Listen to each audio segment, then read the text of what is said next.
Kalimera.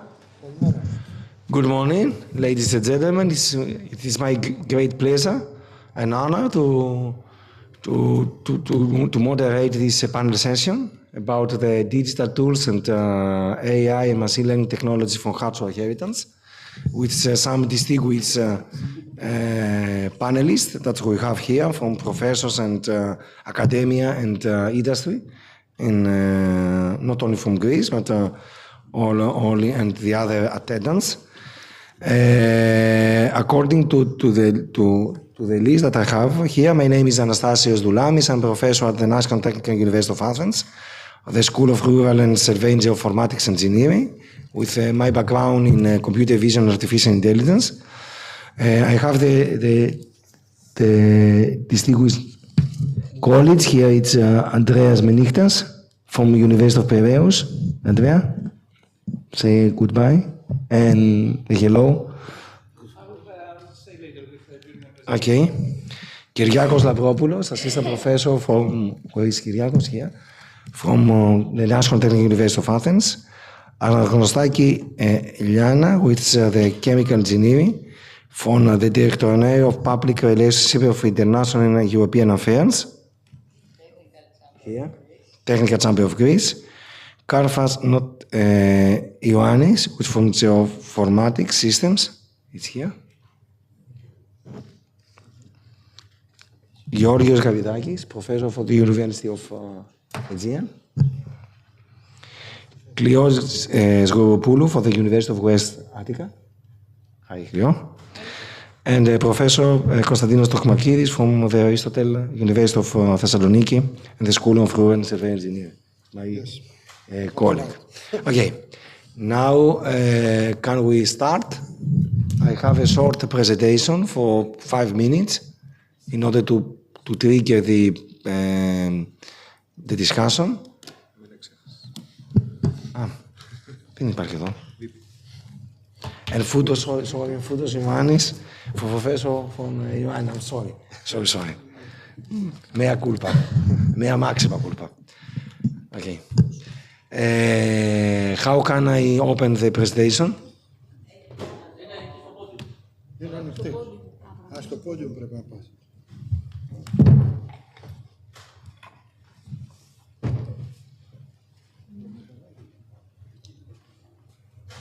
Λίγο εδώ. Δεν τη βλέπω όμως εγώ. Τι έχω στείλει. Μαζί δεν είμαστε. Ούτε τη δικιά μου βλέπω. I can't see my presentation here. Although I have sent it. Δεν έχουν ενημερωθεί από αυτά που δώσαμε έξω στο γραφείο. Ό,τι έχω είναι. Τα δώσαμε το πρωί πριν λίγο. Τα δώσαμε από τις 1 το πρωί. I'm sorry, just... Δημήτρη, έχουν δώσει τις παρουσιάσεις και δεν έχουν. Και Καριδάκης. Ήμασταν μαζί. So it is a technical issue. We're going to solve it. Ναι, Αναγνωστάκη Φούντος, Κάλφας και Μενίχτας είμαστε εντάξει. Yes, of course. Andreas. Please, I give the floor in order to solve this technical issue to Professor Andreas Menichtas. Hi, Andreas. Thank you very much, thanks for the introduction. I'm Andreas Menichtas, assistant professor in the Department of Digital Systems in the University of Piraeus, and it's actually one of the few times in my life that I have only prepared 4 slides for a presentation, only to facilitate this discussion. And thinking about the topic, both the topic of the panel and the topic of the conference, this technology versus soul.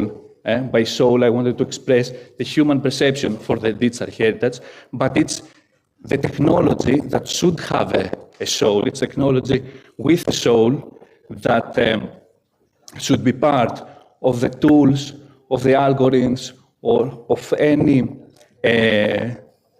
digital platform or a framework that we'll be using. So ultimately, these two parts should become one and challenge and address all the related challenges about bias, about explainability of AI, about explainability of AI, about the human-centric part of AI, and these are core issues that need to be addressed and ultimately create tools that will be beneficial for the users, for the citizens, for everyone that interacts with digital heritage. So, thank you.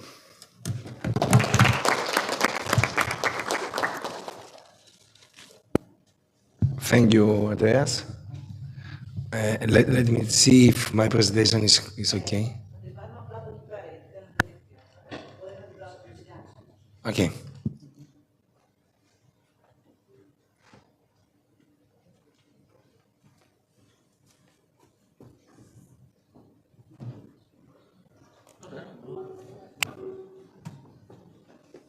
Είναι αγωνιστή τώρα, μπορώ εδώ. Τώρα θα σου.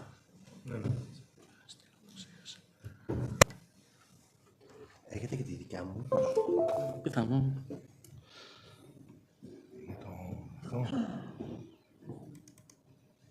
Δείτε μου που είναι, δεν ξέρω. Πιθανόν εδώ είναι. Ήδη θα βλέπετε το όνομά σας.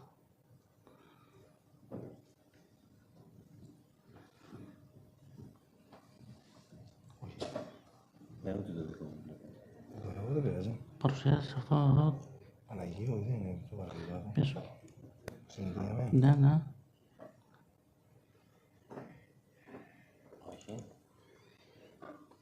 Εντάξει, δεν πειράζει. Ας κάνουμε κάποιο άλλο. Δεν είναι στο USB. Δεν πειράζει. Δεν είναι πρόβλημα. Πού είναι το mouse, παιδιά?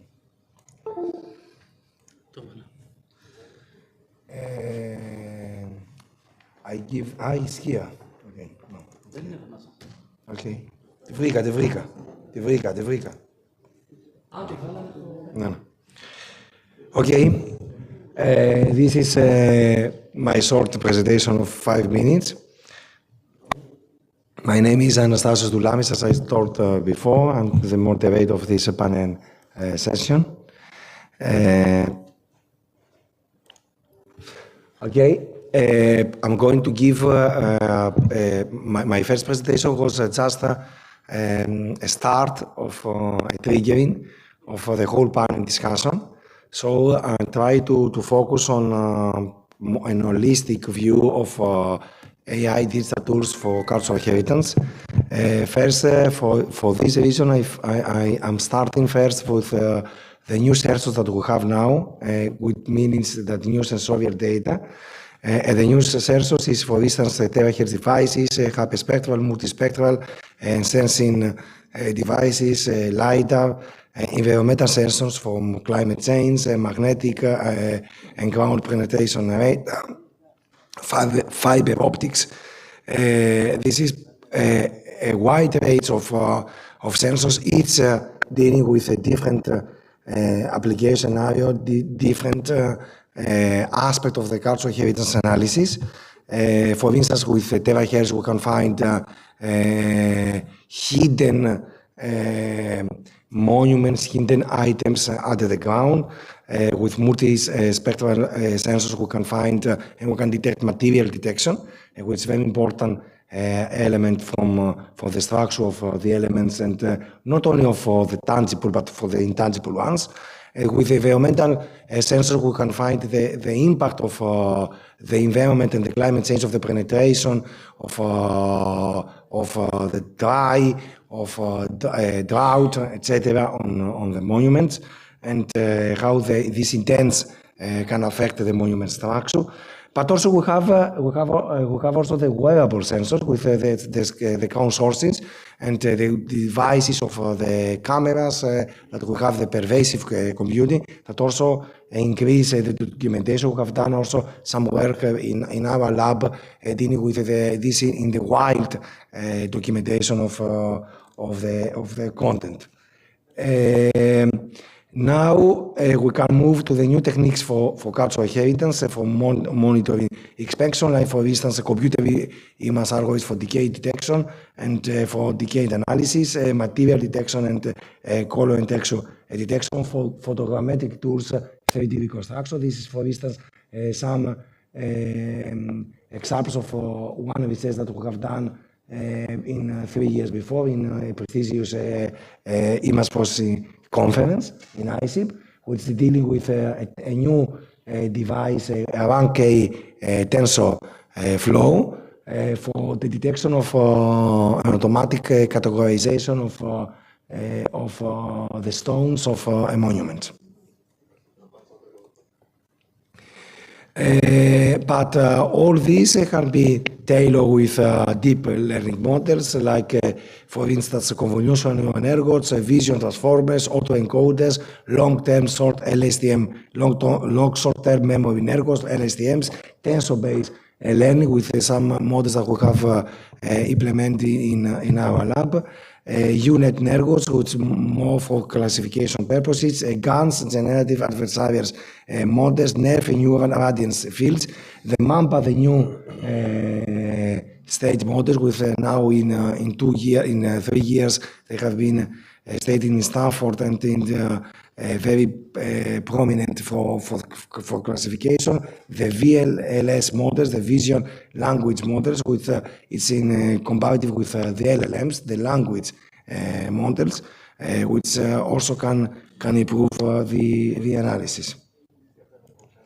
And this can be done in a series of applications for augmented reality, 3D reconstruction, documentation, intangible cultural inheritance, including, for instance, the clothes, the dances, the values of the monuments, because a monument is not only the building. The building is just a stone that we have built for, but the target and the purpose for this is the intangible inheritance that is also very important and less attractive in the research of the science, but it's also very important from the analysis.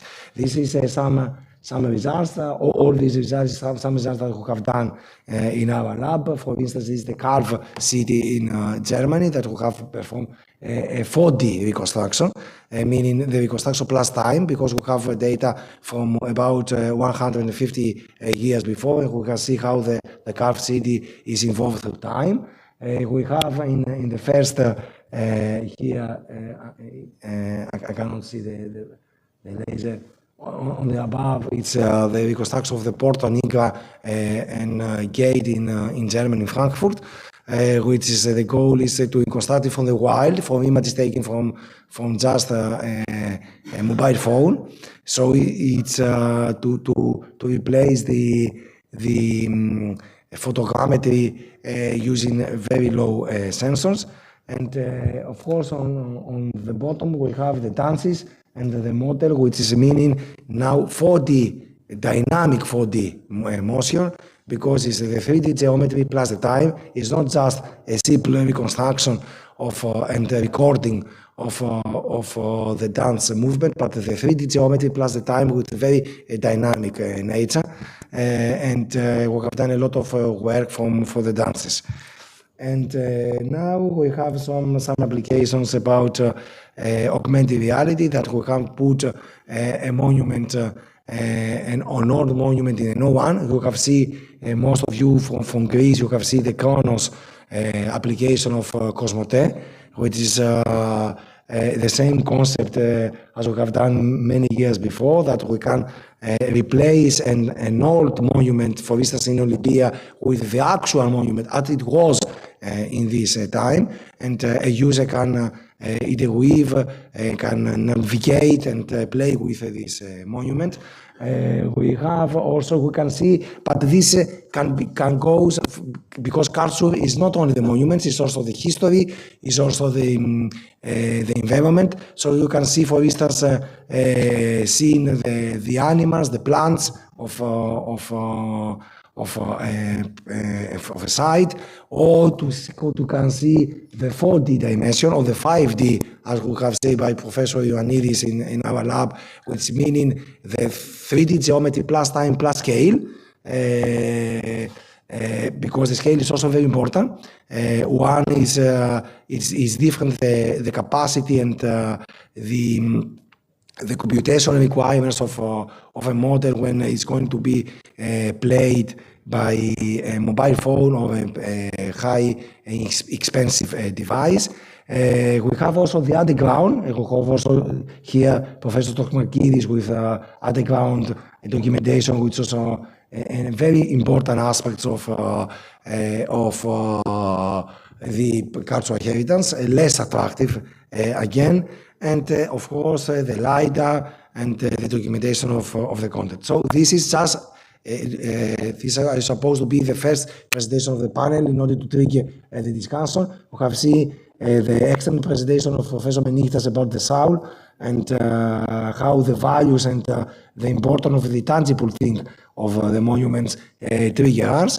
And now it's the place for the other moderators to give their views and expressions, and then to have a lot of time for discussion in order to be in-depth analysis of our results. Thank you. Ευχαριστώ πολύ.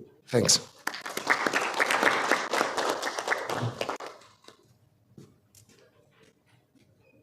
Next will be Professor Lopoulos.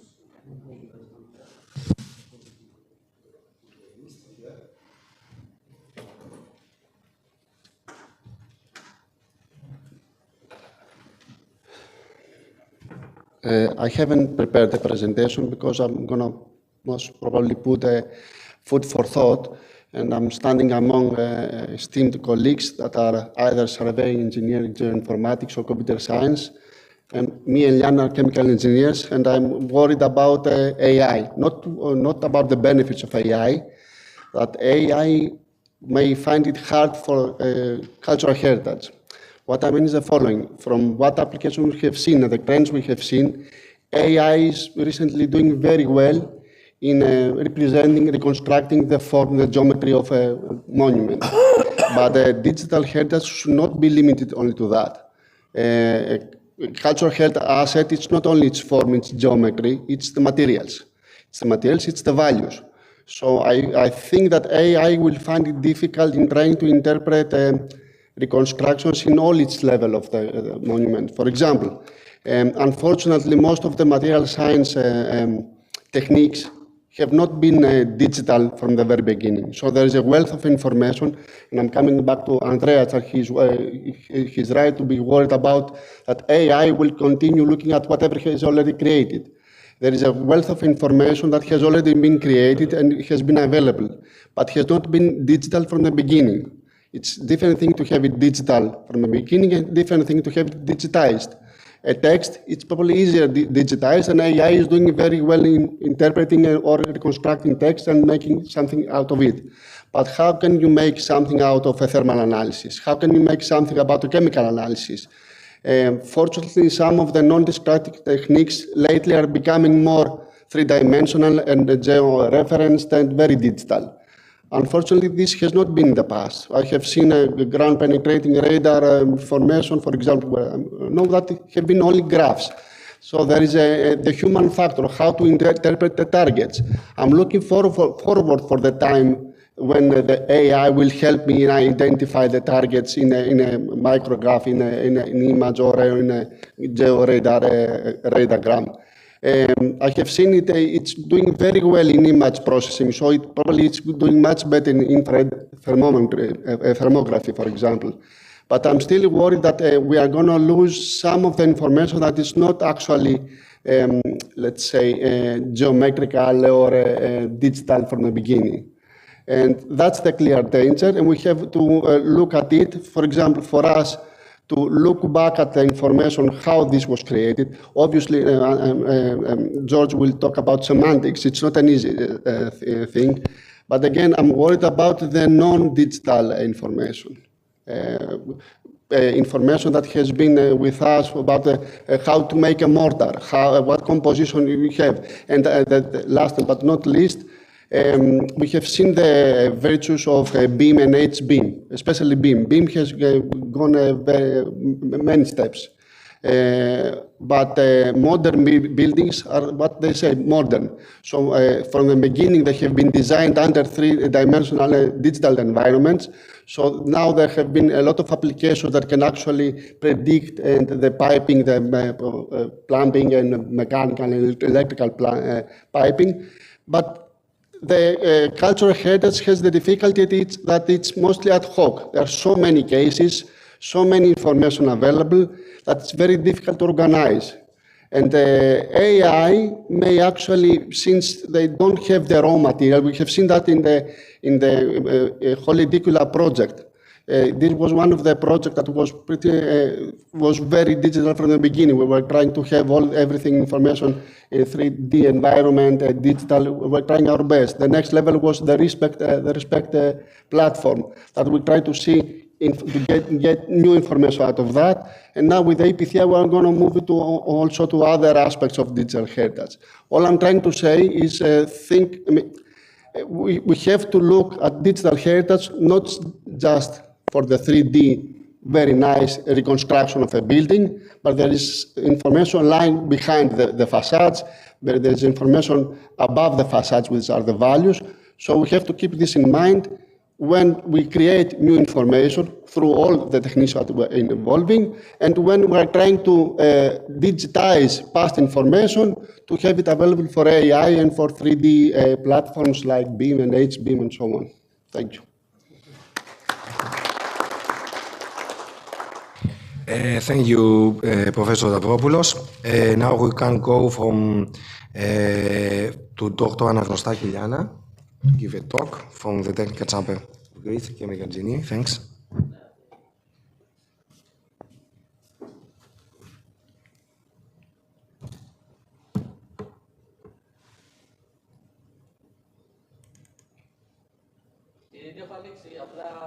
Okay. Okay. Just try to use this. How can I move the slides? Page down. Το πληκτρολόγιο. Okay, τέλεια. Εντάξει, okay. So, thank you very much for the invitation to this very important conference. It's, I think, the fourth annual international conference that organized by a lot of organizations. Among them is Technical Chamber of Greece, and we're honored to participate to this international conference. My presentation is about, I'm Liana Anagnostakis, and I am head of the Directorate of Public Relations, International and European Affairs in Technical Chamber of Greece. But I'm here with the other hat that I have as a member of the Steering Committee of EU BIM Task Group. I'm glad I'm going to present you some things about how European Union thinks about BIM and H-BIM. So I'm going to start my presentation.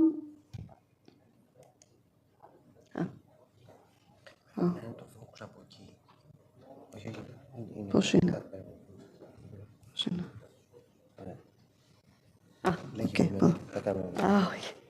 It's this one. Okay, thank you very much. So, first of all, starting my presentation, I would like to note some facts that are given from the European Union, construction industry in the European Union. One out of the 14 EU industrial ecosystems, responsible for the 9% of the EU GDP and 7% of employment, and it consists of 3.1 million companies and mostly SMEs. Okay.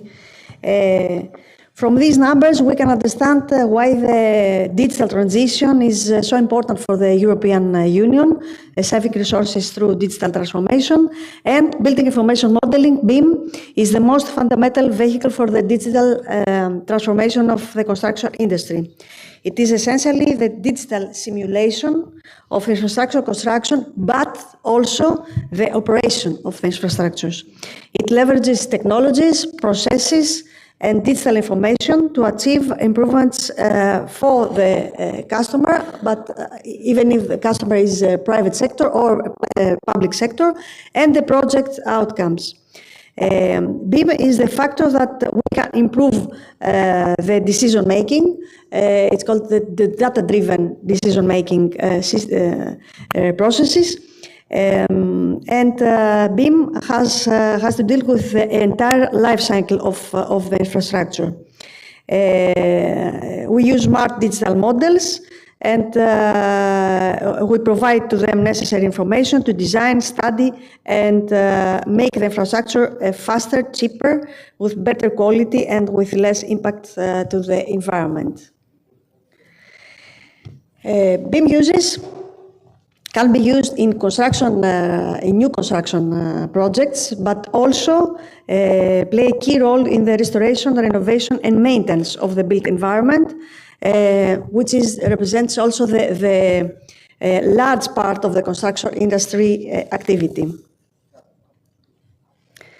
And to the H-BIM sector, BIM has already established an important role in the heritage building domain as a set of technologies, processes, and policies that can provide information about the asset, about the heritage, cultural heritage buildings and materials.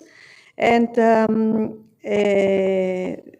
this called the heritage BIM, this process, and using the educated technological tools. About the benefits of H-BIM, I want to point some of them. First of all, comprehensive documentation and analysis through all these technological tools such as laser scanning, photogrammetry, and other survey methods, point clouds, 3D models can be generated, capturing the initiative details and geometries of historical structures. This comprehensive documentation is crucial for understanding the building's current conditions, identifying areas of deterioration, and planning restoration efforts. Second benefit, enhanced collaboration. Collaboration is the common and the keyword for the BIM. BIM provides a collaborative platform where all parties can access, share, and update information in real time. This fosters better communication, reduces misunderstandings, and ensures that everyone is working with the most current data. Third one is the historical and integrity preservation. By visualizing the impact of proposed changes, conservators can make informed decisions that align with preservation principles. The fourth one, efficient project management. That's why BIM, except than building information modeling, we can call it building project. It's a tool for project management. So the M is not only for modeling, but for management as well. So BIM's integrated project management capabilities help streamline workflows, track progress, manage resources effectively. This results in more predictable projects, timelines, and budgets, reducing the risk of costly overruns. Fifth is the improved risk management. For instance, structural simulations can predict the impact of restoration, work on the building's stability, allowing for proactive measures to be implemented. So, the future of the H-BIM. The future of BIM in heritage restoration is promising with all these new tools that we have through the artificial intelligence and machine learning can enhance data analysis and predictive modeling, improving the accuracy and efficiency of restoration. The augmented reality and virtual reality can provide new experiences, aiding in the visualization and communication of restoration plans. And for the adoption, BIM adoption, especially this one. Okay. For the BIM adoption, we can have from the experience all over the world some main takeaways from international frontrunners. Establishing strong international partnerships is crucial for adopting BIM and HBIM as well. The experience of international frontrunners shows that partnering with external organizations plays a crucial role in BIM adoption. And at this point, it is worth emphasizing that there is a European directive since 2014. It's the Directive 24 that mentioned for the first time BIM in the European legislation. After this directive, in February 2016,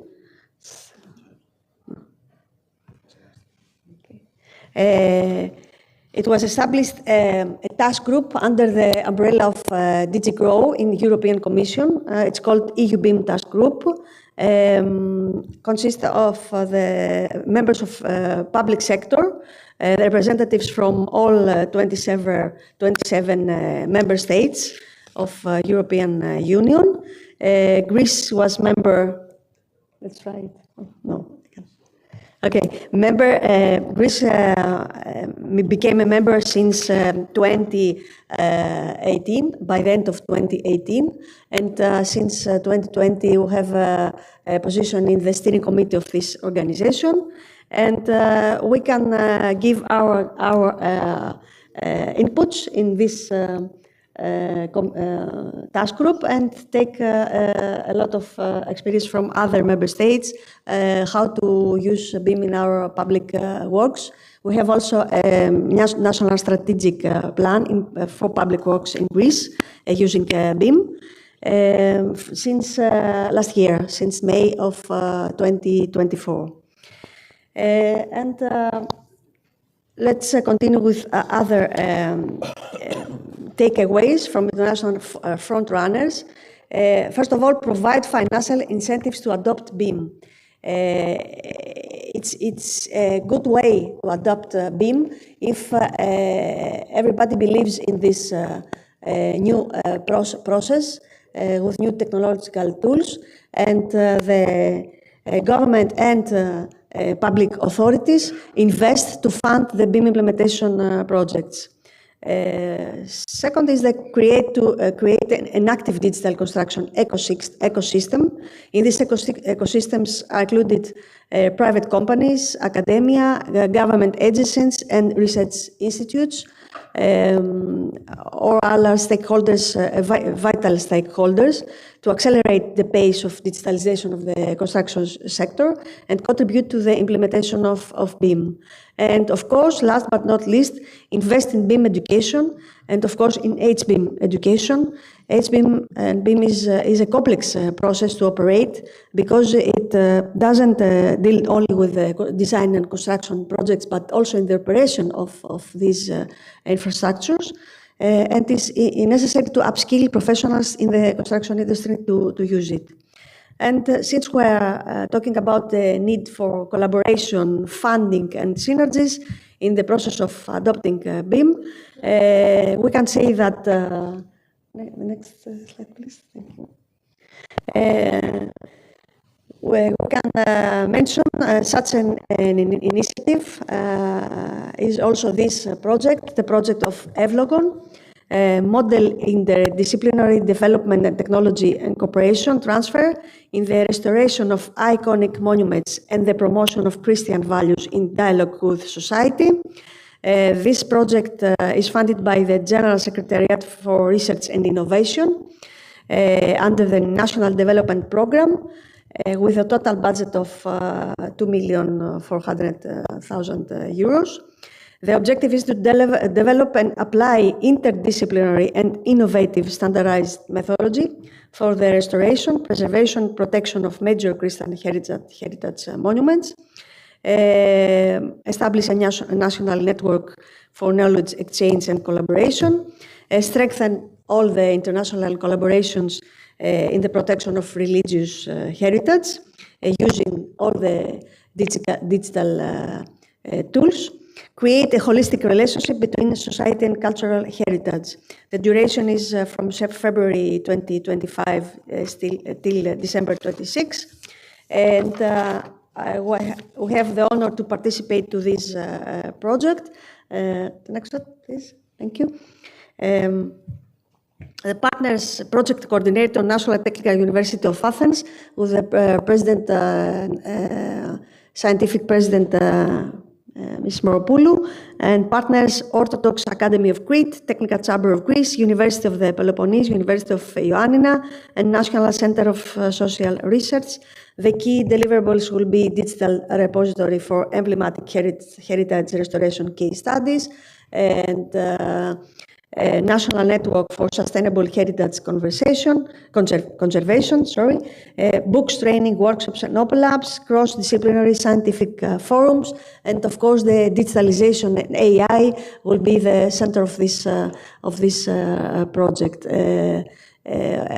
Also, the team of National Technical University of Athens has the experience with other projects of heritage using digital tools, and we're going to implement this project in a better way that we can do it.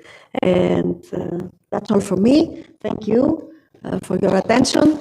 I'm LinkedIn for any other questions, and I'm glad to contribute to this panel. Thank you. Thank you, Dr. Anagnostaki, for this excellent presentation. The next floor is to Dr. Karfas. But because we are out of the age, please stay 5 minutes, maybe less. 4 minutes.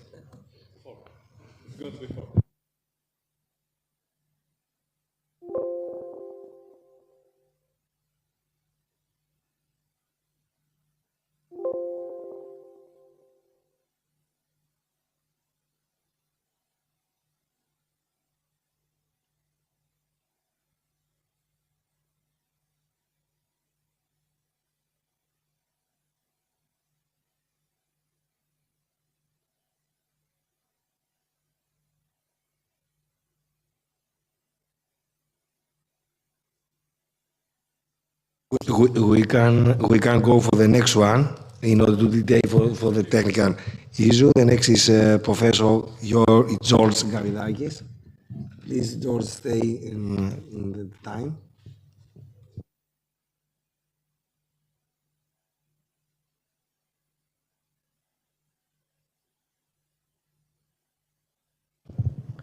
Great. So, good morning, and initially congratulations on Professor Moropoulou for a great organization of this really interesting conference. I told her yesterday that it was a great achievement to gather all these important and aspects and entities and persons. So it's a kind of an all-star team, and I'm really happy to be part of this team. So I'm George Garidakis, and this is how it will go. So some information about me, some projects hopefully related to what we are talking about, and some final thoughts on the topic of this panel, AI and cultural heritage. So I'm at the Department of Cultural Technology and Communication, University of the Aegean, where I'm leading, coordinating the Intelligent Interaction Research Group.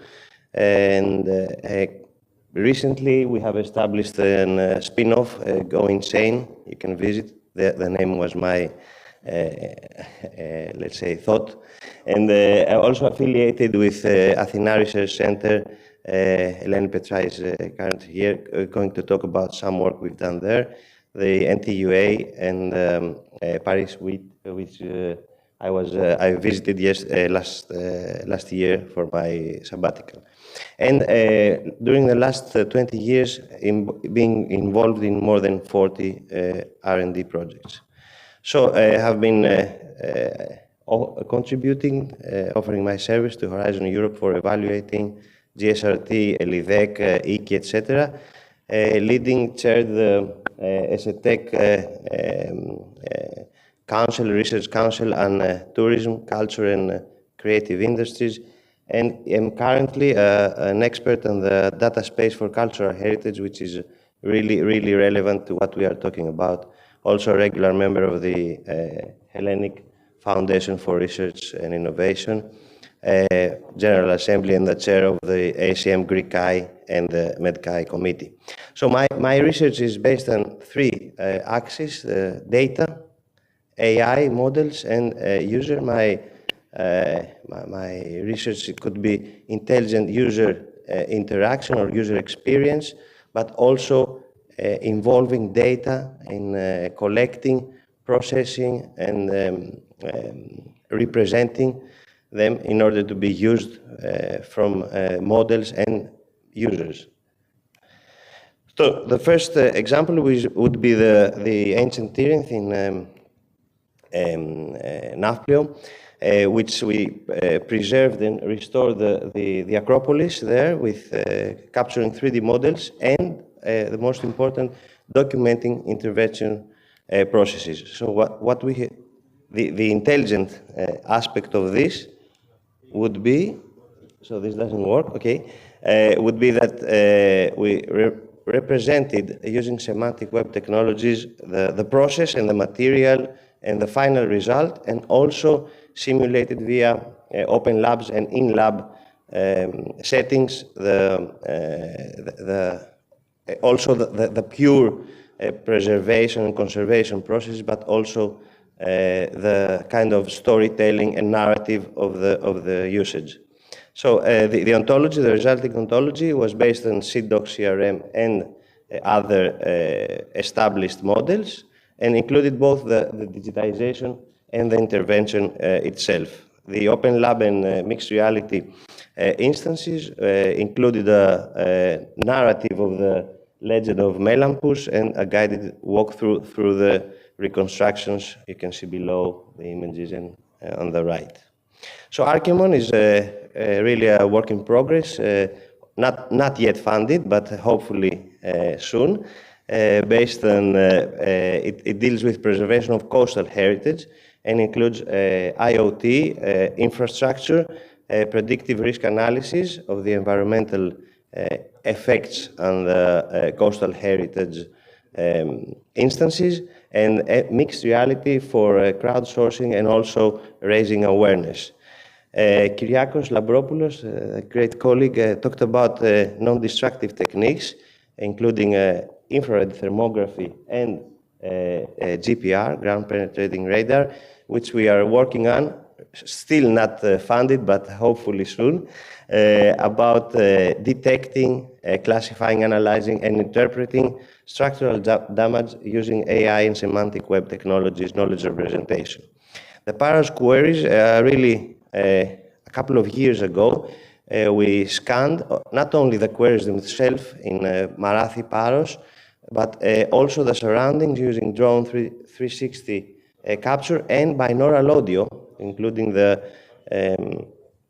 and hopefully we'll continue working on this on sites in Cyclades that are hard to reach and could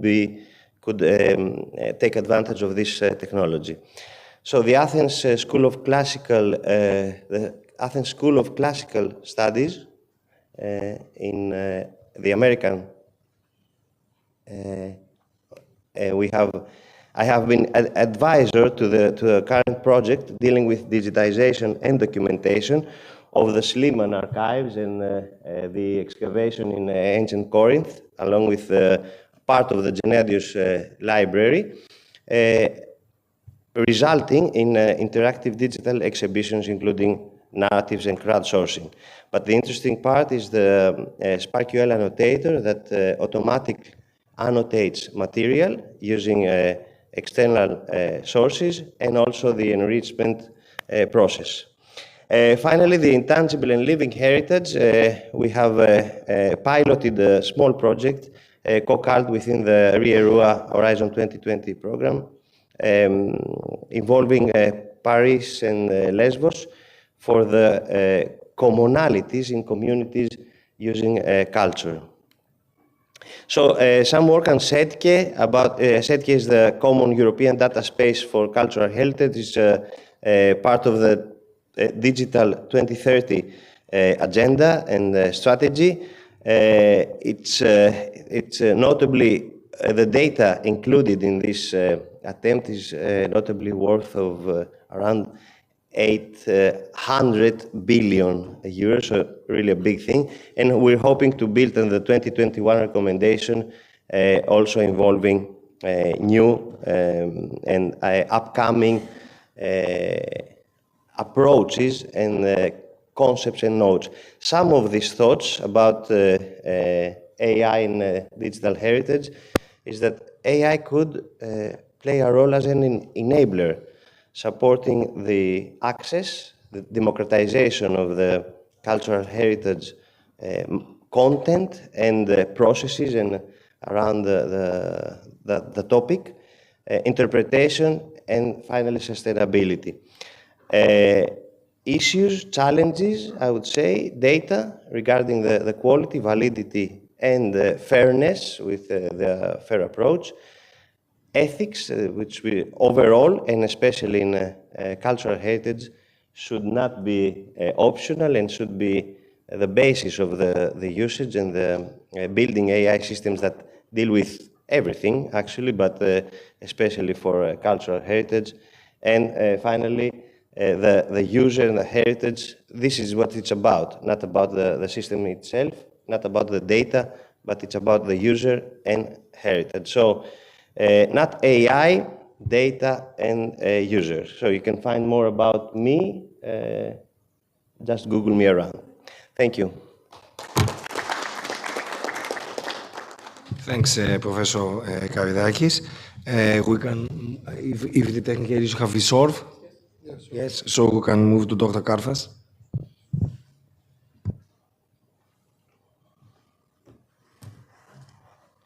So, good morning from me also. My name is Ioannis Kalfas. I'm Trimble Brand Manager at JGC, Joint Information Systems. This is our main topic. We are a commercial company. We're direct to the market, so that's why will be presented. Actually, it should have been Mr. Tsonakas instead of me, but I'm representing him because something unexpected happened to him. So I'm speaking on behalf of him. So JGC was established in 1999. We have 26 years of history, legacy. Currently, we are the #1 in geospatial sales in Greece, and we carry on. We have two sectors: commercial sector, which is involved in the distribution and leading geospatial solutions in the fields of AEC, engineering, construction, and architect. And a service and support sector, which is involved in servicing the sold equipment. We train our clients, and we support them. We are located at the center of Marousi, Athens, for many, many years, and this is our main headquarters of JDC. So, what are the challenges of the new era for the modernized engineer? We can say that. It's that day by day, year by year, we see that the engineers are involved in a complex way of things, really complicated projects with huge data to handle off. So what we trying to do as a market-wise, commercially-wise, is to find them the solutions in order to participate in the modernized projects they have. The benefits, of course, of the engineers would be to save their time, to have reliable data, accurate data, and to work in safe and stable conditions. Of course, speaking of huge data, of models, point clouds, and generally in reality capture solutions, they have to be integrated into many software platforms, including Beam, of course, and other solutions as well. The brands that we represent, among others, which is highly connected to this kind of, let's say, day we are here, it's Trimble, which is #1 in geospatial sales worldwide, and Faro, which is the main brands we have for reality capture, documentation, and geospatial solutions.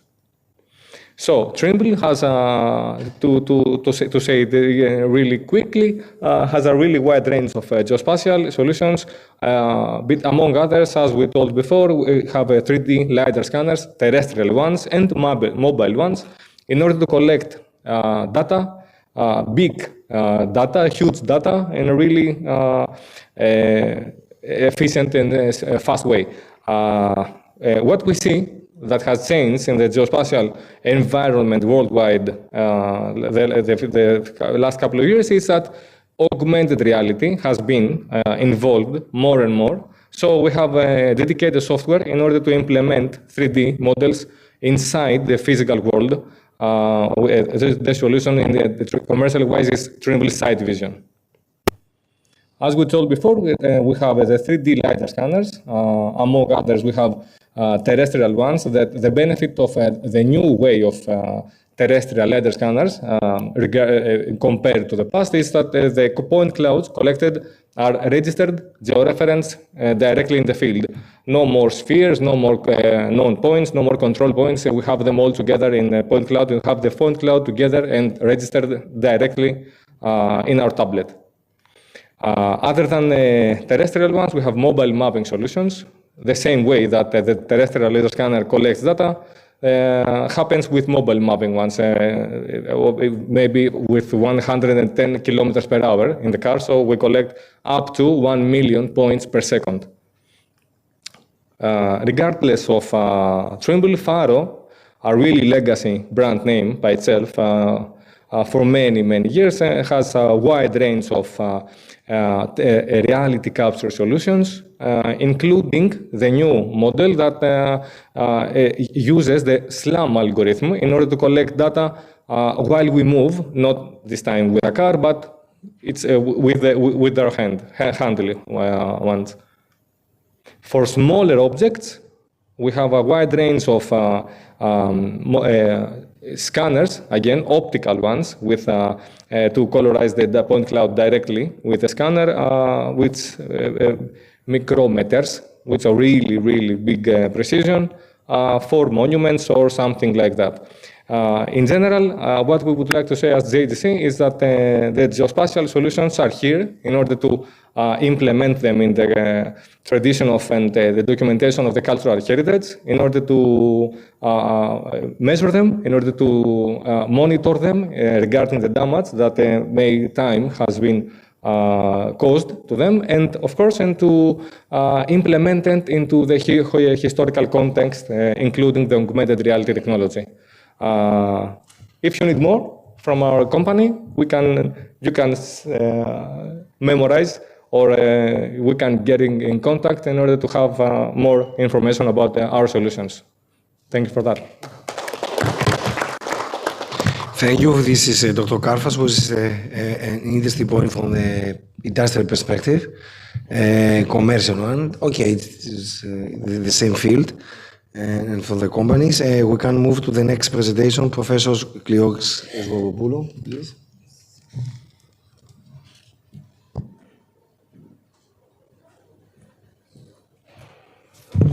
Thank you. Good morning.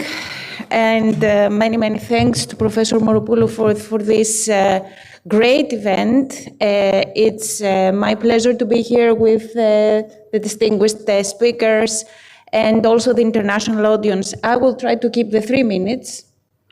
It must be 3 minutes from now, okay? So I will just focus on some key thoughts about the overall thing which AI brings to cultural heritage. And I would like to focus on the innovation aspect of which AI brings us in this era in many applications. One of these is also cultural heritage. Apart from the several projects that my university participate in, there is a big challenge that Greece will have to face in the next period, and it's really a great one. Apart from a professor, I am a member of the board of directors of the Greek Infrastructure Research and Technology Network, the GRNet, which has just started two major projects. One is called Daedalus. It's the new hyper computer system with around 89 petaflops of computing power, and the building of one of the 7 first AI factories in Europe. This is a major change in Greece and the ecosystem that it's creating, not only a research ecosystem, but also innovation ecosystem. And one of its main pillars is actually cultural heritage and language. So we have lots of things to put together ahead.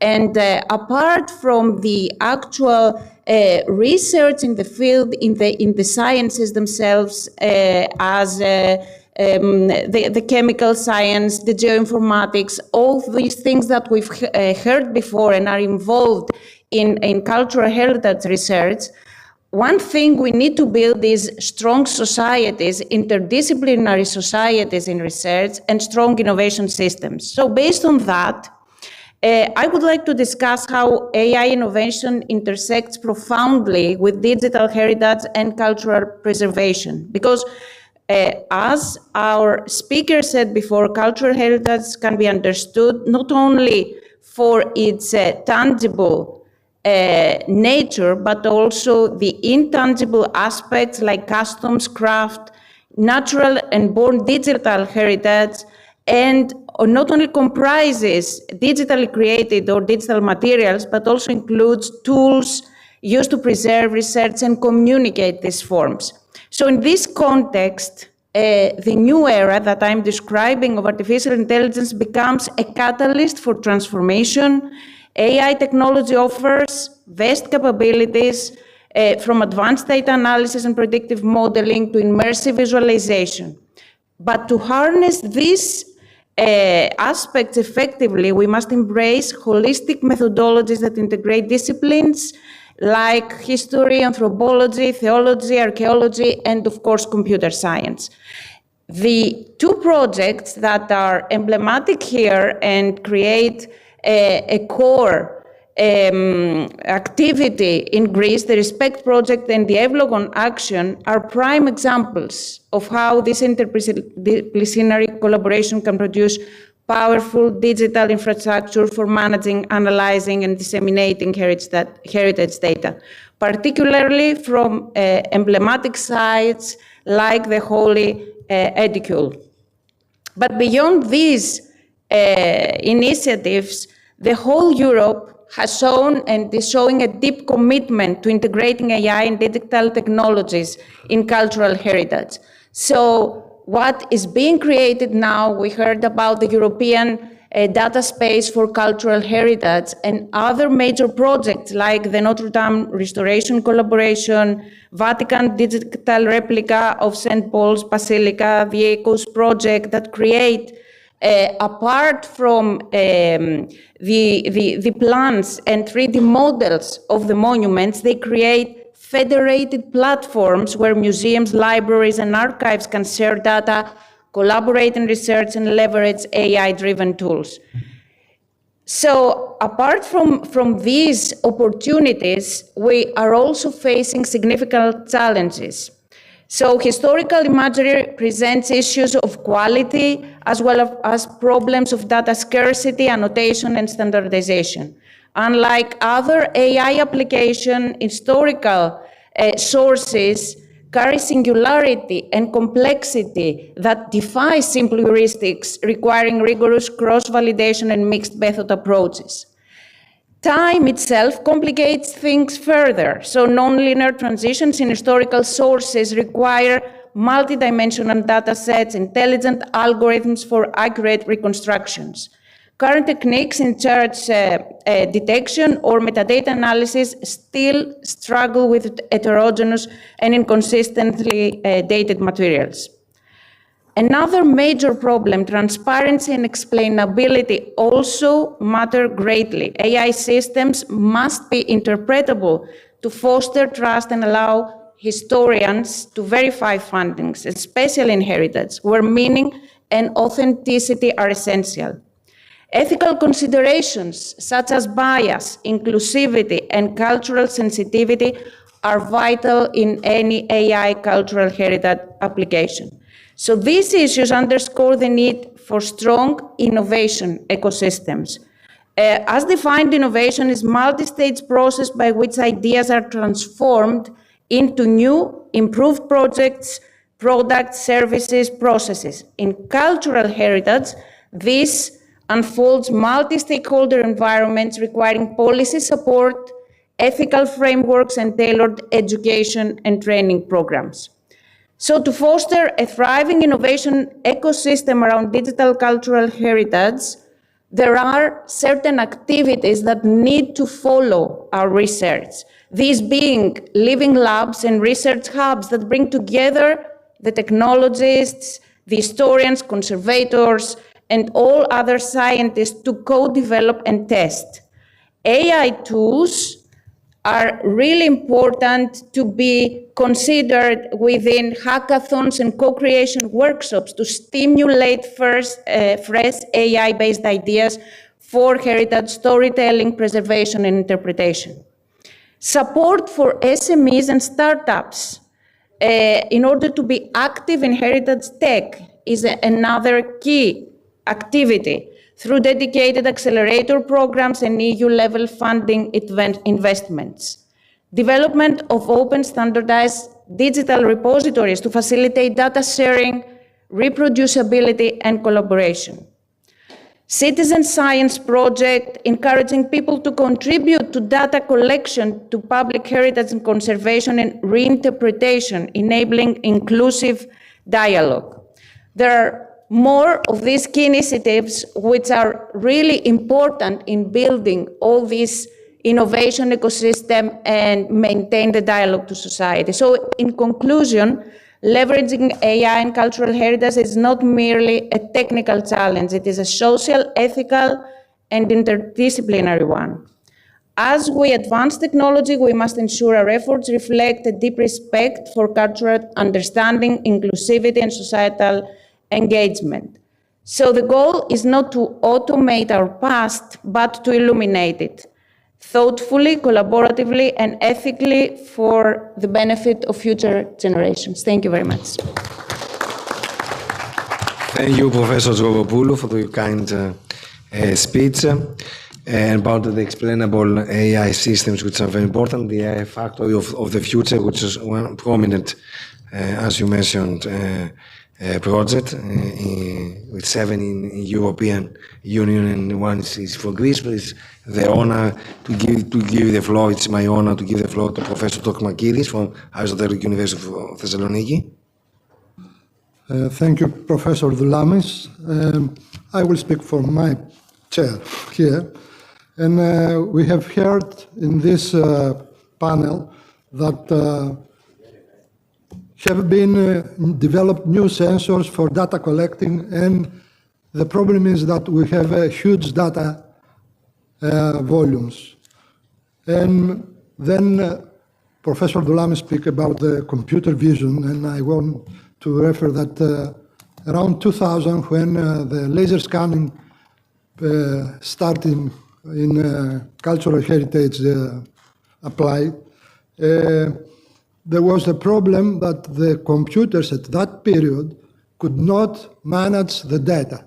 And the data was not so huge as it is today, because at that period we have a scanner that could collect 2,400 points per second.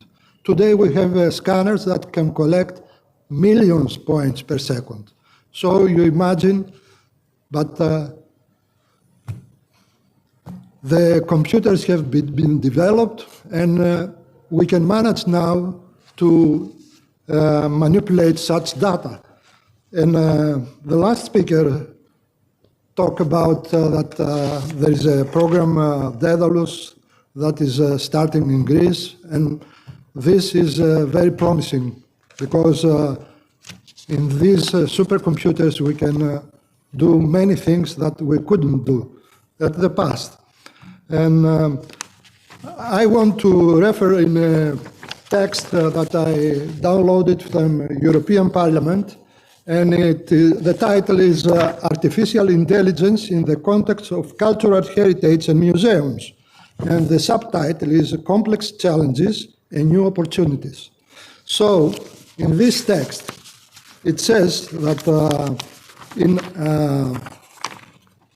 Amsterdam, in the Rijksmuseum, I don't know if I corrected it, they did this. They developed with AI technology the 10th Symphony of Beethoven, which is the unfinished one. And the result was marvelous, but this is depending on the soul of the user and what data we put in the AI to extract the real result, the result that we want and that will calm our souls. Because, you know, music acts in the heart. It doesn't act in the mind or in the belly. And then the speakers were referred to how we interact with the created data or with AI. They speak about the BIM technology and how we may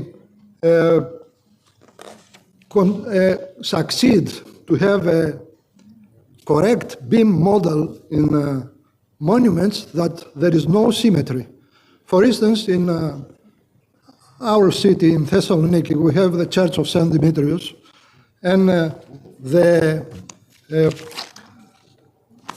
how did you say, the holy step inside that the priests are, has a semi-cylinder part. On the top of it, there is a quarter sphere.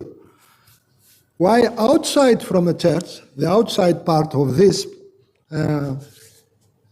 part of the church is an octagon. On the top, there is a semi-cone. So there is no symmetry. And this is the difficult problem that BIM has to solve. Because we did a survey almost a year ago in the Grand Master's Palace in Rhodes Island, and we did it inside and outside with new instrumentation. We use a Navis system, and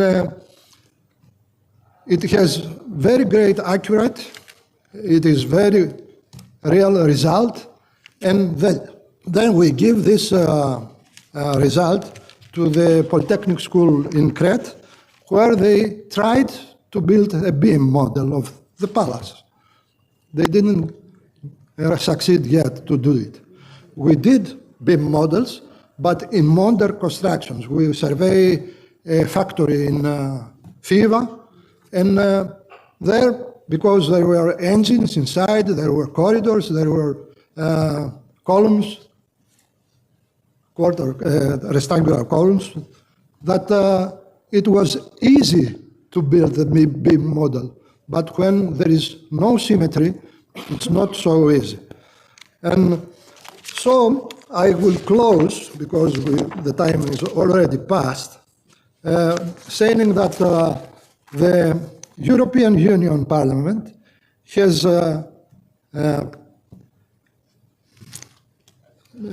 created a European strategy for data till back from 2020. And in February 22, the Commission proposed a Data Act for regulation and harmonized rules on fair access and use of data across the European Union. And those data will be helpful to users and researchers to have a computer vision for cataloging artifacts, for integrate text-based word, for deep learning and examine the artifacts, and for the restoration also. My colleagues here has been referred to this also. For the visitors, the same thing will have a better tracking of visitor numbers, better forecasting of attendance, and better analyzing feedback from visitors. It means a sentiment analysis. And for the audience, for common people, it has the result of reimagination and interpretation of the collection or of the site or of the building, if it's a monument, and the personalized visitor experience that no one can leave it. Thank you very much. Thank you, Professor Dr. Kiris, for this excellent position. And we're going to conclude with Professor Foudos for University of Ioannina. Please, the floor is yours. Thank you. Thank you, Anastasia. Thank you, Professor Moropoulou, for having us here in this panel with all the esteemed colleagues with long experience in digital heritage. I will start from some challenges from the computer graphics perspective that, no surprise, are similar with challenges of applying AI in digital heritage in all other fields. Oops.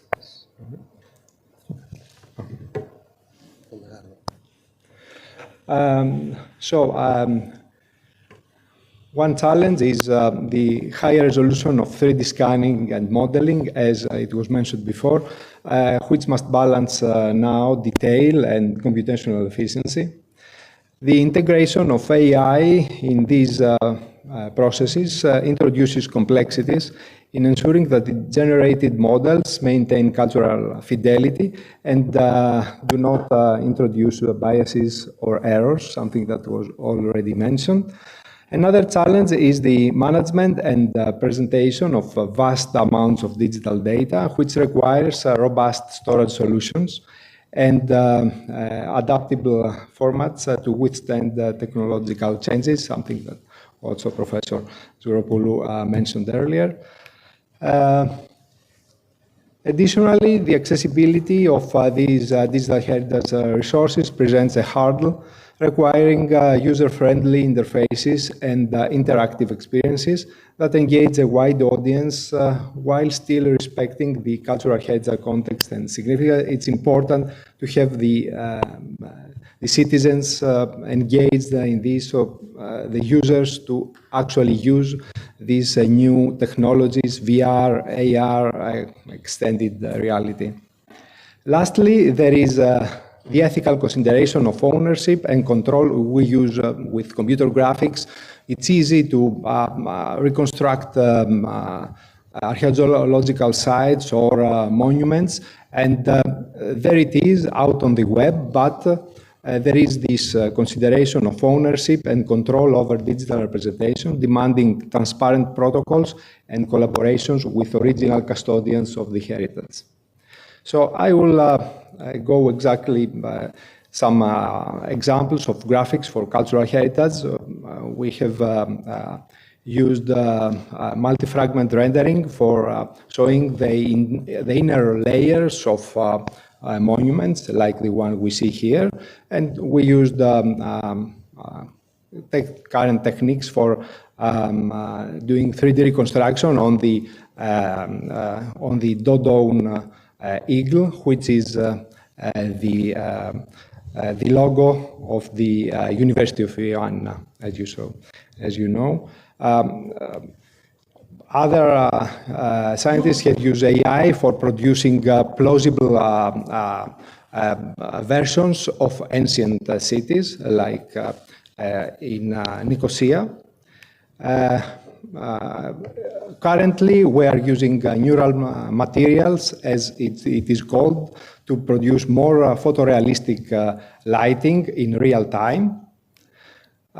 We have used AI and VR for cultural heritage. Here is a snapshot of the VR system that the user can go around and tour the open market of Ioannina of the early 1930s, Pazari, as it was called. Here we can see the Fetihe mosque in Ioannina. It's in the citadel of Ioannina. It's Calais. It's Calais means inner, inside the castle.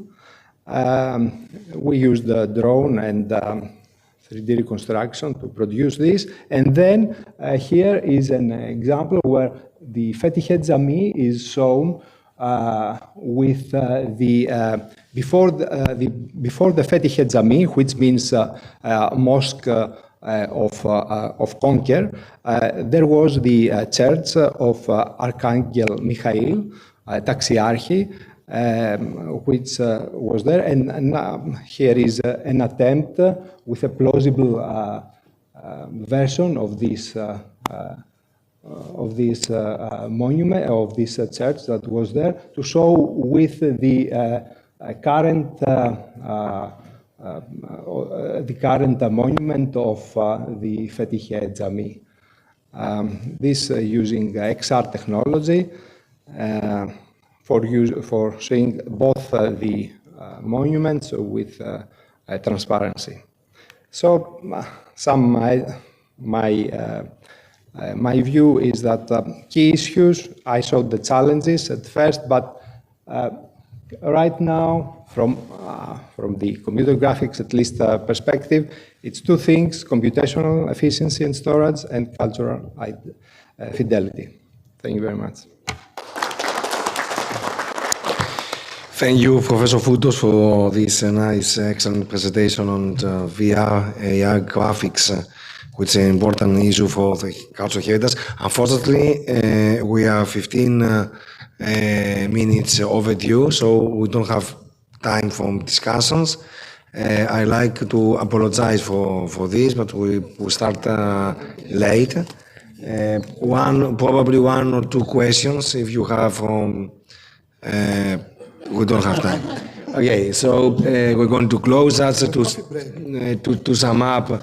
That we have a panel from an holistic approach for the cultural heritage, dealing with different types of terrestrial models from the industry, from the factory of the futures and the computation intelligence tools, the documentations, the materials, the graphics, the explainable AI, the BIM models, which for the interpretation and for the model, the sound and the values of the models. So I'd like to thank you all for your kind attendance, and if you have any questions, you can find us in the coffee break. Thanks.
Number 8, driving the digital transition in cultural heritage, the role of competence centers in advancing European strategies.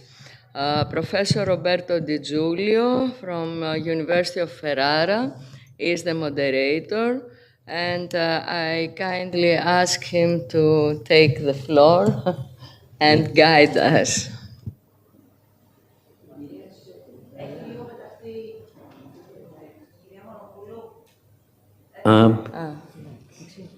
Can we please? Okay, thank you so much.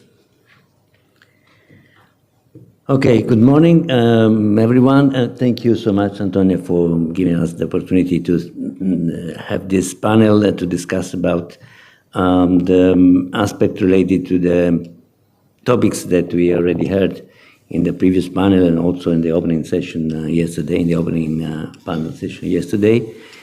And to focus the discussion on some aspects of the digital transition that are related directly to the Constitution and the establishment of competence centers on technical and strategical aspect of the digital transition in Europe.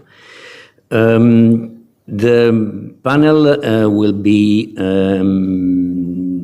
including a group of panelists that are directly related to the to two projects on competence centers and in general on the topics that are related to the digital transition. The panel include Fulgencio San Martin, that is the policy officer of the DG Connect and the policy officer of the project 3D4CH, and has been the policy officer of the project 4CH in some years ago. Valentin Charles from Europeana Foundation. She's the data services director of the Europeana Foundation. Francesco Taccetti from INFN, National Institute of Physics in Italy, that has been the project coordinator of the project 4CH. Marco Medici from University of Ferrara, that is the project coordinator of the 3D 4CH project for the Competence Center on 3D. Marco Rendina, that is the managing director of European Fashion Heritage Association, that is also involved in the 3D 4CH project and in the groups that are working in the field of European transition, digital transition. And Sander Munster from University of Jena, that probably is not connected, but sent us video with his speech. And he is from Time Machine Organization. Then we will have Ms. Costantina Ciuntri from the Ministry of Culture and Sports that will be coming, and will close with Professor Moropoulou the discussion with final consideration about the topics that will be discussed during the panel. So my idea is, as we are starting with a little delay, and we have to finish in 1 hour, my idea is to present shortly the topics that will be on the table of the discussion. And I will give the floor to the participant that, as you can see, mainly connected remotely, for a first round of answer and reflections. We will have a second round if there will be time for doing that, or we will open discussion with the audience after the panel. So may I check if the other participants are online? Έχουμε online τον κύριο Φουλγέντσιο. Ο κύριος Φουλγέντσιο Σαν Μάρτιν είναι συνδεδεμένος. Okay. Okay. I see. Okay. Thank you. I can see that they are all connected. So, can you go to the 3 slides? That is the slides named Di Giulio. Τα 3 slide που λέει Di Giulio.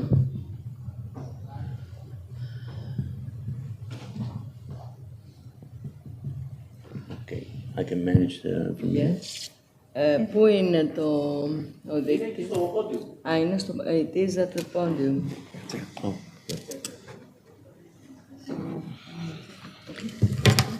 So, as I said, thank you. The panel will discuss on the strategic role of the competence centers in the digital transition. Of course, we will talk about the general aspect related to the competence centers and specifically to the 2 competence centers that are focused on the digitalization of the cultural heritage, European cultural heritage.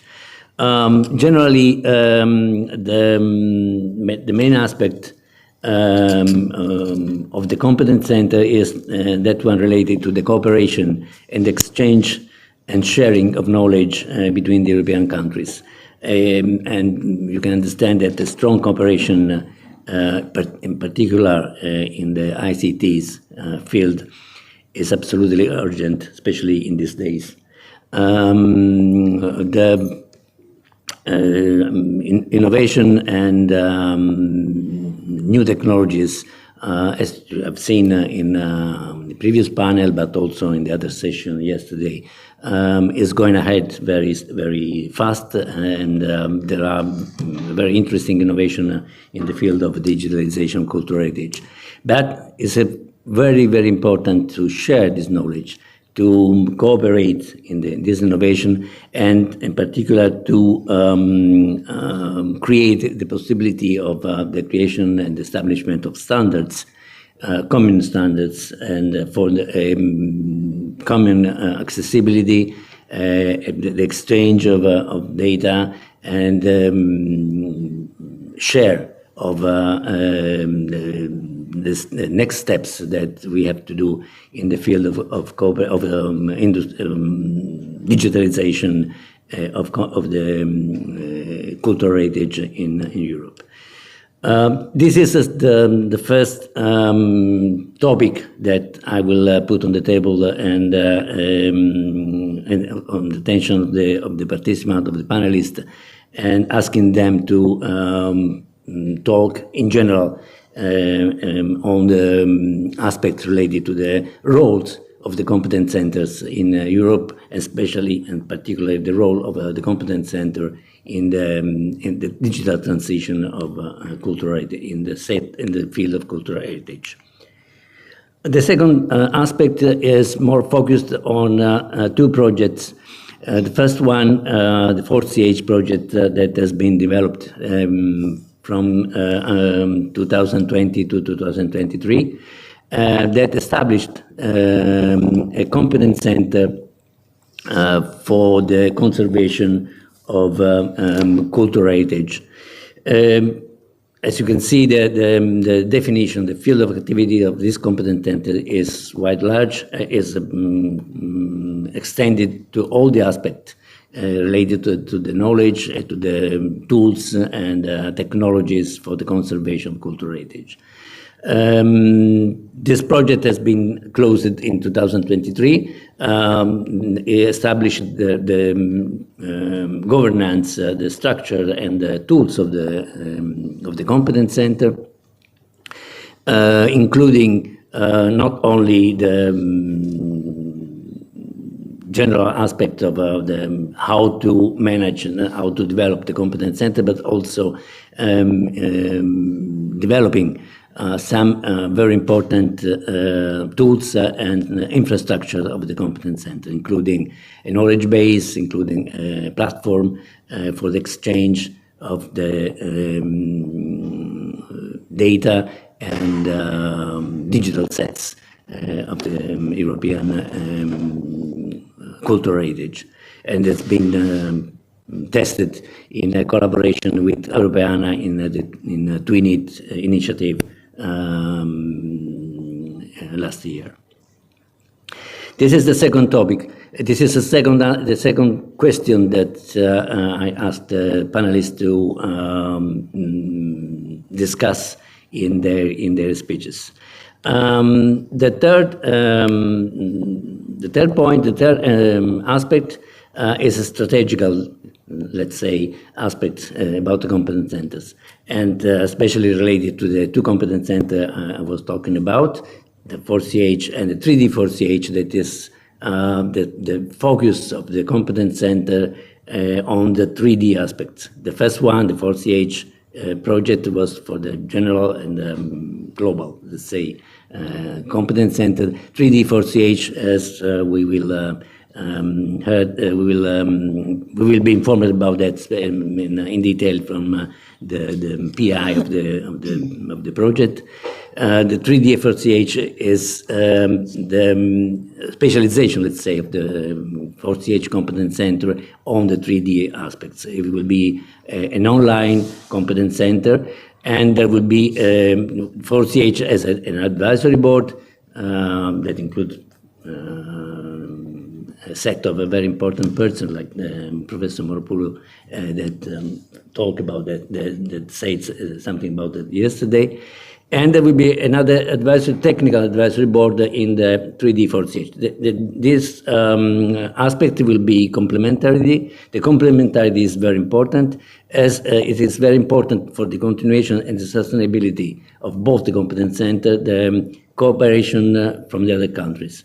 In the 4CH competence center, for example, we are working for the construction of the contact points in the other countries. And the action of the contact points will be absolutely important for the continuation of the experience developed in the 4CH project. So these are, as I was talking about, some aspects about how the third question, how to ensure the sustainability of the competence center, how to ensure how to organize the governance, the partnerships, and the long-term integration to give to the competence center the possibility to act, to continue its action, and to create a solid model and governance, including tools, technical organization, and everything is necessary to make possible the cooperation between competence center and the other infrastructure and networks that are going on, that are in progress in Europe and in these days, including the data space, including the European cloud, that will be probably analyzed and explained by the other panelists.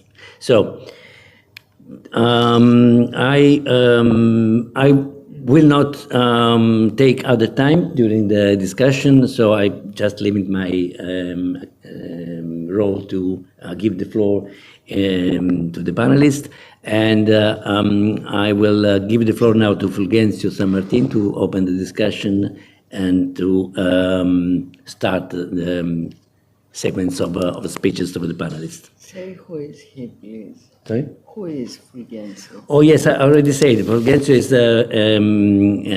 the policy officer of the DG Connect, and as I said, is the project officer of the 3D 4CH project, and he has been the project officer of the 4CH project. Please, Fulgencio, the floor is yours. Grazie mille. I will add that I am also the project officer of the data space, the Common European Data Space for Cultural Heritage. Thank you. I will go directly to the point because I know that the time is very short. So the strategic role of the competence centers is very clear. The Commission doesn't have the competence for anything related about culture. Culture is directly the competence and it makes sense of the member states.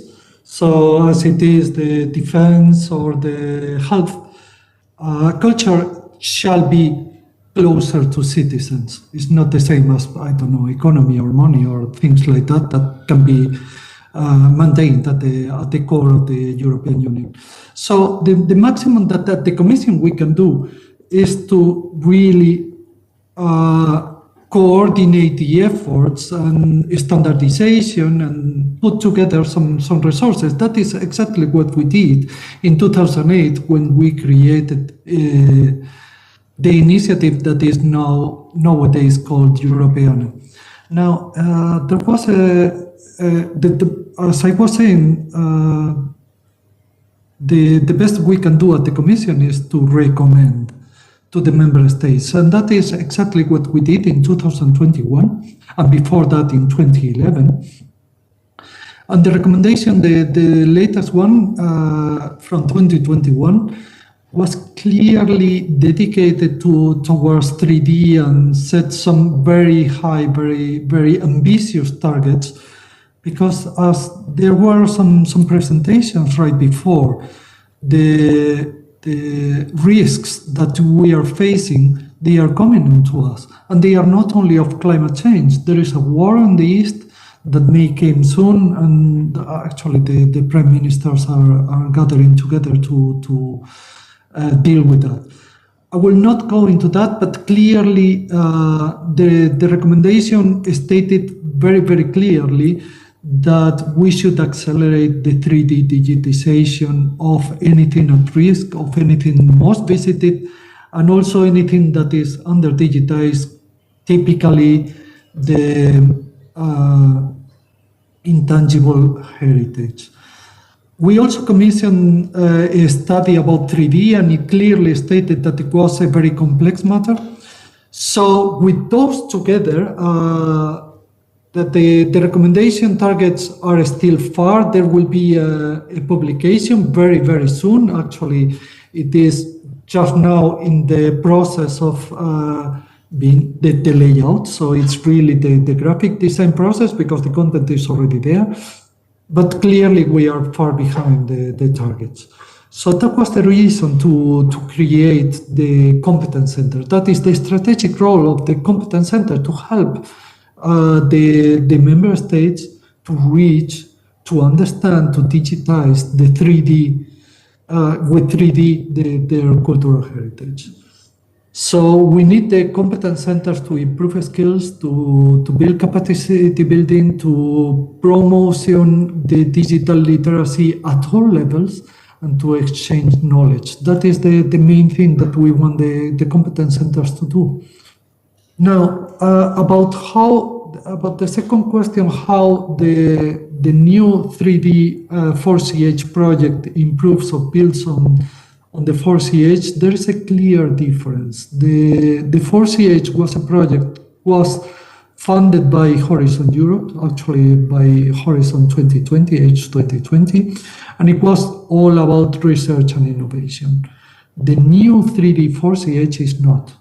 The new 3D 4CH is funded by digital program, and that means that it must be all about deployment, all about helping directly the museums, helping directly the people who are struggling in the museums at the medium and even a small level, that usually they have a senior experts that often do not speak English and that are willing to digitize in 3D.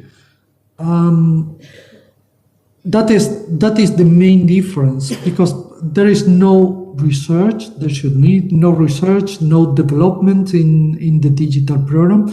And that is the main difference between the two. So the 3D 4CH is far more practical than the previous one. It builds on top of the previous one. And if I can say so, they both are included into the Common European Data Space for Cultural Heritage that was created by the recommendation, as I said a moment ago. Now, in the first question, if I remember well, there was also a point about the synergies of the competence centers and the data space. As I just mentioned, both competence centers are grouped into the data space, and the synergies are also together. They are both below the same umbrella, but also we are talking about the small sector. It is big in terms of what we are trying to achieve, what we are trying to do, but we are almost always the same people. We are very few people and we are always addressing each other. What I mean about this is that we should get the competence centers and the data space in general to get multilingual and to address those smaller museums in each member state, to address those senior experts who often do not speak English, but they do take the decisions of digitizing, what to digitize, etc. I would also like to say that we should reach to other sectors, education, gaming, tourism. Think of the value that the reuse by those sectors, the value that they generate by making that reuse. That is what I had thought about these two questions, and as I promised, I wanted to be short and to the point, so back to you, Roberto. Thank you very much, Fulgencio. Yes, I think that I can assume, I can understand from your words that the complementarity between what we learned in 4CH project with what we have to deploy in a 3D 4CH is confirmed. And this is very important because what we have done in what we'll still have from the 4CH, including the structure, including the tools, including the advisory board, help in the discussion in the end of the project is not lost, and it will be used and will be complementary to the activity of the 3D 4CH. So thank you very much. I give the floor to Valentin Charles from Europeana Foundation. Valentin, I know that you can manage your presentation directly sharing your screen. Are you online? Hi, Roberto. Yeah. Good morning, everyone. Yes, I'm online, so let me see what I can do. Find presentation. In case of problem, yes, Valentin Charles is the Data Service Director from Europeana Foundation. Can you see the slides? Can you just have confirmation you can see the slides? Yeah. Okay, yeah. Thank you. Yeah, good morning, everyone. I'm glad to contribute to this panel. So bridging a bit from policy to action, as already mentioned by Fulgencio. So the Data Space for Cultural Heritage is an initiative that has a role in implementing the different policies that were mentioned by Fulgencio. So in terms of building competence, what is our role?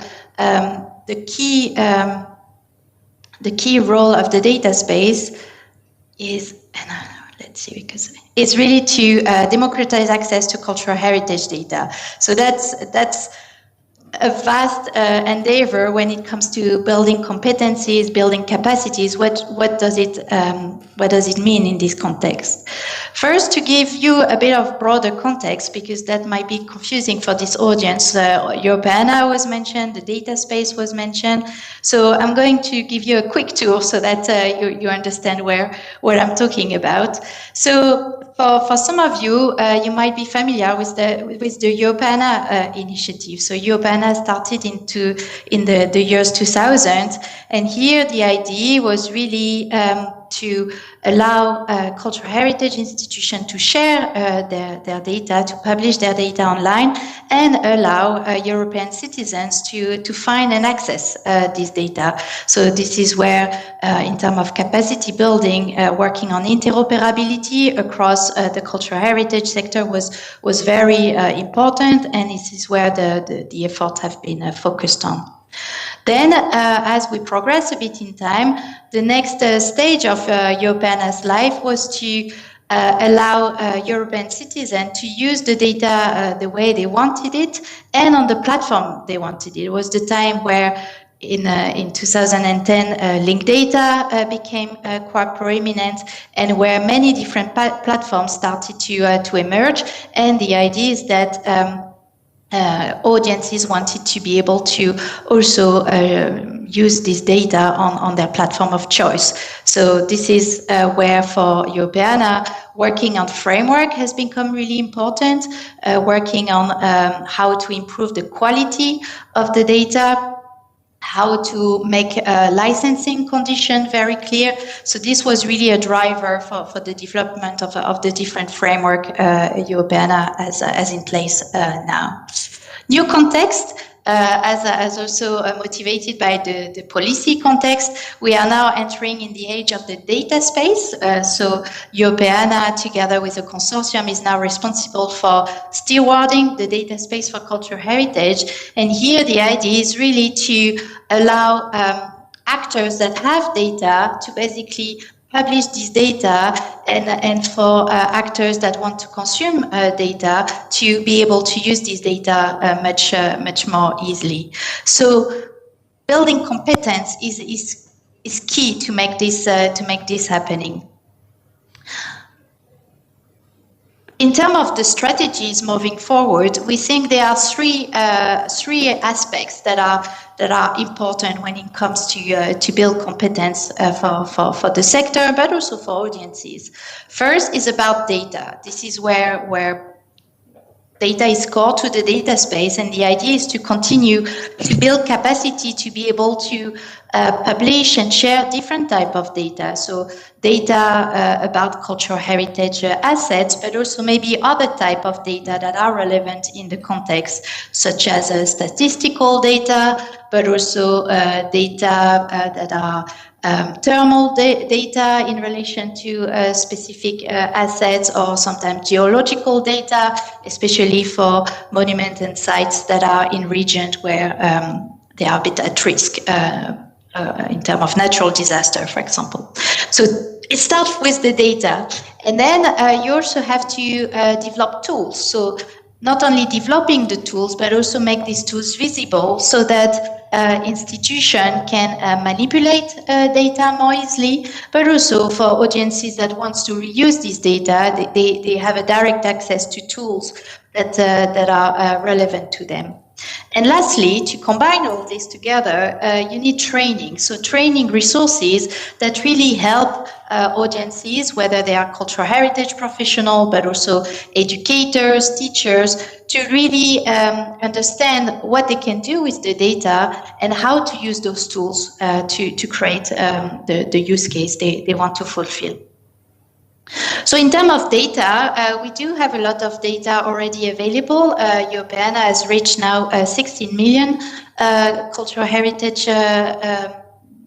metadata published on the europeana.eu website. And what is important is that the amount of data available for reuse is also growing. And that is very much motivated by the policies. As mentioned by Filgen, the recommendation 2021 to the member state is really going into this direction, making data of quality available and data that can be reused. In terms of building capacity, for example, using 3D as an example, it's also understand why we are doing this. And when it comes to 3D, the idea is really to understand what are the reuse use cases that can be built with 3D. And working on 3D is, for example, required to make all our framework evolve. So building standards and making frameworks evolve as new requirements are emerging is a key aspect of the work competence centers should do. We also need to build training. So we built the Europeana Academy that now provides access to several training And lastly, lately, we have started to develop trainings focusing on 3D. And we hope that with the collaboration of the 3D Competence Center, we can continue to grow the offer in terms of training supporting capacity in 3D more particularly. So this is where synergies can happen in terms of developing curriculums for cultural heritage professionals, but also for other actors.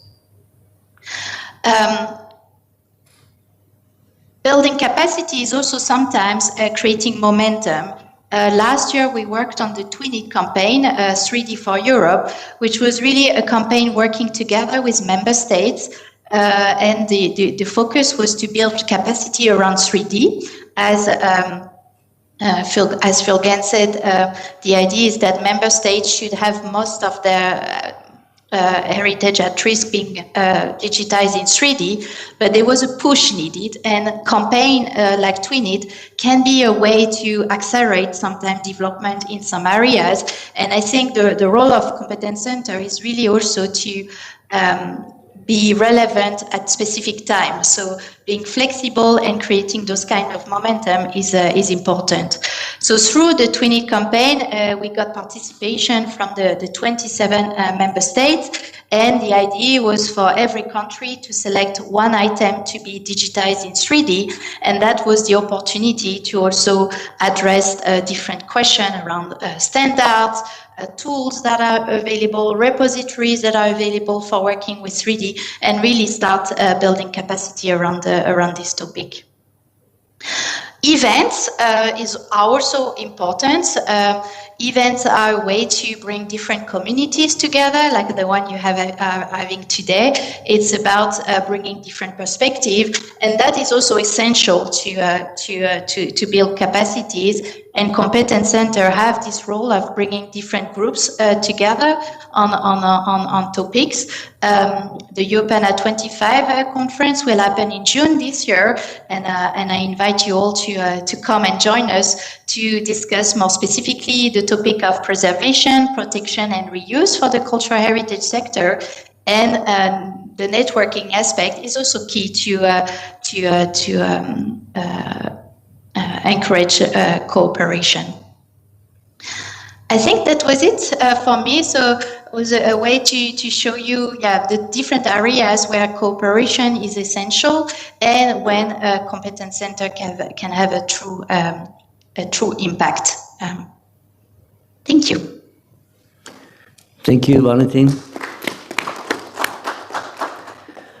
Thank you very much, Valentin. As I said, the partnership of Europeana in the construction establishment of the Competence Center is quite important, not only for the role that Europeana plays in the digital transition in Europe, but also for the work that they are doing in the construction. They are coordinating a big group of partners in the construction of the data space. And this is an important initiative that must be complementary. As I say, that there will be very important cooperation between the project on the Competence Centers with this activity, with the European Cloud, with the study that has already done, like the study on the cloud, the study on the VG report done in the last years, but also that the other sister projects. There are a lot of sister projects that will be contacted and will be complementary with the construction of the Competence Center. There are some projects, the ongoing projects, but also very important projects already done, like EuroCAD 3D and EcoIS, that is an ongoing project, and many others. So thank you very much, Valentin.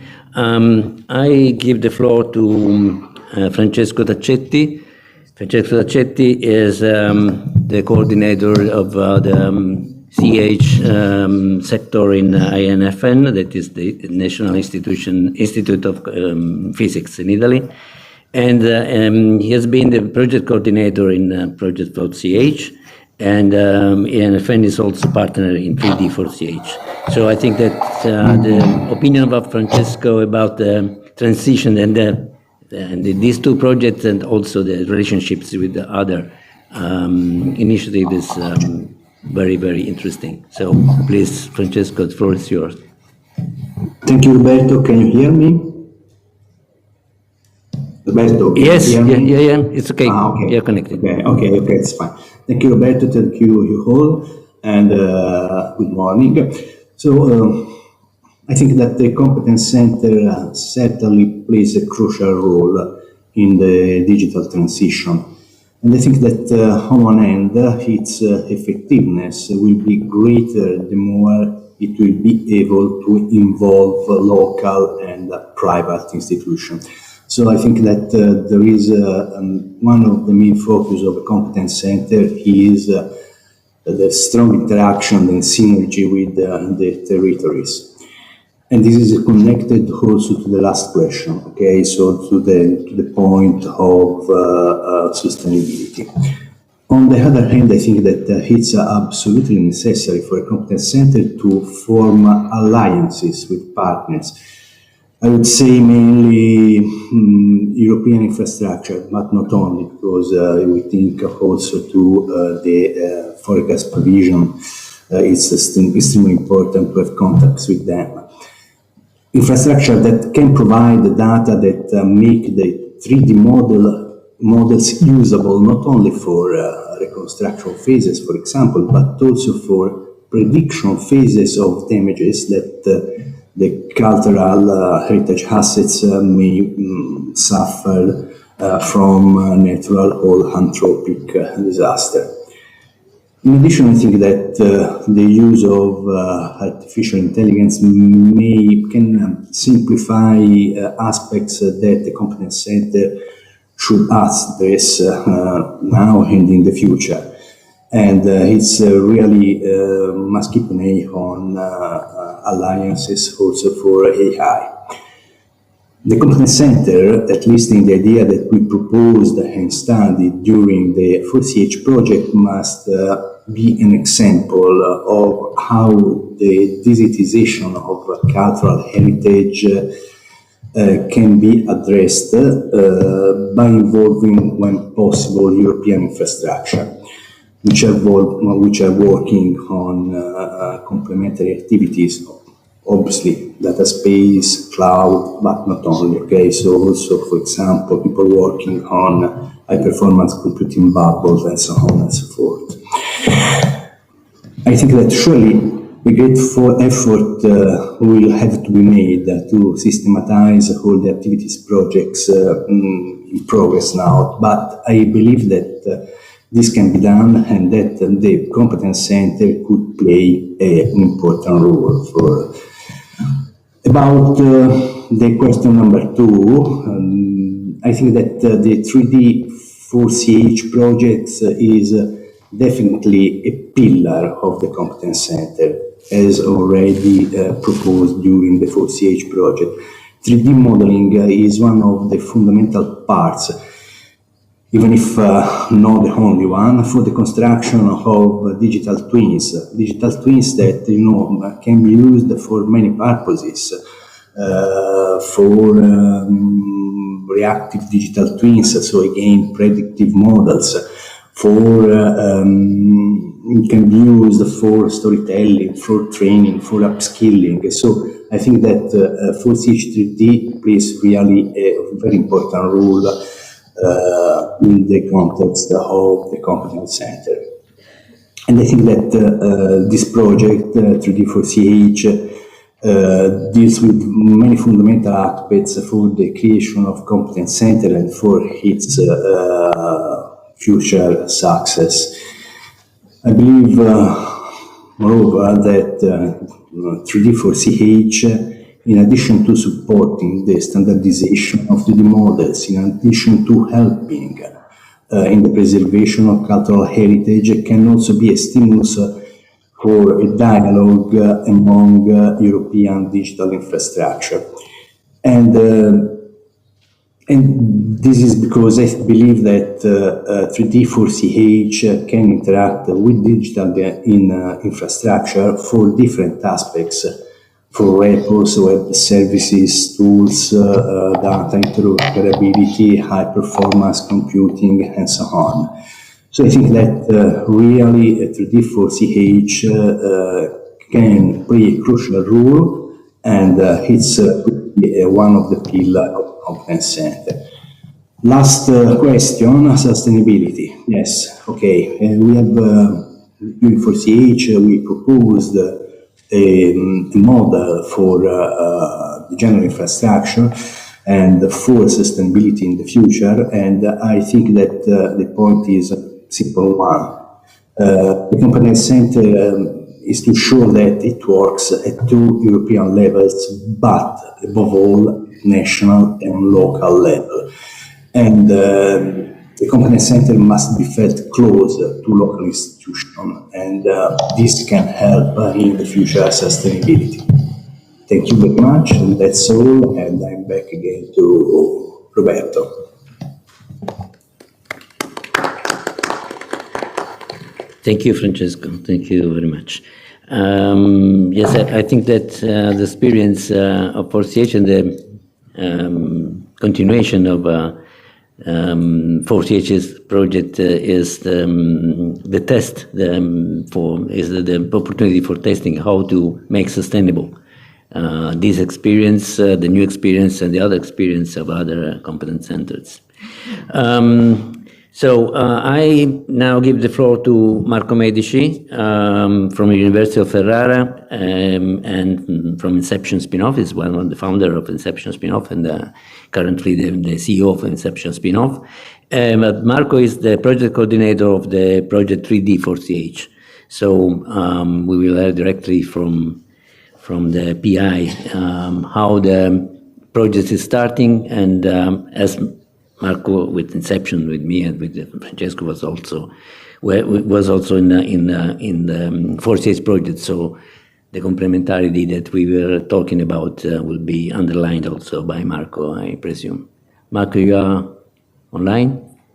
Yeah, I'm here. Thank you very much, Roberto. The floor is yours. Thank you very much. Thank you very much, everyone, for hosting this great panel. So I would like to start from the first question, indeed, about the strategic role that a competence center can play. As Fulgenzio was anticipating, of course, that there is a kind of embedded aim into this 3D4CH competence center that is specifically trying to bridge a gap between the technological innovation in 3D and not only and cultural heritage institutions, in particular for small institutions, small museums that are actually struggling in adopt those technologies. So how we can do that? For sure, we need to facilitate the access to knowledge, methodologies, and as said, also to infrastructure and tools. It can be quite difficult, let's say, to trace a clear line between what it is 3D digitization, what is extended reality, what is AI. We have heard about that not only in this panel, but also in previous sessions. Most of the time, AI is coming to be part of our everyday processes. So most of the time, we may not even understand how important is the role that AI plays, and the 3D digitization is strictly connected to this concept of extended reality, because of course it helps us in using 3D resources in a digital world, but also in the physical one, trying to enriching the user experience in the digital world as well, in the real world as well. So, of course, it's not easy to try to orient ourselves in this new technological environment. So for that reason, for sure, we need to assist cultural heritage institutions in doing that. As Fulgenzio was saying, most of the time we see all the same people participating in this sector. So we need to figure out a way to enlarge this activity of building capacity. For sure, multilingual support is one of the main topic that we are tackling right now. What we are going to deliver, it is at least the support of 6 different languages, including also Ukrainian language, in order to demonstrate that we do not need only to be, let's say, proactive only in the sense of adopting new technologies, but we also need to be flexible. Also, Valentin was saying that we need to be flexible in terms of creating momentum, for sure, for creating digital assets and try to exploit in the best ways possible new technologies and new tools, but also we need to be flexible in order to try to prioritize in different ways and maybe in a different way as it was scheduled since the beginning our effort. So this flexibility, I think it is super important as well. But let me also say that when we are looking at this importance of 3D technology, as Fulgencio was underlying, the 3D-4CH project will be a deployment project. So we are not going to develop anything new, but we are going to apply what already exists. But in doing that, in documenting standard procedures, documenting a standard workflow, or training using specific tools rather than others, we are making a choice. So one of the role of the competence center is also to ensure that the diversity of what has been developed in the past will be kept even for the future. It is important that we are working towards a kind of open environment in which we do not assign let's say one main role to one single tool, but we need to understand that there are specific tools for different purposes. And so one of the best way to understand how a 3D model or a 3D replica of a real object can be done is to understand which is the purpose of the digitization. And somehow I'm transitioning also to the second topic, so the complementarity between the 4CH project and the 3D-4CH.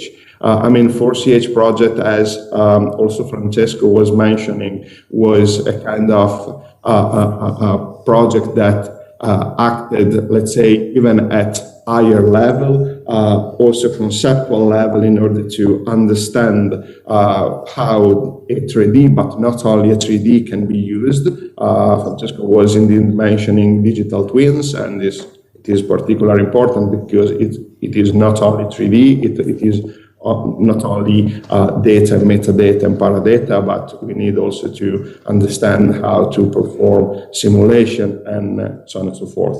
Fulgencio was recalling us that the cultural heritage sector should be tackled at national level, but on the technological side, of course, we can foster this also at European level. So even in this sense, I mean, 4CH, and I'm pretty sure about that, will succeed in creating national nodes, active national nodes, can be super helpful for the 3D-4CH project in the sense that we can, in that way, understand from national levels which are the needs of digitization, and for that reason, select the most effective technologies and orient the capacity building and the training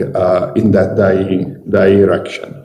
Of course, 3D, 4CH, and 4CH, and the data space are not the only players in this sector.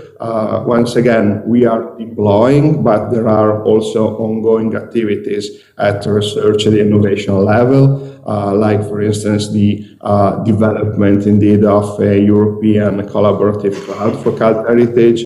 We already started to create synergy with this initiative, because from one side we do have a place in which data can be aggregated, can be accessed, can be reused, can be where people will be able to contribute to the creation of data. But on the other side, we do also need an infrastructure at national level, at European level, in order to understand how to make the most out of those data. So for that reason, the role of the competence center will be for sure to bridge this gap.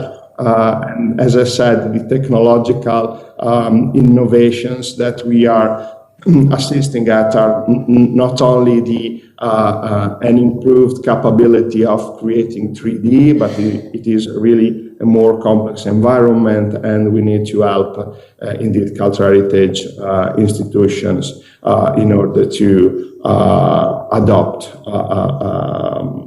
this new digital and comprehensive ecosystem that still is something growing and changing quite fastly. So I would say, in this sense, and once again recalling one of the topics that was mentioning, this flexibility, this capacity of adapting the selection of right technologies and tools for doing in that is of utmost importance. Last but not least, sustainability. Of course, we are. I have to ask you to stay very short in sustainability, because we are very late. Thanks. For the sustainability part, of course, it really depends on how we can demonstrate the added value of using 3D and digital technologies in this sense, because only if we demonstrate the usefulness of these new technologies, we can, of course, ask institutions to commit themselves to their use, and so for that reason, making this investment sustainable itself. And done. Thank you very much for your attention. Thank you, Marco. I see that we are running out of our time, so we have to. Surely we don't have a second round. I will give now the floor to Marco Rendina. He is the managing director of the European Fashion Heritage Association. He is partner in the project, in the 3D4CH project, and in other sister projects that are working on in this field. But it's very important his experience in the Competence Center, because he will talk about a very interesting experience that can be used to learn something about the Competence Centers. Please, Marco. Thank you, Roberto, and thank you for inviting me here. It's difficult to say something interesting after all these speeches that basically said a lot already. I wanted just to go through quickly what I think competence centers are important about, and how they can play a strategic role in driving digital transition of European cultural heritage. I think they can do that across several key areas. Competence centers are instrumental in bridging the gap between rapidly evolving digital technologies and the resource-constrained sector, cultural heritage sector. This is probably the most important, or at least the most impactful thing. Has been said already, they promote standardization and interoperability. one of the issue that the sector is facing is a fragmented digital landscape that hinders the development of a cohesive European digital cultural heritage ecosystem. And competence center can play a vital role in fostering standardization and interoperability. They can play also a role in understanding the actual need of CHIs of institutions like museum archives and libraries. They facilitate collaboration and networking. They create a platform, a forum for CHIs to connect, share knowledge, and collaboration on digital heritage initiatives. And this can foster a sense of community, which is and shared learning within the sector, which I think is quite relevant. Supporting capacity building, this also has been said. Competence center empower cultural institutions to take greater ownership of their digital transformation processes. Competence center can also act as a crucial intermediaries between CHIs and broader European initiative and digital infrastructures like the Common European Data Space for Cultural Heritage that we have seen before, thanks to Valentin, and also the European Collaborative Cloud for Cultural Heritage, facilitating integration with these infrastructures.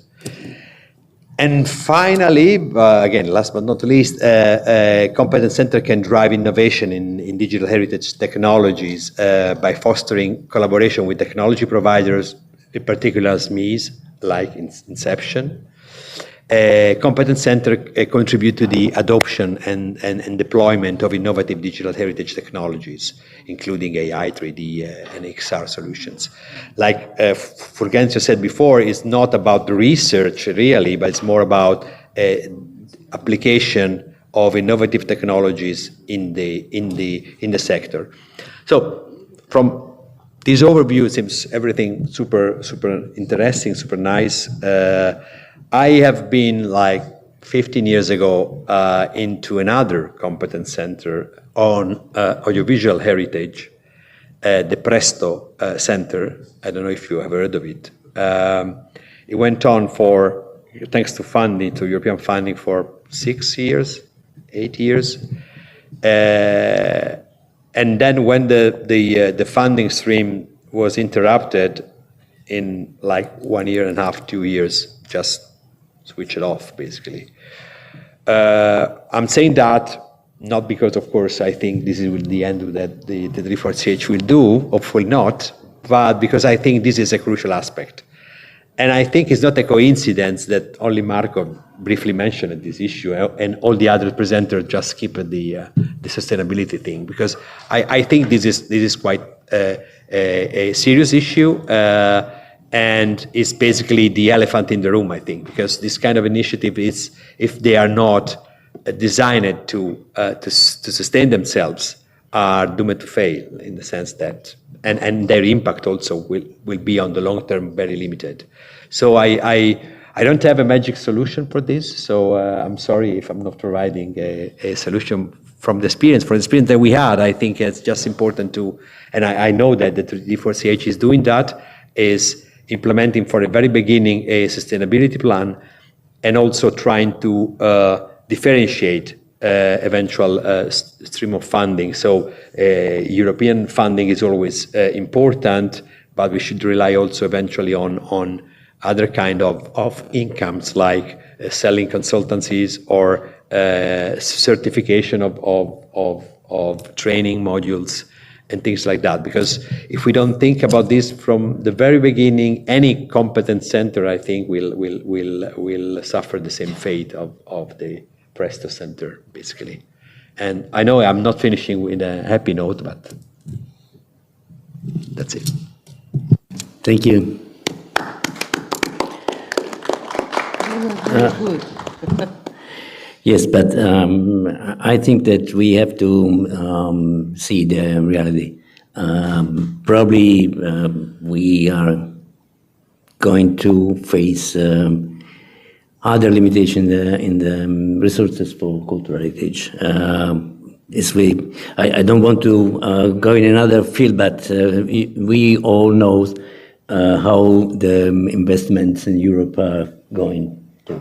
So this is the risk, and I think we have to learn from the past. I think we have to make strong the cooperation between, I repeat, between the existing experience, ongoing experience, past experiences.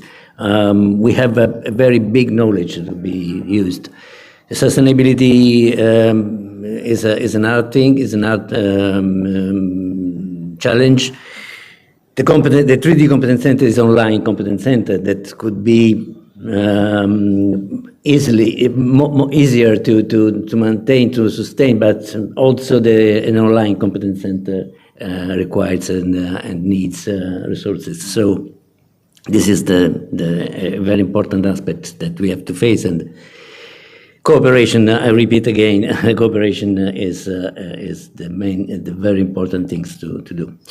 So in the list we had the contribution from Time Machine Organization from Sander Munster from University of Jena. We decided to go ahead with the person in presence, and we will send the video after the end of the speeches and possible questions from the audience. But I think it's very important to hear the opinion also from Time Machine, that is another very important player in this field. So I give the floor to Konstantina Suntri, that is representative from the Ministry of Culture, Sports of the Hellenic Republic and General Directorate for the Restoration, Museums and Technical Works. The General Director is Dr. Androulidaki, and she is here. Yes. Okay, thank you. Thank you very much. May I have a... Yes. Yes. Point. Yes, the pointer. Thank you very much for your invitation, and of course I would like to thank not only the organizers but also our General Director, Ms. Androulidaki, that allowed me to be here today. So today we're going to share some of our experiences from the Ministry, the Hellenic Ministry of Culture. Okay. As you already know, in Greece, where cultural heritage spans thousands of years, the need to digitally document, protect, and promote our monuments have never been more urgent. Today, we're facing twin emergencies. First, the climate crisis, wildfires, floods, rising humidity, and extreme weather are posing unprecedented threats to our monuments and landscapes. Second, societal crisis, pandemics, economic pressures, over-tourism, and geopolitical instabilities are challenging our ability to ensure public access and safeguard cultural assets. The COVID-19 pandemic accelerated digital adoption in our sector, but it also revealed critical weaknesses: fragmented and scattered data, insufficient integration of digital projects, and the deep-rooted hesitance to adopt new innovative methodologies. If we are serious about protecting our heritage to future generations, digital transition is not a luxury, it is an existential necessity. Our future resilience depends on acting decisively with collaboration, technology, and vision. Transitioning to digital heritage management is not easy, especially in a traditionally conservative public sector like ours. We face real obstacles: deep-rooted resistance to changing established workflows, lack of specialized digital skills inside heritage agencies, fragmented systems that often do not communicate with each other. This is where competence centers become essential. They bridge the walls of research, practice, and policy, enabling us to act with greater speed, precision, and scientific rigor. At the Ministry of Culture, we have built partnerships with universities, interdisciplinary labs, and technology hubs. Also, we have to develop integrated heritage management systems that all allow better decision-making at site, regional, and national levels.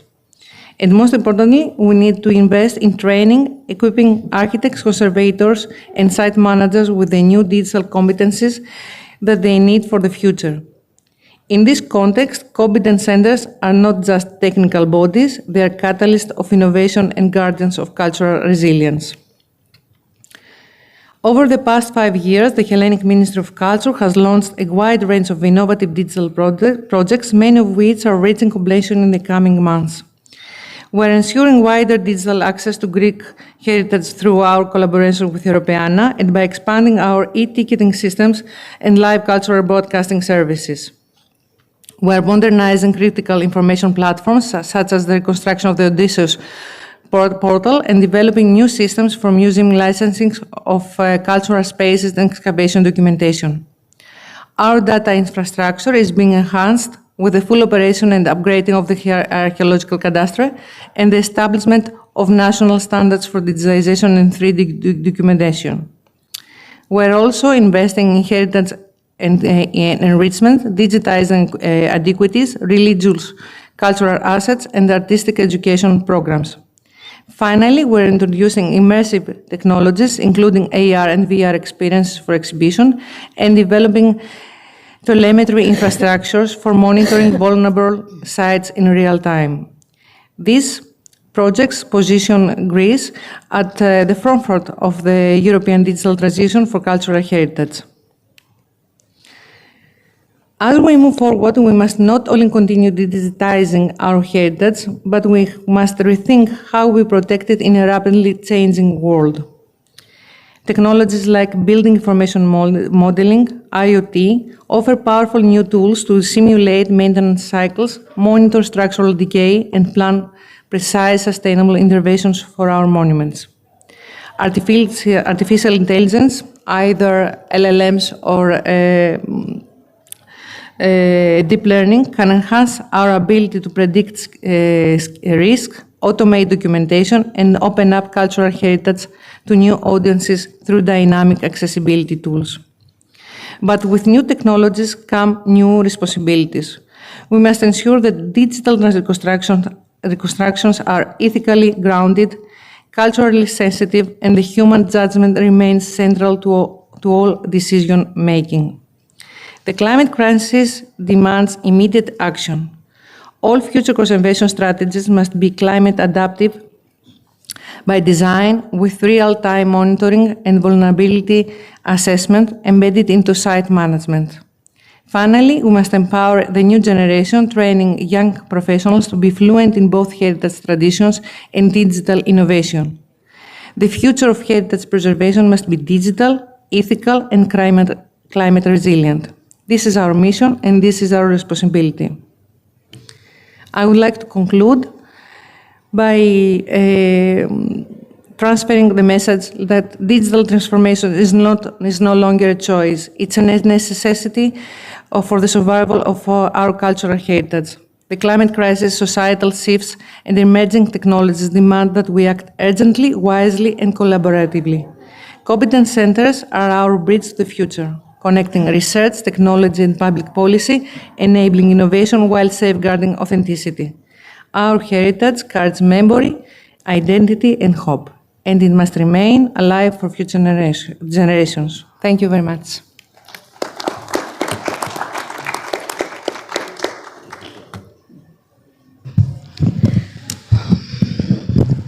I would like to thank Roberto Di Giulio for bringing here 2 European projects and a PO from DG Connect to organize a European discussion and problematic about the future of digital heritage, which has to serve preservation of heritage in Europe. As we concluded yesterday from the first panel, and according to the proposal of the former Director General of the EU on Education, Culture and Multimedia, Dr. Spiros Papas, Europe today is facing a great challenge by reorganizing prioritizations towards defense, we, the people of culture and of science, have to organize our priorities within a European network in order to sustain our position, our culture, and Europe. So this is the political condition within which we are talking. It's not easy going everything we are talking about. And how shall we address the challenge of innovation that digitization brings? Are we envisaging to introduce a new directorate in the ministries, in museums? What is our vision? New employees to organize nice digital tools according to how the European standards will organize through the 3D, 4CH, the things to flow on. I think that nobody here is having such a vision, and mostly not the ministry, employees and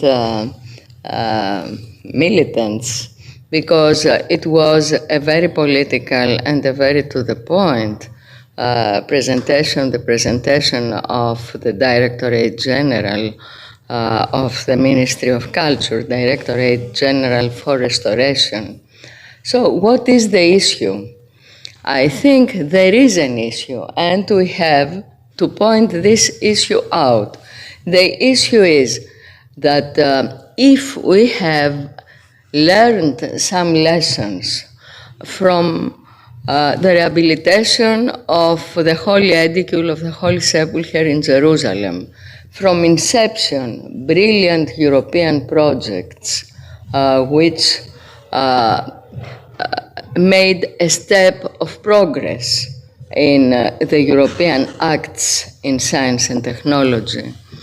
If we have learned something, this is that we should use the digital documentation as a core space for interdisciplinarity, to upload, merge, and fuse all the data from all disciplines, from history, archaeology, architecture, civil engineering, materials, chemical engineering, informatics, to use AI upon actual data in order to synthesize and to give answers, to use the multi-layered digital representations in order to give solutions, to organize solutions, to implement solutions. So what is missing? What is missing is this link, this connection from 4CH to the 3D 4CH. There has to be a connection, otherwise we will go on with very nice digital tools and standardizations, but we won't be able to use them at the layer of the requirements for an interdisciplinary usage data space. So we need to develop a space. We don't need to develop digitization. This is a resolved matter. We need to develop a space. And this space requires the participation of all. And the call of the panel one, the call of Spiros Papas for a network, becomes very specified in this case. I believe that there should be a network, a European network developed in the same way that we, with the project Eplogon, are going to organize a national network in Greece.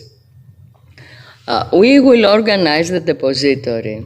We will work on BIM. We will develop skills on digitization, but that's not enough. What should be required is to bring together architects, engineers, historians, archaeologists to work and give the content, the thematic content, and the way that these contents will be articulated on a monumental strategy, on a city, on a site. This is what we need and what we don't have. So it's a very minor incident to suggest that in the 3D 4CH it would be better to have a representative advisory board on another layer apart from the technical one, so as to give the input to this required function.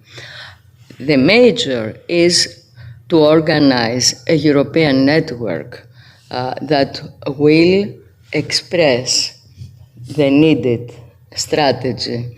So that is the questions I pose and the call I'm presenting for this strategy, because Europe needs urgently a strategy which is not usual, business as usual. There is no time for business as usual anymore in the Trumpian period. We need to do something which is on the level of our culture and of our vision. I wouldn't say in our capacity, because our capacity is given, the will is required. Thank you very much.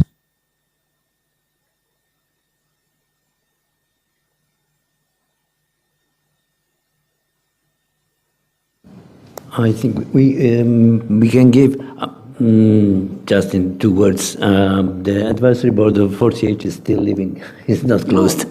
Don't care about this. The function is... Yeah, but the cooperation is quite important. So I totally agree on that.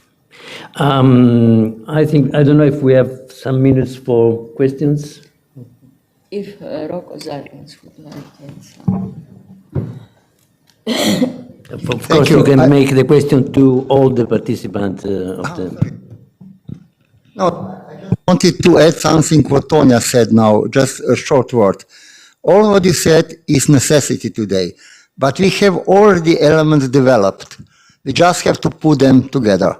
So let's start data collection, resilience, and disaster prevention. And with all the tools which we are talking about today. And that is the story. Thank you.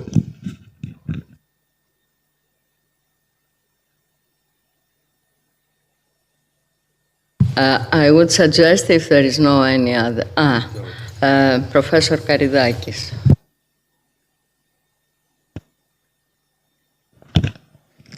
Okay, thank you. Great issues and points there. Two aspects, perhaps, for comments on that. Initially, bottom-up, involving, engaging stakeholders in competence centers is really crucial. Any ideas, approaches, current, ongoing work, etc. And top-down. SEDCE experts are here. Rehana, Fulgencio were here. Ecos was also present yesterday and is currently everywhere. So how would you involve and converge or, I don't know, fuse, influence the top layer towards these thoughts? Thank you.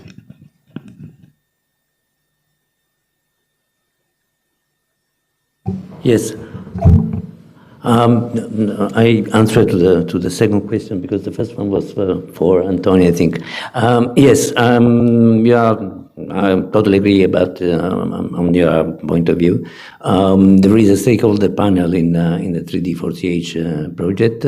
There were a stakeholder group in the 4CH project, and as I said, there were and there is an advisory board established in the 4CH project and a technical advisory board in 3D 4CH, I think that we don't have to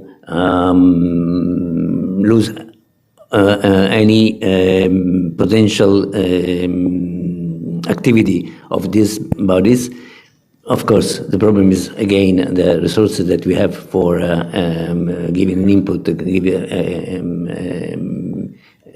to support activities. But the other very important point is, as I said, the creation of the contact points in each country that has been started at the end of 4CH project, is still ongoing. We are trying to, we have 3 or 4 at the moment, but we are working for the construction of the contact points that will be the network for the 4CH Competence Center, the big 4CH Competence Center.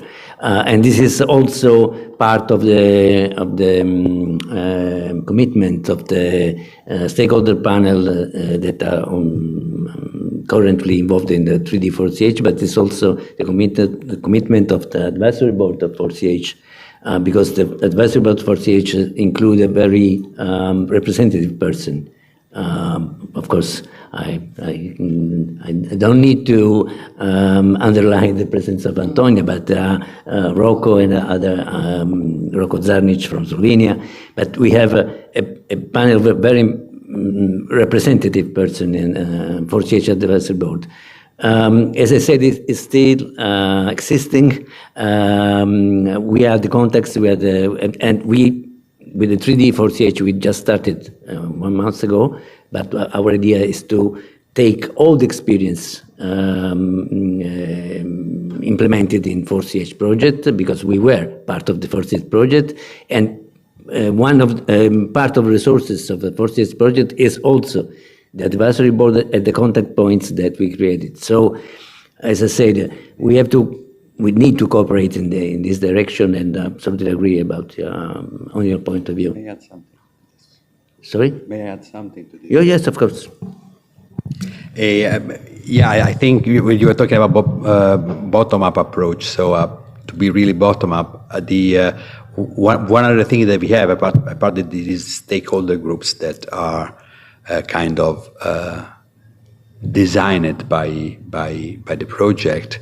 We have a real bottom-up approach, because we have in the competence center involved several aggregators that are working with cultural institutions across Europe in different domains. So I just wanted to remind here, I know that I won't be very popular, but 3D is not just about monument and sites. I mean, I'm representing the fashion and textile sector. We need 3D, and we have completely different problems of the one that you have in archaeology or in architecture, and they have the same dignity of the others. So I think, and in the consortium, we have us representing the fashion and textile sector. We have Carrara, which is archaeology and architecture. We have Michael Cultural Association, which is representing hundreds of museums across Europe. So we have even Sound and Vision, which is an audiovisual museum, which is exploiting a lot of AR and VR technologies. So I think that this grants also a connection with the actual institutions that needs help and needs upskilling in this. And I think this probably is the best way to have this kind of bottom-up approach. Thank you. Just a suggestion, perhaps this engagement shouldn't be too like aggregator specific or contact point specific, and be more like distributed, even for national level. Thank you. And here is coming my invitation to you, since within Evlogon, the project we announced yesterday, we are going, first of all, to establish the national network, which we prepared 2 years ago. You remember, you were there at the Technical Chamber of Greece and at the advisory board meetings in Europe, in Brussels. But we will now conclude with that, and we will invite you there. And there we will discuss the second issue I posed here, how Could we be a part comprising a competence center in Greece? How could be a part of this ideal 4CH which will be capable to use digitization? We will discuss this as well with you in that direction, and you will be all invited. Thank you very much, all. Thank you.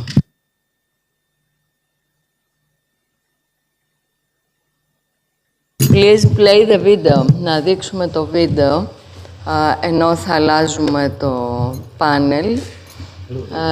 Να βγει φωτογραφία του πάνελ, please.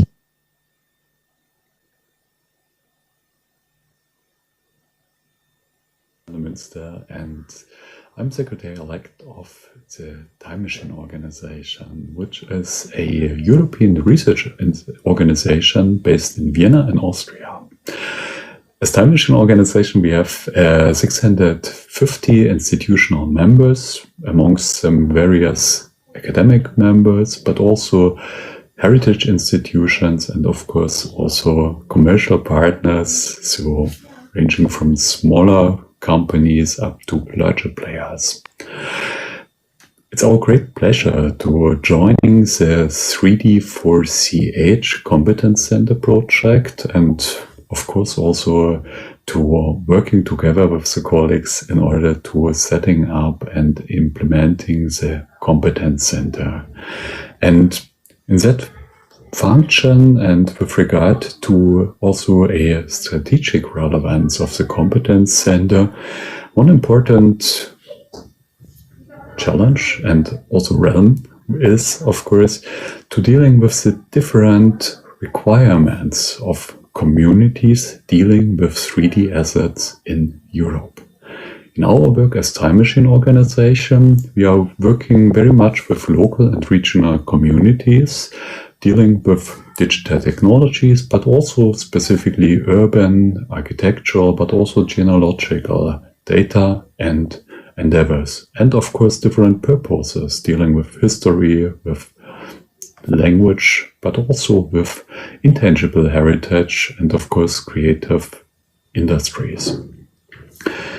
One of our findings there is, of course, that these communities are having very heterogeneous levels of support they are needing, ranging from very experienced institutions, persons, networks dealing with 3D technologies, up to, of course, those one who are needing very much support and competency in that field.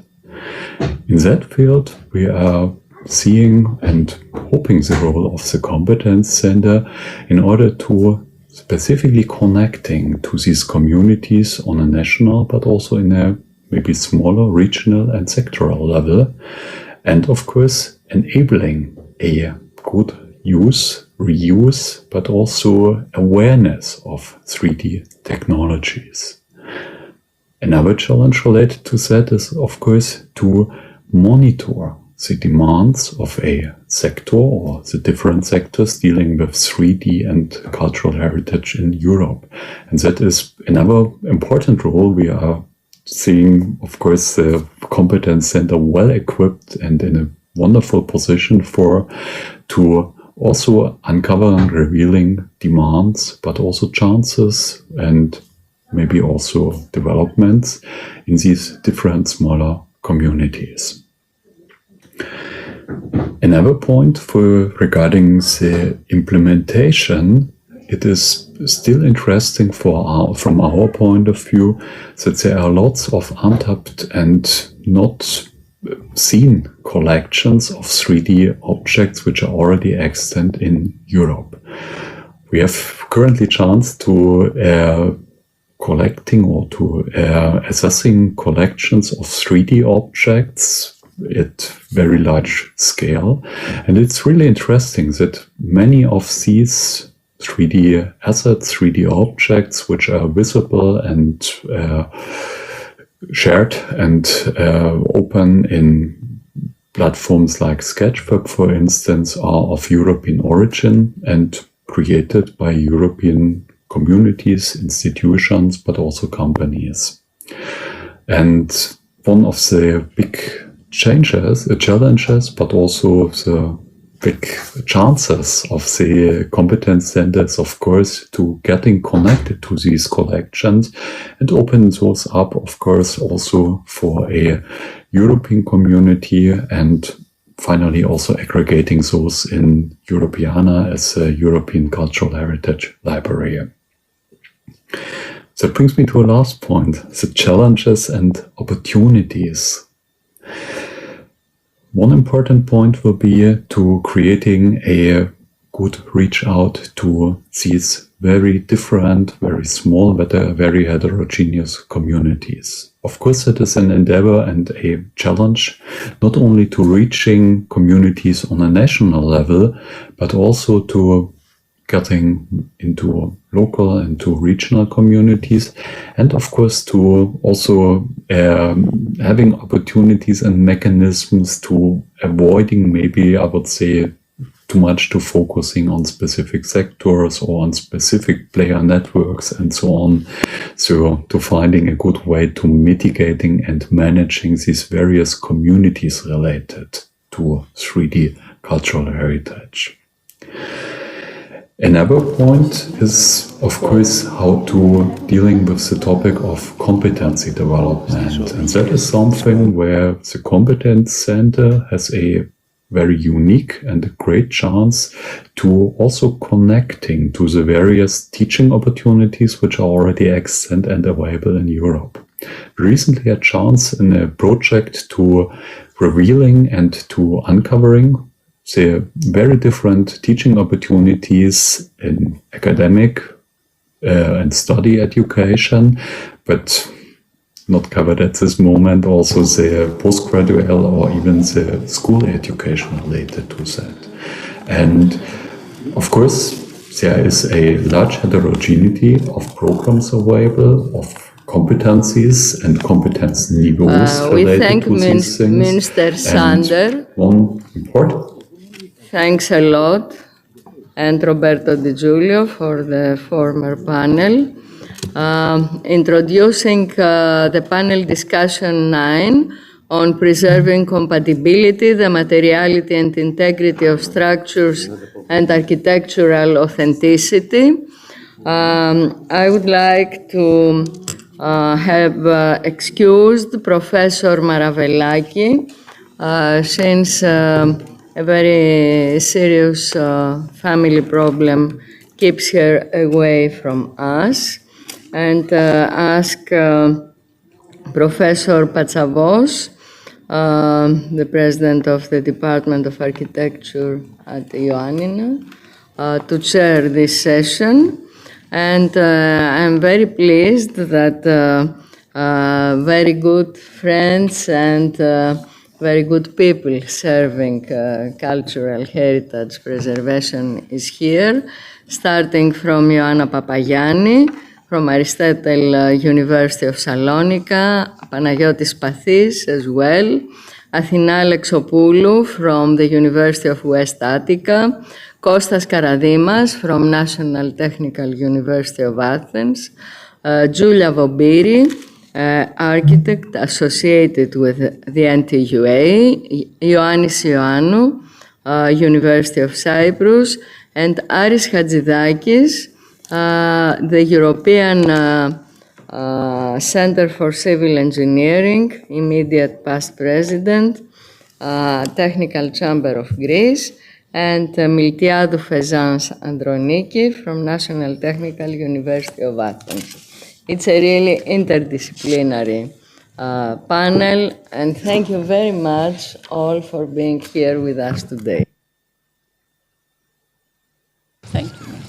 So we thank Professor Moropouli for the introduction, and I think we can now start with Professor Ioanna Papagianni. I'm here. Yes. I'm going to present the work of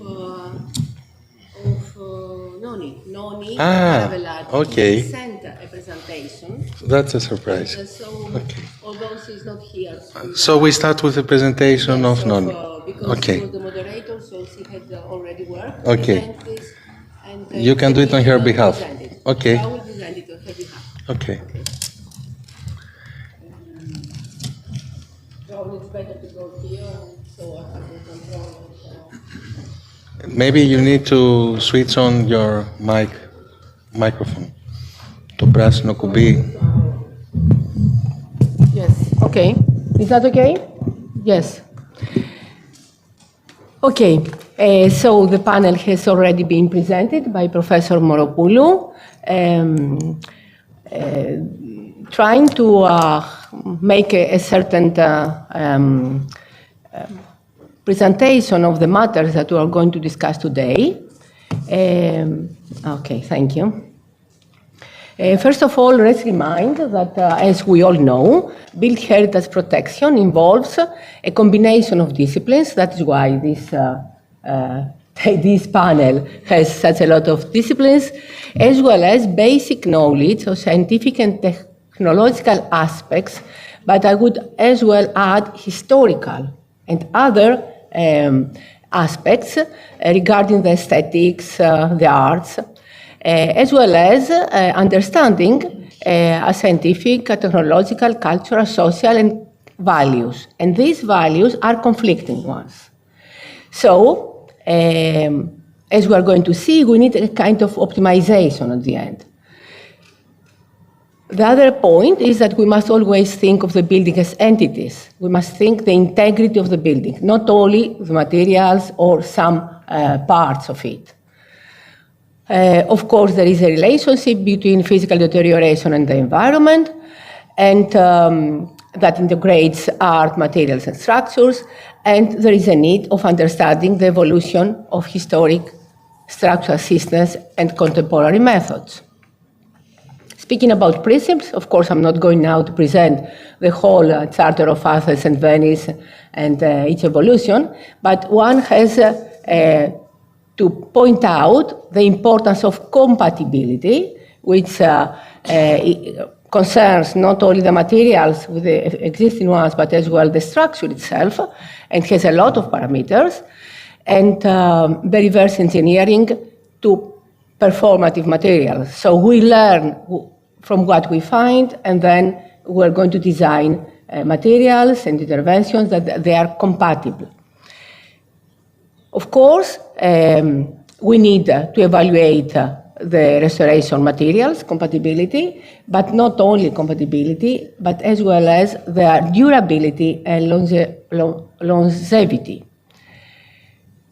Another point that it is very much discussed in our work, it is the principle of reversibility that it was used very much in the past. Now, after many years, the tendency is that this term, it is completed by another term, which is retreatability. This means that when an intervention or material it's not possible to be reversible, then it has to be compatible in such a way that it will permit for the future generations to retreat the surface or retreat the structure. Reinterventionality, as Professor Tasio says. And then here I will add something, it is not written by Noni, that in the ISCARSAC committee of ICOMOS regarding more the structural restoration of monuments, we propose now, instead of irreversibility, to use the word removability, because in the reality, nothing is really reversible. When we intervene, we are doing a certain harm, small or big one. So probably removable, it's much more close to the reality.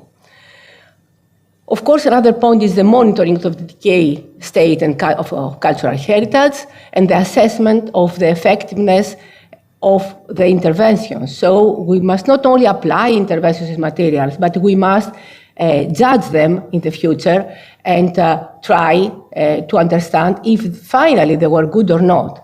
And of course, the preventive conservation, this is something very, very important in order to avoid important damage. Of course, there is an open discussion about the cultural materials in the climate change, we all know. I will not go through all the points that Professor Maravelaki has noted. We all know that we need to take this matter into account. We need to make some specific studies in the various sites, because they are not the same.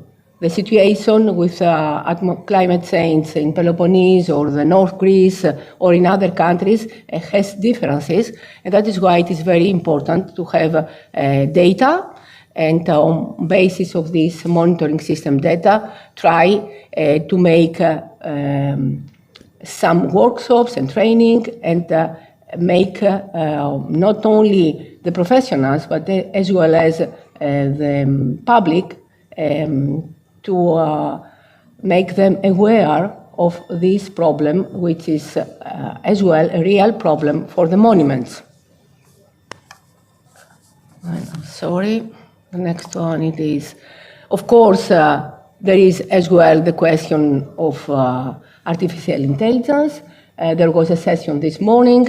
This is something that concerns as well the restoration and conservation of monuments, because a lot of help can be given by this approach regarding image recognition, pattern detection. It may assist experts in preserving sensitive artworks and archaeological items. It also contributes to the protection of cultural heritage sites by addressing physical effects through environmental monitoring. Thanks to artificial intelligence, necessary precaution can be taken before existing or potential risk damage the heritage. So we need as well to think about rational use of artificial intelligence by balancing technological innovation with ethical concerns. Cultural heritage can be preserved in a sustainable and inclusive way for future generations. Now, we are in a period that sustainability is very, very important. So when we intervene in the monuments, both regarding materials and intervention, we must think about circular economy, the resource management, try to use the necessary material, not overdoing, not waste sources. Try to think about the life cycle of analysis, try to reuse the materials, and of course adapt them to the climate. In the future work, of course, we have some proposals from Noni Moravelaki, integrating new artificial intelligence systems developed in research projects into existing systems, public sharing and generalizing models trained on cultural heritage collections, implementing artificial intelligence in a way that is considerate of ethical, legal, and social aspects, reducing the carbon footprinting of training models and processing at scale.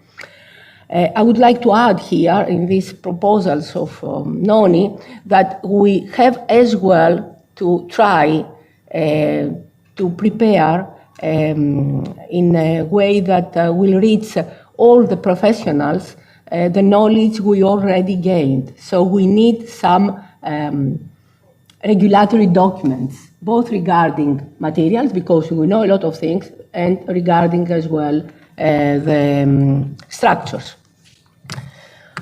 And finally, as we embark on this transformative journey, it is crucial to continue fostering interdisciplinary collaborations and community engagement to ensure the effective and responsible preservation of our shared cultural heritage.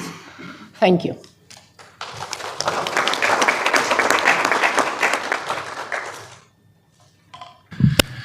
Thank you very much, and also for adding some clarifications.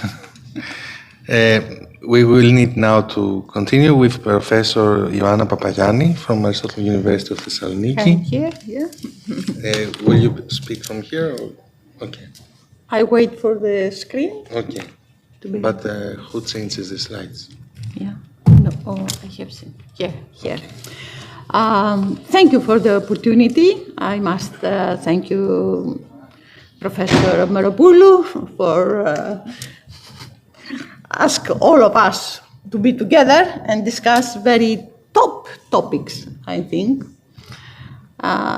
such as sustainability and economy aspects in repairing cultural heritage or historic structures with lime-based materials. Oh, how to... Δεν ξέρω πώς θα γίνεται. Αυτό νομίζω. Ωραία. Το βέλος. Okay. I have some experience working with postgraduate students. I have also some opinions about how to use artificial intelligence in designing, for example, combative repair mortars. So I would like to share with you these opinions.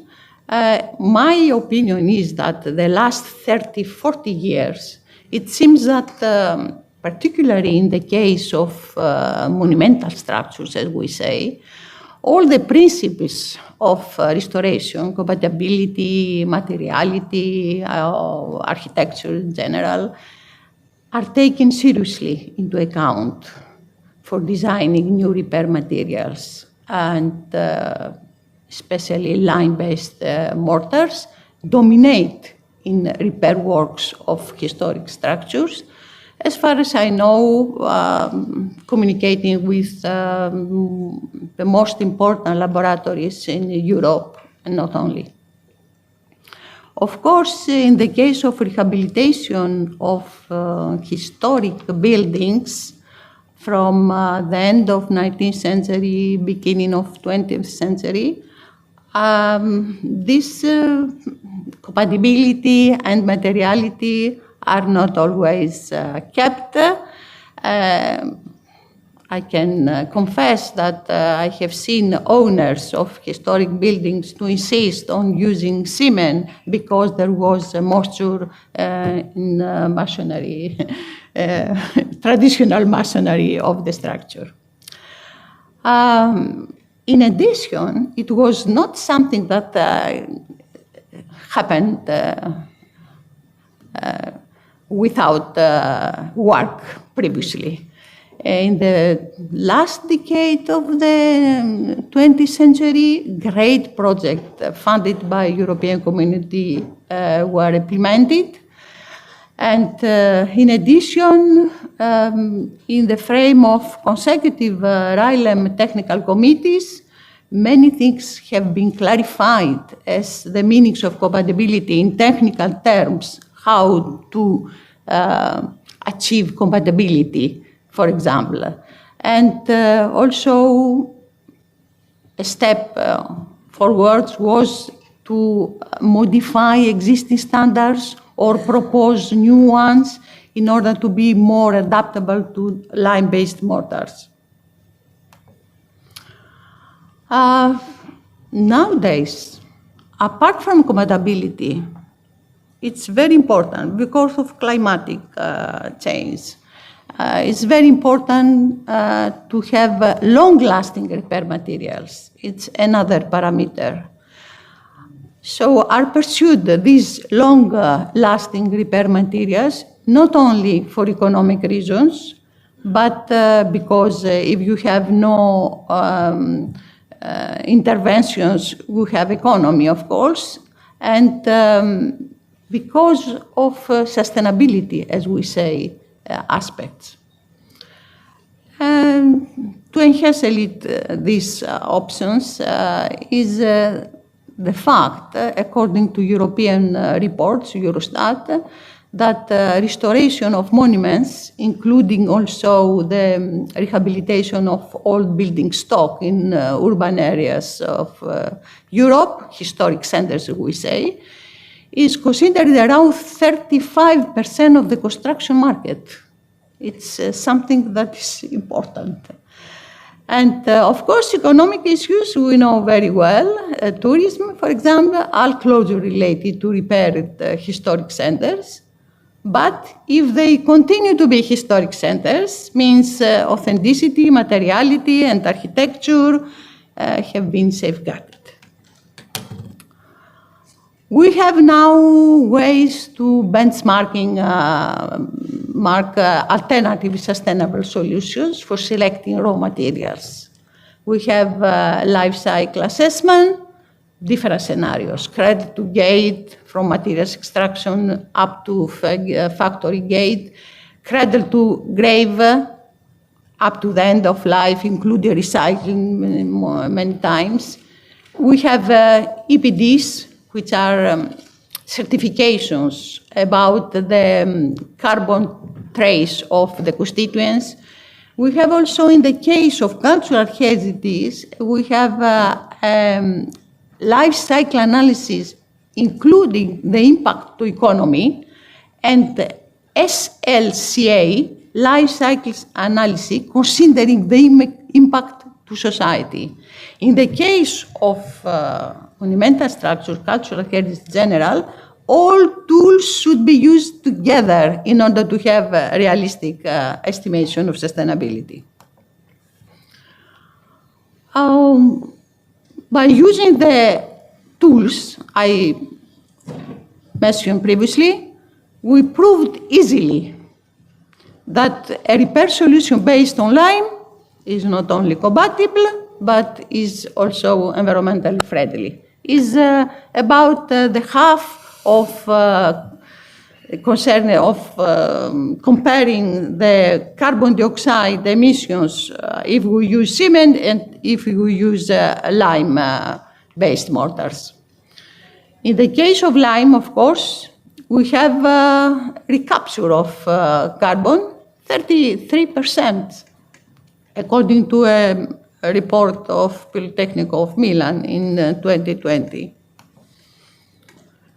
Furthermore, research progressed to produce now lime based on a biomimetic approach of recycled waste, or we can use additives in lime-based mortars that enhance capture capability of carbon dioxide or improve what we say functionality, photocatalytic functionality, for example, of plasters or of renders.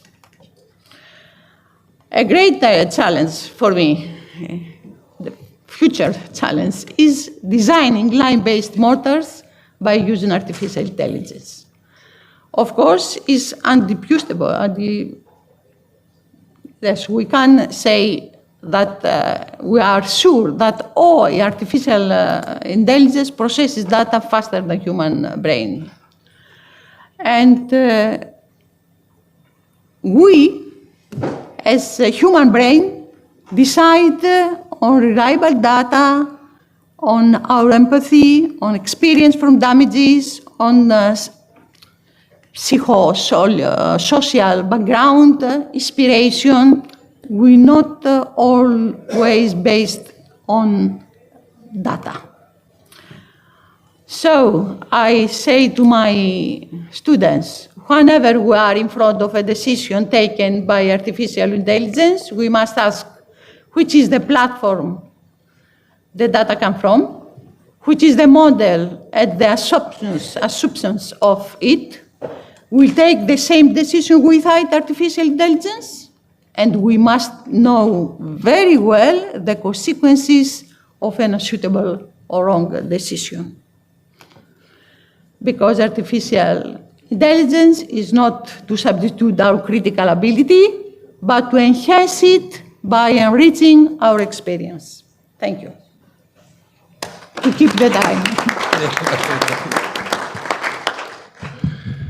Thank you very much for also being very precise with time. And we move on with Professor Παναγιώτης Σπαθής. Θέλετε να πάτε από εκεί? Εδώ. Ναι. Το ποντίκι. Αυτό είναι για το βέλος μόνο. Μπρος πίσω.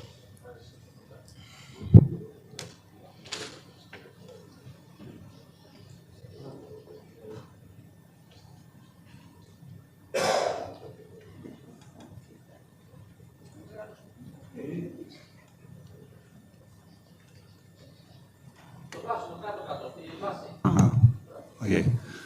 Good afternoon. Thank you to Professor Moropoulou to invite me to be here in this very, very important conference.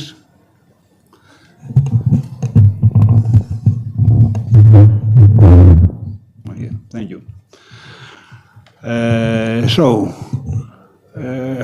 Discussing about in the general field of preserving compatibility, materiality, integrity of structures, architectural authenticity, we will discuss for a little about the role of advanced nanocomposite coatings with semiconductive, hydrophobic, superhydrophobic properties for preserving materials integrity and transmissibility.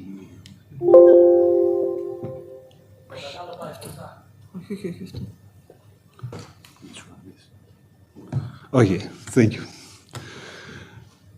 Preserving compatibility, material integrity and authenticity is about balancing old and new, respecting history while allowing structures to evolve. Successful conservation protects cultural identity while ensuring buildings remain functional for future generations. So we will discuss about protective coatings, which are the desired properties in general of protective coatings. Protective coatings must produce hydrophobicity, breathing of the substrate, resistance to environmental factors, preservation of protective properties, no alteration of the optical properties of the stone, the application of the coating should be a reversible process, and compatibility.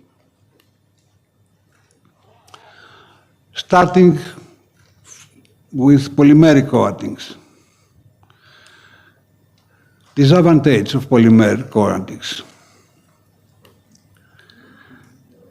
Sensitivity to biodegradation, photooxidation action UV, low compatibility, change of appearance, color change of material, limitation of water vapor permeability, hydrophilic, hydrophobic interface, water condensation, development of mechanical stresses.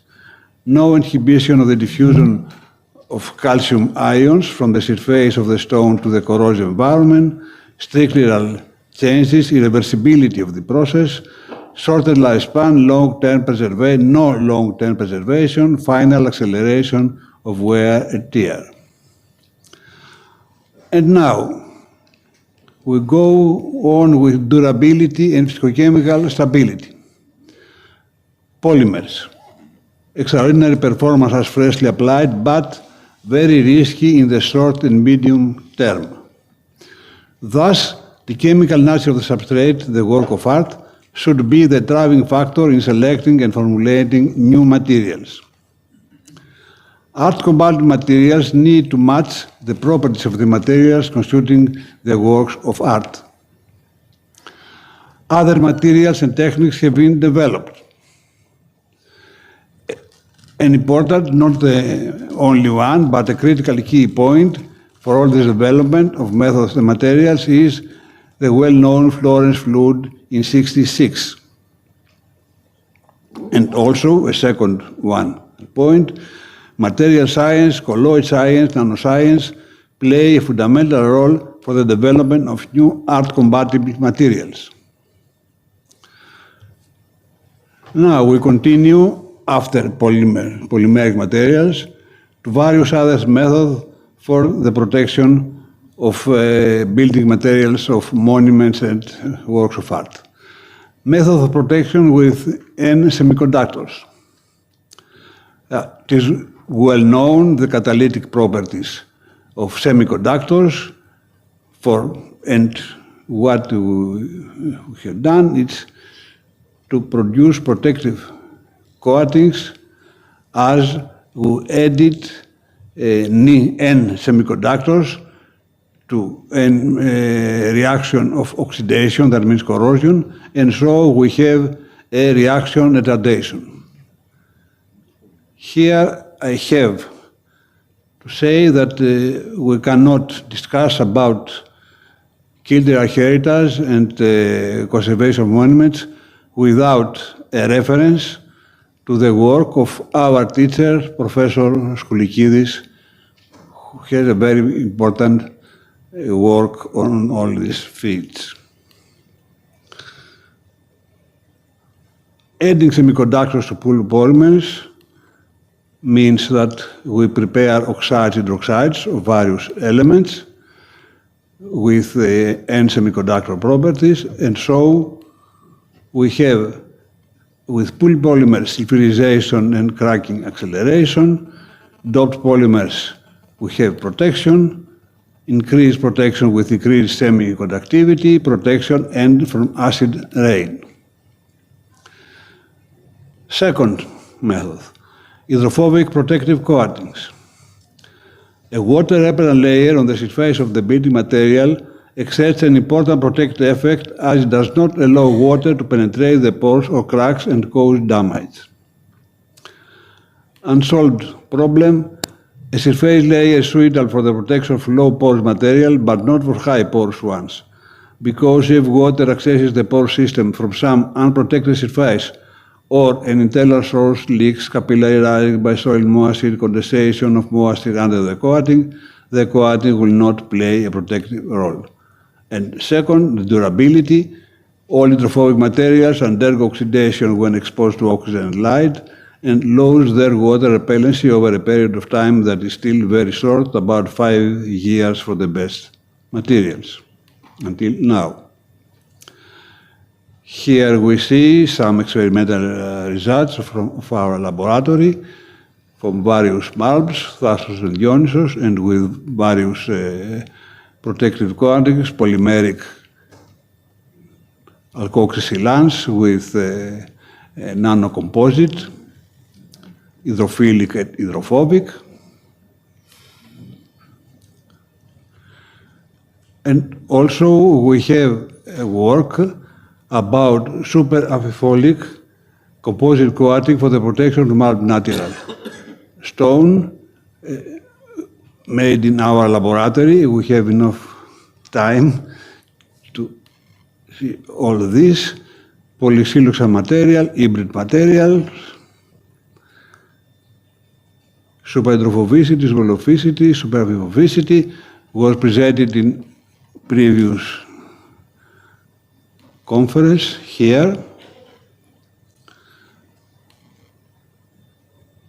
Also in organic nanomaterials for the consolidation of wall paintings and stone, the well-known Ferroni method, the millstone of pioneer use of combating consolidated sodics, calcium hydroxide, the first nanomaterial used in restoration.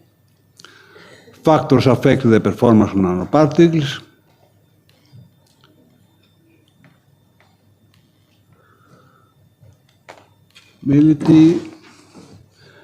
And organic and inorganic hybrid nanocomposite.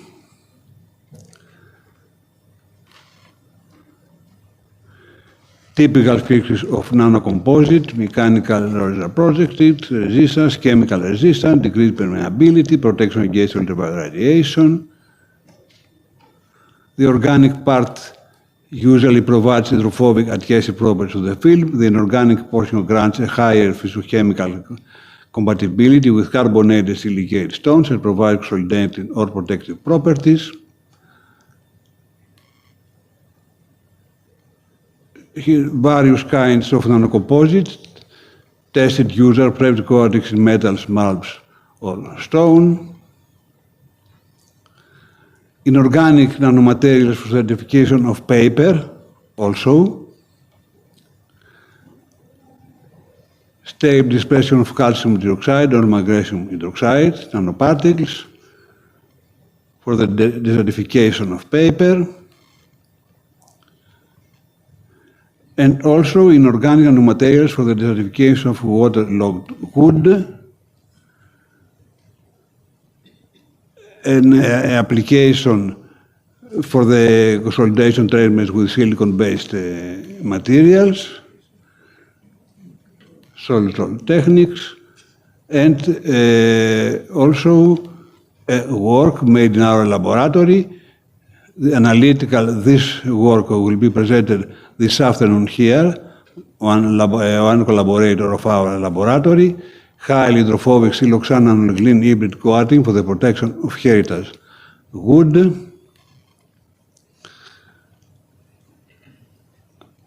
So, we have that. Same polymeric materials, we have acceleration of corrosion, sulfurization, fracture, and after we have the methods materials with niche semiconductors, reinforced polymer materials, inorganic nanomaterials, hydrophobic materials, hybrid nanocomposite materials, and what else in the future? And we have enhancements of mechanical anti-corrosion and antioxidant properties. And closing, working to prepare a new generation of researchers on the fields of preservation of cultural heritage, we have organized, there is more than 10 years, and we continue a transnational master course program. We have every year about 25 students, selected from about 200 applications from many countries from all the world.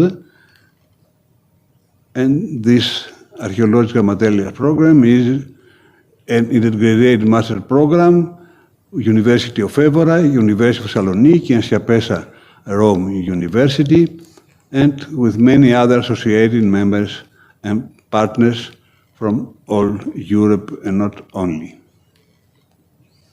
Thank you very much.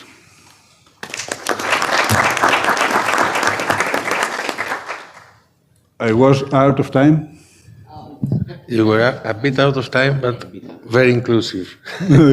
Thank you. I think we can now move with Professor Athina Georgia Alexopoulou. Thank you. Okay, thank you. Good afternoon, everyone.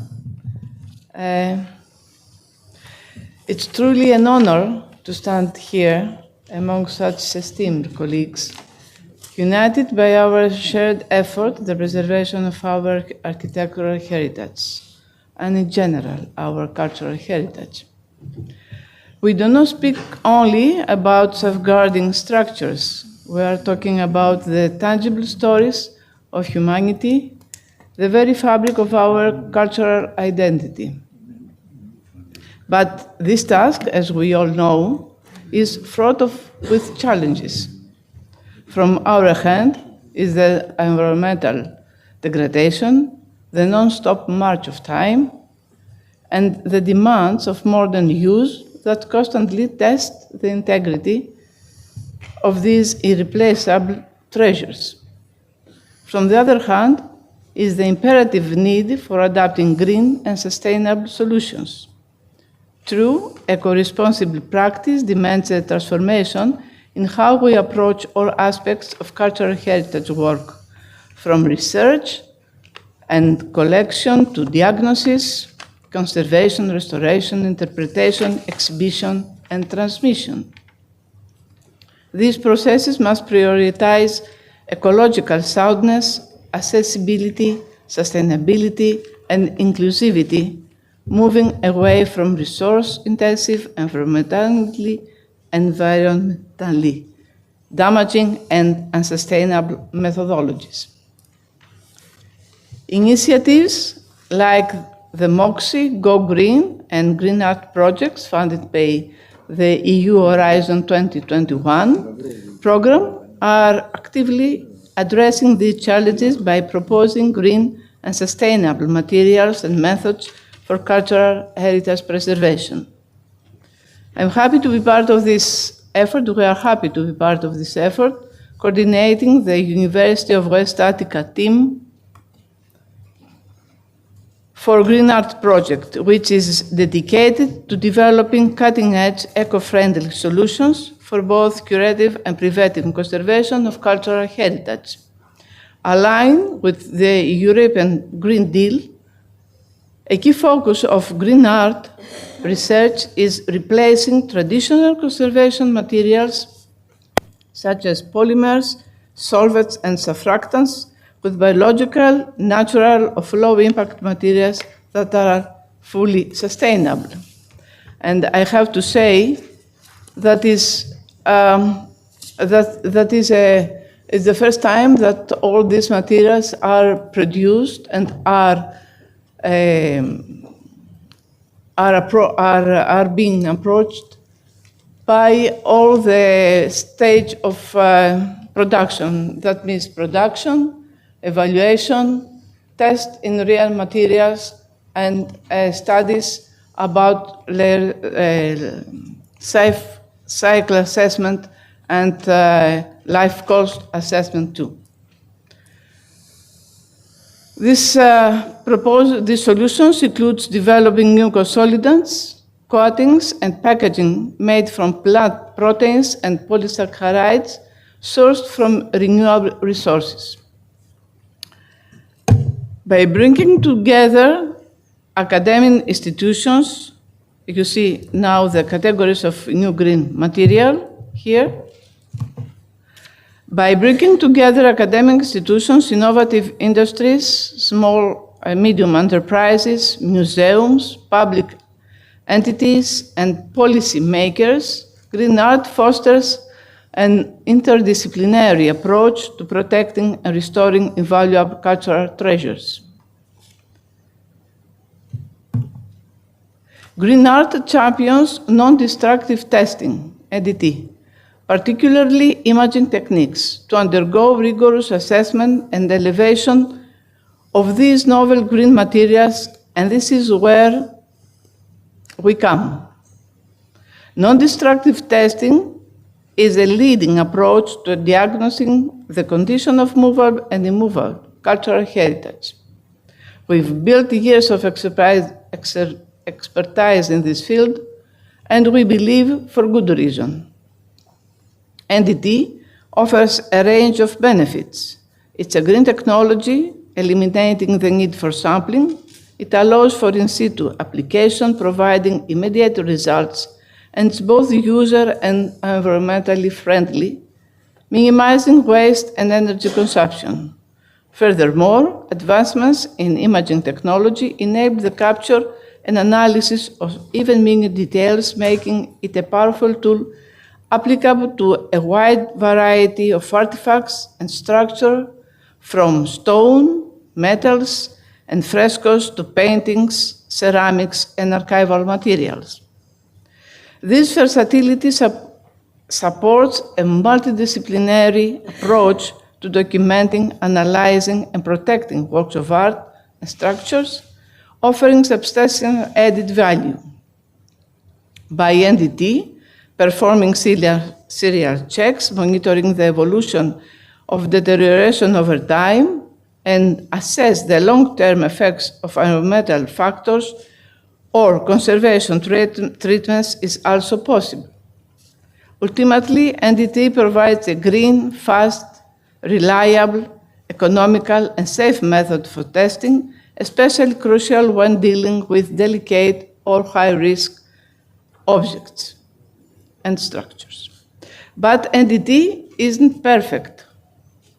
A main difficulty is that we primarily get qualitative results, and interpreting and quantifying images requires expertise. However, technology is rapidly evolving. The progress in the information technology, image processing, artificial intelligence have boosted their interpretation, bridging the gap, making NDT much more attractive. Let's say very much attractive. Thus, despite the learning curve, with the right training and understanding, NDT offers an unparalleled level of insight and control in the documentation restoration process, as we have the chance to find it from the excellent presentations in this symposium. Speaking about Green Art project implemented in the framework of the Horizon 2021, I was to emphasize the importance of Greece's participation in the proposed European Partnership for Resilient Cultural Heritage under Horizon Europe. This initiative is a co-funded European partnership between national, regional research and innovation funding agencies, governmental organizations, ministries, social partners, and employment, education, research, and innovation institutions. It aims to strengthen the preservation of Europe's cultural heritage, contribute to climate neutrality, and foster innovation through interdisciplinary research, which is in the core of modern scientific work. However, Greece's participation is not guaranteed while funding opportunities are limited to participating countries. Greece, with its invaluable cultural heritage, faces severe impacts from climate change. There is a special panel on this issue within this conference showing the importance of this matter. Participating in this international partnership would provide Greece with the opportunity to collaborate with other regions and organizations developing and implementing innovative solutions, models, and strategies to protect and preserve our cultural heritage in the context of the United Nations Sustainable Development Goals and EU policies on green and digital transition, societal inclusion, and resilience. We urge the Greek authorities to address this issue and support Greece's strong involvement in the European Partnership for Resilient Cultural Heritage. We, the academic, scientific, and cultural heritage communities, as well as Greek society, expect decision-making centers to support our efforts toward a sustainable and resilient cultural heritage. Thank you.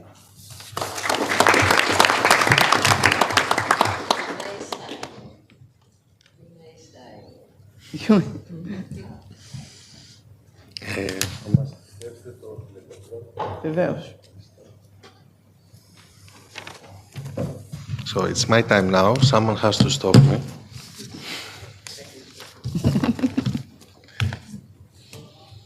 Πατσαβός.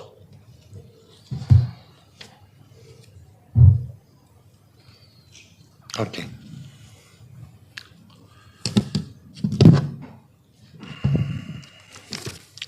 So I will briefly talk about how the specific issues related to the management of modernist architectural heritage may be relating or may be related to the topic of this table.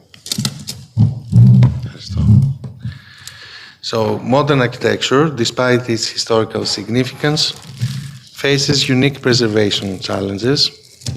Concepts such as the ones that have already been explained and discussed, like compatibility, materiality, and integrity, become complex when dealing with modern materials, modern in the historical sense of the 1930s, yeah?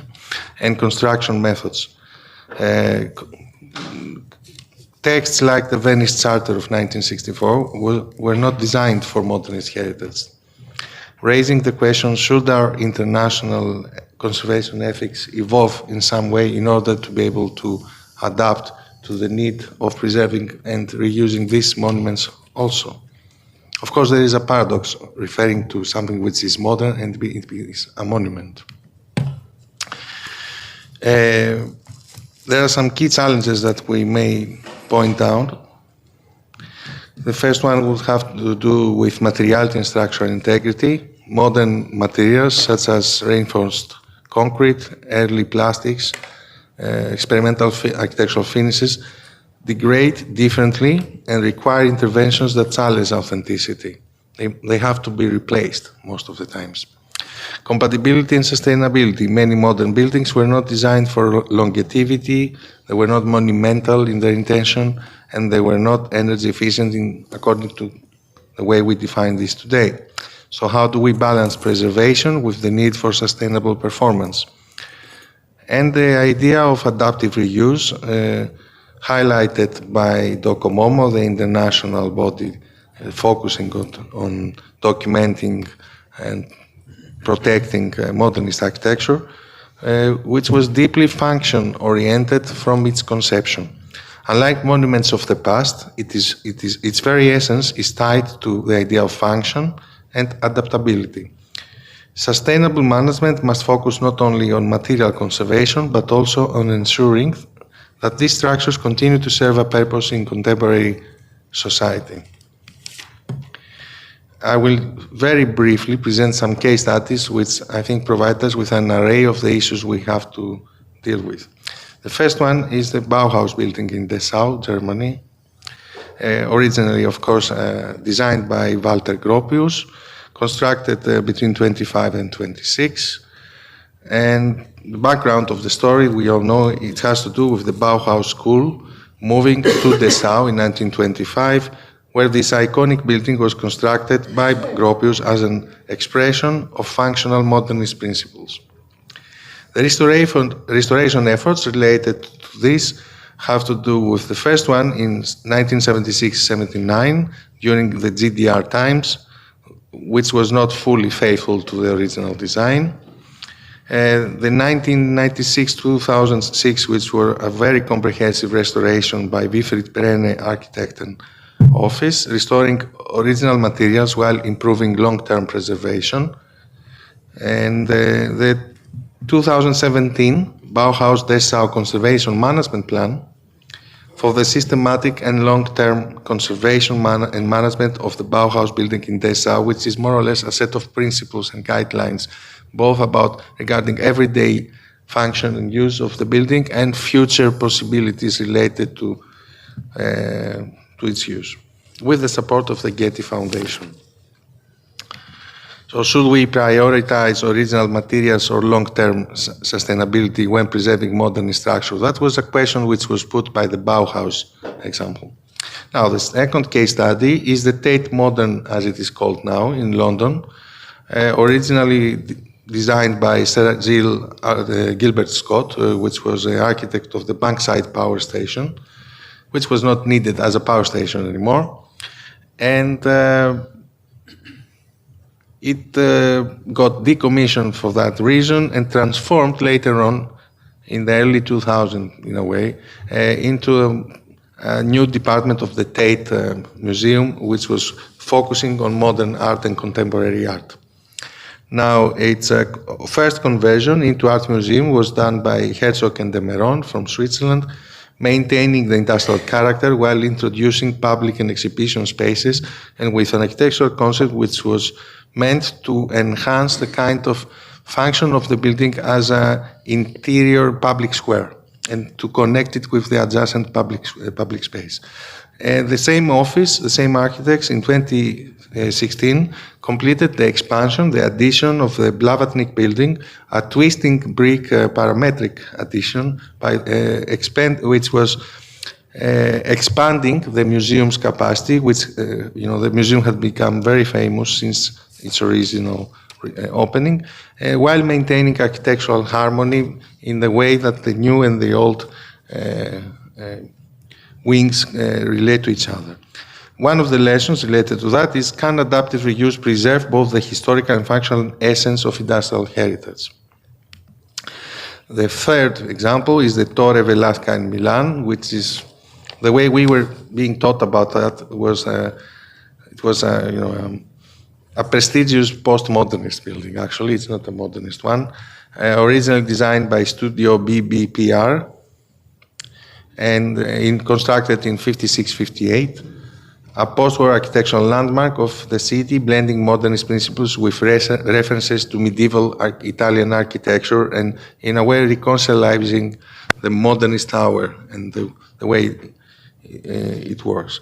Its current adaptation by Asti Architetti under Paolo Asti is restoring the building while updating its use, and one of the issues related to it is adaptive reviews as a way to ensure economic viability while preserving cultural integrity. From the local context of Greece, of course, the Xenia Hotels program of the 1950s and 60s, directed by Aris Konstantinidis, many of the hotels designed by him. It was a network of modernist hotels designed to promote tourism and to relate it with nature and culture, ancient culture mostly, in post-war Greece as a development tool of the country. Most of them have been abandoned, some repurposed, and a few restored, usually not very well. The challenges are many. For example, the conflict between preservation and modern hospitality industry demands. The risk of over-altering the building to meet commercial pressures is imminent. Instead of proposing incompatible five-star hotel standards and trying to fit them to this building, to each one of these buildings, maybe we should create a new heritage hotel model that maintains not only architectural integrity, but also the historical concept of that period hospitality, including original services and comfort levels of the times. There is an example of that with the TWA terminal in New York, which has been turned into a TWA hotel of the 60s, the Saarinen building. Okay, that's a Xenia owned by used by our university. There is a special issue which colleagues here are more related to it, which is the seismic adaptation challenge of these buildings. They were designed using mid-century structural techniques and models that don't comply with today's codes.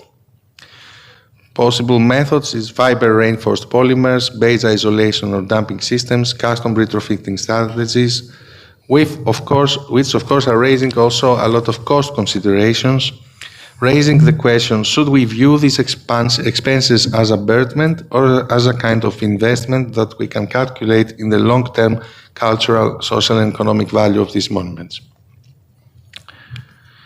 And moving to the last example,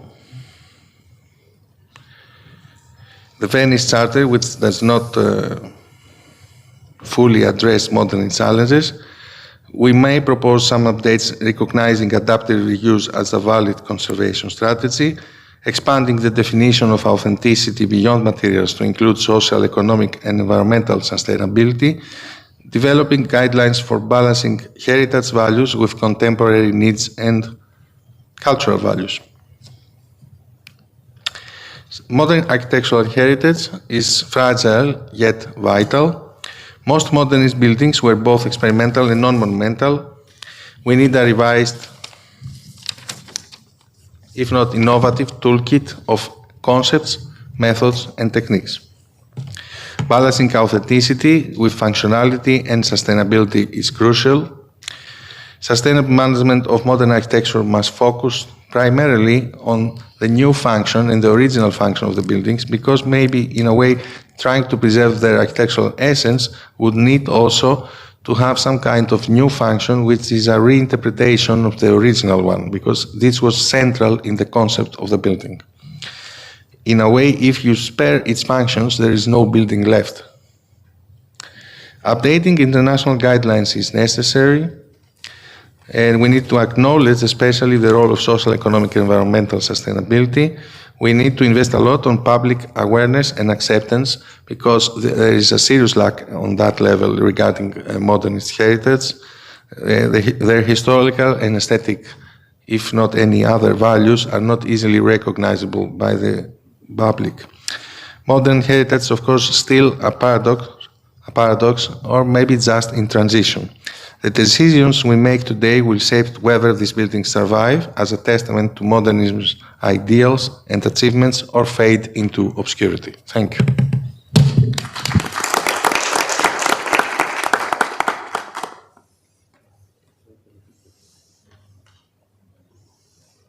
And now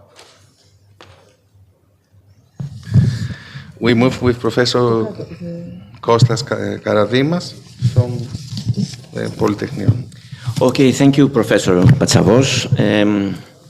I'm gonna say it by heart. I'm not going to read as if I'm making a lecture to the university, say. So our issue is the importance of documenting structural system in presenting architectural identity.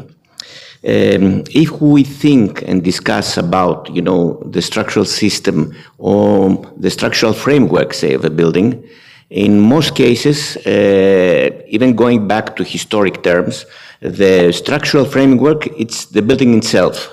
So a short building has a short structural framework, a tall building has a tall structural framework.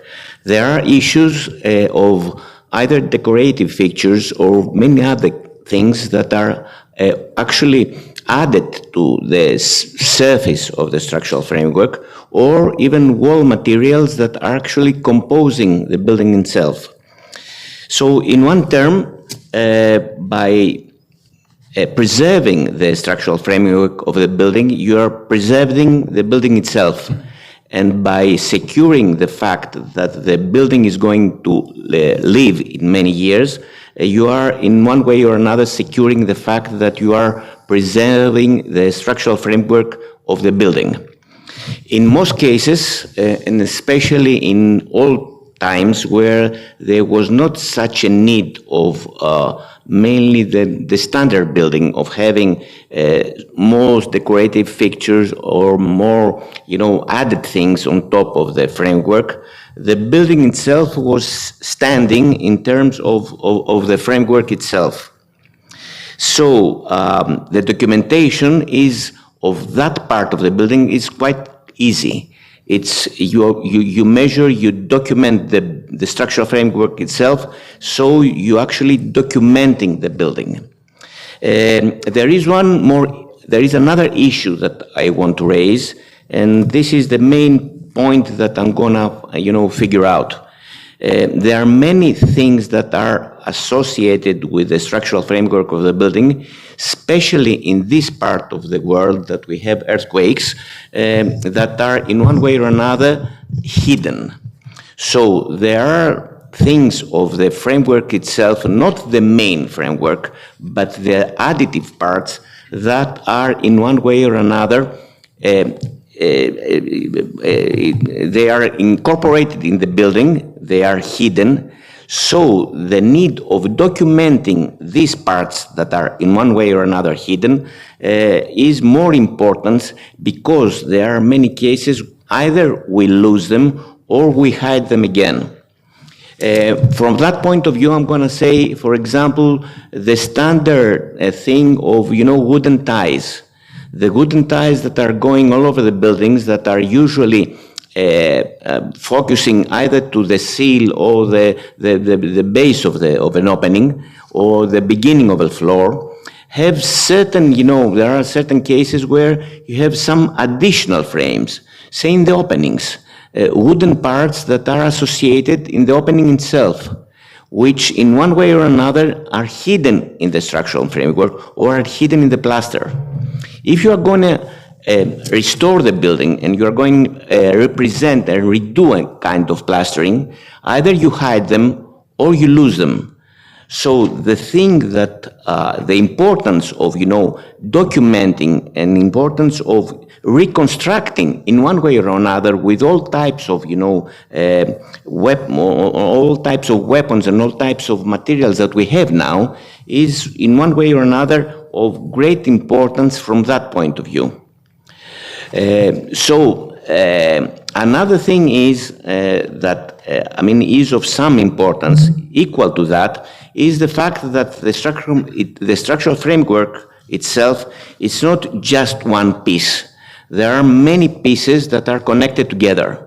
So the joint, which is actually an interruption of the continuity of the element itself, gives another most important thing that has to be documented, because in one sense or another, this is most vulnerable in any kinds of, we are going to lose it in easier works, or it's something which is going to corrupt or deteriorate in a more easy way than the material itself. So it's not the element, it's not only the structural framework, but it's actually the hidden parts that are of some importance, and the structural framework itself, since it's not considered and it's not, conducted by things that are, continuous elements, are the joints and the parts that are actually making this type of, total construction is of great importance. The way these things were constructed in the past, it's not only the fact of documenting and of restoring, But it's another thing that is of great importance, is the fact that in one way or another, we are learning from techniques of the past. So from that point of view, the fact that these people in the past have, faced some problems, and in an evolution way, they have resolved it and come up to a conclusion and come up to a way of constructing things, is something which is an additive knowledge that in one way or another we have to take advantage of it. These terms, because this type of knowledge, and especially in vernacular and traditional construction, which is something, if it's not documented and it's not written, it's something which is in one way or another lost. In Greece, we face it that in many terms with, local construction techniques or local materials or local architectural, identity terms that in one way or another are being lost because they were not documented in a proper way. This mainly affects things that were constructed in the past, where actually we are not, so concerned in terms of, restoration and in terms of, conservation, say, in a broader terms, especially of, modern, what we say, monuments. We had a kind of, great effort that was given in Byzantine, but the monuments or traditional, say, buildings and traditional techniques that are mainly very well connected to the structural framework, it was something that we are not paying in the past so great attention. This type of documentation and this type of, presenting what were either the techniques and what were either the elements and what were either the joints and how was, the whole thing, working together. It's something which is of great importance in terms of first keeping the authenticity of the building and trying to reconstruct it and repair it in the way it was traditionally. And secondly, it's of great importance because by that we are making a documentation and a kind of, say, historic, issue of what were the techniques in the past. Thank you for your attention.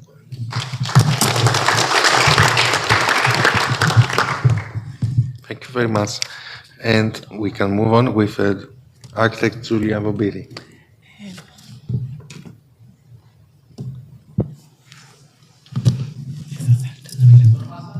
Όχι, θα διαβάσω. Vobiri.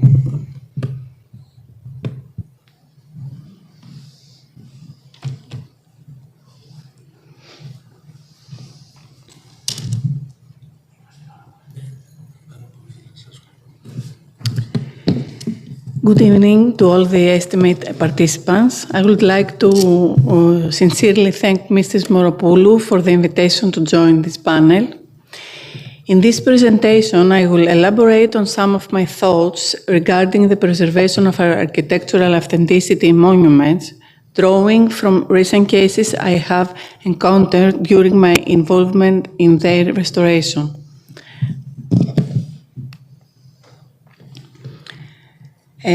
Architectural authenticity is a concept that on the surface seems self-evident. It refers to the original form and structure of a building before it has undergone any deterioration or intervention. Therefore, one might expect that we should always choose to preserve and highlight this original phase of the monument in every possible way. However, when dealing with a monument, one realizes that the concept of preserving authenticity is far more complex and is influenced by factors such as its age, its use, its historical phases, the available documentation, its structural function, its environment, the presence of frescoes, and others. These factors, along with many others that may vary on a case-by-case basis, define both the perceptions of architectural authenticity and the degree of intervention required for a monument. I will briefly present some examples that I have personally dealt with, as well as a topic that sparked considerable discussion and debate among scholars in the recent past. Restoration of the seaside Fort Burgess at the castle of Methoni, when complete documentation is not feasible. One of the key issues that arises is the degree of certainty we have regarding an intervention. In the case of the fortress, whose structural design was developed of my colleague and today's speaker, Mr. Hatzidakis, despite the detailed efforts made, it was not possible to document the exact form of the intermediate wooden floors of the tower. While some documents were available and the levels of the floors were accurately recorded, it was not feasible to fully document other critical aspects, such as the positions of the stairs, the structural support of the floors, and whether the intermediate floors spanned the entire level. After examining all available data, I decided to propose a solution that would restore the access path to the monument, but this path was essential for modern accessibility and for the function of the monument as an archaeological site. The solution partially restored the levels of the floors while being self-supporting and reversible and constructed from new metal materials. The advantages of this chosen solution were the restoration of access, accurate restoration of floor levels, avoidance of misleading reconstruction, and self-supporting reversible. This approach reflects the principles outlined in Article 9 of the Venice Charter, where the differentiation, reversibility and restoration up to the point of certainty were emphasized. Balancing monument preservation and modern needs. One of the major challenges in preserving authenticity arises when monuments remain in use. In such cases, the needs of modern users often conflict with the preservation of the architectural authenticity of the monument. In my study of the conservation and energy upgrade of the listed Aegineti Hospital, a significant challenge was finding a balance between the monument's preservation and its contemporary use. The original wooden windows were mainly double-leaf with casement, but many had been replaced with aluminum windows that did not match the original design. These replacements served modern standards for treating mentally ill patients, but altered the monument's authenticity. Similarly, at the Governor's Palace in Rhodos, there are unique windows with artistic and architectural value. However, maintaining these windows created problems with the required energy upgrade. In both cases, the users demanded the replacement of the original windows with materials and design that met modern needs. To address the conflict needs, I propose the following. At Aegineti Hospital, preservation of the original window design at the front building on Vasilis Sofia Street, while adapting the windows in the other buildings to modern needs. At the Governor's Palace in Rhodos, the windows will particular artistic value will be preserved, while the common design windows will be replaced with new wooden windows that meet energy-efficient specifications, thus retaining the form but not the original material. These examples demonstrate that in some cases, modern needs require flexibility in relation to authenticity. In both cases, the ongoing function of the monument and its more recent dating allowed for greater flexibility in the interventions. Addressing authenticity challenges and restoration techniques. The Temple of Apollo Pythios in Rhodos, an emphatical monument of the island, was restored by the Italians in the early 20th century using methods that are now considered unacceptable. Concrete was used in the trunk and beams of the monument, a practice common at the time, not only by the Italians, but also by Greek restorers. The temple, as it stands today, despite being more didactic in nature, represents a reconstruction of only the northeastern corner. This form has become ingrained in the collective memory. While the Italian restoration contained errors, the intention was to recreate the temple in a way that made it comprehensible in 3 dimensions. The contemporary restoration plan preserves the restoration choices made by the Italians, with corrections regarding material use, the protection of original elements, the proper reinstallation of authentic parts, and partial additions to present a more complete form of the monument. The modern approach involves careful use of materials to rectify the mistakes of the past, ensuring the protection and preservation of original components. Due to the deterioration of the original material, some parts of the monument need to be removed and replaced with new similar. To achieve structural stabilization, connections between original and new elements are reinforced with titanium rods for the ancient parts and stainless steel for the new parts. This ensures the monument's integrity. When a monument cannot be fully restored due to the deteriorated state of original materials, structural rehabilitation using new materials is a necessary solution. The aim is to maintain the monument's historical and architectural integrity while ensuring its future stability. This case study illustrates that in the context of monumental restoration, maintaining authenticity often involves a delicate balance between preserving original elements and using modern materials and techniques to ensure the monument's long-term viability. The integration of new materials like titanium and stainless steel, while respecting the historical structure, exemplifies a modern approach to balancing restoration with authenticity. Fourth case, addressing the controversy of relocating archaeological antiquities for the construction of a metro. The relocation of antiquities for the construction of the Venizelos metro station Thessaloniki sparked significant debate and controversy. While it is clear that moving the antiquities impacted the authenticity of the monument, this was an unavoidable consequence.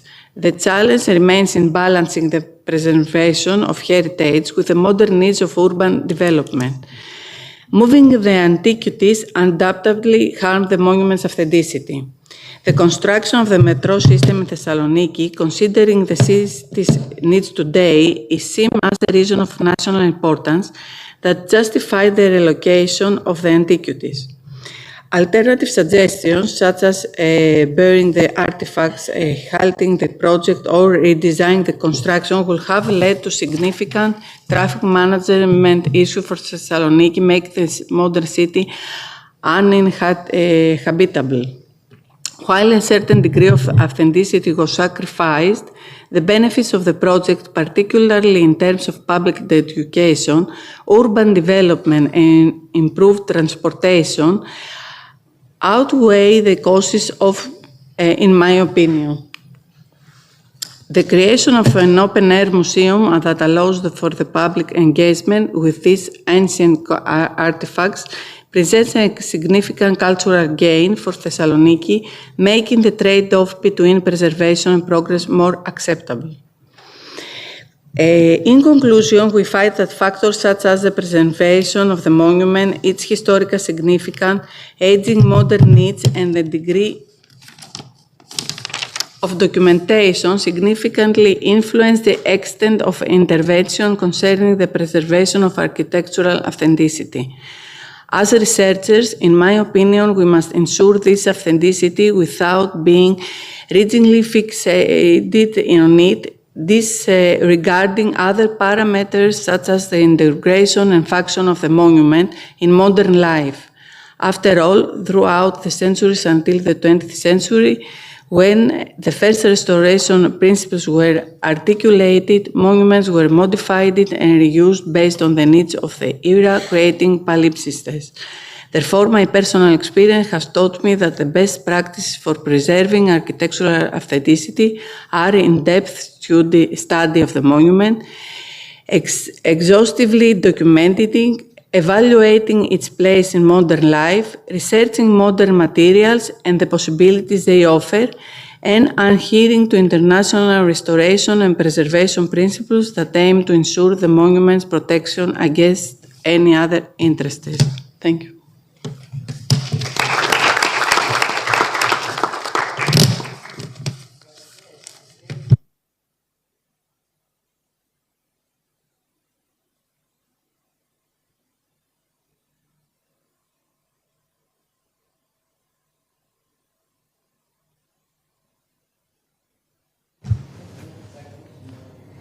Λοιπόν, we can surely move with Professor Ioannou from the University of Cyprus.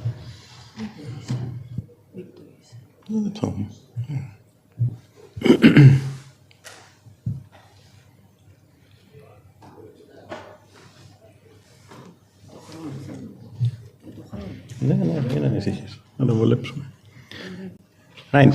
So, good afternoon, everybody, and thanks for including me in this very interesting discussion. I think it goes without saying that when we are talking about preserving the compatibility, the materiality and the integrity of structures, we also need to think about the environment and the energy upgrading of our structures, at least these days. And why is it so? This is so because, for a start, the construction industry inevitably is a major CO2 emitter, and it is accounting for nearly a staggering 40% of global CO2 emissions. And unfortunately, both Cyprus and Greece, they feature quite highly in terms of direct and total greenhouse gas emissions intensity for the construction industry. And at the same time, at least in Cyprus, we are producing a lot of construction waste, including quarry waste material, and we are not doing a lot to reuse this material, at least for the time being. Now, as for lime, which has been used for the production of mortars and renders since antiquity, either in the form of hydraulic or aerial lime, despite being certainly more environmentally friendly than cement, its production still involves firing of limestone, so there is, of course, CO2 emissions involved during the production of lime. And on top of that, whilst hydraulic lime can set and harden even underwater, the air lime mortars need to go through this very slow carbonation reaction by which portlandite reacts with CO2 to produce calcium carbonate. And this slow reaction hinders the use of these mortars, not only in contemporary architecture, but sometimes also in conservation projects. So here is a challenge. Here is the first question of the day. Can we do something to improve these drawbacks of lime mortars? And one way of addressing this issue is to look into mineral carbonation. And this is a natural way of transforming CO2 into carbonate minerals. It essentially comprises of the chemical reaction of either mafic or ultramafic rock materials containing calcium and or magnesium silicate minerals with CO2 to produce stable carbonate minerals such as calcite and magnesite. So the challenge is whether we can reproduce this mineral carbonation, this natural reaction, using mafic or ultramafic rock additives in lime mortars, and by thus doing to enhance both the carbonation reaction of the mortars, but also their sustainability and energy efficiency. The good news is that we can find the raw materials suitable for mineral carbonation all over the world, including Cyprus, and I believe including Greece as well. In Cyprus, we find these materials in the Troodos of Eolite region, Of course, what we usually do is we look for the aggregate quarries which are located at the outskirts of the trotosophiolite, and it is from one of these quarries that we obtained one of our samples recently, a quarry waste material with particle size below 75 microns, and with the right mineralogy, including minerals which were rich in magnesium, calcium, and iron silicate. Iron silicate minerals that were suitable for sequestering CO2. These were minerals like augite and anorthite. So we used this material in producing lime mortars, and we used it in replacement to the lime binders, not as a replacement to the aggregate. And the results were quite interesting and quite promising. We have shown that the mixed designs with the quarry waste additive, or at least in these mixed designs, the intensity of the portlandite peaks was almost diminished. And this was an indication that the additive actually reacted with portlandite to produce calcium carbonate. And this was also confirmed by some tests with phenolphthalein, by which the sample with the quarry waste additive was almost fully carbonated after 90 days, as opposed to the reference sample, which showed only slight evidence of carbonation. And all this in natural conditions without any accelerated carbonation conditions. We also carried some CO2 chemisorption followed by temperature-programmed desorption experiments, which allow fast and accurate measurements of low amounts of CO2 uptake in a great variety of materials. And again, these tests confirm the potential of the mixed design with the quarry waste additive to actually sequester greater amounts of CO2 compared to the reference sample. Practically, this corresponded to an improvement in CO2 uptake in the center of the sample with the waste additive compared with the reference sample of approximately 25 milligrams per gram compared to a mere 2.5 milligrams of CO2 per gram at the surface of the same sample. And if we want to translate this into means of CO2 sequestration, we can say that this is roughly equivalent to an extra about 1 kilogram of CO2 per square meter of render. Supposingly that the thickness of this applied render would be about 2.5 centimeters. And this is again compared to the reference sample. So to sum up, this work, which is pretty much ongoing, has combined the reuse of exploitation of a waste material, a quarry waste material, with the development of a novel environmentally friendly building material with improved properties, which at the same time can also sequester or can also trap CO2 and by thus doing it, it can show its environmental friendliness. So thank you very much.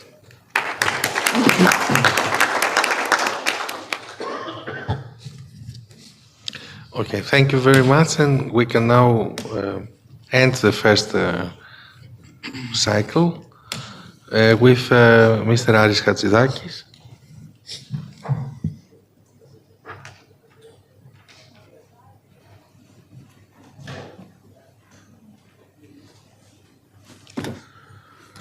So I am not sure if it is a privilege to be the last one or it is rather we are all tired, but I will not show all my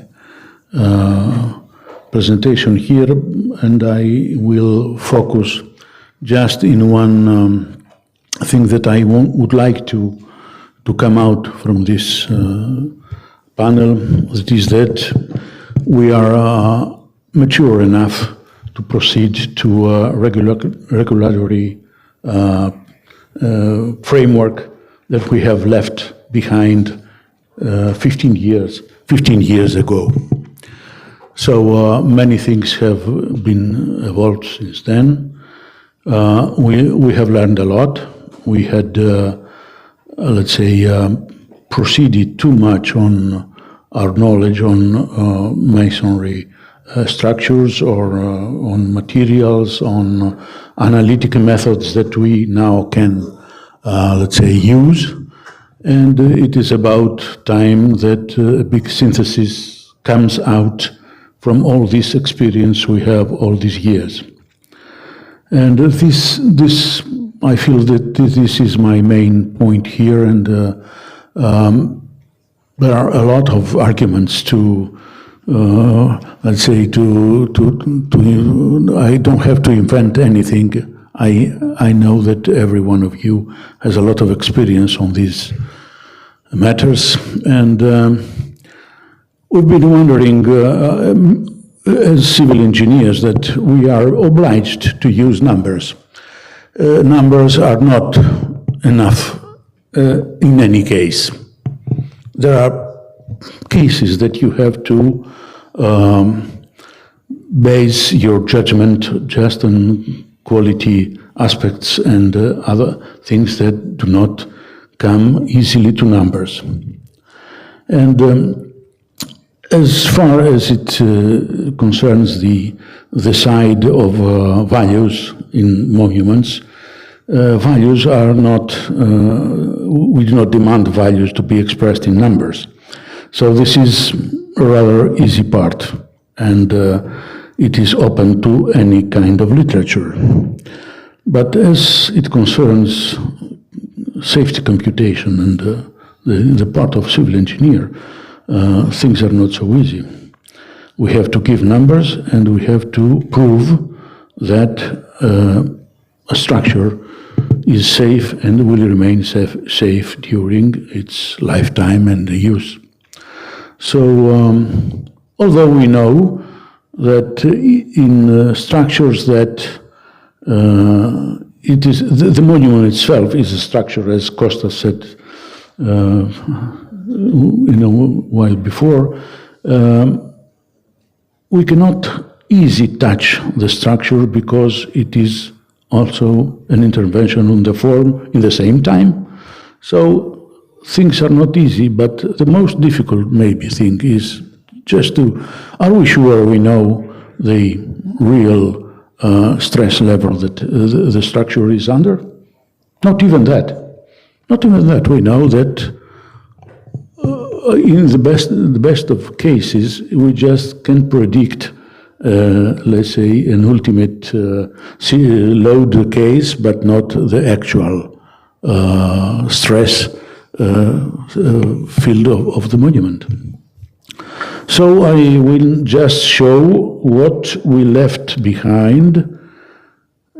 This was, I have here some text that regulatory texts that are for the moment, let's say, apply to monuments also.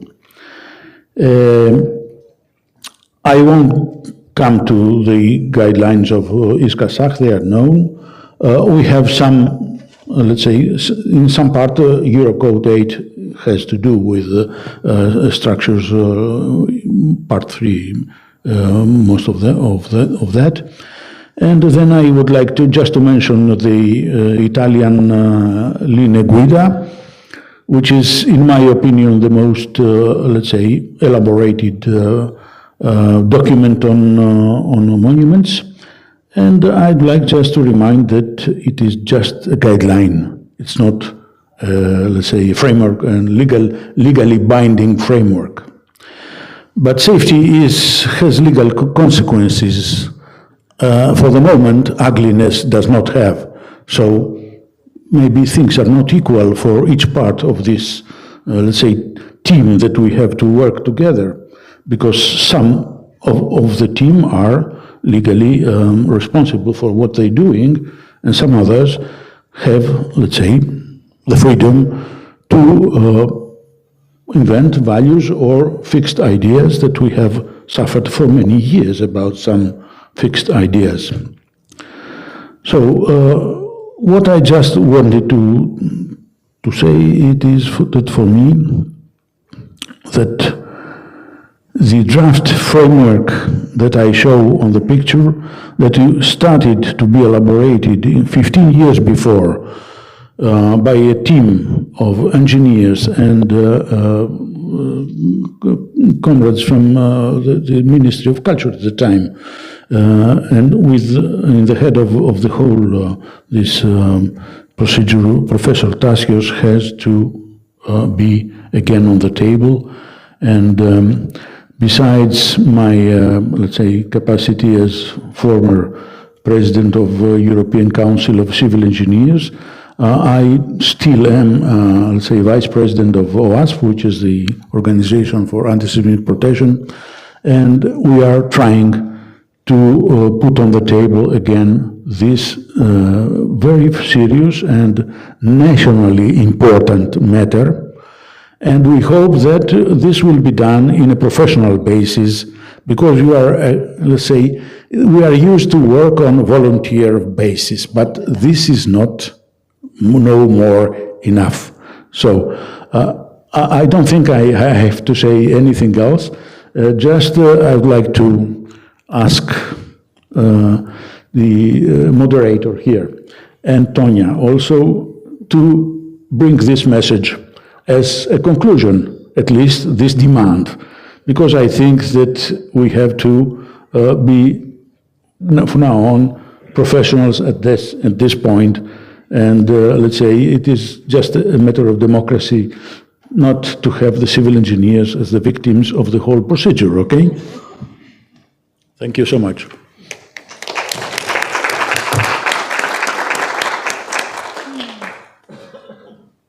So with this very clear suggestion and conclusion, we can ask Professor Androniki Miltiavou-Fezan to do the reporting for the whole of us. Thank you, Professor Patsavos. Of course, you may understand it's very difficult to sum up so different matters that we heard in this panel. I will try just to say some words that almost all of us who have used. First of all, it was clear from all the speakers the need for multidisciplinarity. This collaboration, it is clear, but I have to add, being working on these matters for many years, that still it is not so evident that we have it in everyday case studies.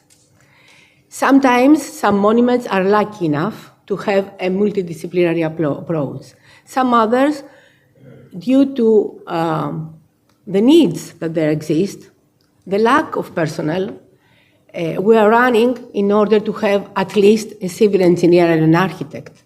And then if we can have as well some analysis and some chemical engineers, this is very good. But of course, things have changed. This is good. We are in the right way. And we must fight every day to adopt this, I mean, in our everyday life, not only in the papers, in the congresses. Multidisciplinarity, it's an everyday effort. The other point I would like to raise is the famous value of authenticity. Very, very difficult word regarding its meaning. What does this mean?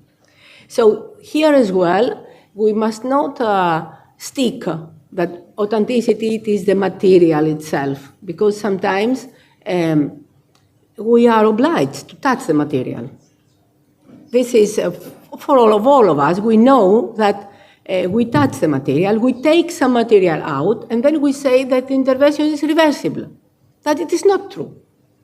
That is why, as I told in the beginning, we have a tendency, at least in the ISCAR committee, to try to introduce a more clear work, a more honest work, removability. I intervene with a certain intervention, and then I can remove it without saying that this is completely reversible. So authenticity as well, as a lot of speakers have raised, and especially for modern structures, it's a big discussion. What is authentic? It is the material or the form or the functionality. So I think that this can be a whole Congress discussing about this matter, so I don't want to go further, but probably it is better sometimes to speak with more technical words than authenticity. So when we use compatibility, when you use durability, when you use other values, this may be more clear because you can define them in technical terms. So then, I think we heard a lot about new materials. It was very good to have an information about new European programs, about the lime, which is really a material of coming from the past but having a long future, and this is very, very important. We heard many information about the future of these materials, but as well the fighting about all these coating material, the polymers, how we can make them more useful. So this was very good, and it is normal in such congresses to hear those approaches.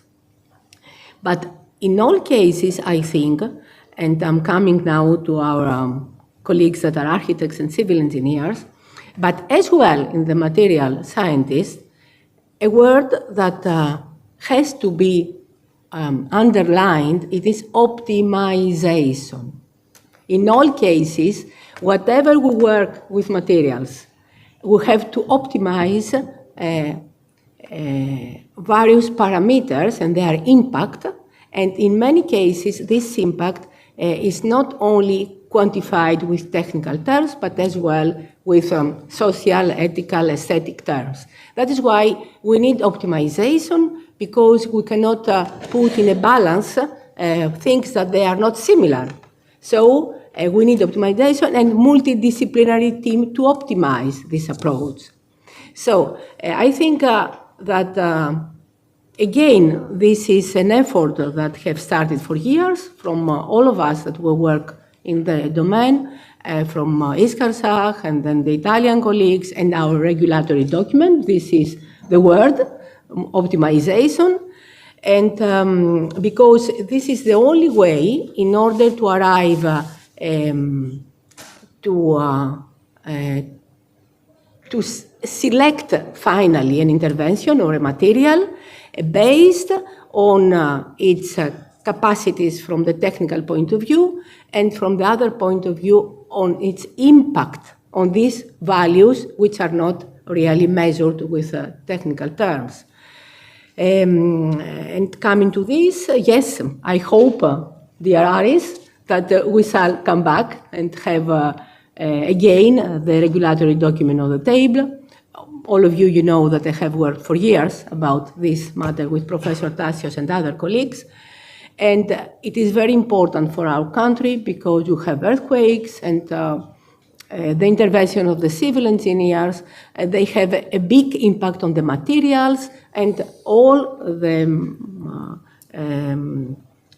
integrity of the monuments. I don't know what I left. And of course, I would like to say that this optimization has as well all the phases, the anamnesis and the documentation, as Professor Karadima says, the importance of the documentation of the structural systems. It has as well the phases of diagnosis, which means all the use of entities that some colleagues have,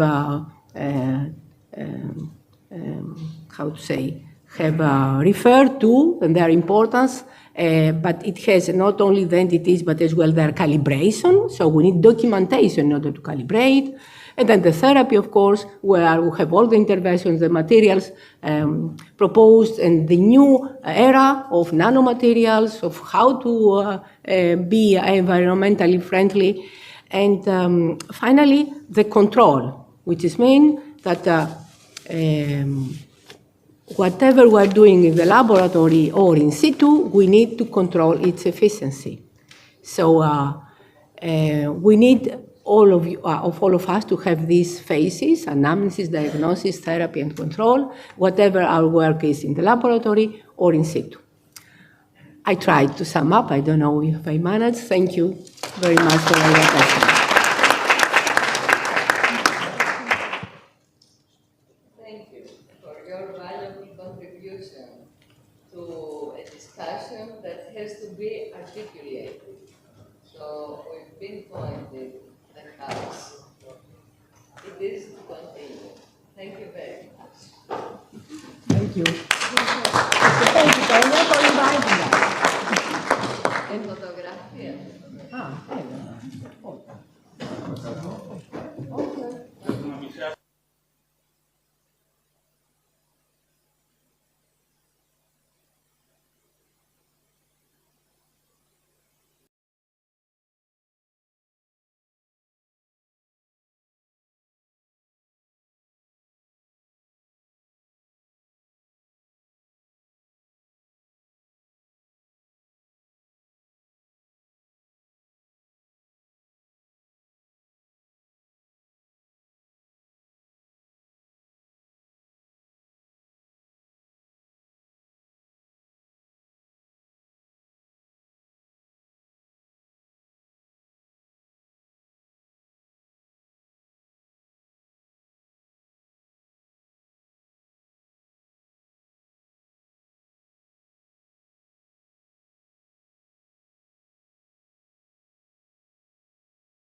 the panel, the panel number 10.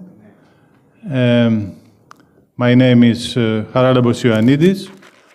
I'm a professor at the National Technical University of Athens, School of Surveying, Rural Surveying and Geoinformatics Engineering.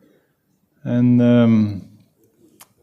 Mrs. Betty Karalabopoulou, the president of Geosystem Hellas, and I are the moderators on this panel.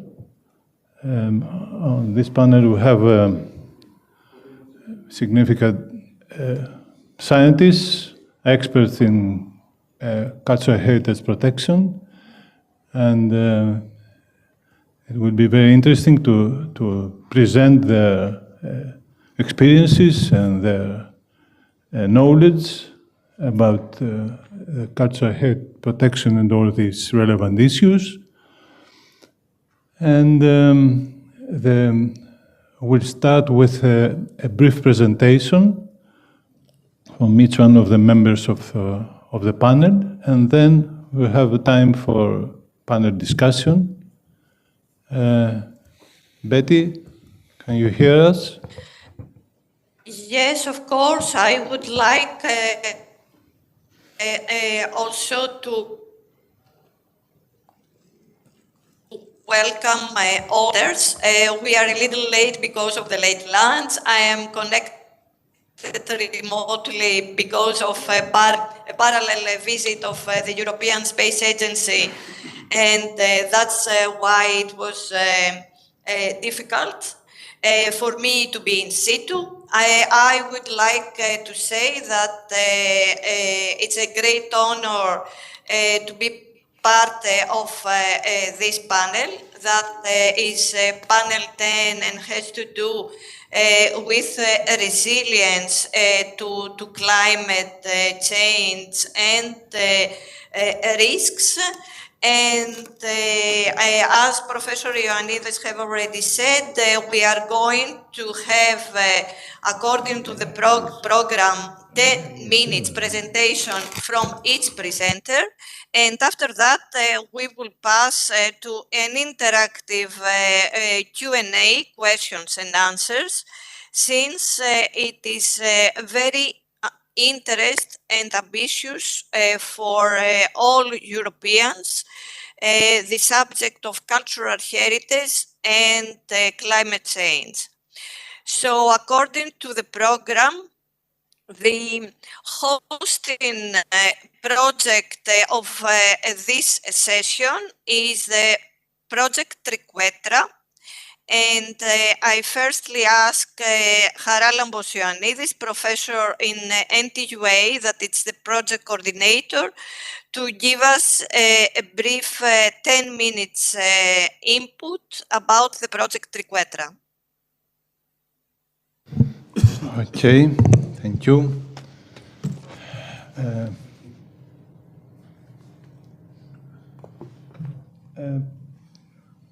Is it possible to upload my presentation?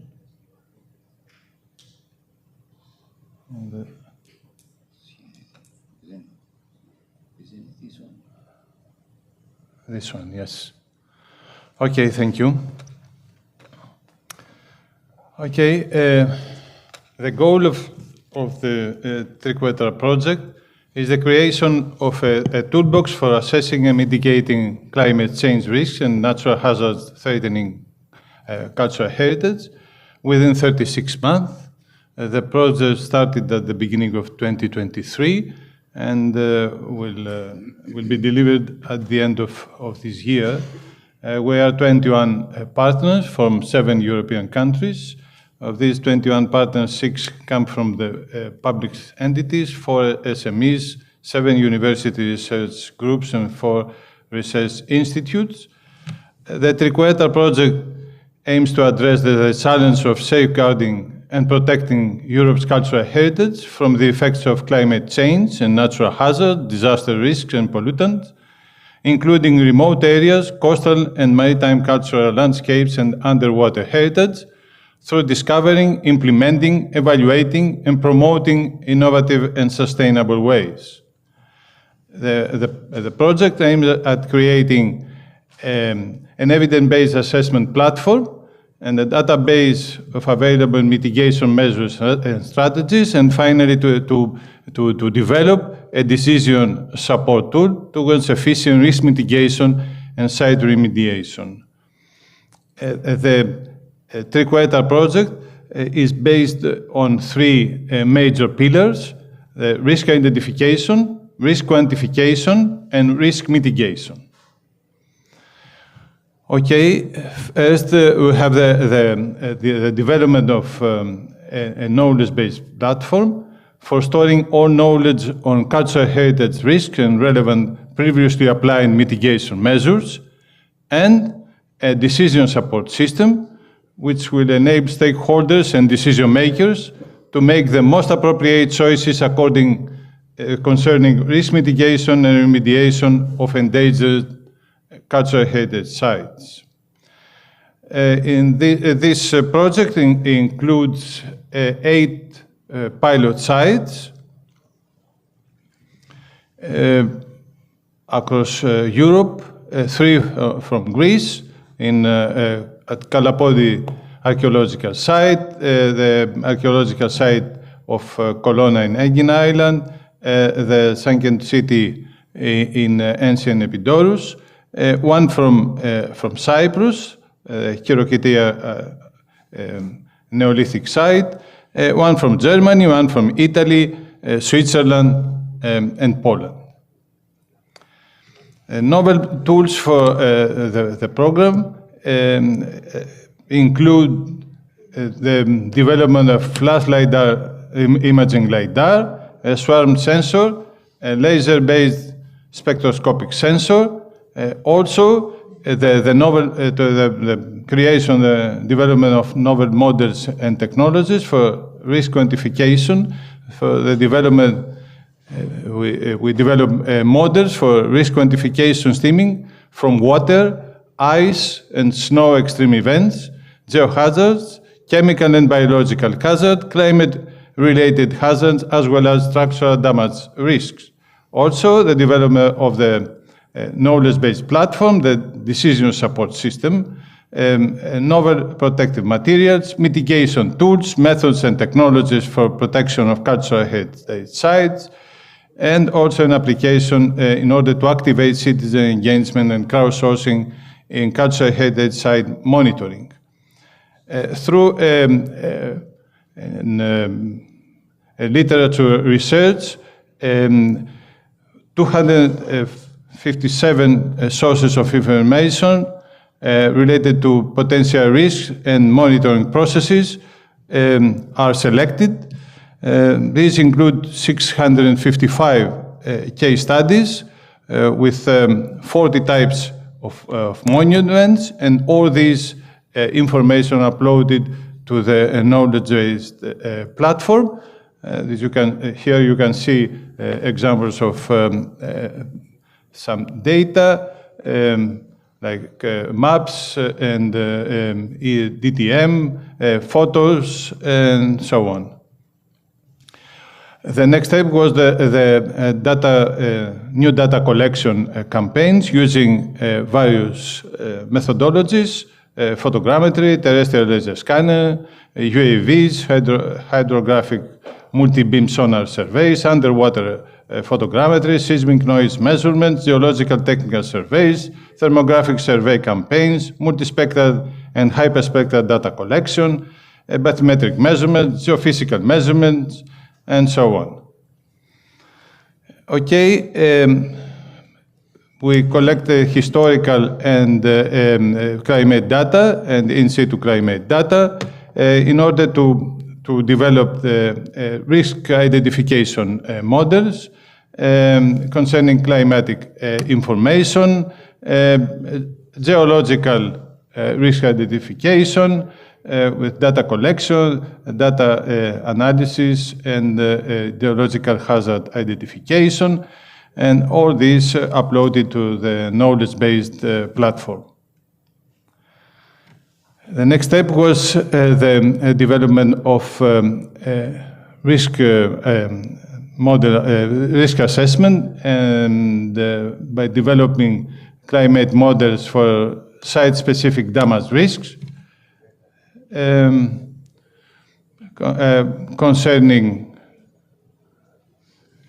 extreme water, snow, ice hazard risk assessment, and quantifying the effects of all these hazards. Also, risk assessment related to geological and geophysical issues, seismic and slow stability models for geological and geophysical risks, producing maps, graphs, tables, and so on.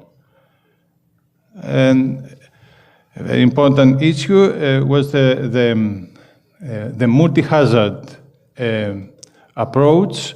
The objective for this is to assess and understand the impact of not only individual environmental threats, but the combination of multiple environmental stressors, climate change, and natural hazards. Some of the complex scenarios, for example, sea level rise and storm surge and waves, or sea level rise and tsunamis, have been investigated. And here we have some results of this investigation. You see, with sea level rise and extreme waves hazards, or tsunamis, and earthquake with in combination with flood. Then we have the development of the decision support system. In this system, we develop tools for describing each risk in details, and tools for defining the nature of the risks affecting each cultural heritage sites, both natural and man-made hazards, and their probability of causing harm to the cultural heritage sites and their consequences.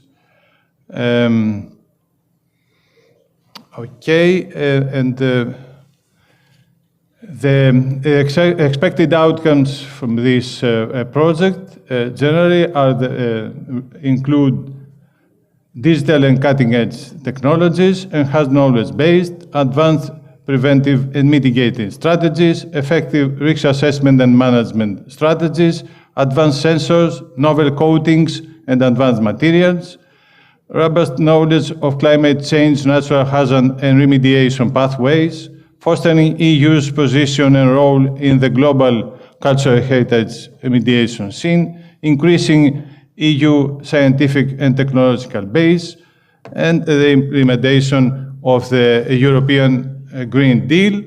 These are the long-term results expected from the project. And I think that's all. Thank you for your attention. Thank you, Professor Ioannidis.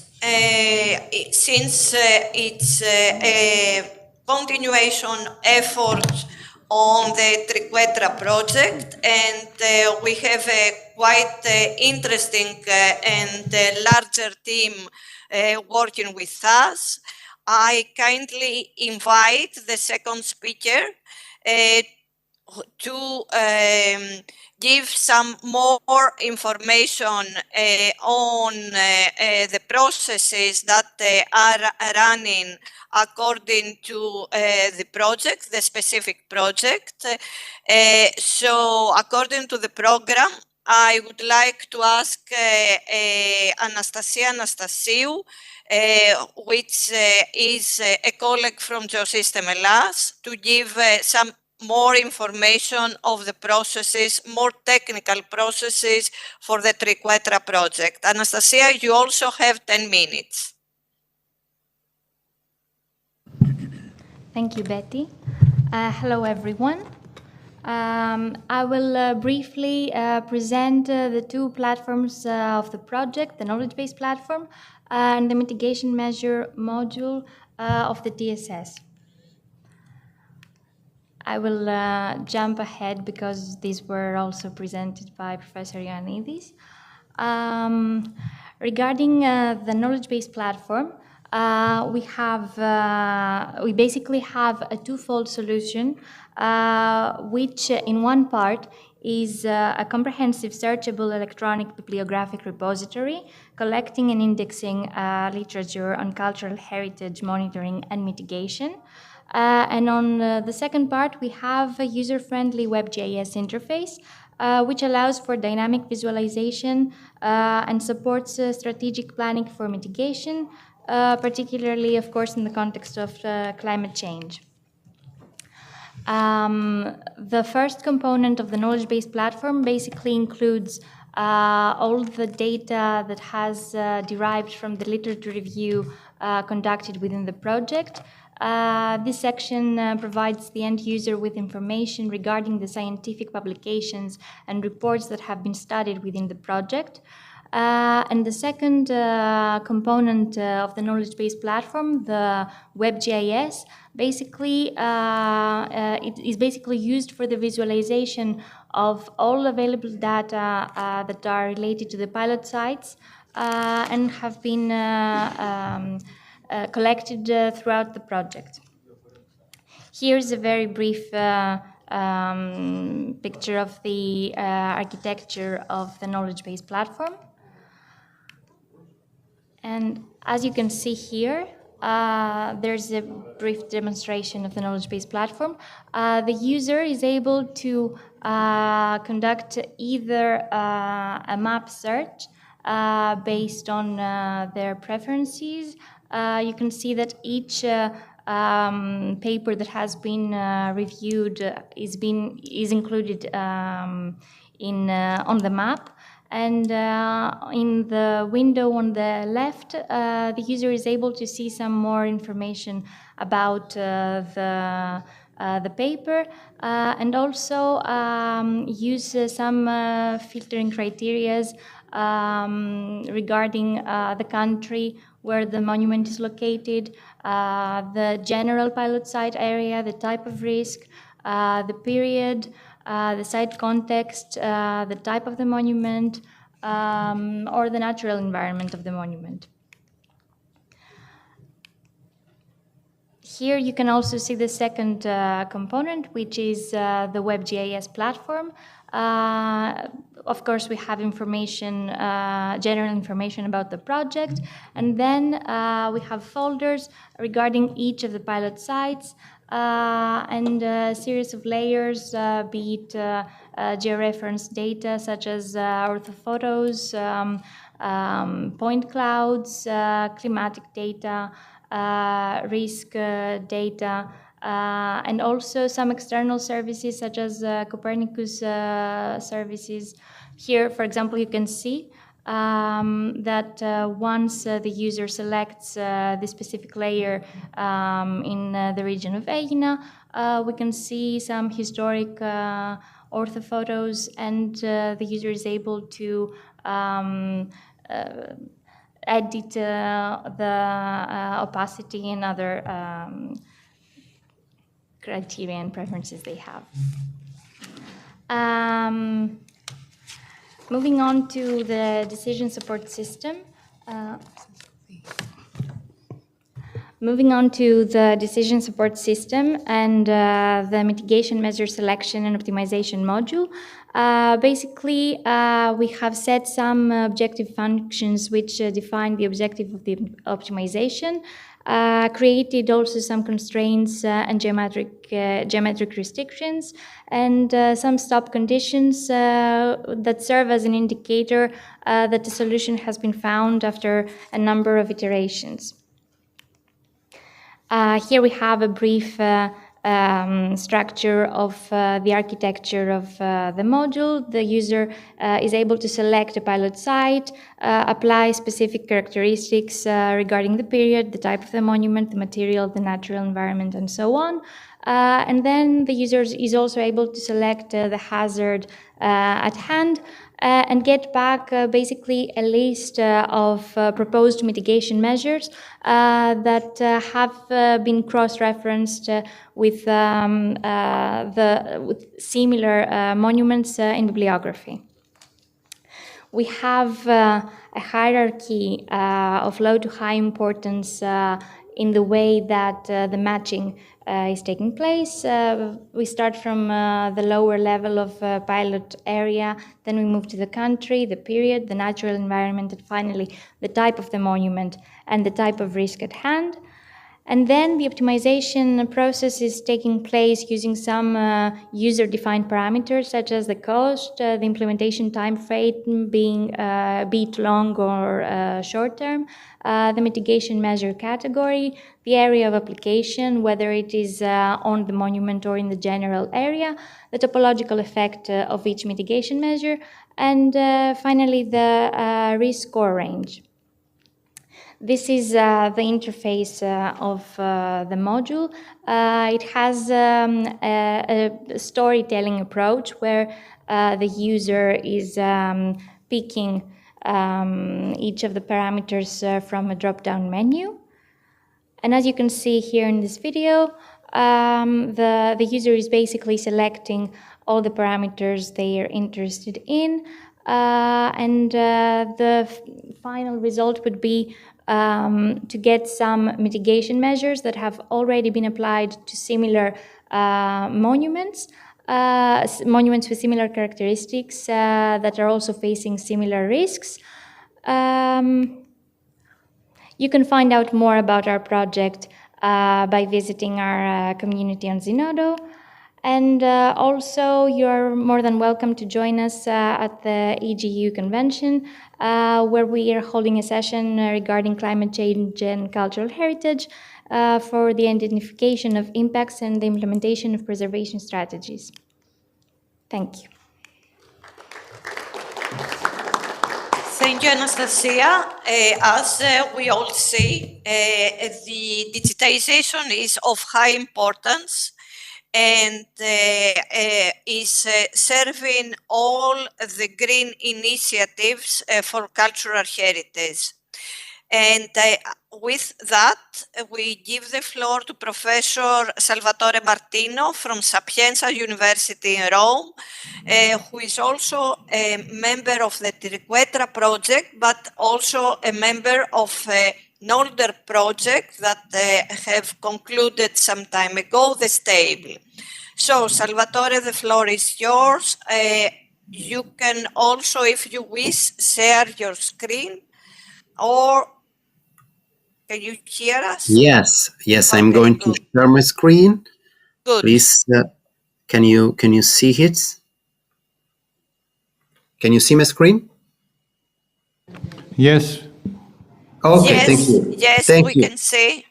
Thank you. So good afternoon to everybody, and thank you to Professor Ioannidis and Betty for inviting me to this panel. And in this my presentation, I will speak you about challenge to approach multi-hazard caused risks in the Triquetra project. And moving to the example that I will discuss with you, I will speak about three of the pilot sites that are in the framework of the Triquetra project, specifically Ventotene in Italy, Epidaurus and Aegina Colonna in Greece.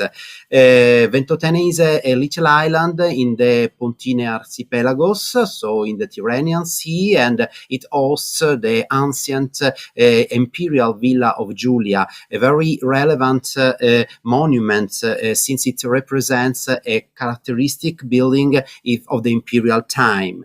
In Greece, we will see some data and some results from the geohazard analysis in the site of Epidaurus, in the archaeological sunken Roman villa, and finally in the Temple of Apollo in Aegina Colonna. For each of these sites, we produced severity geohazard charts just to identify the geohazards that mainly affect the specific cultural heritage. In this plot, you see the case of Ventotene, where landslides, sea waves, and heat wave are considered the most recurrent events. In particular, this shows the high damage of the exposed monumental structures, as you can see in the case of this arch, which collapsed in 2023, and also in the damaging of the painting in the building of the imperial villa. But above all, the villa is threatened by the effect of landslide, which fells the coastal cliff in this place. So we performed a high-resolution photogrammetrical reconstruction of the site to have the possibility to analyze the location of the geohazards, and especially of the landslide, which are detaching from the cliff. And also in the framework of the Triquetra project, we performed a high-resolution analysis of the building, which were never produced so far, and so we are recovering the buried structures of these monuments.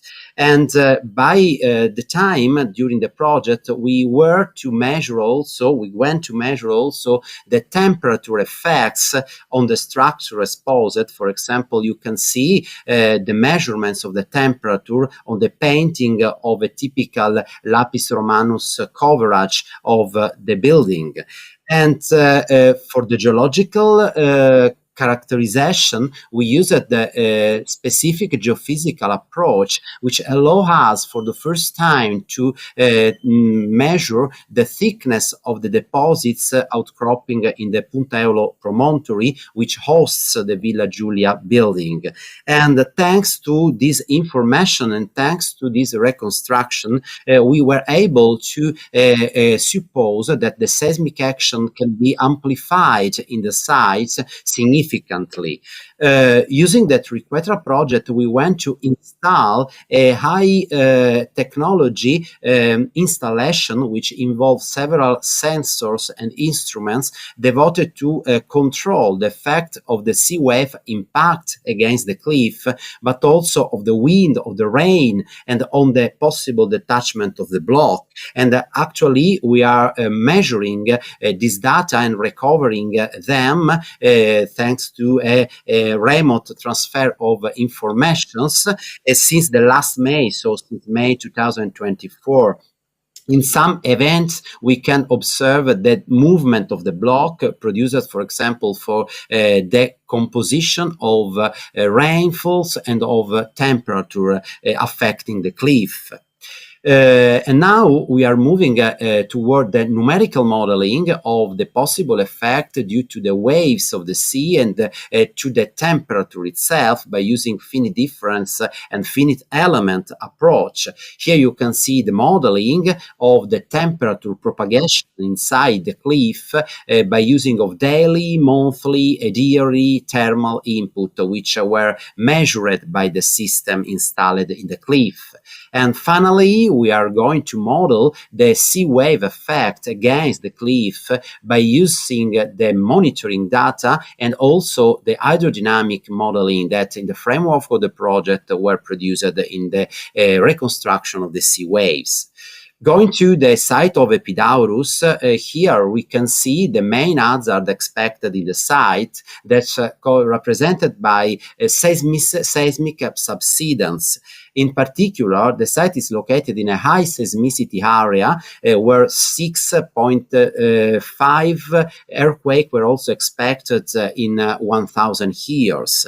And also, the place is involved in the sea level variation and in the geodynamic subsidence, which caused the Roman villa to be sunken over the time. So the geological situation is the location of the villa in an alluvial plain where it's possible to hypothesize the impact of tsunami waves and also the effects of the earthquake shaking. For this reason, we performed a high-resolution geological surveying, and we measured the seismic response in the archaeological site, close to the archaeological site, putting in evidence the very high amplification effects which can be observed by the noise measurement performed so far.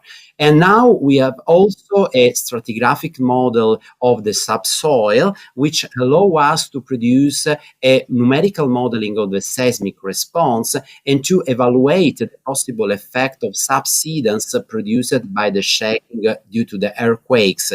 This settlement can be added to the geodynamic settlement, so to the geodynamic subsidence, and to the sea level rising effects. Finally, as it regards the site of Egina Colonna, we want to understand which kind of geohazard is affecting the site. Also, in this case, we output landslide, subsidence, and seismic shaking. And we are working on all these three kinds of geohazards. Here you can see the effect of the faults along the cliff, which are involving the archaeological sites, and these are due to the deformation produced by the overlapping of calcarenites over clay mass in correspondence of the promontory where the archaeological site is built. And after a detailed engineering geological surveying, we were able to model the retreat of the cliff in the 2000 years of archaeological sites evolution to demonstrate that it was related to the overlapping of the clays, of the calcarenites on the clays. And also in this case, we had the possibility to measure the resonance of the site, so the seismic amplification effect at different frequency levels. Here you can see the eigenmodes due to the blocks which are isolated by cracks along the perimetral cliff of the promontory. And finally, a very important evidence regards the oscillation of the column of the Temple of Apollo. You can see in this plot that we measured this vibration before and after the realization of the steel wire ropes that actually can be observed in the column, but actually this solution did not produce any effects in terms of solving the problem of the frequency at which these columns is going to vibrate. So this is not probably the best solution to be applied. So, as a conclusive remarks, I would like to say that the Triquetra projects taken up the challenge of quantitatively analyzing the multi-hazard, and especially by merging different expertise, geological, geophysical, engineering, and archaeological. The experimentation of technologies aimed at detecting and quantifying emerging and also climate-related geohazards, and at the basis, and this know-how that we are going to construct and collect in this project framework can be part at the basis of the defense strategies to increase the durability of cultural heritage exposed to the geohazards in the Mediterranean area. And that's all from my side. Thank you. Thank you, Salvatore. As we all understand, the geological hazards combined with the climate change is a major issue on cultural heritage, and all those state-of-the-art experimental methods are giving to us a new view on how to proceed with new projects and new measurements over the archaeological sites as add-on to the archaeological sites digitization. Stepping on, I give the floor to Dr. Alexakis Dimitris, for the TOPIO project in order that we better understand how important for cultural heritage also is the landscape. So, Dr. Alexakis.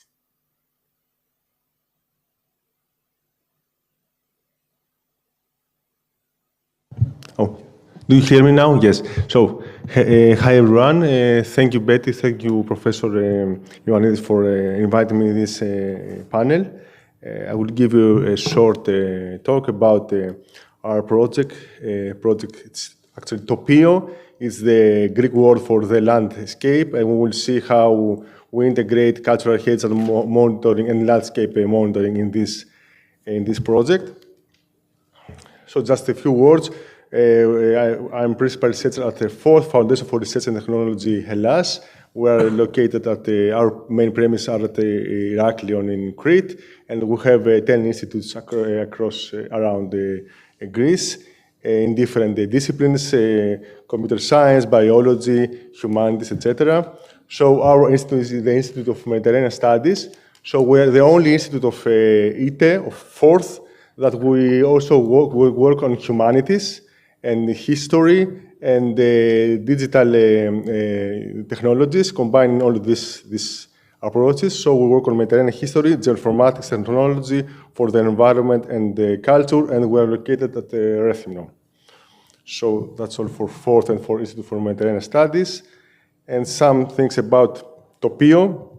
So the title is TOPIO Towards a Democratic Landscape Observation through Geoinformatics and Public Participation. It is a staff exchange project. It started at the end of 2023, and it will last for 4 years. We are 9 partners across Europe. In Greece, 3 partners from Greece, 1 from Cyprus, Spain, Portugal, Belgium, Italy, and Estonia. And we have 1 research center, 3 SMEs, and 3 or 4 universities in our consortium. So, in TOPIO, we work on the application of landscape ecology, cultural heritage monitoring, citizen science, it's a core part of our project, policy outreach, and artificial intelligence.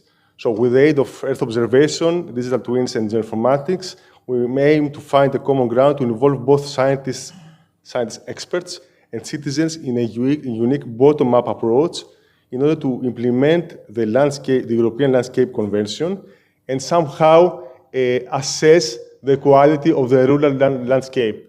Because usually we talk about landscape and there is a kind of objectivity, subjectivity in this part. We want actually to put the quantitative part in the assessment of the quality of the landscape, and this is the aim of our project. So the idea came from the European Landscape Convention.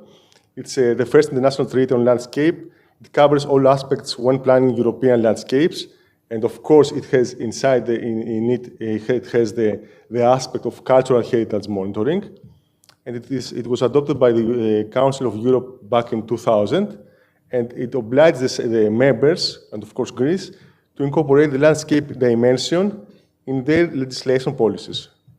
But it's a consultant thing. We are not forced to apply the landscape convention in our spatial planning. Yes, it's a recommendation. So in this diagram, it's the core of our project. So in the 7 case studies, we want to have a landscape character assessment. So to assess, let's say, the rural landscape, the assessment can be for the time being and also for the past. So we also aim to have the historic landscape character assessment using historic data.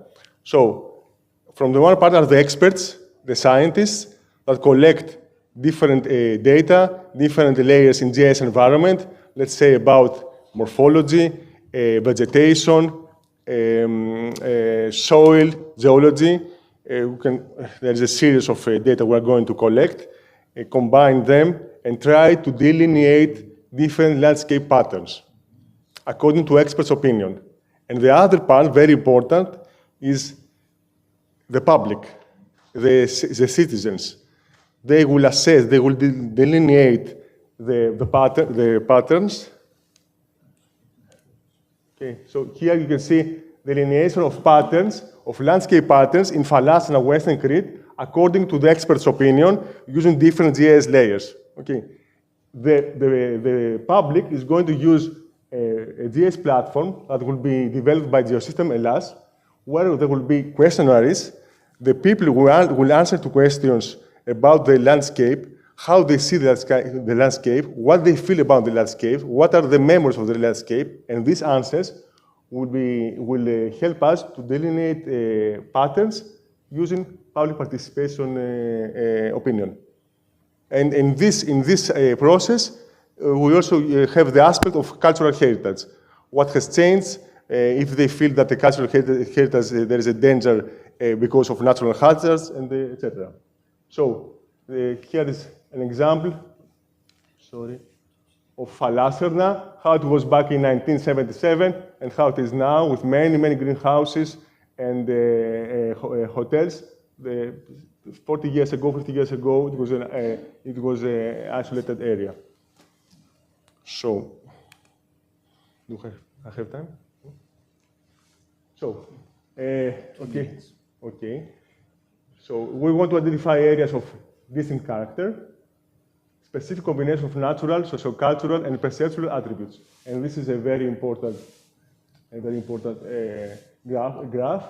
So it's a cultural aspect, land use, settlement. We're going to map all this and combine this. And of course, memories, as I said before, preferences, color, texture, patterns, landform, geology, land cover. And we're going to map them multitemporally. And here is the main aspects of landscape, the culture, the economy, the heritage, and the environment.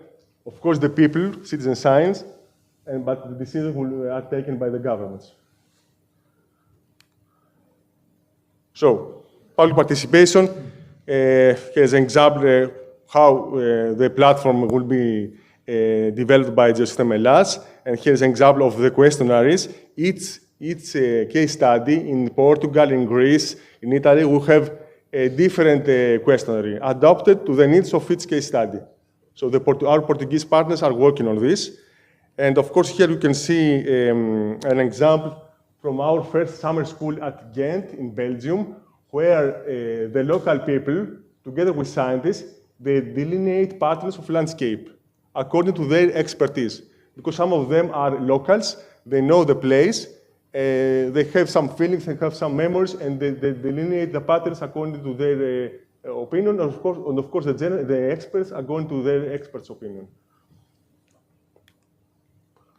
So, the output, yes, 1 minute. The output will be the digital platform. It will be a data inventory. It will be the tool for public participation and the tool for uploading photos from the landscape. Earth observation approach will monitor using Copernicus data the landscape multitemporally. And our last slide, sensitivity analysis will make, it's not the core of the project, but we're going to map the sensitivity of landscape in climate change, in natural hazards, in man-made pressures. We're going to map the landscape directives and, of course, the policies about the landscape in all the countries.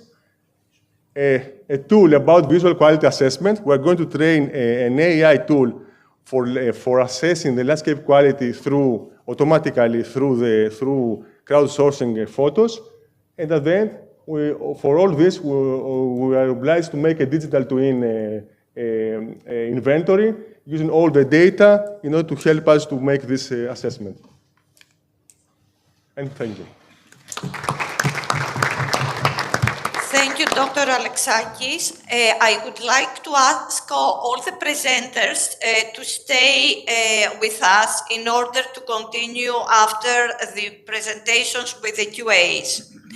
So now I would like to invite Dr. Alessio Diorio in order that presents two projects, Stable and ERA4CH, that both projects are focusing in the cultural heritage areas inside cities. So, Dr. Giorio.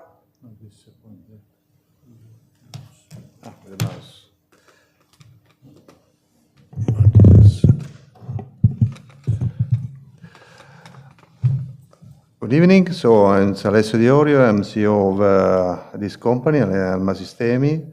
It's a very strange company because actually we have a lot of activity in research and development, especially also in cultural heritage. As you can see, we have a number of projects, including. Okay. As you can see, there is a numbers of projects that we are coordinating. It's most of them Horizon Europe, but not only. We have also some national programs. Just to list some of the projects we have been leading, sometimes as partner, but more in the recent years we were coordinating. So there is a numbers actually, including European Space Agency and Italian Space Agency. Our, let's say, Alma, let's say, the soul of the company actually is divided between space, defense, and research. So actually this is why we have so many projects running. So talking about the last project, Stable, it's the one that we are talking about now. It's related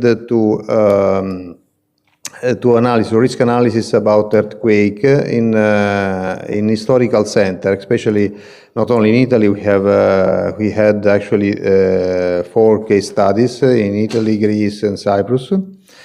And it started from this slide. This was the output of another project, aphorism that we made with INGV, that is showing the damage in Amatrice earthquake. We had 2 earthquakes. As you can see, how the damage has been progressing between the 2 earthquakes. So the question was why we don't have this kind of maps before the earthquakes happen, not after. And this is the point of the project. So the vulnerability is a complex situation. So actually, we take in consideration geological, geotechnical risk, the structural stability of the building, and also with the seismic risk map of the area. So this is the basic, actually the basic idea about the project. Sorry. I think it's, I went a bit ahead. Okay. What is the point?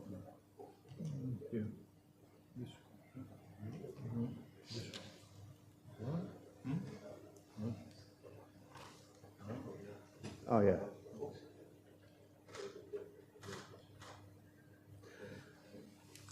Okay, just to show that actually the 2 projects now overlapping for some activity. So in principle, Stables as related to the structural stability model, with a number of resilience parameters and taking in consideration geological and soil parameter, and also the monitoring of some of these parameters. So this kind of information is related also for geospatial data and goes in a GIS. So the output will be a map of the possible damage, a different type of buildings, block. In this case, we are using a simplified structural stability model in which we take in consideration block of buildings, not a single building. For ERA4CH, we'll see later. So, because there is a lot of parameters that we have to be taken in consideration for the structural stability model, we'll take in consideration automatic image processing application that will derive this kind of parameters and put inside directly in the structural stability model.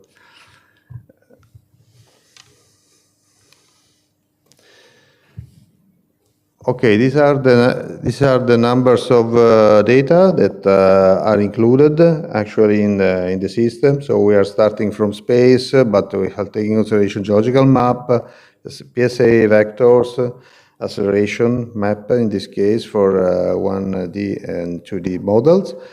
The structural stability model, we are taking consideration for 40 different type of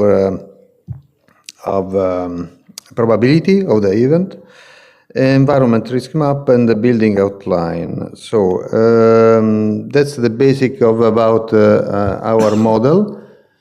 So we take in consideration a capacity of the building to sustain the earthquake wave and the seismic demand, so that the type of geological land that are insisting into the building. So we have some vulnerability function of the building. So the basic idea that is to calculate this seismic risk map with the different building. So the input parameter of the model, we have taken consideration different type of data, structural data, that means typology, construction period, use of building, post-earthquake damage data, detection, geometrical data. I mean the height, the number of floor, the numbers, the perimeters, the numbers of windows, where are located the windows that are impacting on the structural stability of the building, and of course the seismic data. So these are the number of data that we are taking consideration, including also the type of manufacturing of the building. So what is been in rubble and brick on other type of. And we have a lot of information that we need to include into the models. So this is the output, the risk map of the building in a certain block of buildings actually. The risk in the defined probability of certain level damage. So we have 4 level damage. We'll see how it's working one of our test case. Okay, the level damage is increasing from 1 to 4.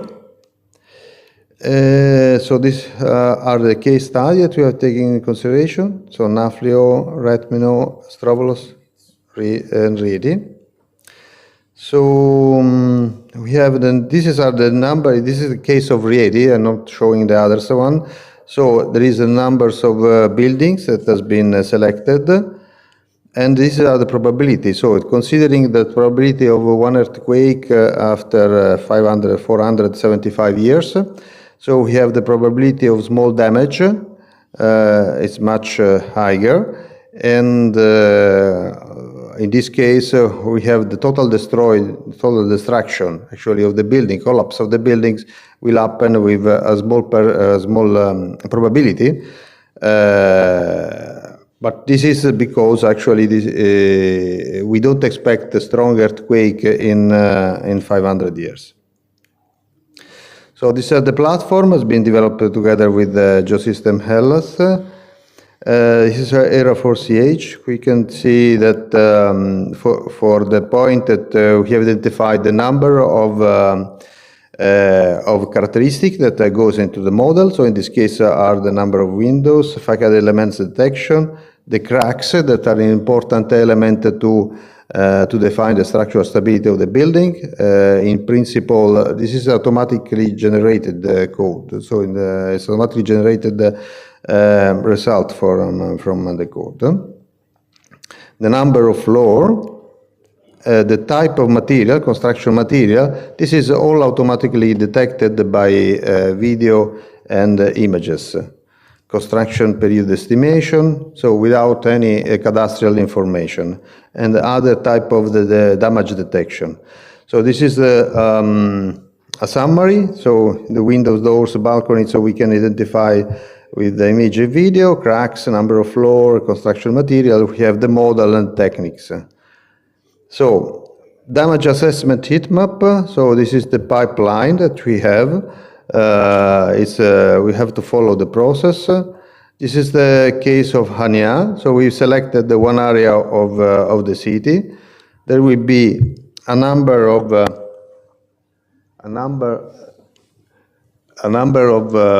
buildings that are recorded, not all of them, because we don't have the images of every building.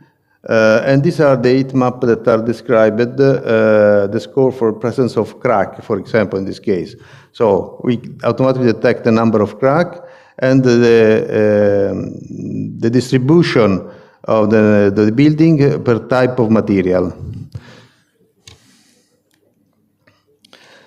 So at the end, this is under development, so it's something that still we have to work around. We define a risk map with a certain type of formula, and this is the result.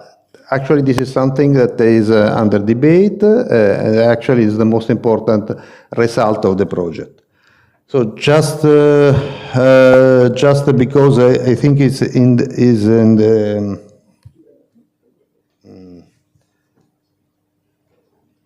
all right. Is one of the main picture of this conference.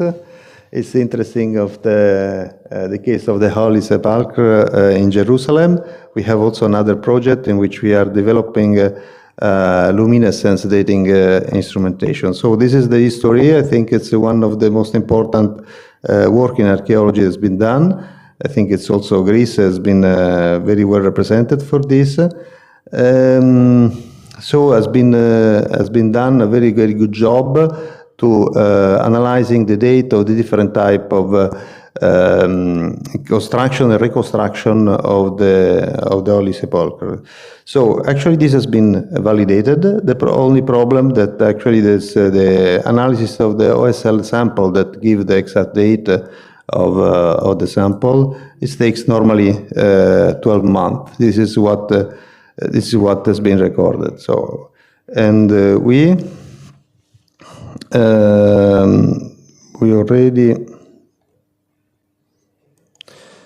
we already developed a prototype for a portable OSL instrumentation that can be used by archaeologists and geologists alike for analysis in situ of the date of the single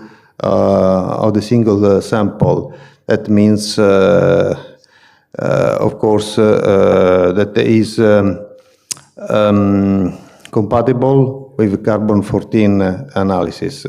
So, and with the difference, with this kind of techniques can be used for non-organic material, and that include a lot of information, so in this case. You can see the prototype is going to be used and developed further. So we are just starting a new project for this analysis. Okay. Thank you.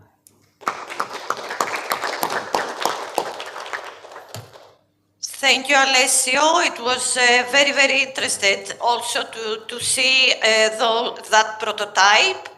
And by continuing according to the program, I give the floor to Professor Marinos Ioannidis, who holds also the UNESCO chair from Cyprus, to give us his view about digitization on cultural heritage. Marino, yes, thank you. The floor is yours. Thank you, Betty. I will be very short. I changed already my presentation based on this, what it has been discussed here. And this what happened here some time ago in Athens. So today we are missing, or at this moment, we are missing three very important persons. The first one was an academician. He wrote 13 books. He established even the first academy in the world, somewhere here around Athens. So in his 13th book, he mentioned for the first time about natural disasters and natural hazards. That was, who was the gentleman? You know him? No? He was a colleague of you. my dear friend, was Plato. Okay. And he reported about the story of Crideos, an old Greek guy who explained about the visit of Solon to ancient Egypt. And the Egyptian priest said to Solon, "O Solon, Solon, you Greeks, you are going to be forever young," means uneducated. Yeah, you know, may I say it? Stupid. Thank you. So, I'm also, Greek. So, and why? Because you don't take care to preserve the best out of the best that you created for the civilization. It is written, yeah? It is written here in Athens, 2,500 years ago. And Solon asked him, hey, okay, assuming that we are stupid, so what about you, the Egyptians? And he said, listen, my dear friend, we take care. And our stories, we write them, we take them, we have a system, we have standards, we have protocols, and we preserve it. And you are going to find everything about our past in our temples. And it's there where we see them today, yeah? So now, by saying this, that was the beginning, the momentum when Plato started writing about the loss of Atlantis. Okay? That was a natural hazard, and this is what we also face now during these days with Santorini and so on. Nevertheless, the second important person who is missed now here in this room is the Greek commissioner responsible also for tourists. Why the foreigners are coming to Greece? They're coming for three reasons, or to the southern part of Europe. Why? Because of three reasons: the sun, the sea, but Greece is also because of the culture, which is unique. And if you visit whatever museum of the world, there is a permanent exhibition of the Greek civilization. Yeah? So, and the third person is actually the chair lady. Where is the chair lady? She's not here. And it's as a continuation of the previous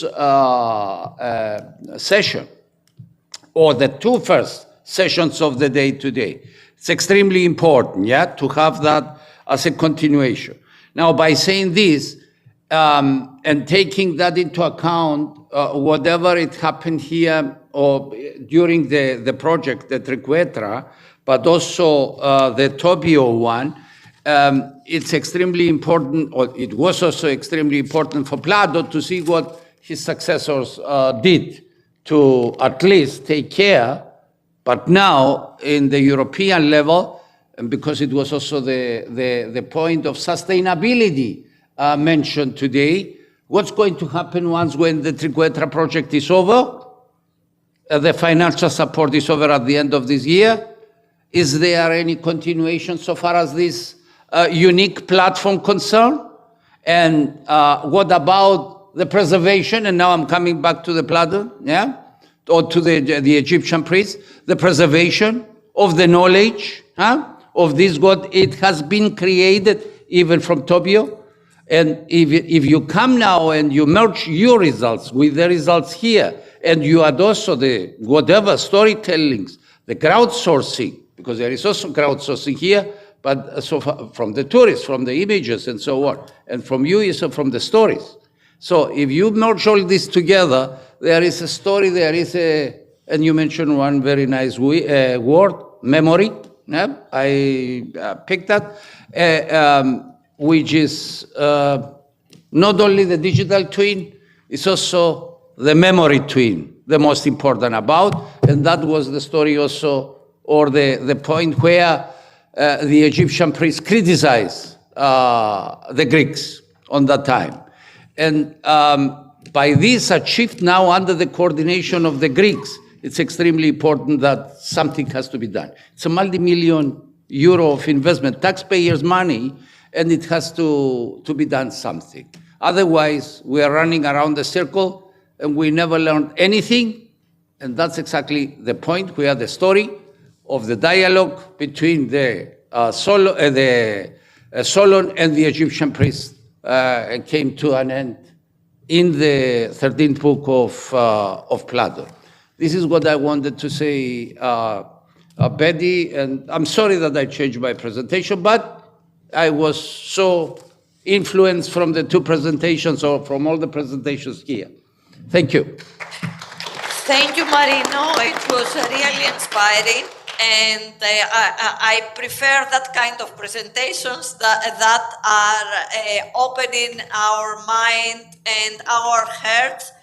So I give the floor to the last presenter, Irini Marino, in order to present the project research on technological parts of the project. So, Irini, the floor is yours, and after that, we will pass to the Q&A session, which will be shorter than expected, but I think the presentations until now were very useful to the whole team and the TMM audience. So, Irini. Thank you very much, Betty. Just to mention that I totally agree with Mr. Marinos Ioannidis, and it's a good example, I think, that the research project has already finished in October of 2024, but in 2025 we are still here presenting and trying to showcase our activities and our work towards the preservation of our archaeological sites. So at least I hope that there is hope and we can continue like that. So I will presenting the research project is a staff exchange project, and the title is Remote Sensing Techniques for Archaeology. My name is Irini Marino and I work in Geosystems Hellas, which is a geoinformatics company located in Athens, Greece. The partners of this project span not only Greece but also Cyprus. They come from Italy. We also have Alma Systemi with us today. We also have Forth and from Warsaw. So what was the problem that made all these researchers and partners to create this proposal? So as we know, Europe has rich and diverse cultural heritage resources, including urban and rural landscapes, permanent monuments, and archaeological deposits. So yes, all Europe's cultural heritage is at risk. It's threatened not only by environmental processes, but also from intense human activities and, of course, from climate change. So the mission of the project was, because it's end, to test new risk assessment methodologies looking at three specific soil erosion, soil movement, and land use change that threaten archaeological sites. So by gathering all this kind of data and by running all this processing, at the end, we ended up with risk maps. So because basically the risk is influenced from the hazard, the exposure, the vulnerability, and the coping capacity. So research aims to determine Earth observation methods that can be effective in the monitoring and diagnosis of cultural heritage, to define risk modeling systems that allow the prediction of soil erosion, soil movement, and land change, to develop a WebGIS tool for heritage risk analysis by integrating risk prediction with ground-based and remote sensing datasets, and highlight the importance of new technologies for monitoring and managing cultural heritage sites. The role of Geosystems Hellas was to detect and monitor ground and structural movements at these sites through the processing of synthetic aperture radar using not only high-resolution images but also open and freely available sources. By applying interferometry and by combining existing and newly developed tools, we managed at the end to have deformation and coherence map, generating surface velocity maps, enhancing the monitoring status of these sites. These are two examples. The one with the green dots, it's a velocity map of the Faleri Novi in Italy, one of our pilot sites. And on the right is a coherence map. I know it's not zoomed in, but you can get a general idea. So I have just an example because I know I have to be a bit fast. So this is an example of the Faleri Novi. It's a line of sight displacement map. So these points that you see inside the red triangles represent the existence of some kind of reflector that was detected in this pilot site. So the visible points were examined one by one, providing time series plots. Overall, the land movement in this area is considered from minus 1.5 millimeters per year to 1.5 millimeters per year, so it is considered relatively stable. The problem here was the huge amount of vegetation covering the walls, and also the absence of very strong reflectors, because also the walls were made by tufa blocks, which are not highly reflective. Okay, these are the time series we have for every point in the area.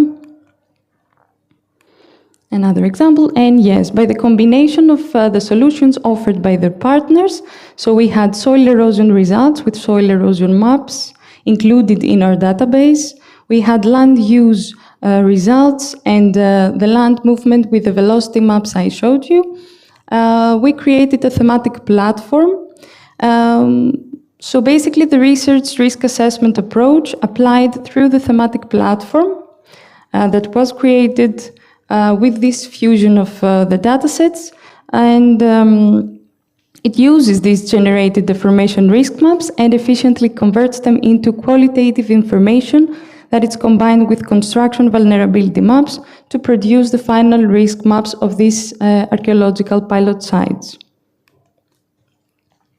This is the WebGIS landing page, and the main interface that the user has access to is just a visualization tool that provides the general layer selection. The user can also select, as you can see on the right, the pilot site, and it has access to several archaeological, environmental, and risk assessment data. These are some examples of the results from the archaeological and environmental data on the WebGIS platform.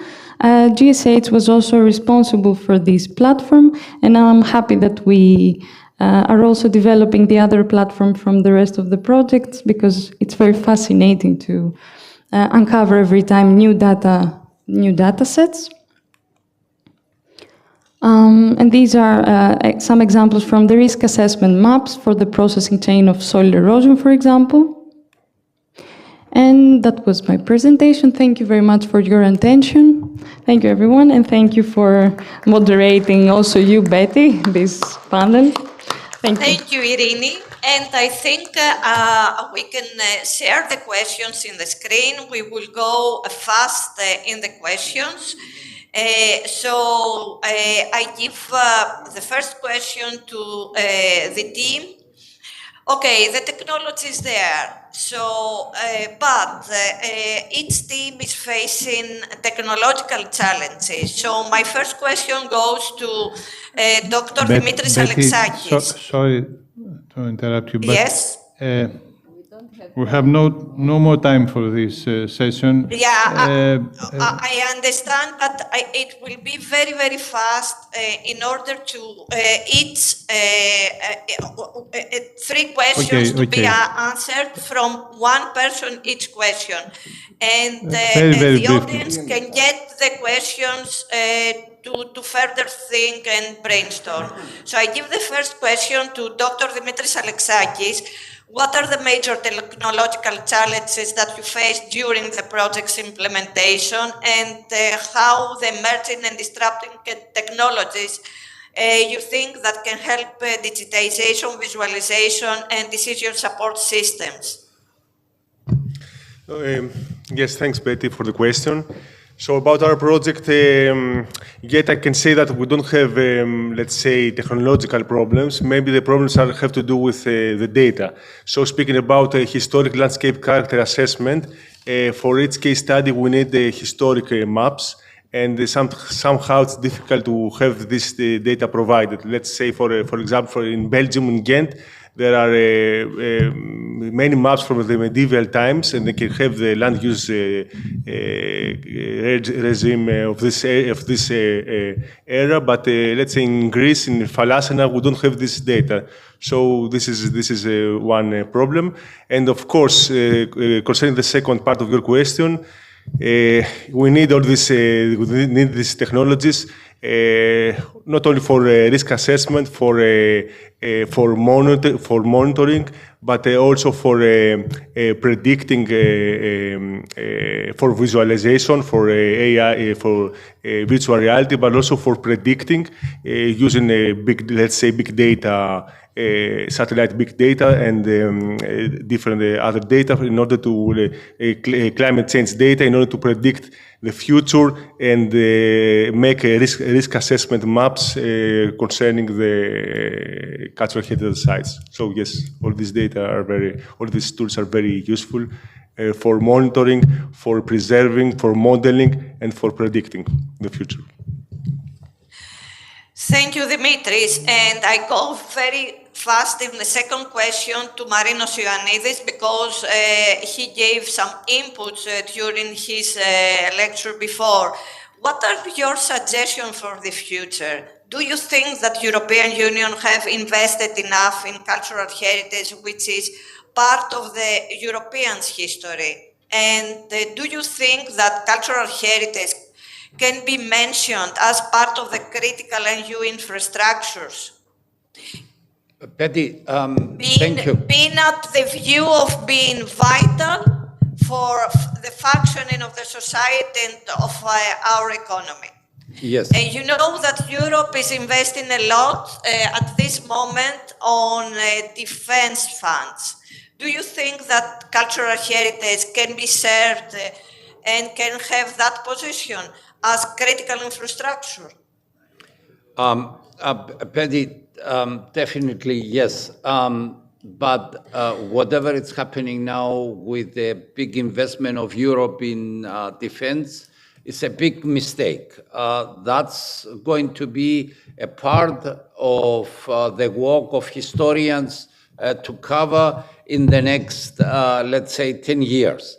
But in the meantime, Europe is overdeveloped in cultural heritage.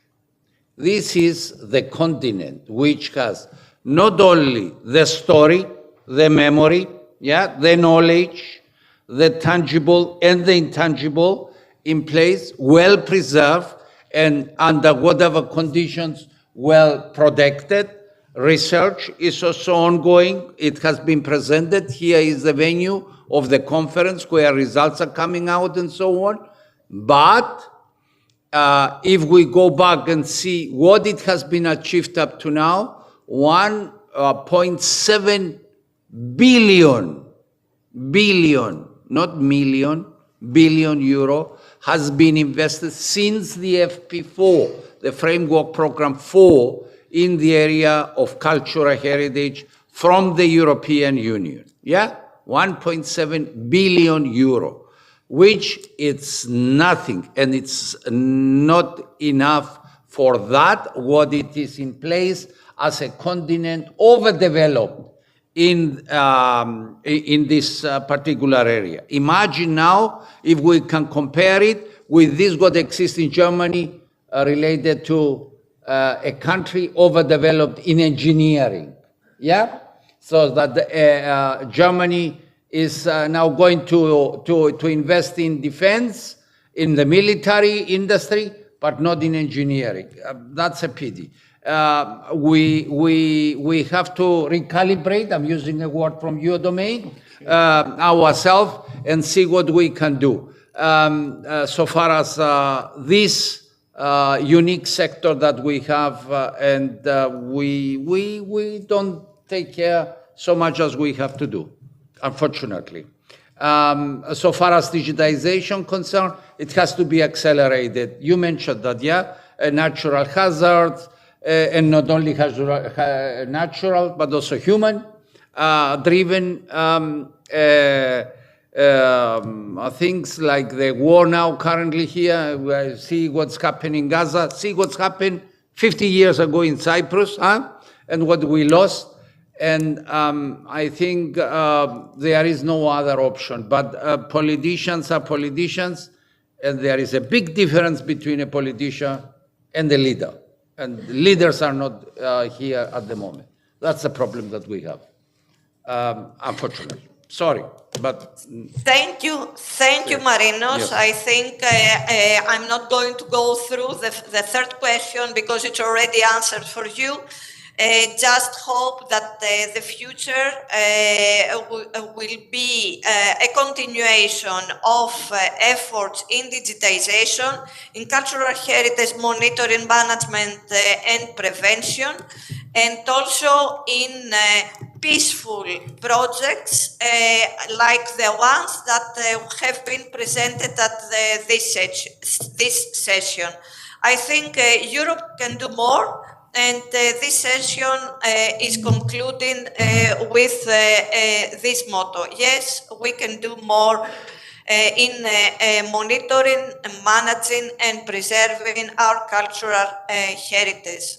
And by that saying, I would like to close the session and thank all the presenters for being with us. Even that we were a little late after lunch, and hope that we will all continue the collaboration, because the collaboration is one of the most important things that we have to invest. Thank you all. Thank you, Betty. Thank you all for your participation. Please stay for the next panel. Thank you. The photo, yes. Okay.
Next panel, panel discussion 11, concerns historic cities and centers, new reuse and preservation strategies applying circular economy. Liminaidis, the moderator, the Nikia mayor is excused due to commitments he could not avoid. The mayor of Ioannina will be with us in a video. The CEO of Anaplasis is abroad and could not come back on time. He will come later. Professor Avierinou Kolonia Sofia, dear Sofia, National Technical University on the panel. Bakewell Joff, Mike Turner, Bonnie Burnham online. I'm here, and Haris Kokosis, our rapporteur, please on the panel.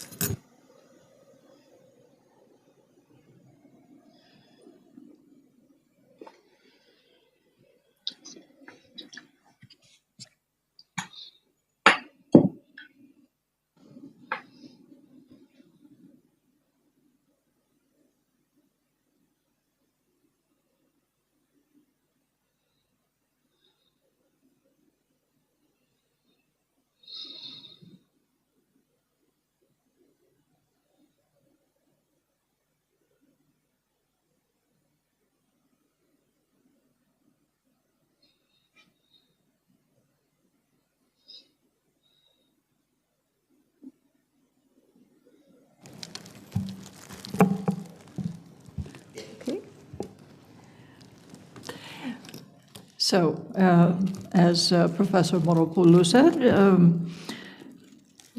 in this session, we will be addressing historic cities and centers, new reuse, and preservation strategies applying circular economy principles. Our first speaker will be the mayor of Ioannina, who will be speaking to us, who has sent a video, I believe. If we could see the video.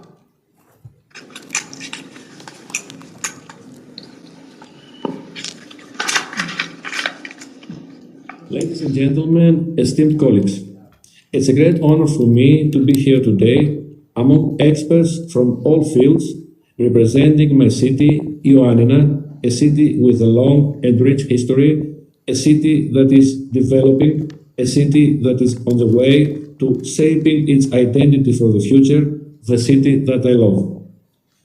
Through my role of mayor, I would like to bring to these interesting discussions the perspective of local governance and the values we set in order to address the challenges of preservation in the modern context, embracing new strategies, particularly those rooted in the principles of local democracy and circular economy. Historic centers embody the sense of palimpsest. Each layer tells a story of different cultures, architectural styles, and community experiences. We need to honor these layers while also considering the needs of today's residents and fostering a sense of belonging. For an equitable and effective preservation strategy, we adopt the guiding principles of the new European Bauhaus, which prioritize sustainability, aesthetics, and inclusivity. In this direction, the circular economy means using materials and techniques that reduce waste and environmental impact. We need to consider adaptability.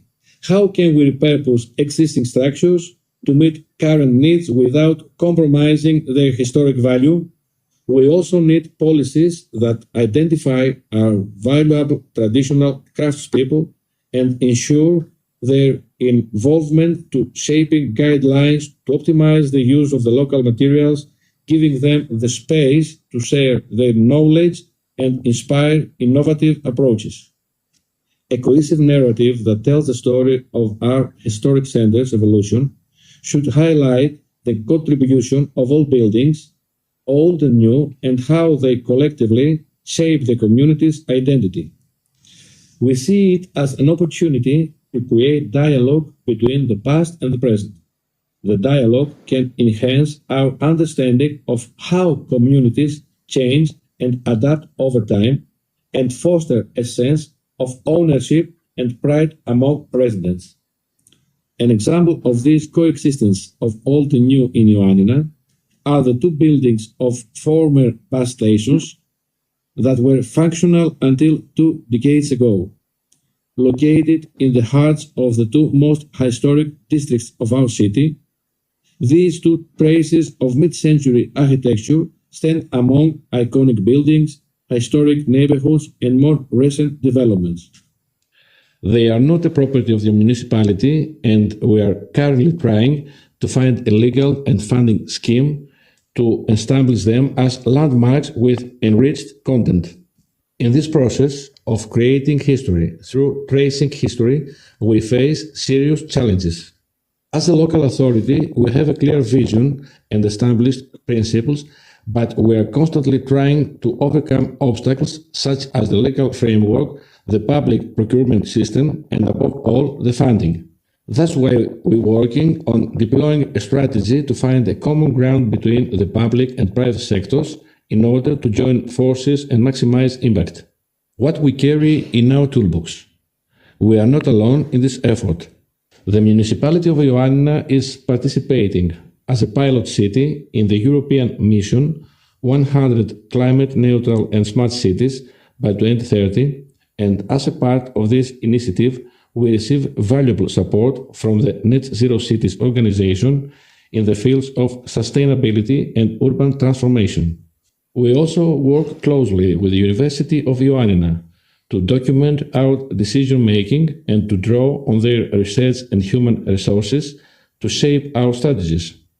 Historical knowledge, architectural documentation, climate studies, health reports, and new materials and techniques are some of the valuable inputs we receive from our local academy. How the local administration can serve as a catalyst for the process. Local governance has a role to play in mediating conflicts that may arise between preservation interests and development pressures. By facilitating dialogue between stakeholders, we can help find balanced solutions that respect both historic integrity and community needs. Municipal authorities can also help raise awareness about the importance of preserving historic districts. This may involve educational programs, outreach efforts, or partnerships with local organizations to promote the heritage and significance of the area. In conclusion, as we move forward with the preservation and reuse of historic cities and centers, it's essential to find strategies that honor our past while promoting innovation. Our key principles are the respect for identity, the adoption of sustainable practices, the inclusion for our local craftsmanship, and the promotion of social cohesion.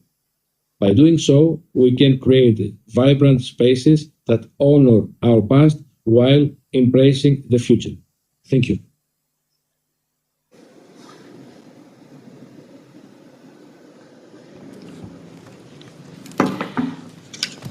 Thank you very much, Mayor Begas, for that very interesting presentation. And the initiatives what I found significant is the private and public partnerships, as well as the engagement of the local community, which is very important in all of these efforts, as well as the idea of retaining and preserving the past while introducing innovations, and basically to maintain the livability, habitability of your city. Thank you very much.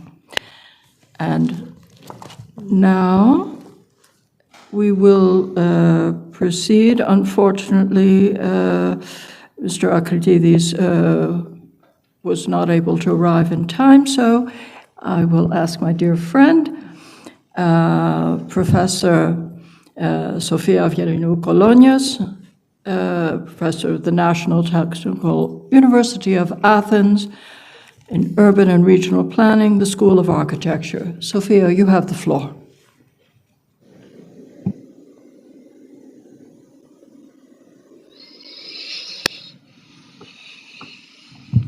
Good afternoon. Thank you very much, dear Lee Minaidis, very old friend. And also, I would like to thank the organizer, especially my friend, very old friend and good friend, Professor Antonia Moropoulou. And also my colleague and dear good friend, Haris Kokosis. So I'm very pleased to be here with you. I have a short presentation of approximately 5 minutes, but I think with focus on the topic of this very interesting session and congress. So I'm going to speak a little about the circular urban planning for historic cities. There is a well-known relationship between culture, creative cultural industries, and urban development. How can we move together? Okay.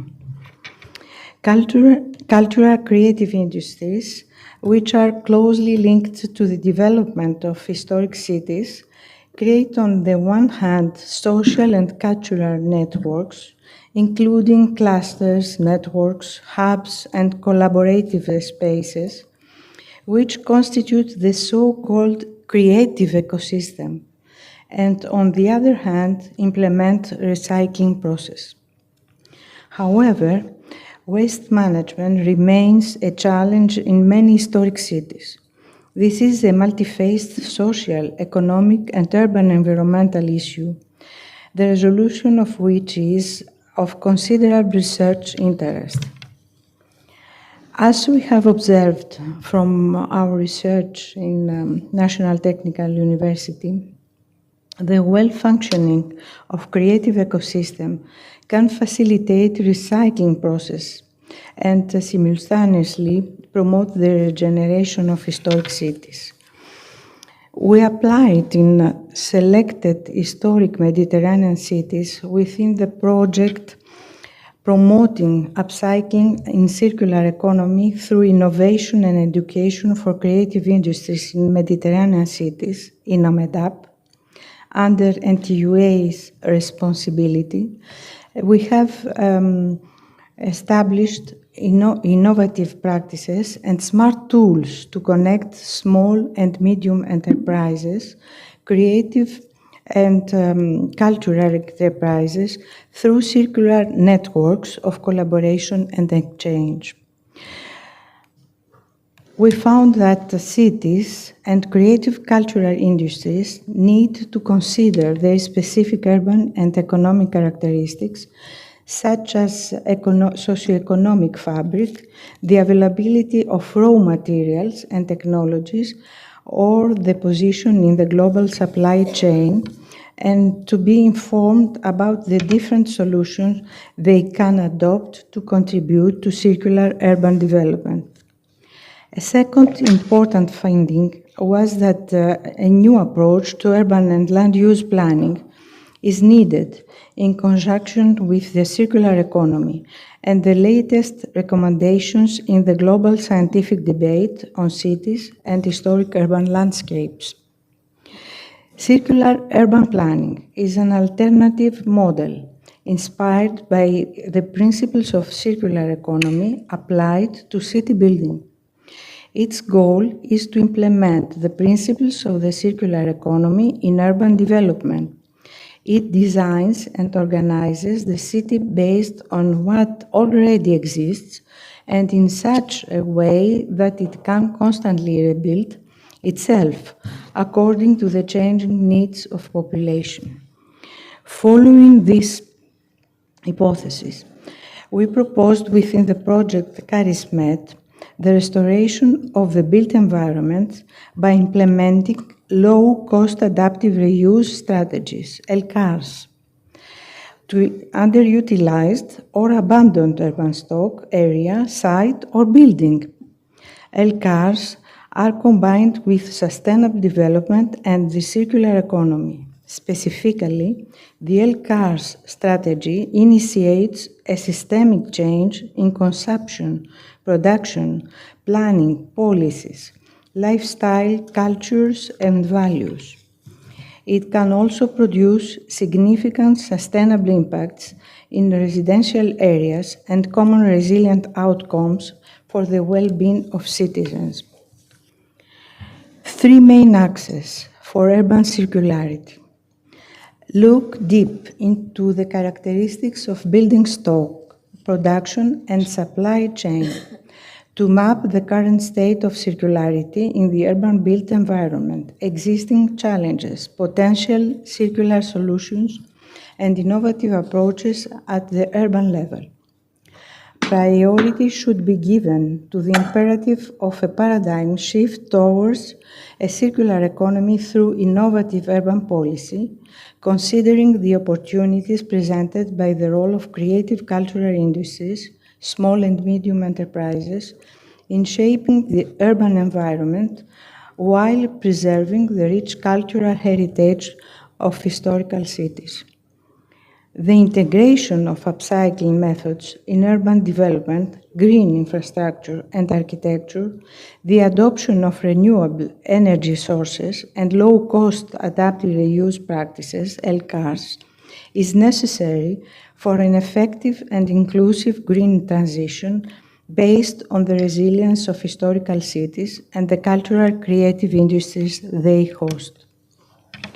Furthermore, the successful implementation of circular urban planning within historic cities requires to analyze and understand the interactions between public policies and local specificities, promoting social inclusion and community participation as key factor in facilitating this transition.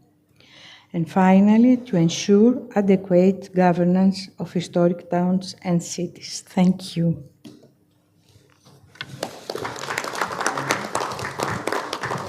Short, 5 minutes.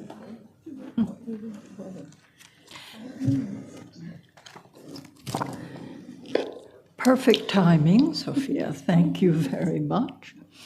And thank you for this presentation of the various projects that you are involved with in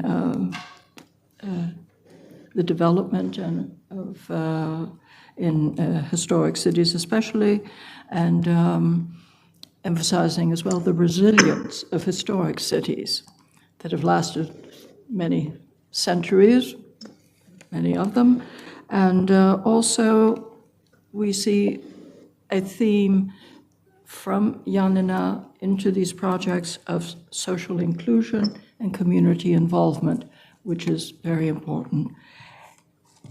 And now we will go forward with Professor Jeff Bakewell, who is online.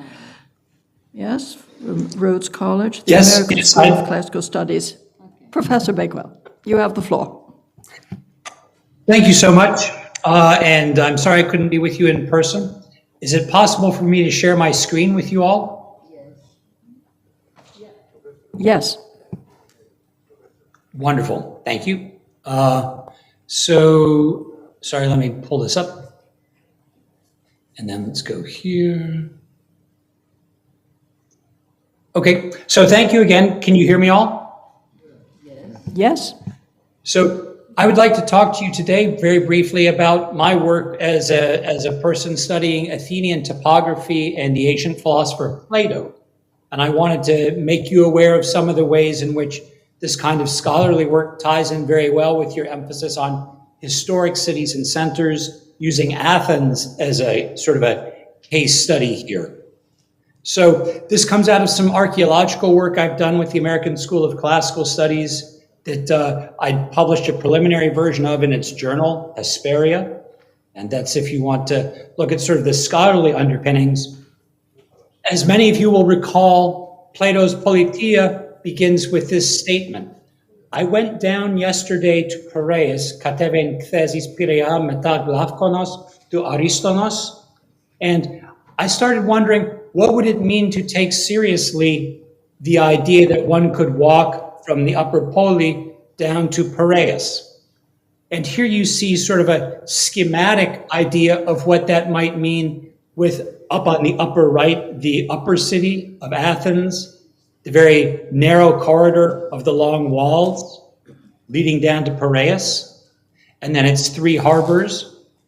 So this is what it looks like if you look at it on Google Maps, of course. This is what it looks like if you put in the aerial view from the same platform. And this is a somewhat more evocative look at what it looks like when you look at it from the Kavitos, looking down towards Piraeus, right? So if we take seriously the idea that Plato, in thinking about the Politeia, is having us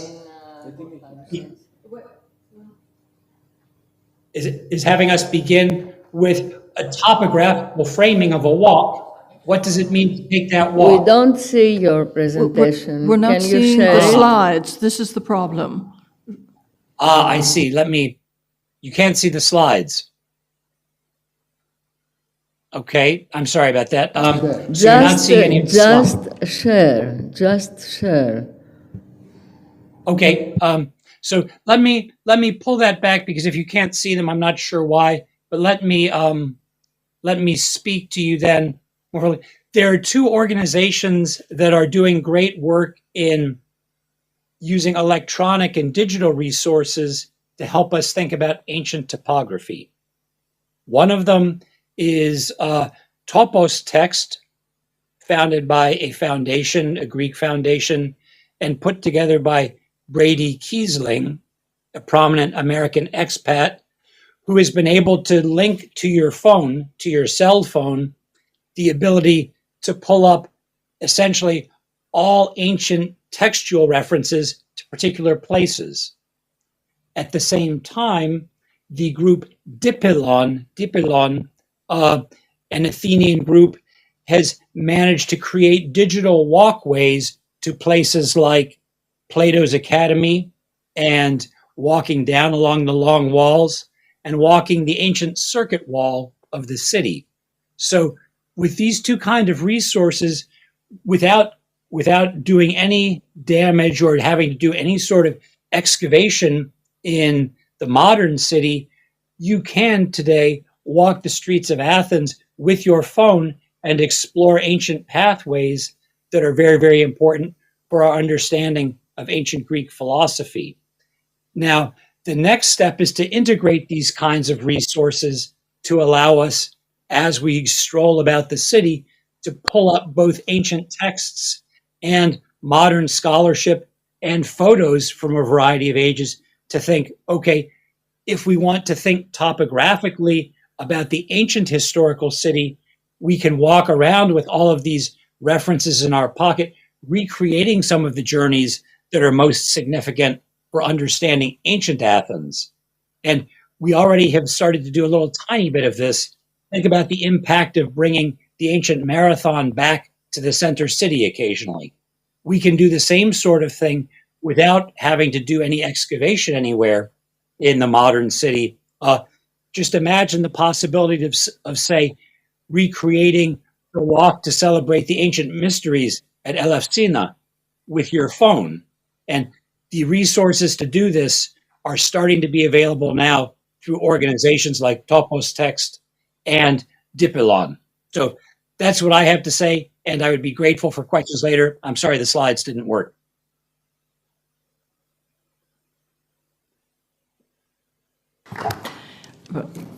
Thank you, Professor Bakewell. We would have loved to have seen your slides, but thank you for presenting to us aspects of modern technology in its use for understanding antiquity and periods of antiquity. So we move forward to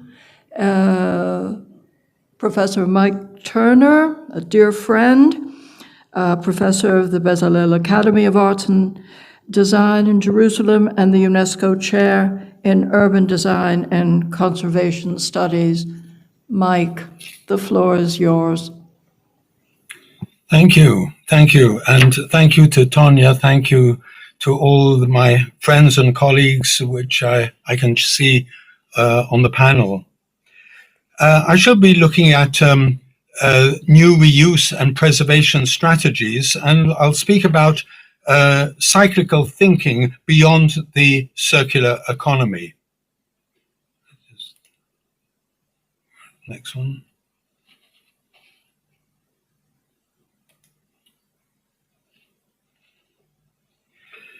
So, Anna Lacoton was the Pritzker Prize laureate of 2021. She had written that demolition is a waste of many things, a waste of energy, a waste of material, and a waste of history. In fact, the circular economy is an innovative approach to production and consumption that focuses on minimizing waste and making the most of resources. Unlike the traditional linear economy, which follows take, make, and dispose model. It aims to keep the materials and resources in use for as long as possible, and which is most relevant for building adaptive use as a product. Addressing urban change needs cyclical thinking as an insightful way to understand patterns in life and history and processes. Similarly, instead of seeing things as linear progressions, this perspective emphasizes recurring themes, cycles, and interconnectedness. For this thinking, we need not only to recognize patterns, appreciate cycles of renewal like the repeating seasons, but realize a holistic thinking. Cyclical thinking encourages viewing the urban ecosystem as part of a broader system rather than isolated incidents, fostering deeper analysis and awareness. Adaptive reuse is an essential component of a living city. Beyond the survival of the fittest is also the survival of the adaptive, survival being conditional to the one that is able to adapt best and adjust to the changing moral, physical, political, social, and spiritual environment in which it finds itself, referencing the Darwinian natural selection hypothesis of descent with modification. The Pantheon in Rome is the emblematic global example providing the ultimate proof of the adage. For the architectural monument or the individual building, adaptive reuse is considered an integral part of a diary of events, becoming, in the words of the Venice Charter, inseparable from the history to which it bears witness and from the setting in which it occurs, underscoring that valid contributions of all periods must be respected, since unity of style is not the aim of a restoration. The dissonance of lifespans between buildings' fabric, the furnishings, the use, the contextual changes surrounding its setting is frequently accommodated through adaptive reuse, whereby the physical attribute of the material fabric is retained. This becomes the more relevant when we address the concerns of sustainability and the importance for the conservation of our physical resources by extending the life of a building and with diverse models, which we can see here. However, the adaptive reuse of the urban fabric is more complex.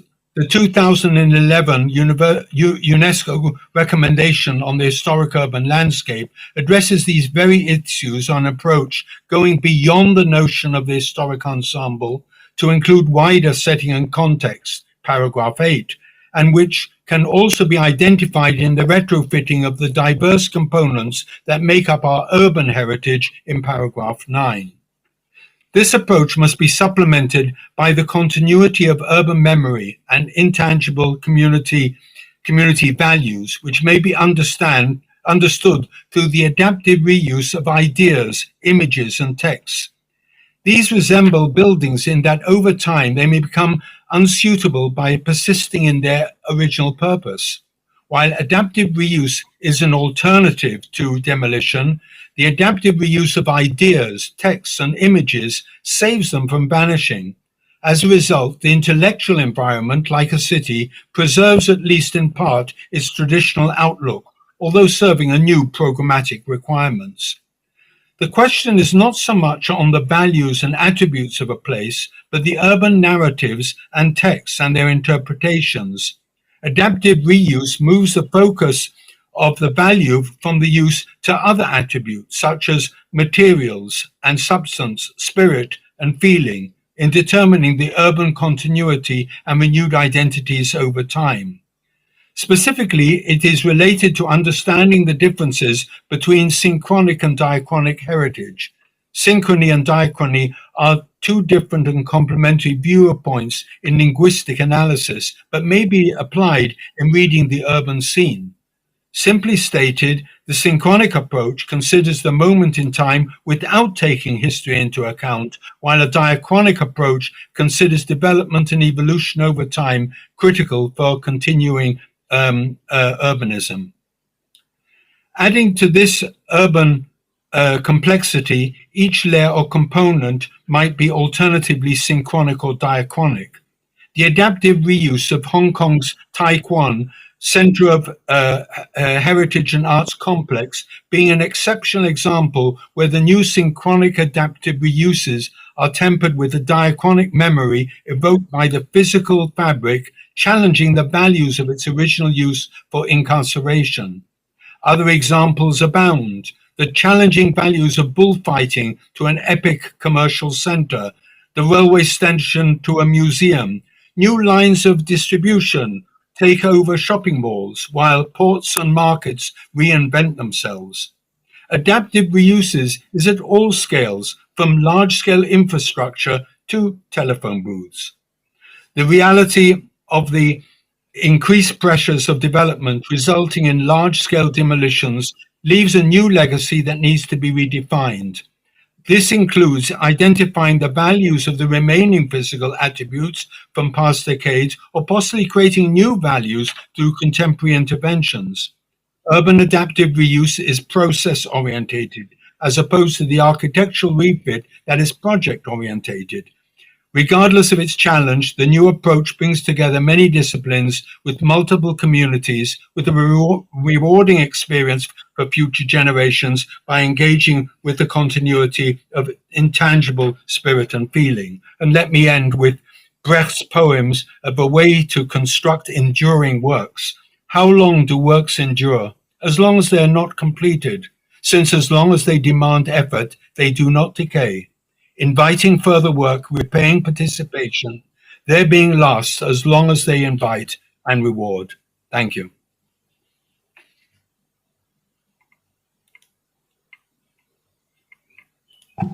Thank you so very much, Mike, for your very interesting and inspiring presentation. I take away the survival of the adaptive, or the adaptive reuse of ideas, which I'd never really considered, and your lovely examples of large and small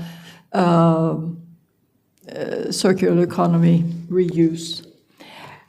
And now we will move forward to another dear friend, Bonnie Burnham, who is the founder and president of the Cultural Heritage Finance Alliance, and also the president emerita of the World Monuments Fund.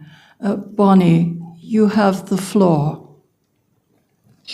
Thank you very much, Lee. It's a pleasure to be there with you. Can you hear me and see me? Yes, we can hear you and see you. I'd like to share my slides as well, but just let me see.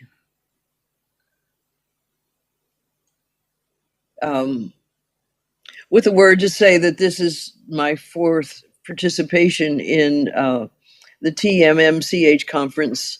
This is the first time I've been there virtually, but my comments will reflect some experiences and presentations that I've made in the past, because what I'm going to be talking about today is, you might say, a culmination of a long journey attempting to try to put heritage conservation, and particularly adaptive reuse, and the effective economic use of heritage sites into an economic context. And that's what the Cultural Heritage Finance Alliance is doing. I'm seeing that my slide presentation is still connecting, so I'm going to just keep talking. You may see the slides eventually.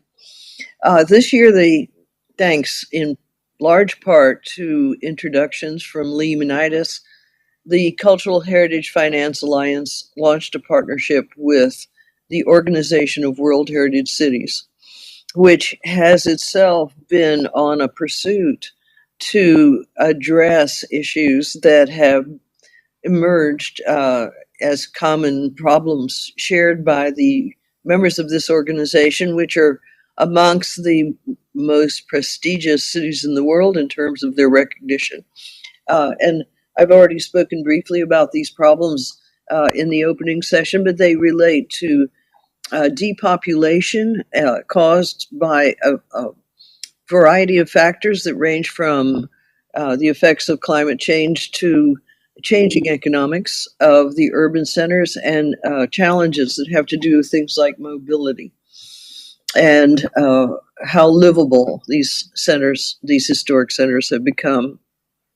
After some discussion, the Organization of World Heritage Cities has adapted a series of 4 themes, which they call the 4 axes of a new urban project, which is intended to be presented at the next Congress of the Organization of World Heritage Cities in 2026 in Marrakesh.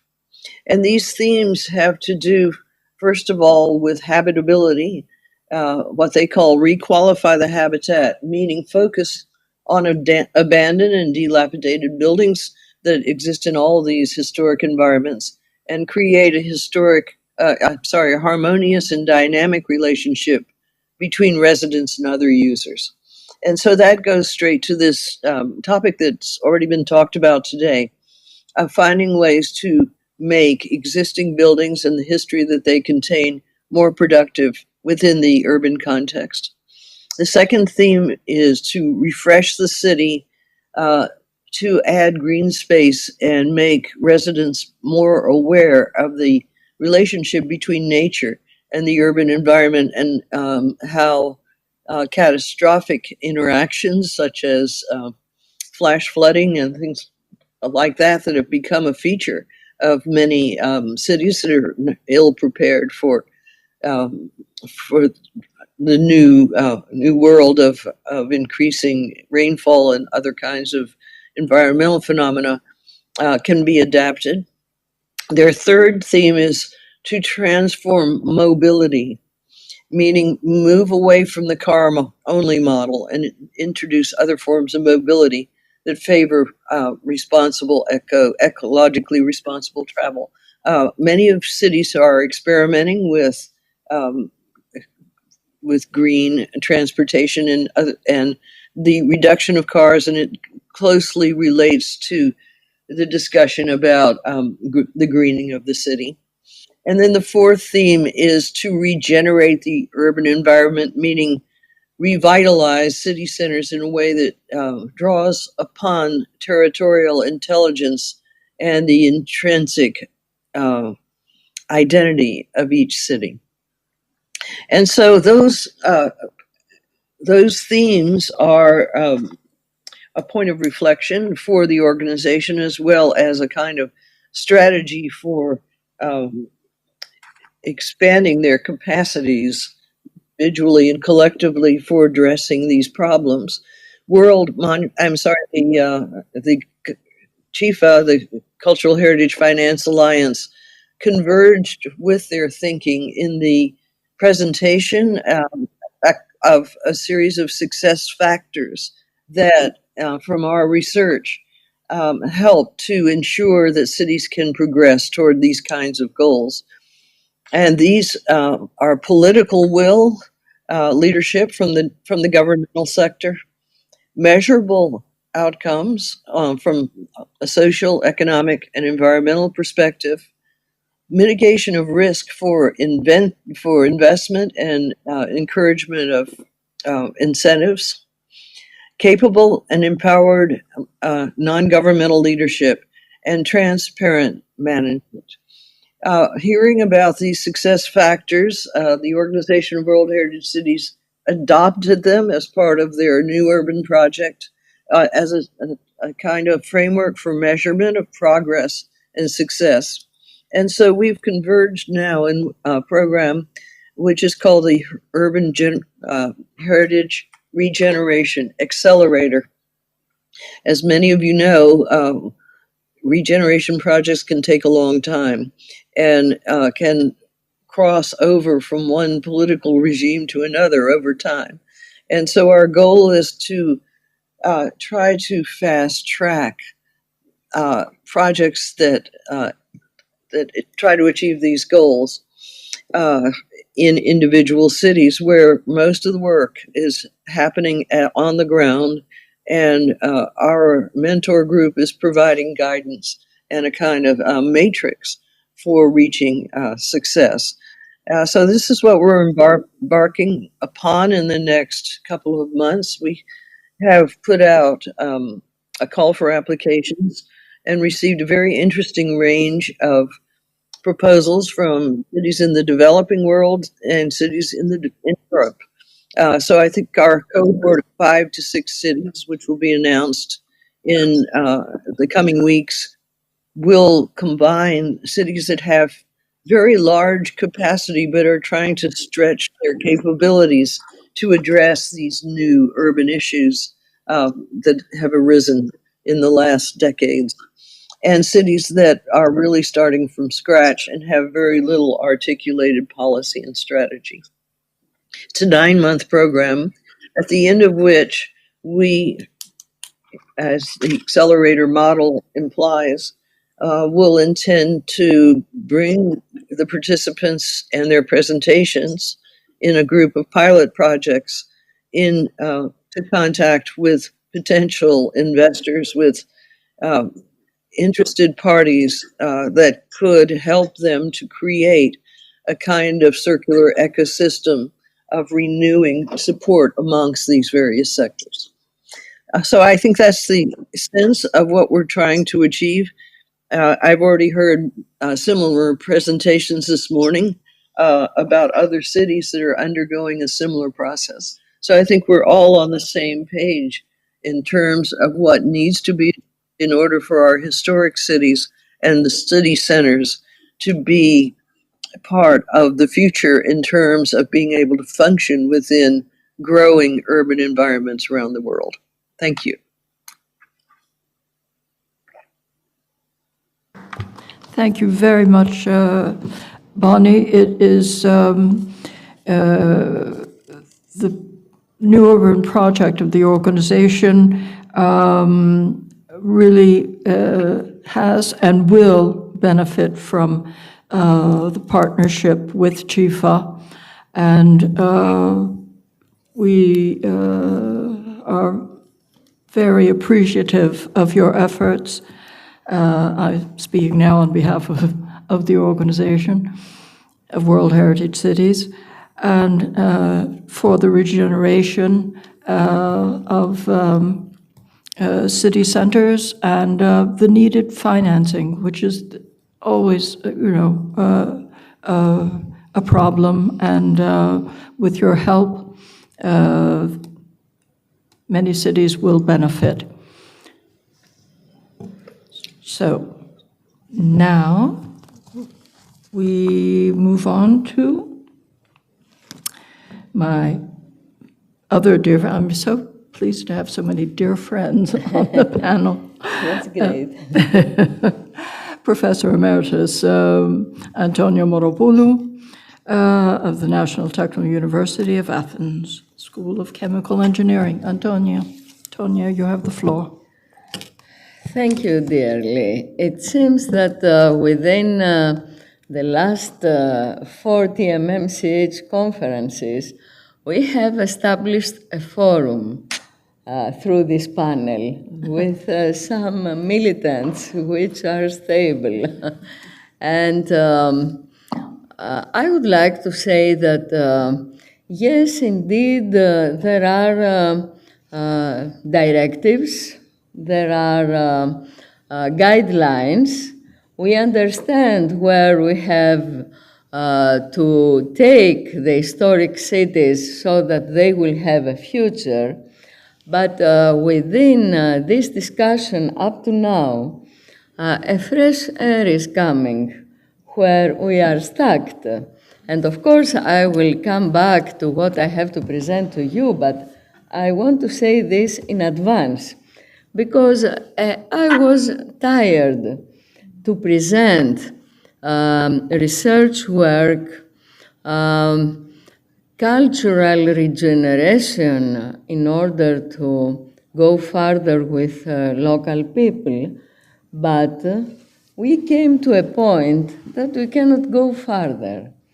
Up to now, I keep what Mike Turner said, that in order to apply the principles of circular economy within the regeneration of historic cities, we have to readapt our conception of the cities and our culture towards city living, city planning, and city regenerating.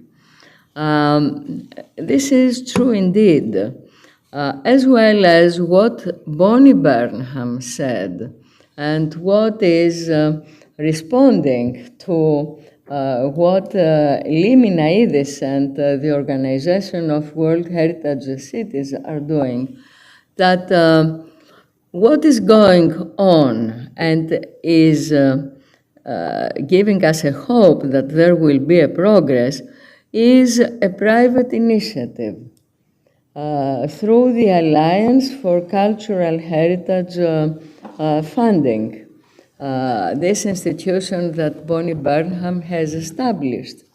Because the major question is, how shall we promote adaptive reuse of an historic stock of buildings within an historic centers towards the direction of developing revenue?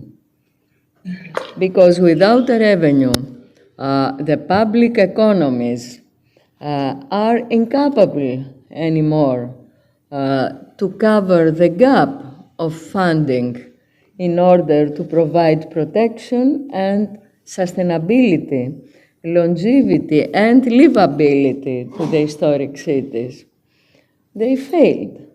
So whatever we plan, whatever we say, is not going on, is not being implemented. Now, there is a fresh air from a private investment. But even though so, during the last 9 years, I'm going around with Bonnie Burnham to the municipality of Athens, to the municipality of Rhodes, where we are having important historic stocks of buildings in the historic centers. In Athens, 1,500 of public ownership. In Rhodes, 340 in public ownership. We are speaking for a plan of regeneration through the adaptive reuse of these buildings. There are discussions, there are even private interests to invest in order to preserve, to rehabilitate to the new use this historic stock of buildings, but there is not the proper legal framework and the new legislative institutional framework that would permit to the state to give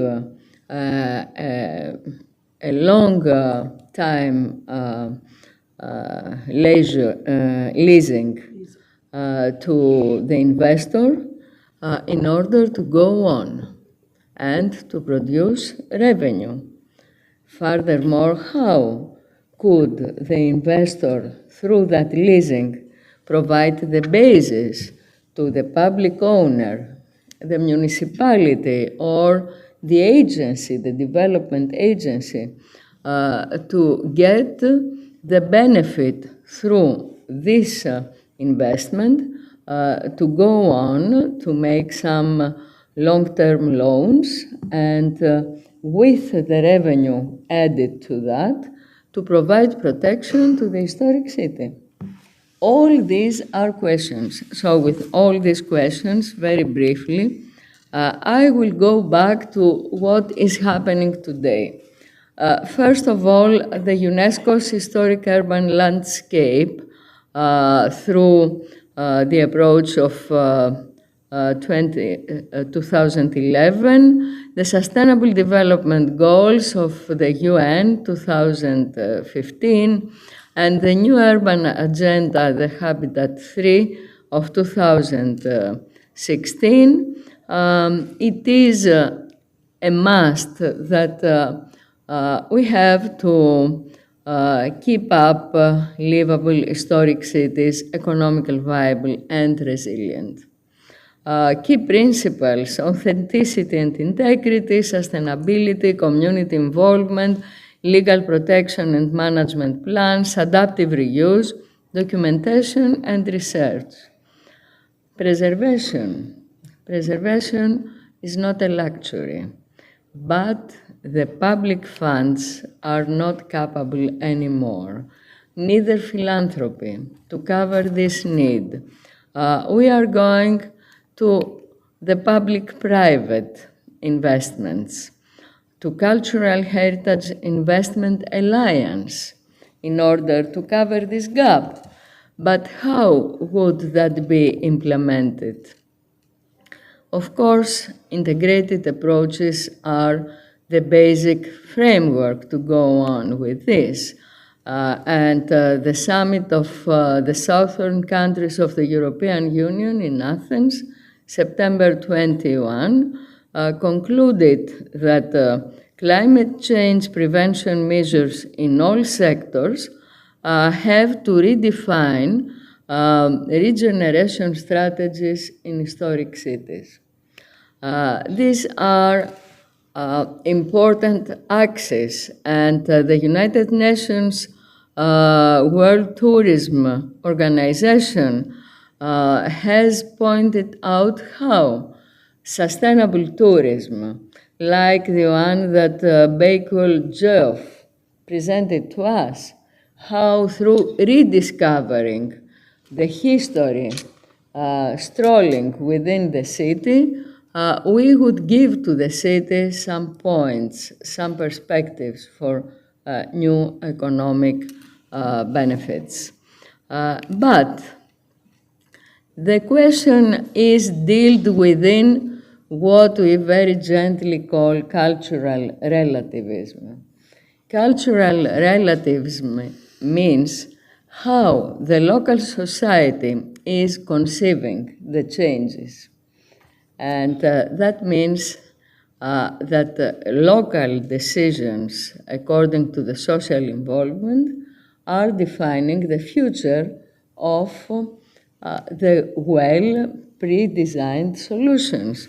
For instance, in Heraklion, no details, just we assessed the environmental impact of the traffic and urban plan around the Venetian walls, and we decided that if the land uses would not have been changed around the walls, these would have been destroyed in a very short time.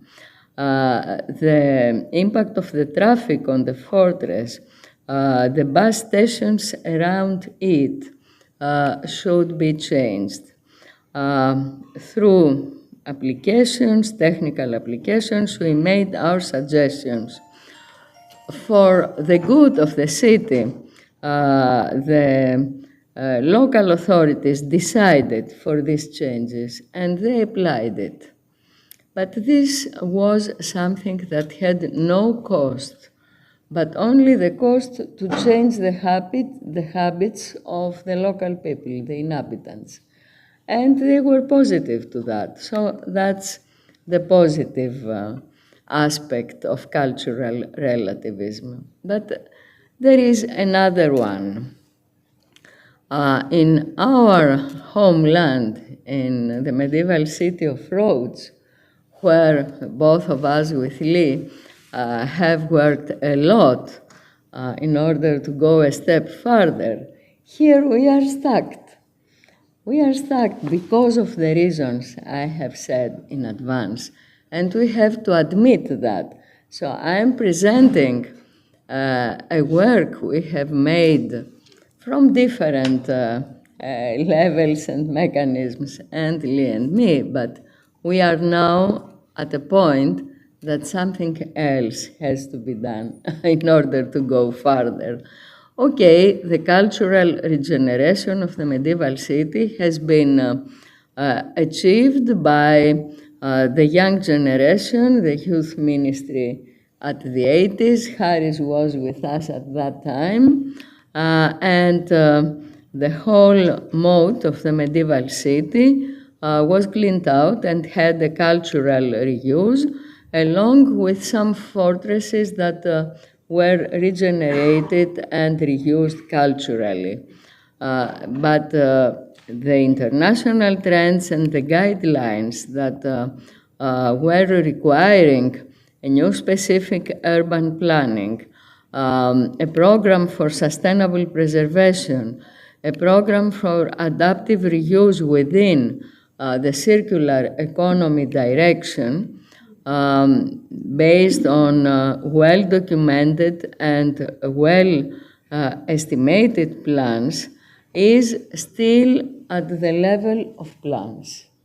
And that's the question we are posing from here.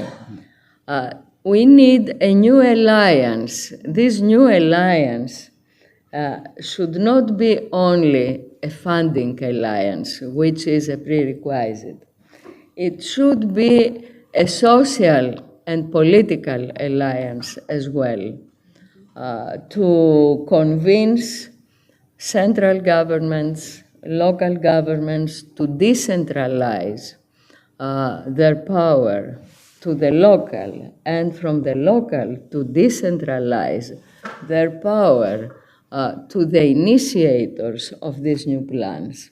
This is a new era. Either we go on with this, or if we stay, we will have devalued our cultural capital. To this question, we should be together and go on. Thank you very much.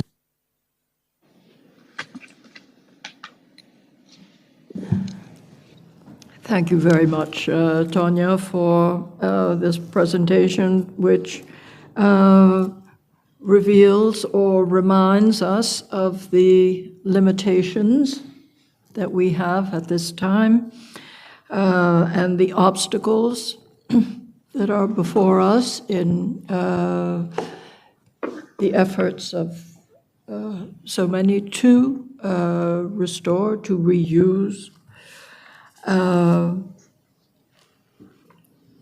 the historic centers, buildings in Rhodes, as you said, and in Athens, but also your point of a need for not only financing, but a social and political alliance, which is very important. So now, shall we go for questions or comments, and then to our.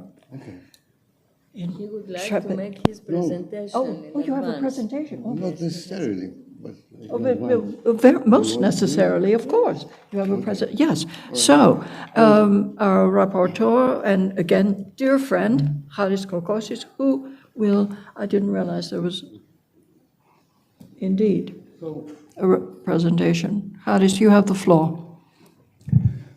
We have heard the necessity to innovate and take advantage of potential contributions, seeking actors who could mobilize the system. So I thought that I could add to our thinking about what we have to do in putting the complexity of the situation that we are facing. It was already. So first of all, we're talking about cities and city centers. These are living environments, and they are constantly changing. So they contain several activities, but we know that the way our lives are changing and economy is developing, etc., there is in many areas around the world, there is an abandonment of city centers and cities, and everybody is trying to take advantage of artificial intelligence systems and work from afar and live in distant places that are, and even there is a restructuring of enterprises, as we understand, by breaking up the components and maintain only the essential part in the center of the city. So that creates dynamics that could facilitate interventions like this in terms of dealing with having a demand which is changing, but also keeping away from the tremendous pressures that city centers face.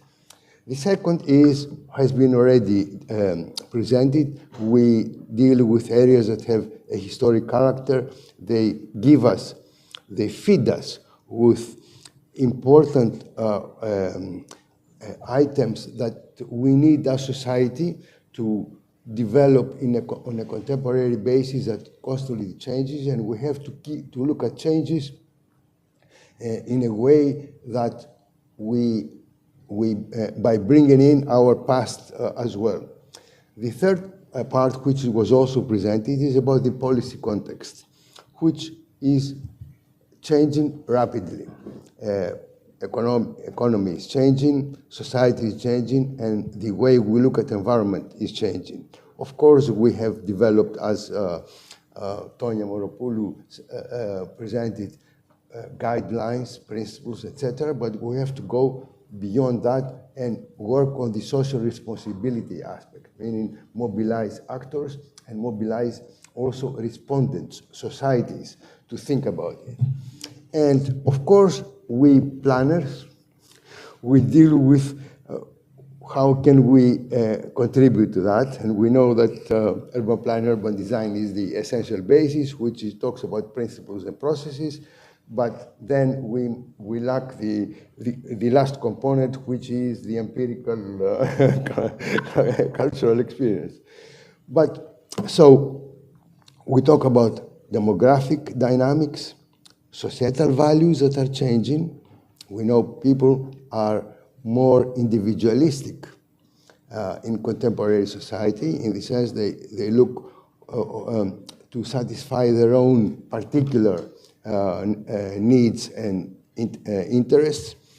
And then we all read about economic development dynamics that are affecting our places. And of course, that has some changes on the institutional context. And Tonia again gave us the concept that we have to move from the central to regional to local to sub-local, and try to facilitate this process and make sure that it works. And it's not that we don't talk about levels of intervention, but also the interaction across levels. And of course, what we have not talked about, because we have not proceeded with doing something about it, is implementation. So once we have a program, we have to see how it works, whether it reaches our goals. So there is a need for monitoring and evaluation system, which is the essence of coping with change. So there are key issues that have emerged, which I would like to just to remind you. Center city functions are changing. The artificial intelligence effects are evident.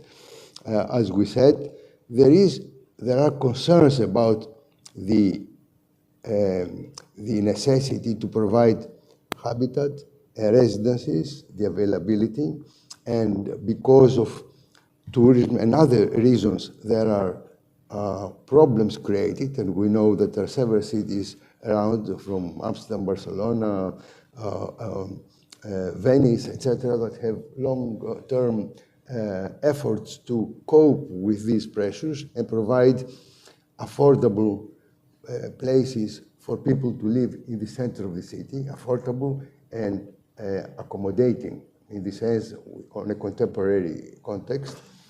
There is a problem particularly with short-term residencies, what we know as Airbnb, etc., which create pressures to change the character of particularly central areas or around historic centers, as we know.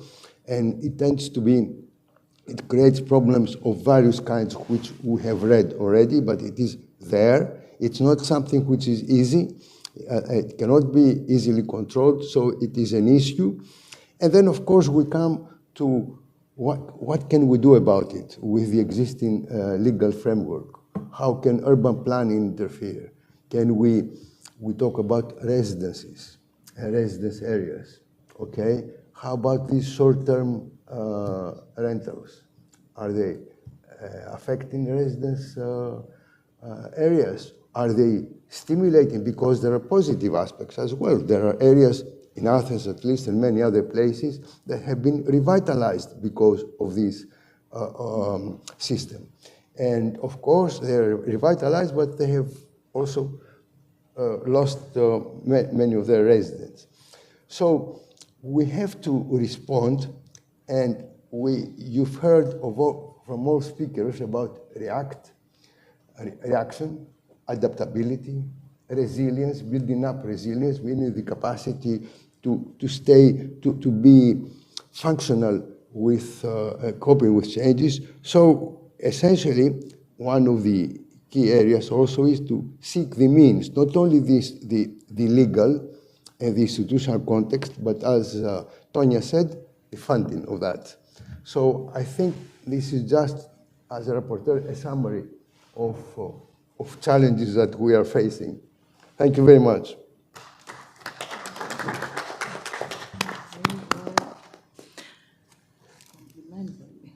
Thank you very much, Harry. It was really, I think, you, in your presentation, but it was also part of your summing up of, as the rapporteur, because it gave all challenges, issues, what needs to be done, and what, as you said, has been mentioned and put forth by other speakers. I was lucky to have a coordinator who did most of the job. I absolutely did not, but thank you very much.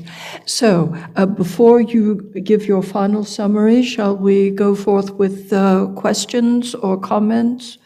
Are there any questions to members of the panel, either here or those online, or comments that you would, that anyone would like to make known to the Assembly? We've said it all. Okay, so, Hari, as...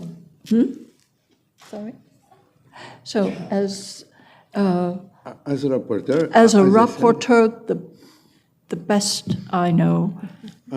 I was lucky to have an excellent coordinator who did most of the job to identify the key issues discussed. I tried to give mostly an added let's say, perspective from the point of view of the rapid changes that we're facing. And because all the interventions were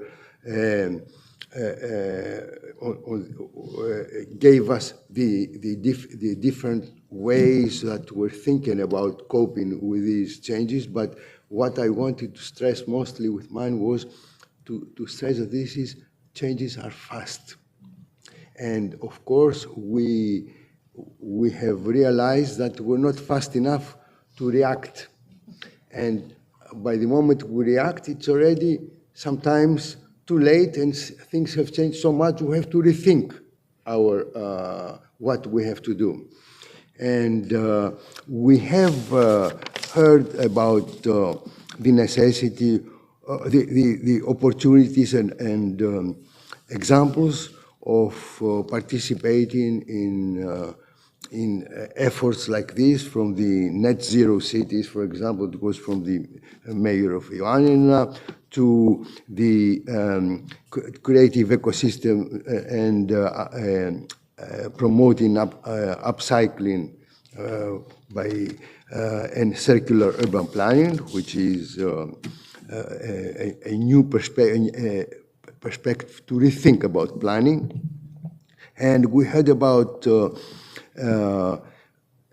tools that could help us also to add to our efforts for innovation, like recreating ancient walks and ancient topography, which was by Professor Barker, and also the preservation strategies and adaptive reuse, which is not it's not a process, but it's an orientation. That means an attitude, of societal attitude, by Mike Turner, and of course all these the four axes of the World Heritage Cities initiatives, which is habitability, green space, transformation of mobility, revitalization. And of course, the necessity of regeneration strategies and rediscovering history and need for social alliance, which Tonya said. So I think this more or less summarizes the key some of the points of the intervention, because they were very rich and it's very difficult to come up with a full spectrum of this. So thank you very much, Khali, for the brilliant summary. And with that, we may conclude this panel. If there are any comments or questions, no? Any comment? Adi? I see Adi laughing. Yeah, I just want to say that completely... on the microphone. I just want to say that, first of all, thank you for all the presentation, because they were really enriching. And I totally agree with what you were saying, Tonya, about the feeling that we have to change something in the way that we react, because the questions sometimes are, we taking them along with us for a few decades already. And we see that the situation of some of the historic centers are really not improving. So the innovative thinking that we heard here in this panel may help to change something, but I'm carrying for less decades than you are accompanying these processes, but somehow I have this feeling with me. With some of the historic centers that I'm familiar with. So this is a comment and a shared feeling, I think.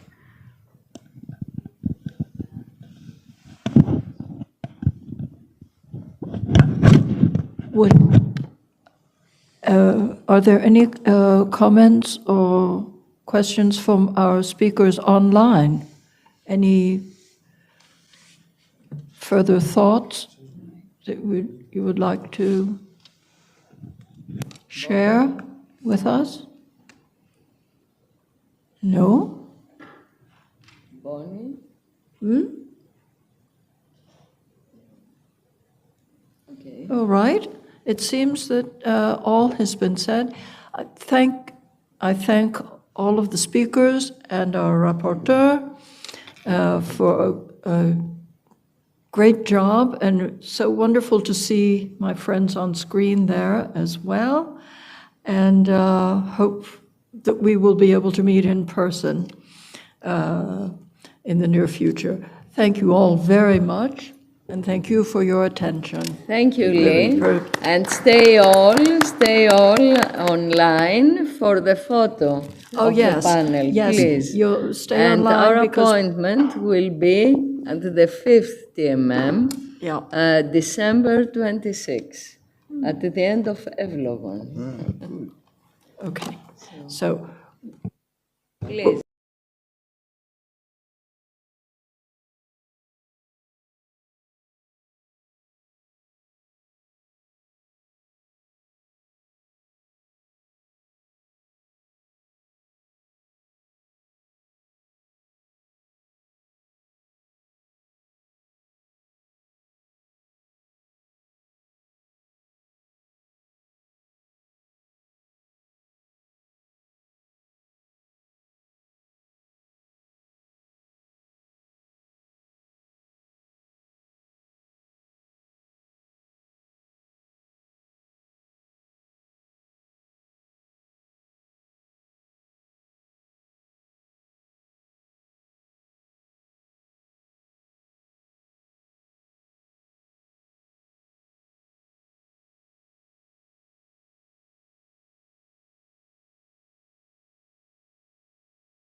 Europa Nostra and European Heritage Hub.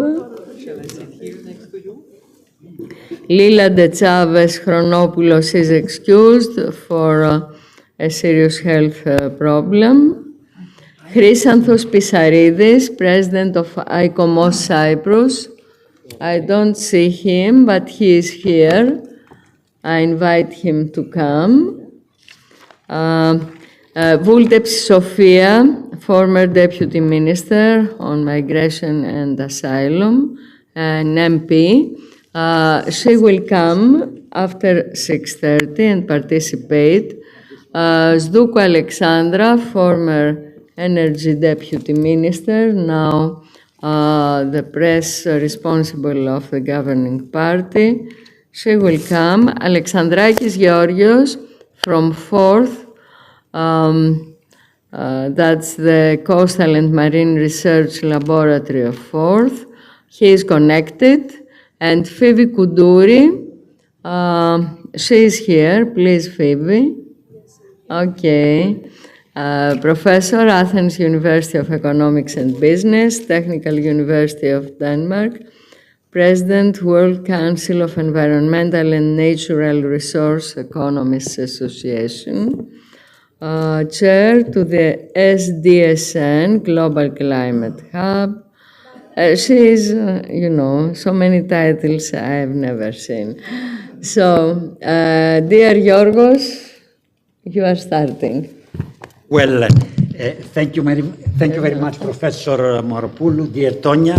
It is a pleasure to be the co-moderator of this panel with prominent personalities very active in the culture, among other areas, field, with a view to discussing the cultural dimension of the upcoming COP30, which will take place in Belém, in the region of the Amazon in Brazil, a very important conference of the parties under the United Nations Framework Convention on the Protection of the Climate, which we believe will enable us to reach a decision on mainstreaming climate culture in climate action, which was the aim of the discussion we had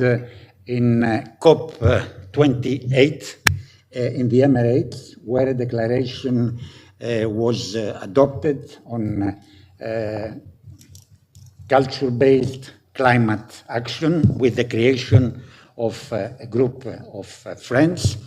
This work has not been completed, has not been followed up in Baku, although one can consider that Baku, in terms of financing, was a successful conference, as they have developed the appropriate financial tools to support the energy transition of the developing countries and to build on the work of the previous COP, which took place in Dubai. We were present in Dubai, and most of us were also present in Baku, so we have followed this work. Just to say that the aim is now to put culture high on the agenda. Unfortunately, I have read the narrative and the objectives of the designate president of Brazil, who will be chairing COP30. There is no reference to culture, but the good thing is that there are some references and some hooks on which we can do and build something. And those hooks are, I will tell you immediately, first of all, a reference to a global ethical stocktake. The idea is to consult with all the relevant stakeholders, not only of the civil society, but also the organized stakeholders, be it representatives of the academia, of the business sector, of cinema, of theater, of arts, And that's a very important element because we would also like to mainstream in the climate, cultural-based climate action art, and all the people who are active in this field, education, art, media. So this is a very good thing, and I do believe that in this global ethical stock take, not only Europa Nostra, but our conference and other stakeholders, FIVI, we are able to send contributions in writing and to express our wish to be part of this exercise. It is some kind of public consultation and the public involvement of key stakeholders who will also be participating in a network that will be developed to that effect. And then the other good thing is the proposal for a circle of indigenous leadership. And here there is a reference, How is it called? indigenous Proposal for indigenous leadership. leadership. Yeah. This is a good thing because, as you know, in Brazil there are a lot of tribes and there is a lot of ancestral intelligence in the Amazon, and these are people who have the knowledge and let's say the tradition and the links with the roots of the forest. They can hear the forest, they can feel the forest, they are part of the forest, and they know how to preserve biodiversity. And cultural protection is not only tangible, it is also intangible. And this is something that we need to preserve. Therefore, the reference to the circle of indigenous leadership covers not only the autochthones of the Amazon, but also other autochthones and other people in other parts of the globe who can have a strong voice in that respect. So I do believe that these are two hooks that we can exploit. And the other thing that is missing, I have already shared with the Embassy of Brazil my views in that respect. We need a reference to circular economy as the new economic model which can enable us to promote energy transition and carbon neutrality by 2050, by changing the production and consumption patterns, by developing, let's say, a new narrative which can be combined with all these elements to which I have referred. I would like now, after this short introduction, to give the floor to Snežka. Snežka Mihajlović is the Secretary General of Europa Nostra. As I often say, she's the strong voice and the ambassador of the European culture, and not only worldwide. She will be also with us tomorrow in Delphi, where there will be events on that. I will have a short event, a half-an-hour event with the Brazilian ambassador to discuss about COP30, and my aim is to try to introduce the cultural dimension into the COP30 process. Snežka, the floor is yours. Thank you so much. First of all, thank you so much for inviting me for this, I've seen, impressive program that you have organized these 3 days. I apologize. I don't like to, just come in and come out, but because of the schedule that I have, I could just join you for this panel. But when you and when George Kremlin say you have to be there, then I say, yes, I have to be there. And the topic is so important. In fact, and it's very symbolic that the 3 of us also are here together, because I first start by paying tribute to the Greek leadership on this topic, on the topic of culture-based climate action, because if I'm not mistaken, back in 2019 with Professor Zerefos, there was this conference in Athens, Andrew, but you also were attending then, and so we were all in Athens when it was just starting this mobilization of stakeholders Europe-wide and globally for recognition of the importance of culture and cultural heritage as a resource for a more effective climate action. And then, indeed, as George, you mentioned, the last time the 3 of us were together was in Dubai, was at the COP28, where I think we had very big ambitions. And we did not achieve everything, but we achieved a breakthrough. We achieved a breakthrough, and I think Andrew is very much the sort of engineer of that breakthrough, and I'm really delighted that we are together this evening in Athens at this conference, because we managed to convince the member states to create a group of friends of culture-based climate action. And indeed, they adopted the Emirates Declaration, and Andrew was very much the author of this groundbreaking text. What we did not achieve is to have this joint work decision at the COP, and we did not manage in Baku. We probably won't manage in Belém either, but we started a movement.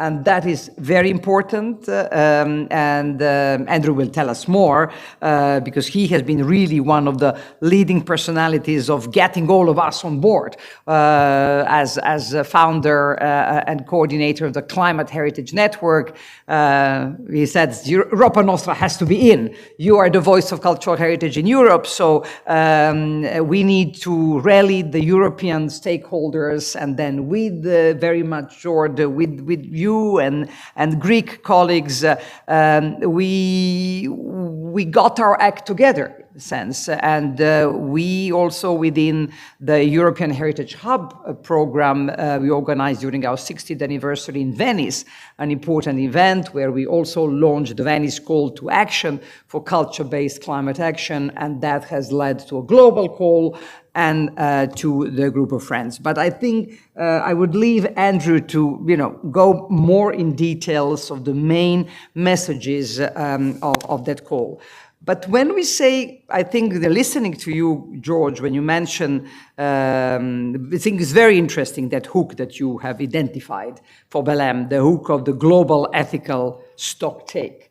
I think today, in general, in the world and Europe, we need more ethical consideration, and something went wrong on many fronts. And so sort of speaking also about ethics and the values, and that all what we are doing is value-based. It's something that, in fact, when we were drafting these documents, we in fact said the right wording is value-based, culture-driven. In fact, if you want to expand it. And indeed, these values, which means it is about the ethical direction, or where we are going and where the world is going, is so important. And it's great if we have that opportunity. So we need really to get extremely well organized in order to try to make the best of that opportunity, because we haven't yet managed really to get the full recognition in sort of the world of the COP. And I must say, because I have been for decades dealing with the European institutions, with European Union and Council of Europe, where in the last 30 years, we definitely moved a lot of mountains, and we got the European Union to recognize this sort of mainstreaming of cultural heritage across all policies of the European Union, which includes, of course, climate action and the action that the European Union is doing to implement the European Green Deal. But it's always astonishing to see how difficult it is that the big international, to move these international global institutions to recognize it. Somehow they take it for granted. And they don't think that it's worth also explicitly identifying cultural heritage as a resource, as something which, as you said, brings this ancestral intelligence, brings such an array of skills, important skill, which can teach us to live in a more sustainable way, and also which also can help us. The cultural heritage sites are also fantastic ambassadors, because all those visitors to the sites could be inspired and encouraged to be much more engaged in cultural climate action, because we need the governments to do that, but we need every single individual. every single organization, civil society organization, community to be engaged. So in that sense, cultural heritage sites that are such, Acropolis, imagine if all these people coming there would be stimulated to do that. So we can do more, and we should do more. And with Europa Nostra, I can only say that we are committed. We are definitely committed, together with the wider network of the European Heritage Alliance and European Heritage Hub, which I already mentioned, to contribute to rallying the support of the European Union institutions and member states. Because even if we do not manage to get in the formula and the COP, the European Union could lead by example. And there we need Greece. We need Greek leadership. We need other countries, in particular Mediterranean countries. I have the feeling that the southern countries within the European Union are much more, first of all, because it's happening already, the climate change is so dramatically happening that they are more understanding that this mobilization is somehow more pressing in these countries. And we know that the tiny countries, but very sort of vocal, the Malta and Cyprus, were very much our allies in Dubai and also in Baku. So we will do that. We will do that as part of our engagement with the European Union. For a number of years, since 2019, since the adoption of the European Green Deal, everybody was speaking about all sorts of deals. And so that's where we coined also the cultural deal for Europe, that we need a cultural deal for Europe, and that whole the sustainability issues and linking with climate action is part of that cultural deal for Europe and the bridge between the Green Deal and a cultural deal. Now, in this new commission that started in December last year, we are very happy that we believe a little bit as part of our lobbying at the European Union level. The President, Ursula von der Leyen, gave the task to the Commissioner in charge of culture to develop a cultural compass that would somehow guide and inspire all European policies. And we are already very sort of in dialogue with Commissioner Mikalev, who comes from Malta, on the preparation of that cultural compass. And it's obvious that it's now an instrument that will be ideal to have a strong chapter on culture-based climate action. And that European Union can at least, while waiting to have the COP, and then hopefully also European Union collectively at the COP, will be able, with this cultural compass, to sort of show the way forward. And I think we all, especially the Europeans, Greece, other countries, all the stakeholders, the academic world, we need to orchestrate that mobilization in order to make sure, I have no doubt that we will manage within the cultural compass. I don't think that we will have any resistance for that, especially because in the EU also they had their own OMC report on heritage and climate action. But then we need to also make the best of the Mondia Cult meeting that will take place at the end of September in Barcelona, and make sure that there sort of somehow align all those various important international frameworks in order that hopefully when we come to Belém, George, then that somehow in that stock take on ethics, we will also make sure that there is an important paragraph on culture-based climate action. So I would say, this is what I can say. All together, we know in what world and Europe we're living. We are talking much more, it's difficult to talk about climate action when war is all around, and when European Union is going to invest trillions in defense and in the rearming Europe. So we somehow have to strengthen our voice in order to not to be forgotten, and to also recall that there is, in spite of all the security consideration, that there is also something like a climate change and climate action that is also very much a security issue, and that we should not forget the important, vital role of cultural heritage for our society and as a tool for climate action. Great.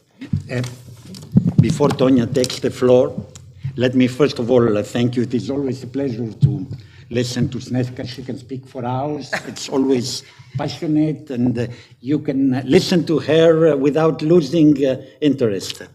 I should have started by saying that with Tonya, we were schoolmates. She was the best of our year. I was very naughty at that time when I was young. She was always serious from that age, and she's always the best. Pioneering. I was a leader of 20 kids playing in the grounds around. So I was very serious. Yes, indeed, indeed. So, and I would like to thank her and to congratulate her because this international conference is now becoming an institution. It is the 4th edition, and it is really a very high-level one with credentials on the issues that Tonya handles in the best possible way. We were both in Rhodes. Rhodes is the cultural heritage. We have the ancient city of Rhodes, which is one of the most prominent UNESCO monuments. And Tonya did a lot to protect it in that respect. And before Tonya takes the floor, let me add that when you read the letter and the mission statement of the president of the COP, the Brazilian president of the COP, you will see that the references to the ethical dimension, to the culture, to the solidarity, to human values are very strong. And this is something which is common to Brazilian culture. And the motto of COP30 will be the ancestral word mutirao, which is a word meaning cooperation, common understanding, common vision, solidarity, etc., which is a word that they want also to highlight and to expand as a motto at the level of the COP. So I'm really confident that this, let me call it a human and humanitarian approach, to which also Snežka has referred, will be very strongly present in a period where we are under drill, baby drill, where we are in a period where, as Snežka said, the wars continue, and last but not least, the United States have withdrawn from the Paris Agreement. We will be celebrating the 10th anniversary of the Paris Agreement without the United States, and this is really a pity. The efforts need to be much more important to fill the gap that will be created, not only because of the absence of the United States, but also because of the spillover effect of what is happening because of the new administration and the way they behave in terms of stock exchanges, in terms of costs, and last but not least, I'm also speaking a lot, sorry. The amounts available for the transition will be less. Because if you now ask countries in a period of new economic crisis, of the crisis of the stock exchanges to put more money on climate, while climate is not on the agenda anymore of the United States, I believe that this will be to some extent a lost case. But I don't want to be pessimistic. I stop here. Tonya, the floor is yours. Thank you, Yorgos. Thank you for coming to this panel and to this conference. Is the 4th transdisciplinary multispectral modeling and multilateral cooperation for preservation of cultural heritage conference. It is based on the innovative and transdisciplinary methodology used for preserving emblematic monuments like the Tomb of Christ, Hagia Sophia in Istanbul, Virgin Mary Varnakova in Fokis, and other monuments. And our major motto is that if we do not sustain a culture among us a cultural alliance to preserve cultural heritage, the sustainability of the world is not given. So it's under demand. And why not to have the call of Athens for a climate-based action on culture? Why not? It's the proper place, and we can do it. We don't need any governmental decision, intergovernmental, etc. This panel, this conference, which is recognized globally, and we can make the call of Athens for climate-based cultural actions. My presentation concerns actually the strategy that George Kremlis pointed out, the strategy for a development based on cultural heritage, reuse, rehabilitation, preservation, which will take us to another end. Because up to now, we are speaking on reducing carbon dioxide and emissions. Welcome to Zdouko Alexandra. Please join us, Alexandra, to the podium. Yes, yes, yes. So, permit me to continue. We have to go in depth. Instead of measures, and Sofia Vultepsi, an MP, former minister, please join us to the podium. So instead of just mitigating, of just reducing the CO emissions in order to become greener, we can go for what the Green Deal, the Green and Blue Deal says about a development that will mitigate the actual causes of the climate crisis. And in order to do that, we cannot be passive. We should be more energetic and more aggressive, I would say, in a way that we will go to another pattern of development that should be softer and in that way greener and more blue. That has to use cultural heritage and environmental assets. In this direction, we will have less cost-effective, energy-consuming, manpower-consuming development pattern that will lead us to a softer development.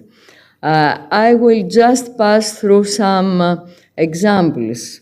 The fact that by reusing in the development process environmental and heritage assets like in small islands or in mountainous areas shows a dispersion and a density that might justify a development result, a development outcome, takes us in the other scale, the scale of historic cities, to go to a higher level of concentration of assets and multiply the development outcome. That means we can, after these examples, we have worked out and show that they might bring social and economic return to this design. So, I don't know what it is. Sorry. Okay, you are excused. It shows to us that we can go to another strategy for development based on this major cultural heritage resource. acting as a resource to development. But this resource cannot be reused under any terms. And in the terms of today, the terms of conflicts and war, the multilateral cooperation under which we succeeded to achieve results in the Holy Edicule rehabilitation in the open city of Jerusalem with the two people of Israeli and Palestinian states, with the three religions of Judaism, Muslim religious, and of course all the dogmas of the Christian community, or in Istanbul for Hagia Sophia, in conflict with our friend people, Turkish people, but capable to develop the first cultural agreement, which was cancelled by the recent president when he decided unilaterally to use Hagia Sophia as a mosque. That shows that we cannot abandon policies for mutual understanding and common action. The protocol agreement for Hagia Sophia between National Technical University of Athens, Princeton University, Bogazici University, Kandili Observatory brought us to the result that we saved Hagia Sophia from the 1999 earthquake of 7.4. And the historic decision of the three Christian leaders that permitted us, after 2 centuries, to start working and talk to the people of humanity, 3 billion people with National Geographic when we were performing this work, they say to us that humanity stays with us. This social and political alliance we need in order to use and reuse cultural heritage as a development resource is here, because everybody is capable and needs to talk to the inner language of the values of our monuments. So that means that if we go to COP and propose a proper culture-based climate action program based on these facts that express not only a very good paragraph, but a social and political alliance that corresponds to billions of people in humanity, we can go on, because who will go against? That's my question. And with that, permit me to remind as well to the Greeks that are here that we need your signature for the European Partnership for Resilient Cultural Heritage at the level of EU. And to all the other, come to sign the Athens call for a climate-based cultural action. Thank you very much.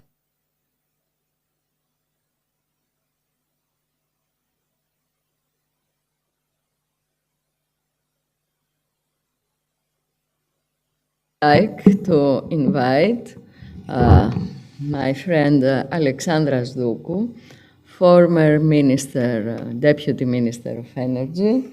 Today she is the press representative of the governing party of New Democracy. We need your political voice, Alexandra. You have the floor. Good evening, everyone. Let me say hello to all dear panelists and welcome those who came from abroad. I have to admit, Ms. Moropoulou, that I feel a little bit awkward indeed today, first of all, because my heart is closely connected to all the issues we dealt with within the Ministry of Environment and Energy. I believe that it is an area where I think many interesting things have happened in the past 6 years in energy, environment, and climate issues. And I think that the topic you developed is very closely connected to all these broad discussion about how we can preserve indeed cultural heritage and at the same time combine it with climate issues. And I was saying I'm awkward. It's awkward because actually it's the very first public, I would say, appearance in my new role as a spokesperson of new. Yes. Anyway, of New Democracy, and yeah, I have to get used to this role where I want to serve it with all my strength, all the effort, and I feel very happy that Ms. Vultepsi is here. You can advise me, I think, of a lot of things, but I really wanted to come today here for two simple reasons. First of all, because I keep my promises, and I wanted to honor this invitation of Ms. Moropoulou, who is a good friend of mine, but apart from a good friend, she carries with her, I believe, a long technical, scientific experience and knowledge. And thank you very much, Ms. Moropoulou. And second, because I think this topic, which I don't know it very well, Mr. Kremlis and all you deal with it a lot of years, and I listen to you with great attention every time that you raise this issue and you talk about the challenges of these issues. I think that this topic, culture-based climate action, it means a lot. And this goes, you know, beyond energy or environment. So I will start with a simple thought. When we talk about climate change, usually the focus is often obviously on energy, it's focused on technology, emissions, policy, these kind of stuff. But I strongly believe that climate change also affects our people, our history, our heritage, of course, and as you showed in your PowerPoint, cultural landmarks. So addressing climate change, I think, isn't just about protecting our future, but it's about preserving our past. And why I'm saying this? I'm saying this because I believe that we have so much to learn from one another and from our ancestors. And I would also connect, I think, the challenge of uncovering the ancestral wisdom.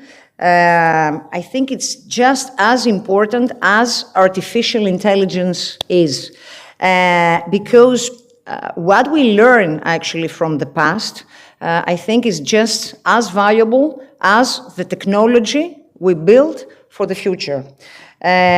Unfortunately, I think that these, until recently, this aspect was often overlooked. It was overlooked compared to other climate-related challenges like technological innovation and finance. And I also think that long before we spoke of a climate crisis, the signs were evident. Remember back to 80s and 90s, the concerns about the Parthenon sculptures, the damage caused by air pollution, all this stuff.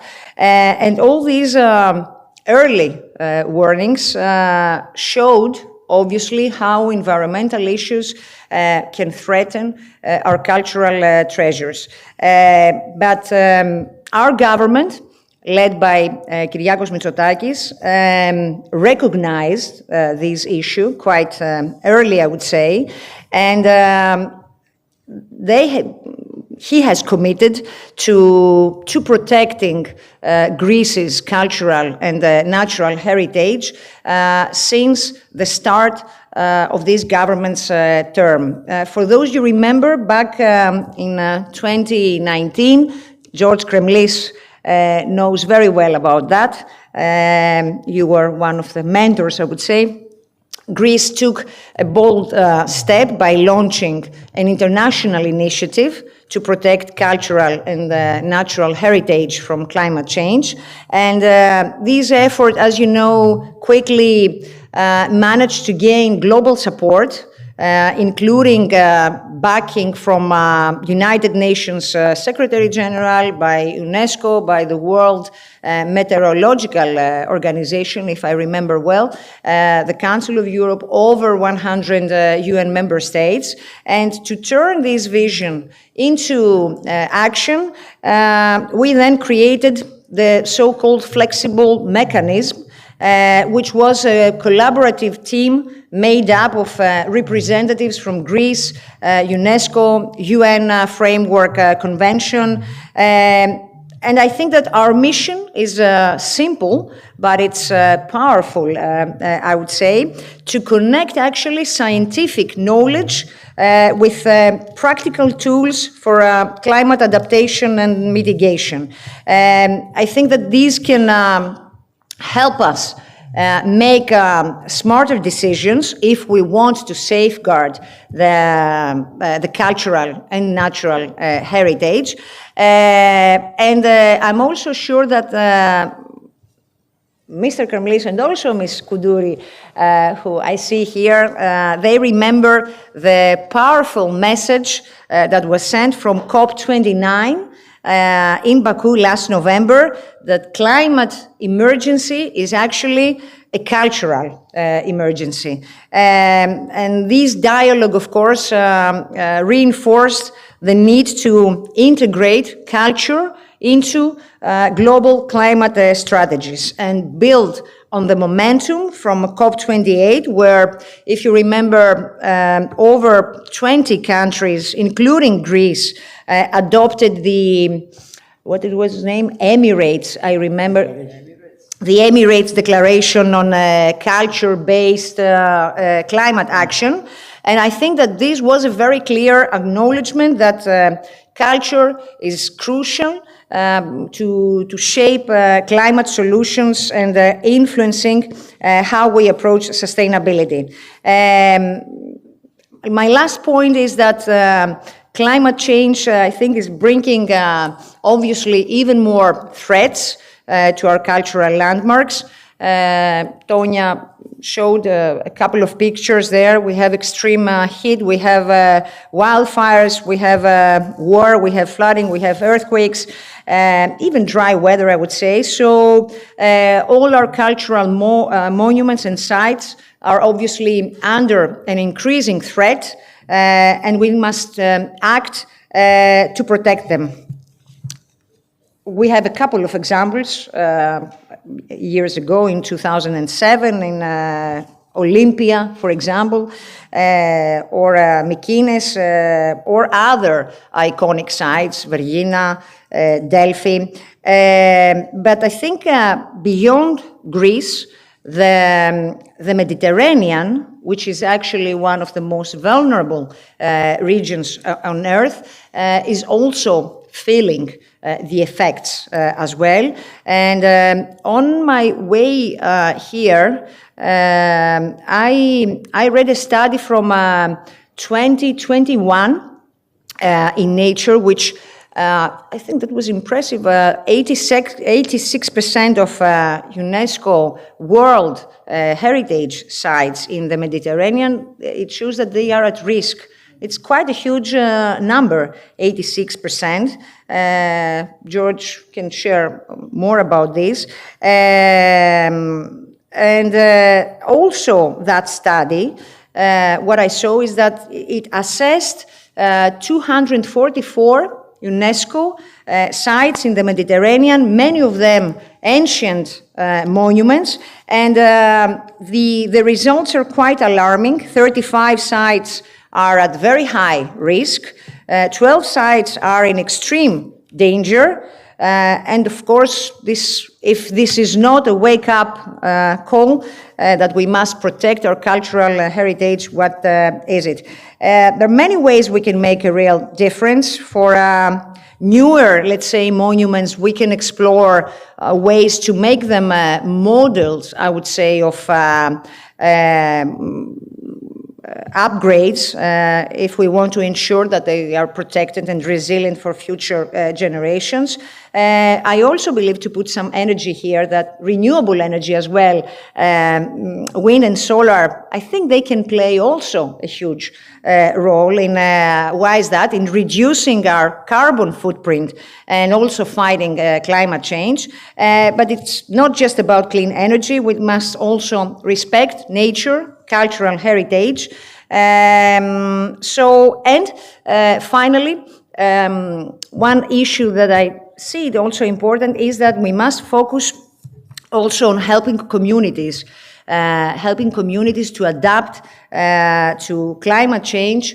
How? By using also local knowledge and cultural practices. This means providing financial and technical support, helping people build their skills, creating also policies that value culture, diversity, social unity, all these things. Finally, we must not forget vulnerable people as well, like women, children, those with disabilities. By also, they can also bring their knowledge and needs. This will not only protect, I would say, natural and cultural heritage, but it will also help everyone. That's why I'm mentioning vulnerable people as well. It will help everyone face climate challenges together. And we also discussed these things at the 9th Oceans Conference, where also I think there you put this issue at a high priority. So I think I will stop here. Congratulations. This is a very important topic. Greece has every interest, I would say, not just to continue this discussion about protecting cultural heritage and also at the same time meet climate goals. We have a very rich history in Greece. At the same time, we want to be pioneers in meeting climate goals, and somehow we should marry this stuff and I think implement quite bold policies. Thank you very much for your attention.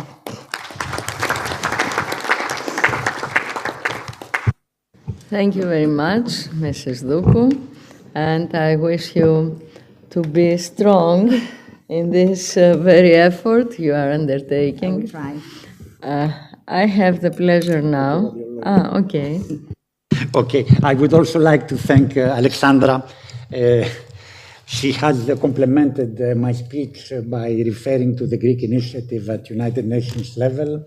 I am not highlighting very much this baby of mine, and I do believe that in relation to the two proposals of Tonia, you were not here when she delivered her speech for an Athens declaration, which was the aim of our initiative, but which unfortunately, because of the COVID pandemic, has not happened, and also the other proposal of Tonia.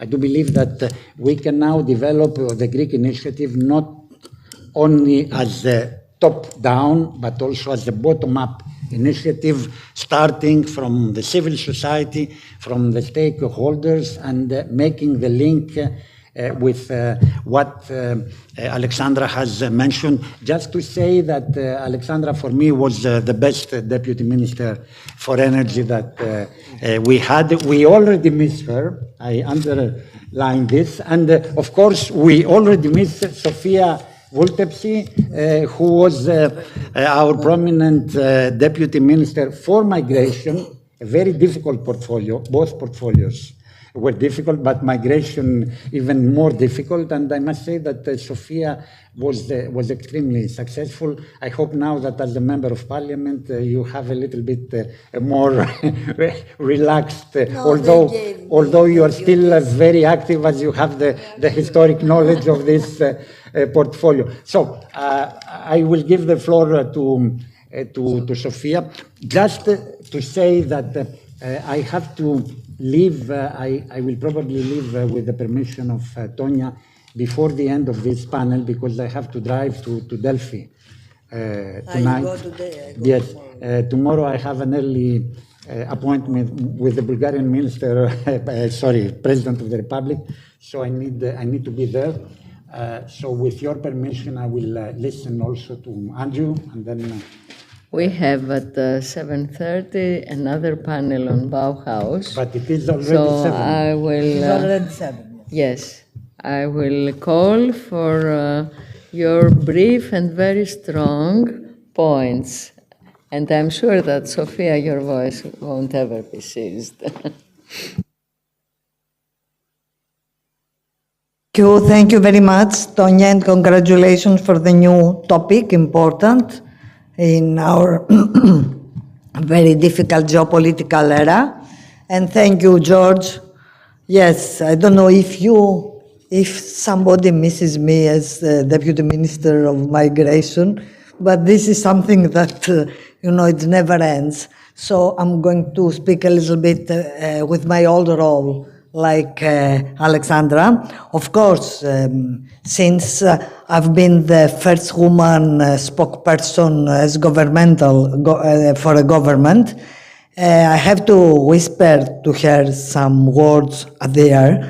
If I can do something public, is you just think, if whenever you have a problem, you do what I did when I was at office. Yeah, I was thinking at Margaret Thatcher, Iron Lady, who she also was very criticized because she was a woman, and she used to say, even if you see me walk on Tamesis, you'll accuse me that I don't know how to swim. so go on. Congratulations. So this discussion, of course, the topic that Tonya chose for our meeting is about climate and culture, and experience has shown that nowadays the combination of climate change, wars, and religious fanaticism and radicalization has had a devastating effect on the preservation of the world's cultural heritage. In 2023, we had the highest number of conflicts since 1946. And you must know also that the last 3 years have been the most violent of the last 3 decades. In Iraq, for example, conflicts over water are frequent, and the dried up lakes and rivers used by fishermen have been abandoned since 2022. In Iran, water shortages have led to tensions with neighboring countries, and poor harvests have caused food prices to rise. This is how the invisible climate migrants are created. Every war involves many internal wars. A war within the war is the war of propaganda, for example. Another linked to that of propaganda is a war on culture. In all wars, we witness a systematic attempt to destroy cultural monuments. War does not only destroy countries and people, it also destroys the cultural fabric. It aims to break the historical and cultural continuity of the occupied nation, destroying the morale of people by destroying national cultural memory. From antiquity to World War II and the desecration and the Nazi desecration and stealing of Greek archaeological cultural treasures. It is no accident that the Parthenon was used by German soldiers as a urinal. Propaganda is like art. You don't have to respect the truth, Joseph Goebbels used to say. We saw it in 2015 with the destruction of important antiquities and archaeological treasures by ISIS in Iraq and Syria, when UNESCO called it cultural cleansing and a war crime. We saw it in the attacks on the Bardo Museum in Tunisia, the deliberate destruction of Mosul Museum, the destruction of valuable libraries. According to UNESCO, the war in Ukraine has caused 3.5 billion worth of damage to cultural heritage. Among them are monuments belonging to the world cultural heritage. So, there is no doubt that bigotry and hatred destroy entire civilization. And now, climate change. People are being forced to leave their homes in search of better climatic conditions without floods, heat waves, and other climatic disasters, leaving their own cultural monuments at the mercy of destruction. As natural disasters display 10 times as many people as wars, it is expected that in the next 30 years, some 1.2 billion environmental migrants will be displaced. There are currently 300 micro-contracts wars around the world to control water. 30 years ago, Ismail Serageldin, then Vice President of the World Bank, prophesied that the next wars would not be over oil, but over water. It seems that the time has come to verify his theory. Today, 1 billion people on the planet do not have access to clean water, a scarce and vital resource that will become scarcer as the world population and drought increase. It is estimated that in the next decade, global demand for water will increase by 40%, while resources are diminishing. According to the UN, 5 billion people could be affected by water scarcity. According to the Pacific Institute, as of 2020, 140 water conflicts have already erupted around the world. Since the earliest known water war in Mesopotamia, 4,500 years ago, a total of 1,300 conflicts have broken out. And so, the cycle of destruction comes full cycle. Climate, wars, destruction of the world's cultural heritage. I have to say that the refugees who arrive here, who arrive in Europe, have not only seen their own culture destroyed, they have probably instilled in some of them a hatred for culture or the others. And that is something that we must fight, armed with the protection of the environment and culture. Thank you very much.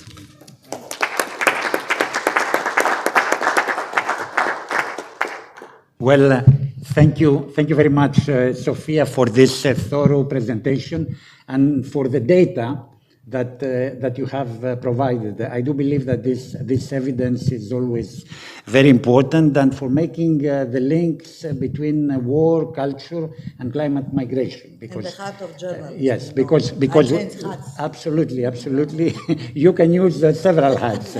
It is true that wars trigger migration, and climate triggers climate migration, and one complements the other and makes migration problem even more important. I was also thinking that normally climate migrant and there is no acknowledgement of the status yet of climate migrant should lead to asylum rights, but this is another discussion for another panel. Listening to you, I was thinking that in the conclusions of COP30, we need also to make a reference to the impacts of the wars on climate heritage. This is extremely important. Professor Moropoulou has referred to this. Alexandra, to you have more referred to this. I do believe that this is extremely important.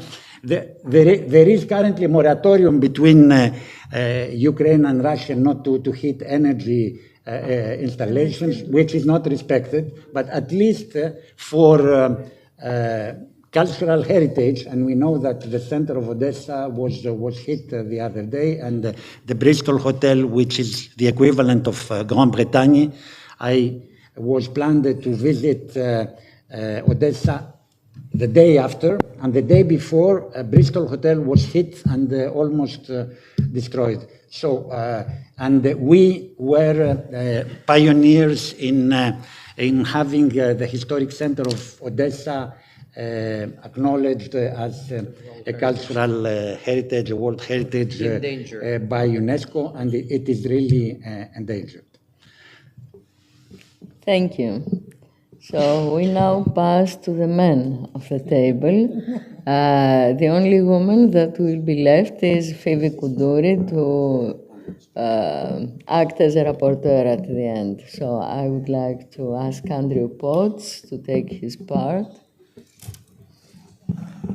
Well, thank you, Professor Moropoulou. I'm quite humbled and honored to be introduced by such distinguished personality as Professor Moropoulou and Professor Kremlis, and congratulations on the organization of this excellent conference. I'm also very happy to be back in Greece. I know personally of the leadership of Greece on the issue of climate change and cultural heritage. I had the pleasure of being in Athens in 2019 for the launch of the Greek initiative on climate change and cultural heritage. It's also a little bit of a reunion, as was said, for Snezhka and George. And for me, we were at COP28 in Dubai together, and I remember we were cheering when Prime Minister Mitsotakis was one of the only, maybe the only heads of state to use the opportunity of the World Leader Forum at COP28 to mention cultural heritage when he made his famous line, echoed, I think, by Alexandra just now, about the need for both artificial intelligence and ancestral intelligence in tackling climate change. And now I'm happy to be here today. This topic of culture-based climate action has only become more urgent since we were together, George, in 2019 here in Athens. We know that the world remains dangerously off course to meeting the ambitions of the Paris Agreement. The Copernicus Global Climate Highlights report that came out a few months ago confirmed that 2024 is the warmest year on record. Also confirmed that in 2024 we broke the 1.5 degree barrier. For the year was recorded that we heated the planet more than 1.5 degrees Celsius. And of course, you know the aim of the Paris Agreement is to hold global warming to 1.5 degrees. Now, last year was only 1 year, we'll see, but a dangerous indication that we will surpass the 1.5 mark. There continues to be analysis, climate science, on why the world is failing to deliver on its climate pledges, and increasingly, the climate scientists agree with the critique that one of the problems is that climate planning and policy use only a narrow range of solutions, by and large, very much focused on technocratic and market-based solutions, supply-side solutions at the expense of demand-side solutions and solutions that deal with matters that are less easily quantified. Ethical matters, social matters. These are largely excluded from climate planning and policy. And maybe worst of all, climate policy largely does not have a goal of showing people, helping them imagine what a post-carbon, just, climate-resilient future might look like. And so this leads us to culture and heritage, which is an obvious way to fill this gap in climate planning and policy. That's why in 2019, there was launched a network called the Climate Heritage Network with the goal of helping to unlock the power of culture from arts to heritage to help people imagine and realize low-carbon, just, climate-resilient futures. Several of the founding members of the Climate Heritage Network are in the room, Europa Nostra, of course, ICOMOS, the Organization of World Heritage Cities, so thank you to those groups. The CHN tried to bring the message that culture and heritage are relevant to every dimension of climate action, adaptation, mitigation, addressing loss and damage, action for climate empowerment. Yes, the positive side of culture, but also the problems. Climate change is a cultural problem. It was caused by cultural values of extractivism and exploitation and waste and consumption. And so whether it's tackling the cultural values that gave us anthropogenic climate change or the cultural values that are the solution to the climate crisis, in both cases, culture and heritage are critical to solving climate change. And so the CHN tried to bring this message at local scale, but also at international policy scale, and to embed culture and heritage in international climate policy and finance. And in this, we were not particularly successful. And what we realized is we really needed the leadership of national governments, of member states, to help take these decisions, particularly at the UN Climate Agency, at the UN FCCC. And so we turned our attention to that, and as George has already said, and Alexandra too, at COP28 there was launched the Group of Friends of Culture-Based Climate Action. This is a group of national governments who have committed to working to embed culture in climate policy. And they issued, as was already said, the Emirate Declaration on Culture-Based Climate Action, and I want to read to you a sentence from that declaration. It says, "We national governments stress that any path to fully achieving the long-term goals of the Paris Agreement, including those related to mitigation, adaptation, and means of implementation for loss and damage, and in promoting climate-resilient sustainable development, must include a focus on cultural heritage, arts, and creative industries, and the socio-cultural enabling conditions for transformative climate action." Must. So this was subscribed to by almost 35 national governments meeting at a COP. So that was extraordinary. And from that meeting in Dubai came a plan to embed culture systemically in climate policy. And one problem that we have is that of the major enabling conditions for transformative climate action recognized by climate science, like climate finance, like technology, sociocultural is the only dimension that is not referenced at all in the Paris Agreement. And so we lack a legal basis. The UNFCCC says they lack a legal basis for taking on board culture at the same level as these other enablers. So with the group of friends, with these national governments, we decided to seek a political solution, a legal solution, and ask the COP to adopt a resolution that would give a mandate to the UNFCCC to incorporate culture into all its modalities, into the subsidiary body on implementation, into the subsidiary body on science and technological advice, the SUBSTA, into the Nairobi Work Program on adaptation, into the Warsaw Mechanism on loss and damage. And that was adopted as a goal of the group of friends. Meanwhile, we launched a global campaign of civil society and other non-governmental actors to support this political outcome. 75 organizations around the world were the founding members of the global call to put arts, culture, and heritage at the heart of climate action, including ones in this room and across Greece and elsewhere. That is where things stand today, and we have not succeeded in getting tabled this idea or even sort of smaller ideas that would be put us on the road to that, like simply having an expert meeting of the UNFCCC on culture. And so we have to reinvigorate our efforts in this regard. At COP29 in Baku, a number of national governments endorsed this political agenda for a decision that would give a legal basis for incorporating culture into the modalities of the UN. Spain, Malta, Cyprus, Jordan. Now I will say, despite the leadership, the undoubted leadership of Greece on all of these matters, the Greek government, unless I'm wrong, did not join this yet. And so as an action that could easily be taken by Greek colleagues now is to secure the endorsement of the Greek government for this. We may have, Snezhka alluded to this, we may have missed the chance now to have this tabled in Baku. It's not teed up for the intercessional meeting in Bonn in June, where the agenda for Baku will be fixed. But we stay on this till we get it done. Belém, yeah, till we get it done. I want to conclude just by mentioning that even while we seek a systemic solution that would transversally embed culture across all the modalities of climate policy and planning, there are certain specific processes where we have been successful and which are proceeding, and I want to in 1 minute mention two of them, and then I'm done. The first is that the Paris Agreement includes what's called the Global Goal on Adaptation, which is a global goal to increase ambition to achieve climate adaptation. And at COP28, the framework for taking forward this global goal on adaptation was adopted, called the UAM Global Framework for Climate Resilience. That establishes 7 thematic priorities for adaptation for the world, for national governments. And most of them are what you would expect. Adapt food systems, adapt water systems. But the 7th global priority is to adapt heritage sites and cultural practices. And so the elaboration of the Global Goal on Adaptation framework is the bright spot. It is the very most success we have had.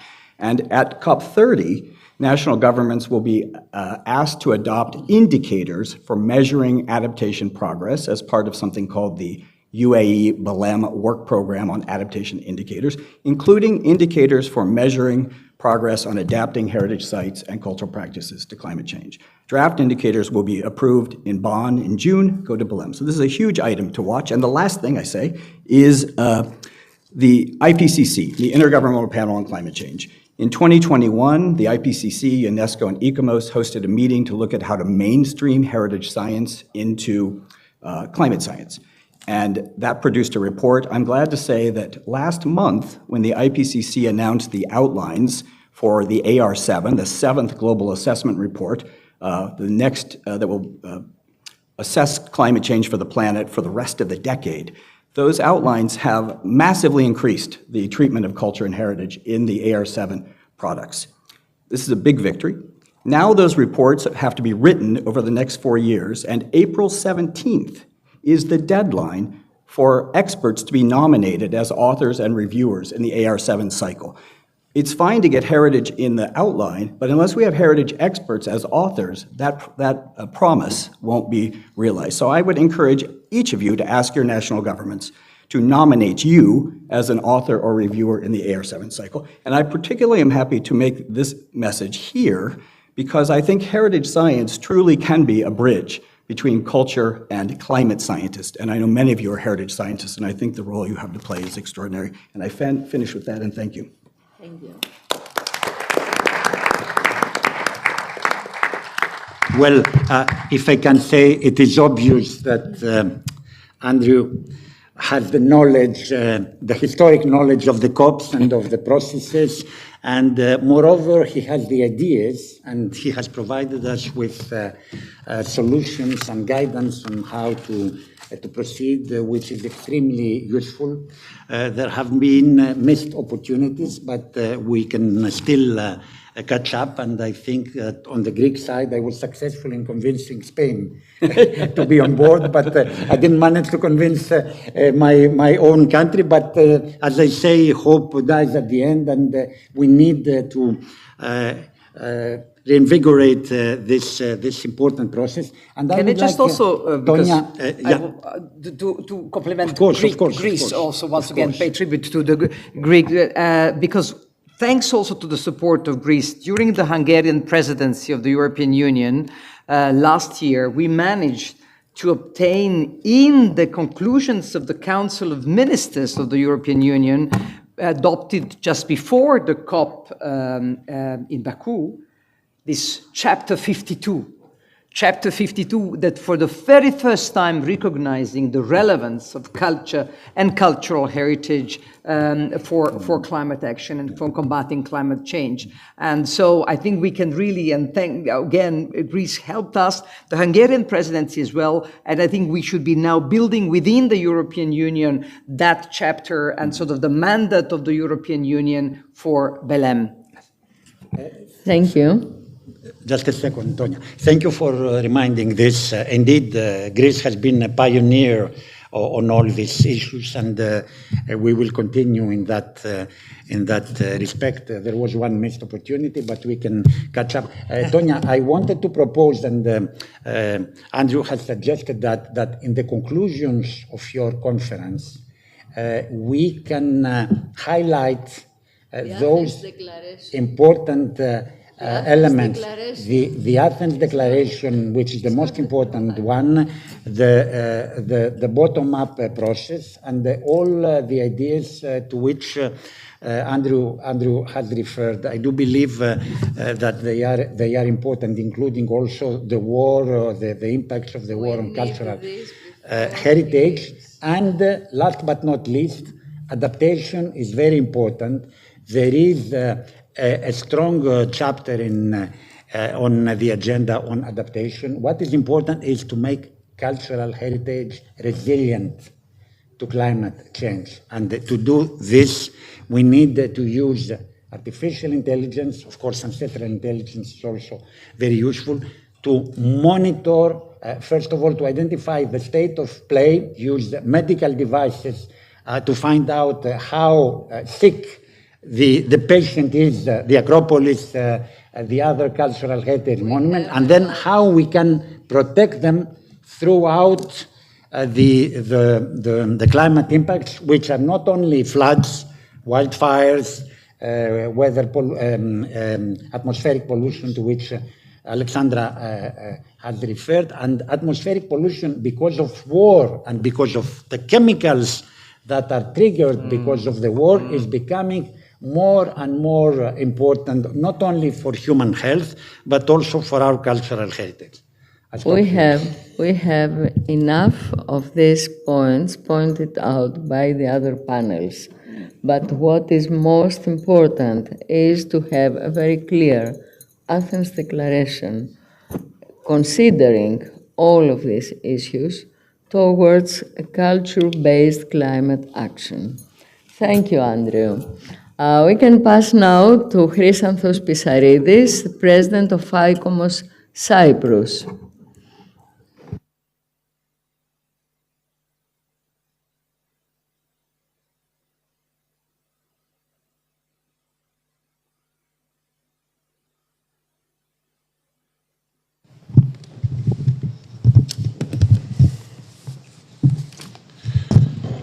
Dear Deputy Minister, Mr. Kremlis, distinguished guest, dear friend, Professor Antonia Morboulou. It's better here. On behalf of ICOMOS Cyprus and the Technical Chamber of Cyprus, Technical Scientific Chamber of Cyprus, it's an honor to be here with you in this prestigious conference and share with you our views and opinions. How can I change the slides? Do you have a clicker somewhere? Maybe you can go up at the podium. If you want to change that. Μπροστά πίσω. Μπροστά και το από κάτω πίσω. Okay. Και πού δείχνω πίσω? Όχι, μπροστά. Okay. Πού να δείχνω? Δεν αλλάζει.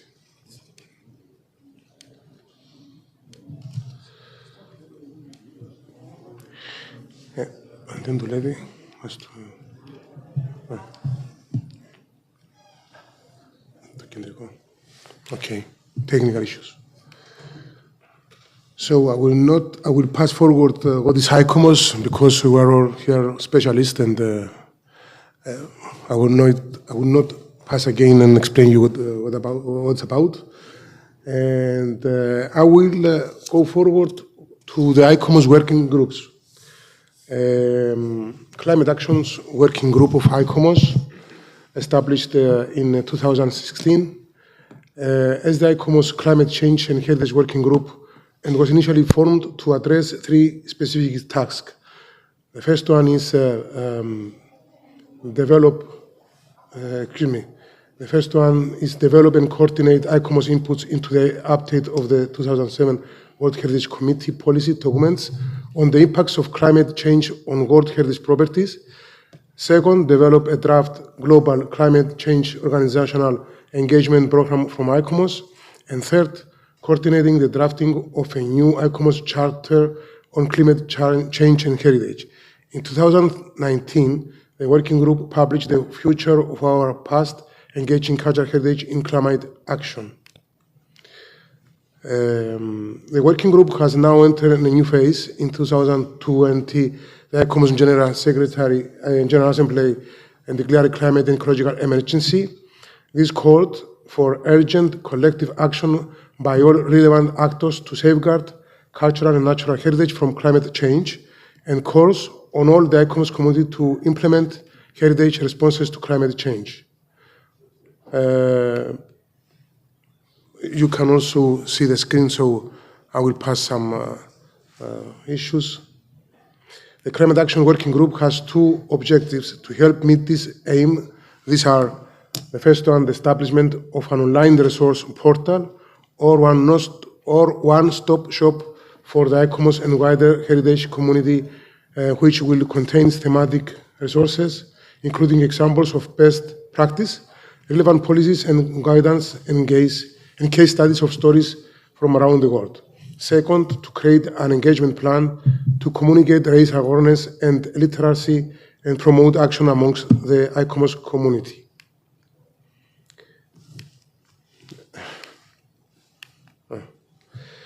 The Heritage on the Edge project, the CVI Africa project, the international co-sponsored meeting on culture, heritage and climate change, and what is new from 2024 to 2027.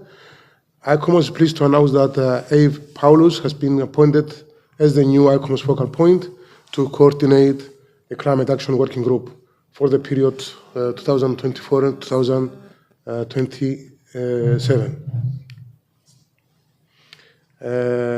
Climate Action Working Group, Climate Justice and Equity Toolkit, lie at the heart of climate action and should be the foundation of our responses in the heritage sector.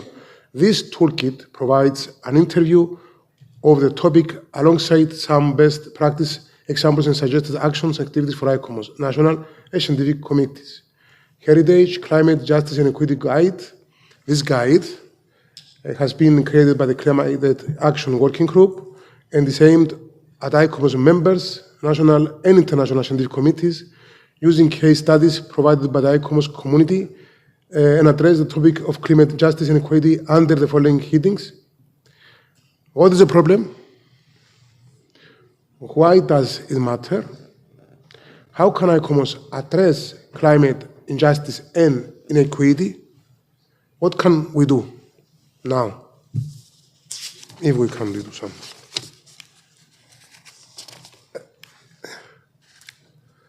These are some statements and resources. I will not. I will pass them, and relevant ICOMOS events and workshops. You can see them. I will maybe, if I can go on. Maybe I can comment the Europa Nostra, the European Cultural Heritage and Green Paper by Europa Nostra and proposed by the ICOMOS Climate Action Working Group. Tackling climate, of course, all the others are important, but the time is limited, and we're at the end of the session. Is in this generation, defining the task and Europe's rich and diverse cultural heritage can help. To help lead the way in March 2021, Heritage, Climate and Financial Organizations and experts launched the European Cultural Heritage Green Paper, putting Europe's shared heritage at the heart of European Green Deal. The paper correlates the contribution of cultural heritage to all key areas of the European Green Deal, including green finance and the just transition. Where I have to point? No, maybe I'll go back. And of course, other issues like preservation, stability, and equity, World Heritage Catalysis, and Heritage at Risk. That's going on every year with ICOMOS.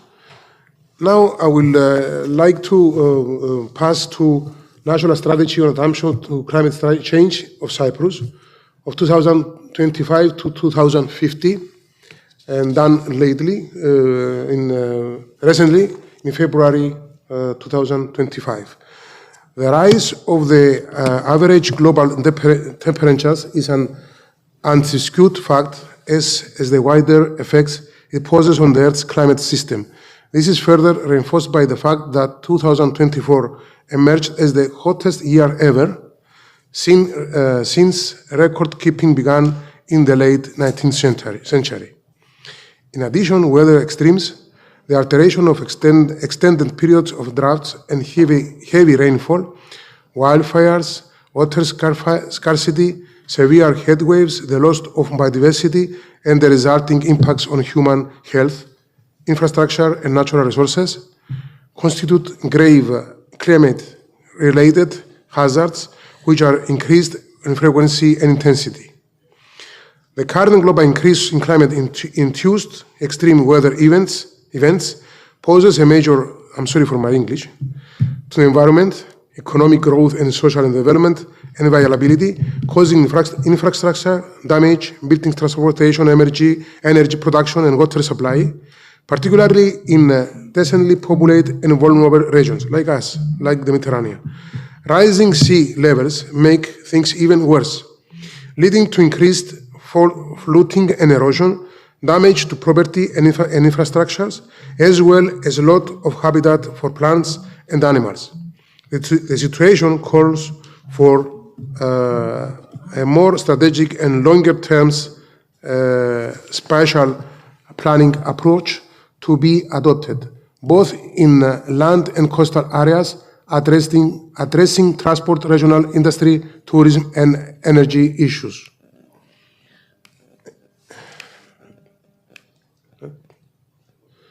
Okay.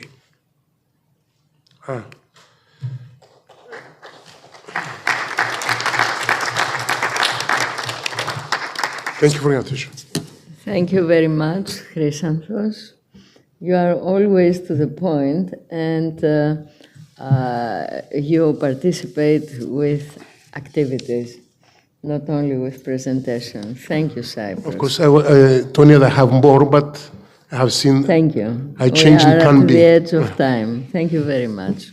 I have to invite if Giorgos Alexandrakis is still online for a brief statement. Giorgos is representing Fourth, Crete, the Coastal Mechanics Laboratory and Marine Research. You are having the floor for a brief statement. Thanks a lot. I have made a very small presentation, and but firstly, I would like to say that I'm very sorry that I could not be there for administrative reasons, as I'm currently traveling. Since I saw the panel, I saw that all the general and very important things would be covered. I decided to have a little example of how we can initiate actions, including culture and use culture in climate actions. So as the lab is working on the coastal areas, we have decided, we have several examples of coastal heritage sites that are endangered in various places in Greece, and especially in Crete, that we are working on. One major thing that also Mr. Potts mentioned is that how we get to the planning to solutions, and especially solutions that have to be accepted from the community, to include social dimension in it, and in order to be successful. All these points that are now being shown have been raised from the previous speakers, and also applied to the coastal areas.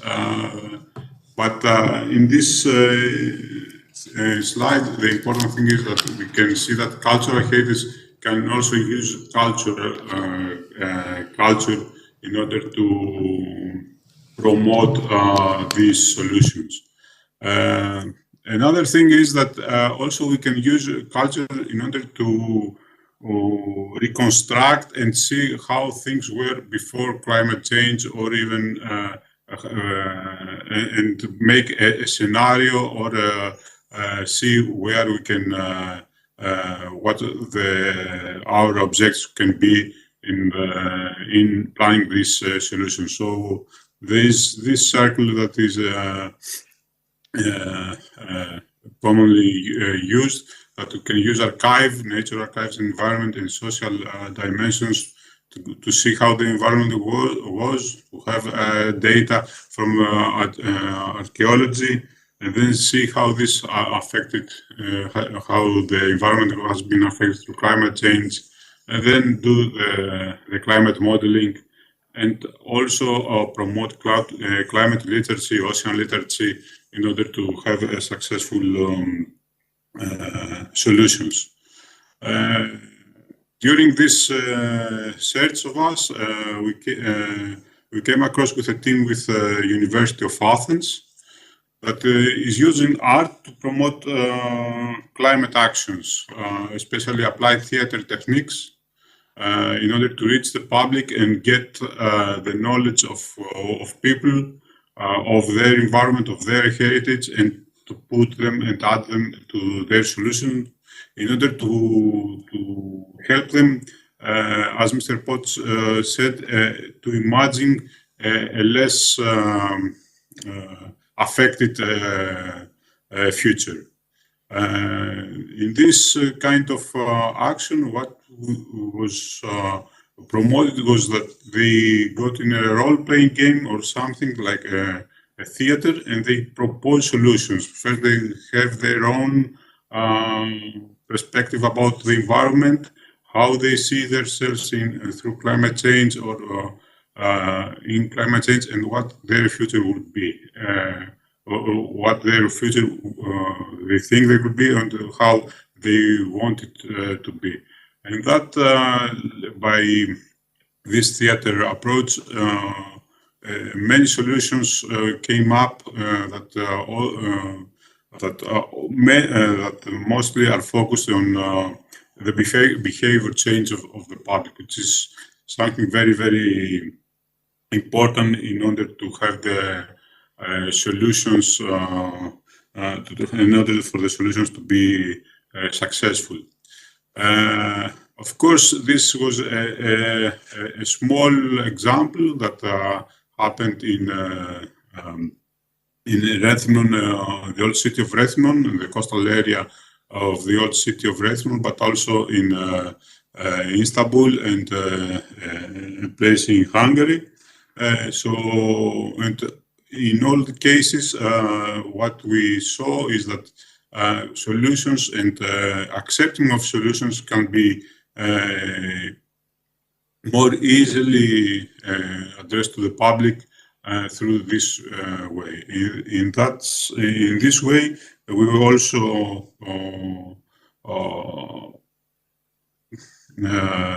give the people we give the voice to the people in order to express their opinion about the solutions that have been implemented, and also to propose their view on solutions in order to increase awareness and accessibility of climate actions. This is all for me. We know that we have to add cultural heritage in vulnerability assessments and a way to empower coastal communities to protect the cultural heritage through from climate change is to first of all to change the behavior of the society.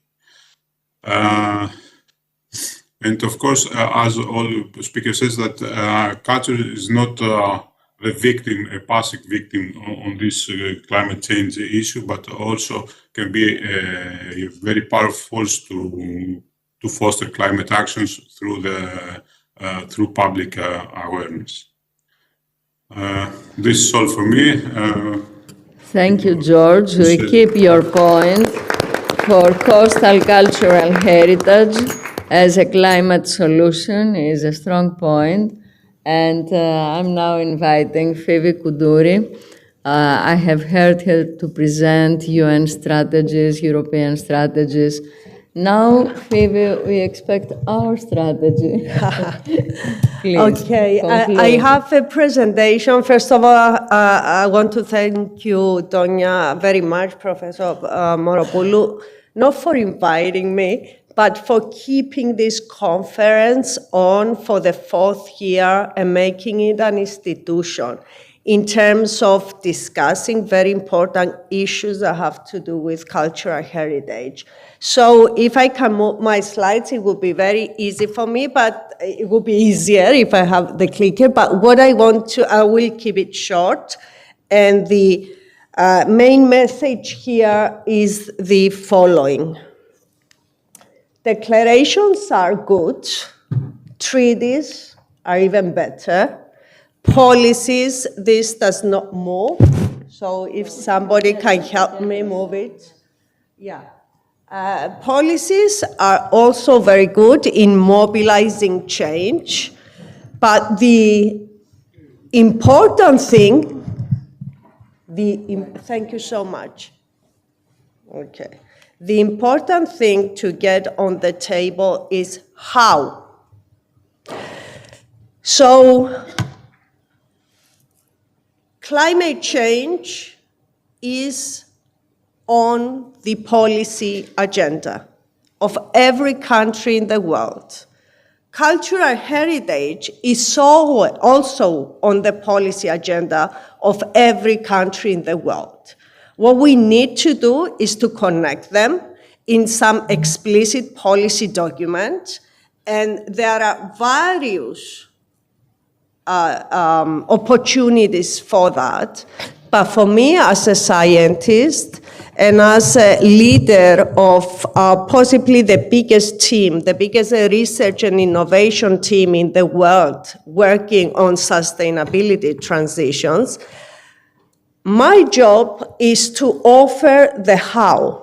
How are you going to develop the explicit pathways that will allow a society, an economy, to transform towards a climate neutral and a climate resilient world, which will also conserve and sustain cultural heritage monuments and cultural heritage services.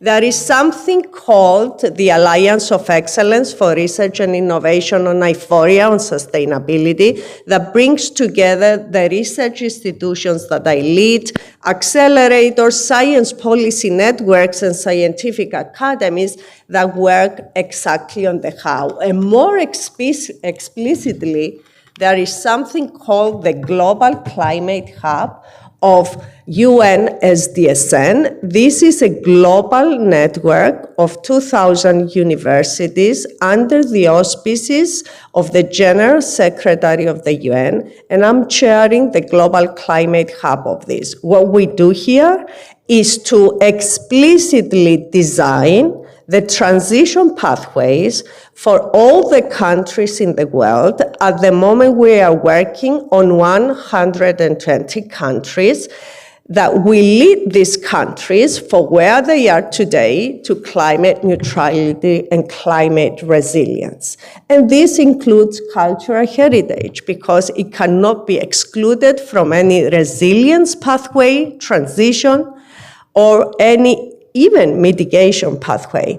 So let me quickly tell you what we do here, and then I will just say that if we manage the treaties and the actual explicit connection, interaction, intersection of climate and culture on the policy agenda, then the second step is how we actually manage the transition in explicit pathways, technological policies, and financial in order to conserve cultural heritage while becoming climate neutral and climate resilient. So there are 3 layers in this Global Climate Hub.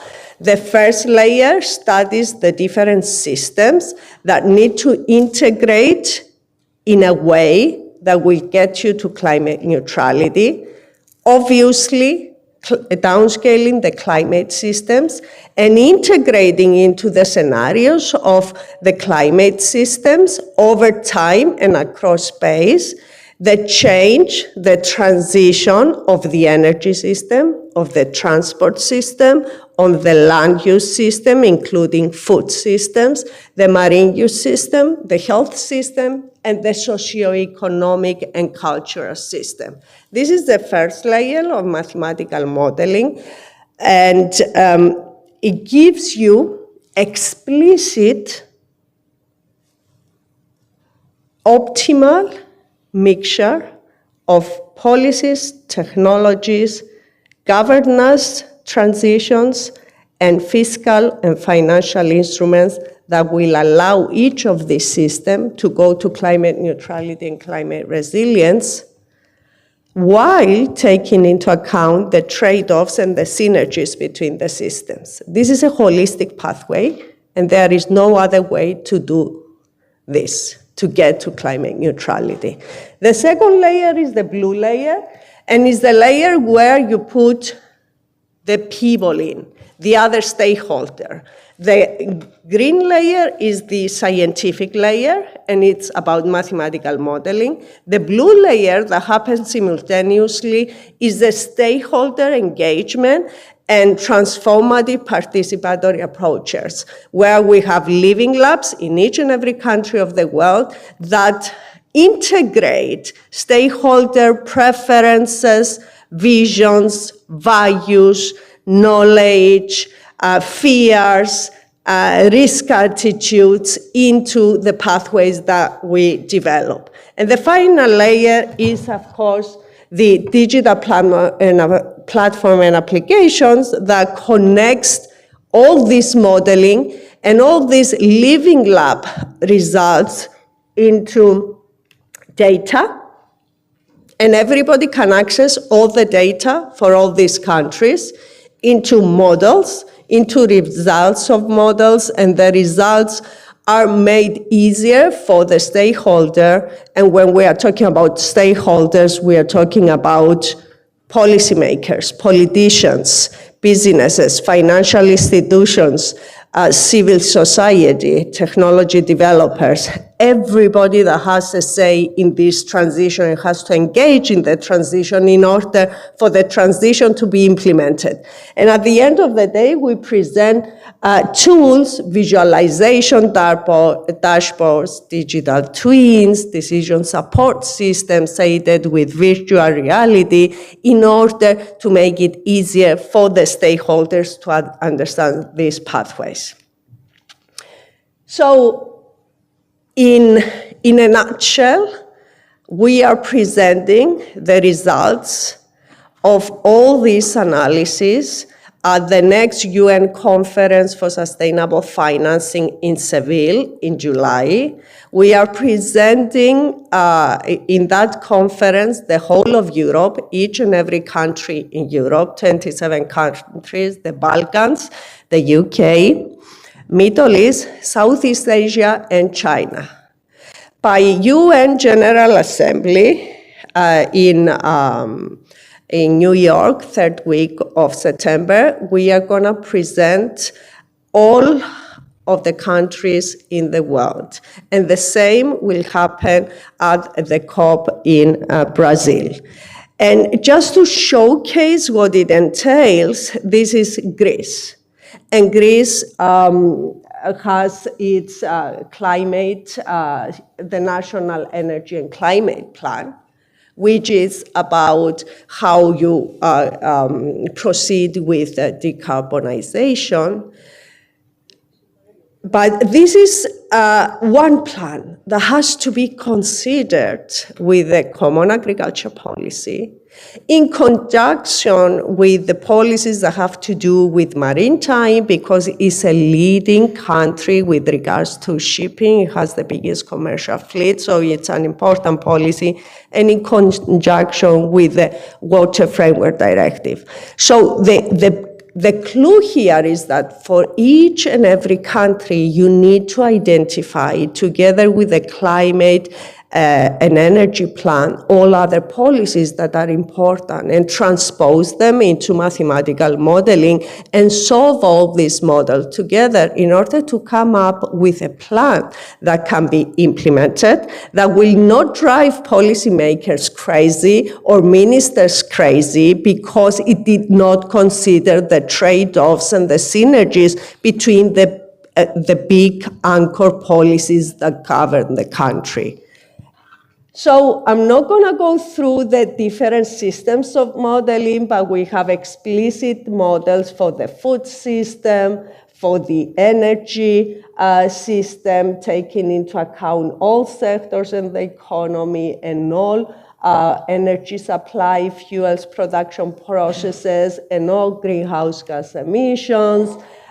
We have biofuel production. We have models identifying land requirements of renewable energy infrastructure. We have climate adaptation models and intervention procedures after disasters. And we have water requirement models and shipping models. And all this is integrated into one solution that you give to the government. And the government knows the few explicit steps that, not few, many, but explicit and clear steps that will allow all the important policies and all the important systems of the country to run together towards a climate neutrality and climate resilience. And we also try to identify the optimal rotation of the implementation of the policies that will allow you to reach your targets, the ones that the country has committed to, with the lowest cost at the earliest time possible. So the first message is that policy is important. The second message is that when you have the policy, you need to mobilize your scientific community in order to give you the pathways. And the pathways need to be holistic and integrated, as explicitly stated in the European Green Deal, but also in the UN Agenda 2030 with the 17 SDGs and the 169 targets, which is transposed into the European Green Deal in terms of European policy. Other regions of the world have their own policy framework. And the last point is that what is important for conservation of any public good or common resource is the acknowledgement of its value as a service to humans.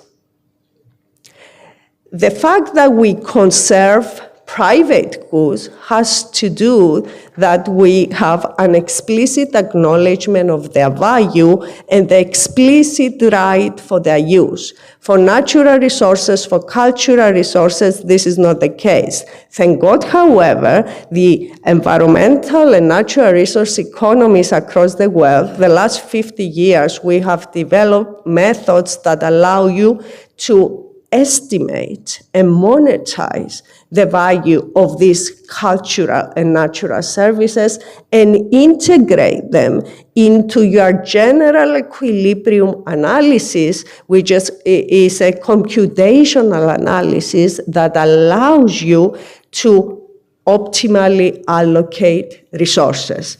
So the message is you can value cultural heritage, both tangible and intangible, movable, immovable, and tradition.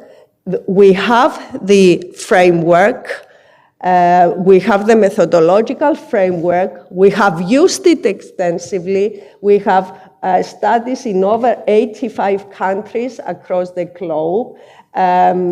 And these cultural and heritage values can be explicitly identified, analyzed, estimated, and integrated into socioeconomic models and financial models that allow their explicit sustainment.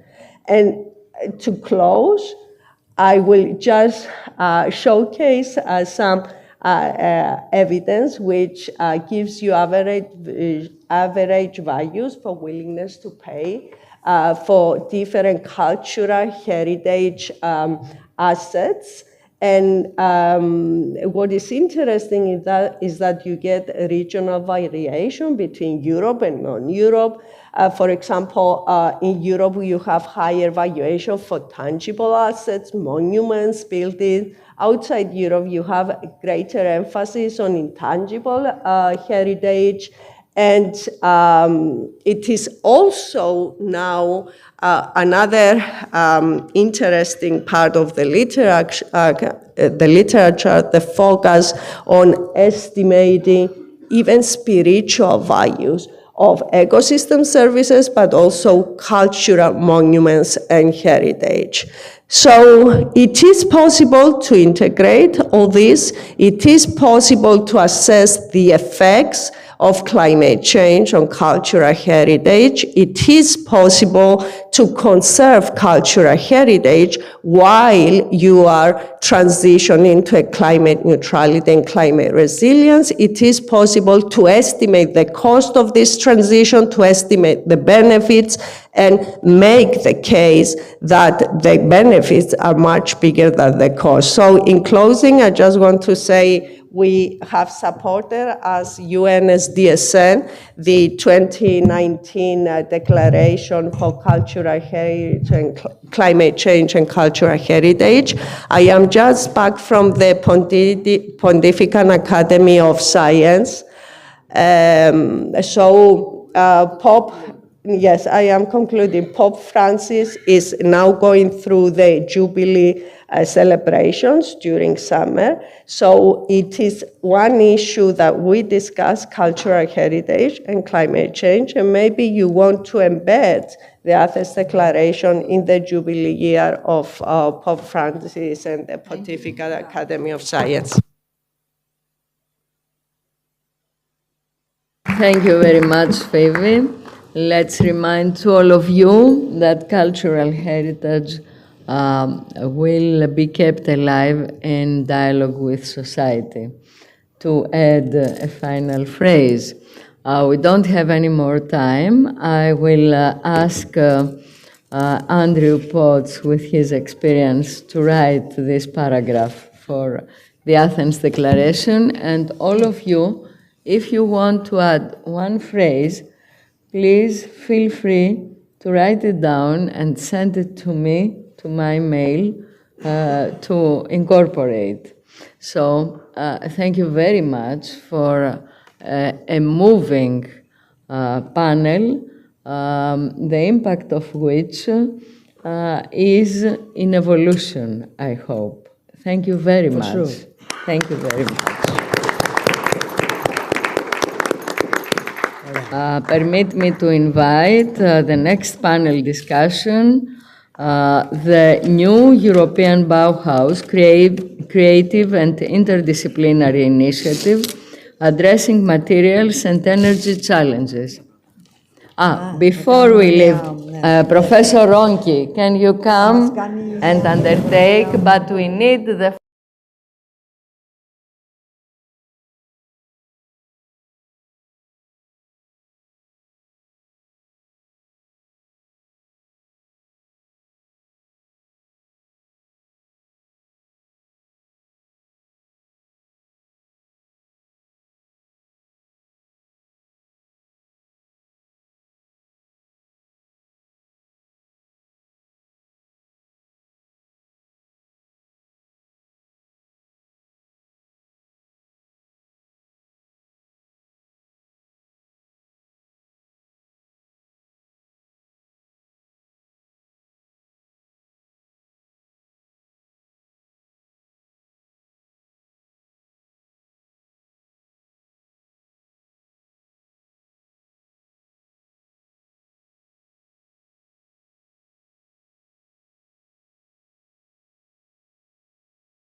Okay. Seems to have 7 speakers. Now 4. There are some connections. Yes, probably, I don't know. Because she didn't tell me, Tonya didn't tell me about any. Oh, this is not the best. Sorry.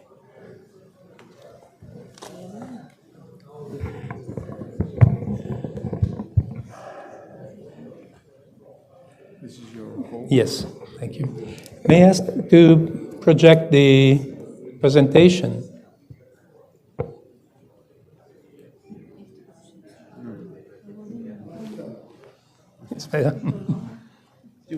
The first slide, please.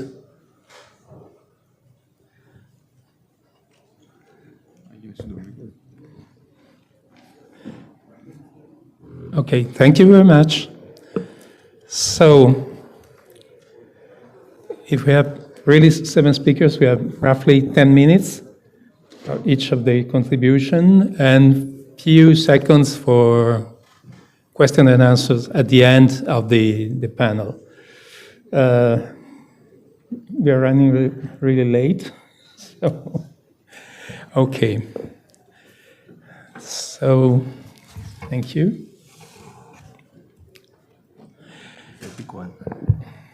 Yes, yes. Thank you, thanks.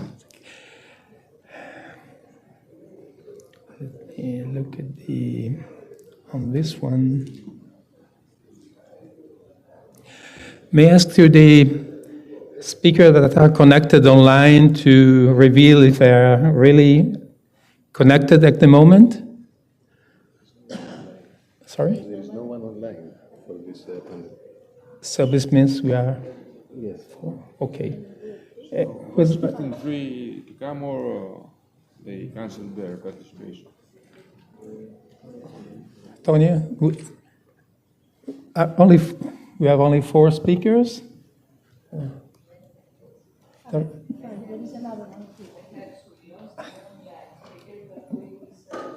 cost one.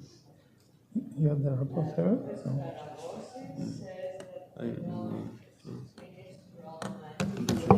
Let's look at this one. Okay, this is our, you see, you have the rapporteur is supposed to be this one. Papageorgiou?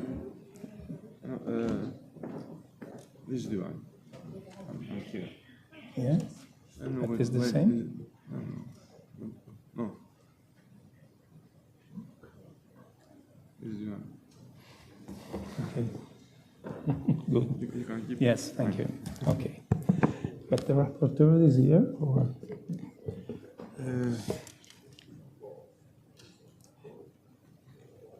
Papageorgiou? Papageorgiou is the rapporteur? Okay, good. Just to know, because I didn't want to. Physically present, Professor Araposis, he just finished from another event. I don't know if he will make it down. You can call me Angelo. Okay. I was just checking because you have a relevant role in this to create a report, so you need to be here when we will start talking about this topic. So, good. So, shall we start? I think. Okay. Good. So, basically, according to more or less the arrangement, we have 10 minutes. So, let me introduce the first speaker. The topic today is quite interesting because it's one of the two recent initiatives from the European Commission. Dates back 4 years, more or less, the new European Bauhaus that was launched more or less together with the CCI, so the Cultural Creative Industries project. And many times they try to hybridate the two initiatives. This happened to our project, for instance. So it was created and launched under the CCI initiative. But then the Commission said, okay, let's cope this one with the new European Bauhaus. So let me introduce Logos Nikolaos, is yes. You. And so the floor is yours. Thank you. I will give you an alert 3 minutes before. You need to. Presentation. Yes, you have a presentation too.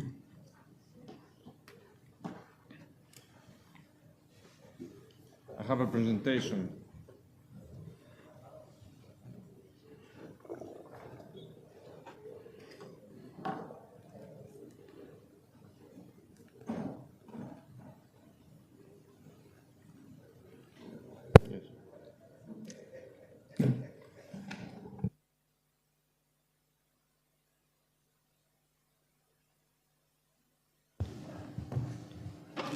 Good afternoon, and thank you for the opportunity to contribute to this panel at the 4th International Transdisciplinary Multispectral Modeling and Cooperation for the Preservation of the Cultural Heritage Conference, Addressing World Challenges. I'm Nikos Lagaros, Professor of Structural Optimization at the National Technical University of Athens.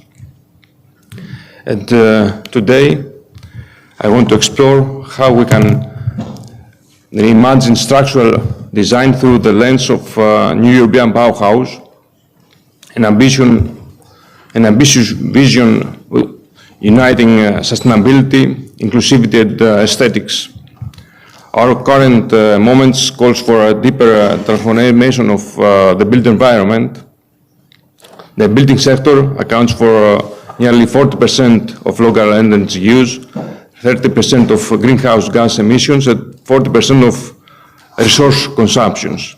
Yet it also holds tremendous potential since it's projected to grow to 15.5 trillion of euros by 2030, with opportunities for innovation at every layer of the design and construction sector. The key message I want to leave with you is that design optimization next generation materials and AI are no longer separate threads. They must be burdened together if we are to meet both the climate and cultural imperatives of our times. First, through structural optimization, we can achieve elegance through efficiency, reducing material use, while increasing resilience and preserving architectural quality. Projects like Bird's Nest or Water Cube in Beijing have already demonstrated cost savings of up to 10% reduction of material use through such methods. But what if just 5% of the global construction market adopted optimization? This is a question that we can state. We're talking about billions of savings and millions of tons of CO2 emissions avoided, equivalent to the annual output of major cities. Second, machine learning and AI technologies are rapidly transforming how we can learn from data and design with insight. Our work using deep belief networks in topology optimization that we call DL-top methodologies have shown that can achieve up to 30%, 90% reduction in cost effort while maintaining design performance. This is a leap forward for real-time adaptivity, data-driven design. Third, we need to embrace next-generation materials, adaptive manufacturing technologies to create circular regenerative structures. By designing materials digitally tailored to performance and sustainability goals, we open up new pathways to zero-waste construction and bio-inspired forms. Fourth, our buildings must become smart, adaptive systems, able to sense, respond, and evolve. With low-cost structural health monitoring devices combined with AI technologies, we can extend the life of our infrastructures and enhance safety and reduce life cycle costs. In essence, the new European Bauhaus gives us a compelling framework to align with technical excellence and human values. It is not only about building better structures, but also about creating spaces, about uplifting, included, endure. Concluding, I would suggest that let us design not only for compliance, but also for coherence between performance, people, and planet. Thank you very much.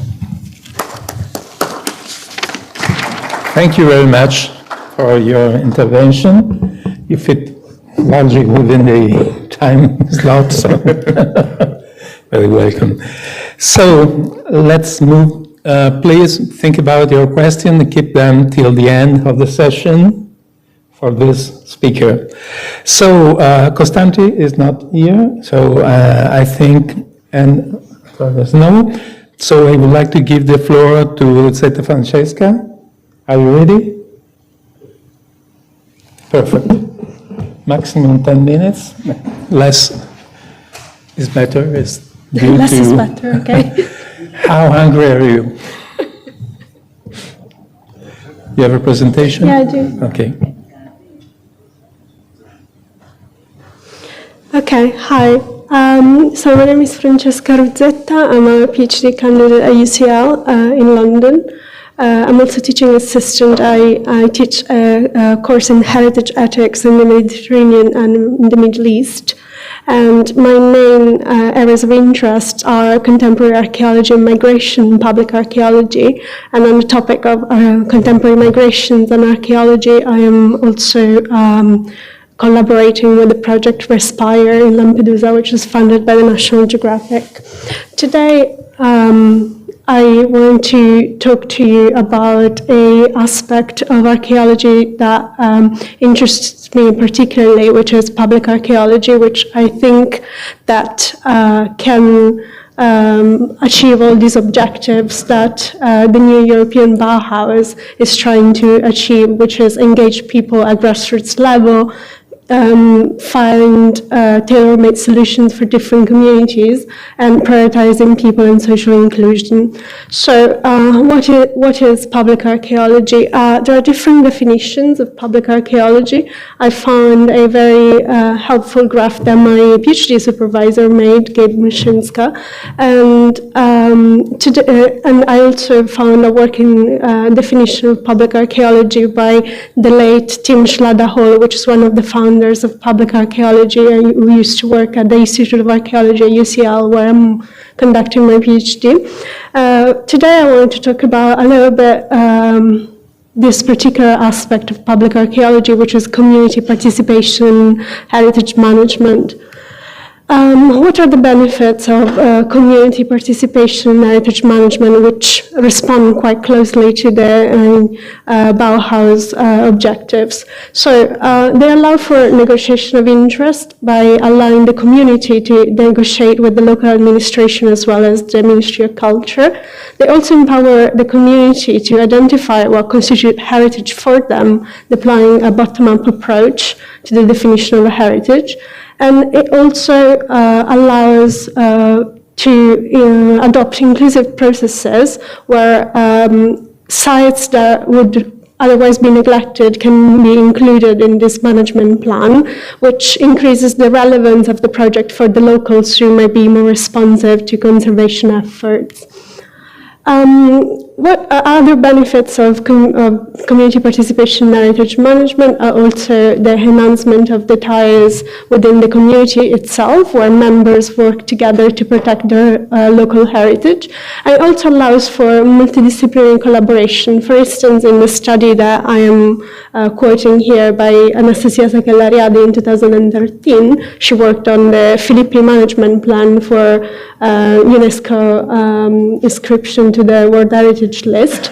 She said that, for instance, archaeological guides were consulted for the first time in a management plan for an archaeological site.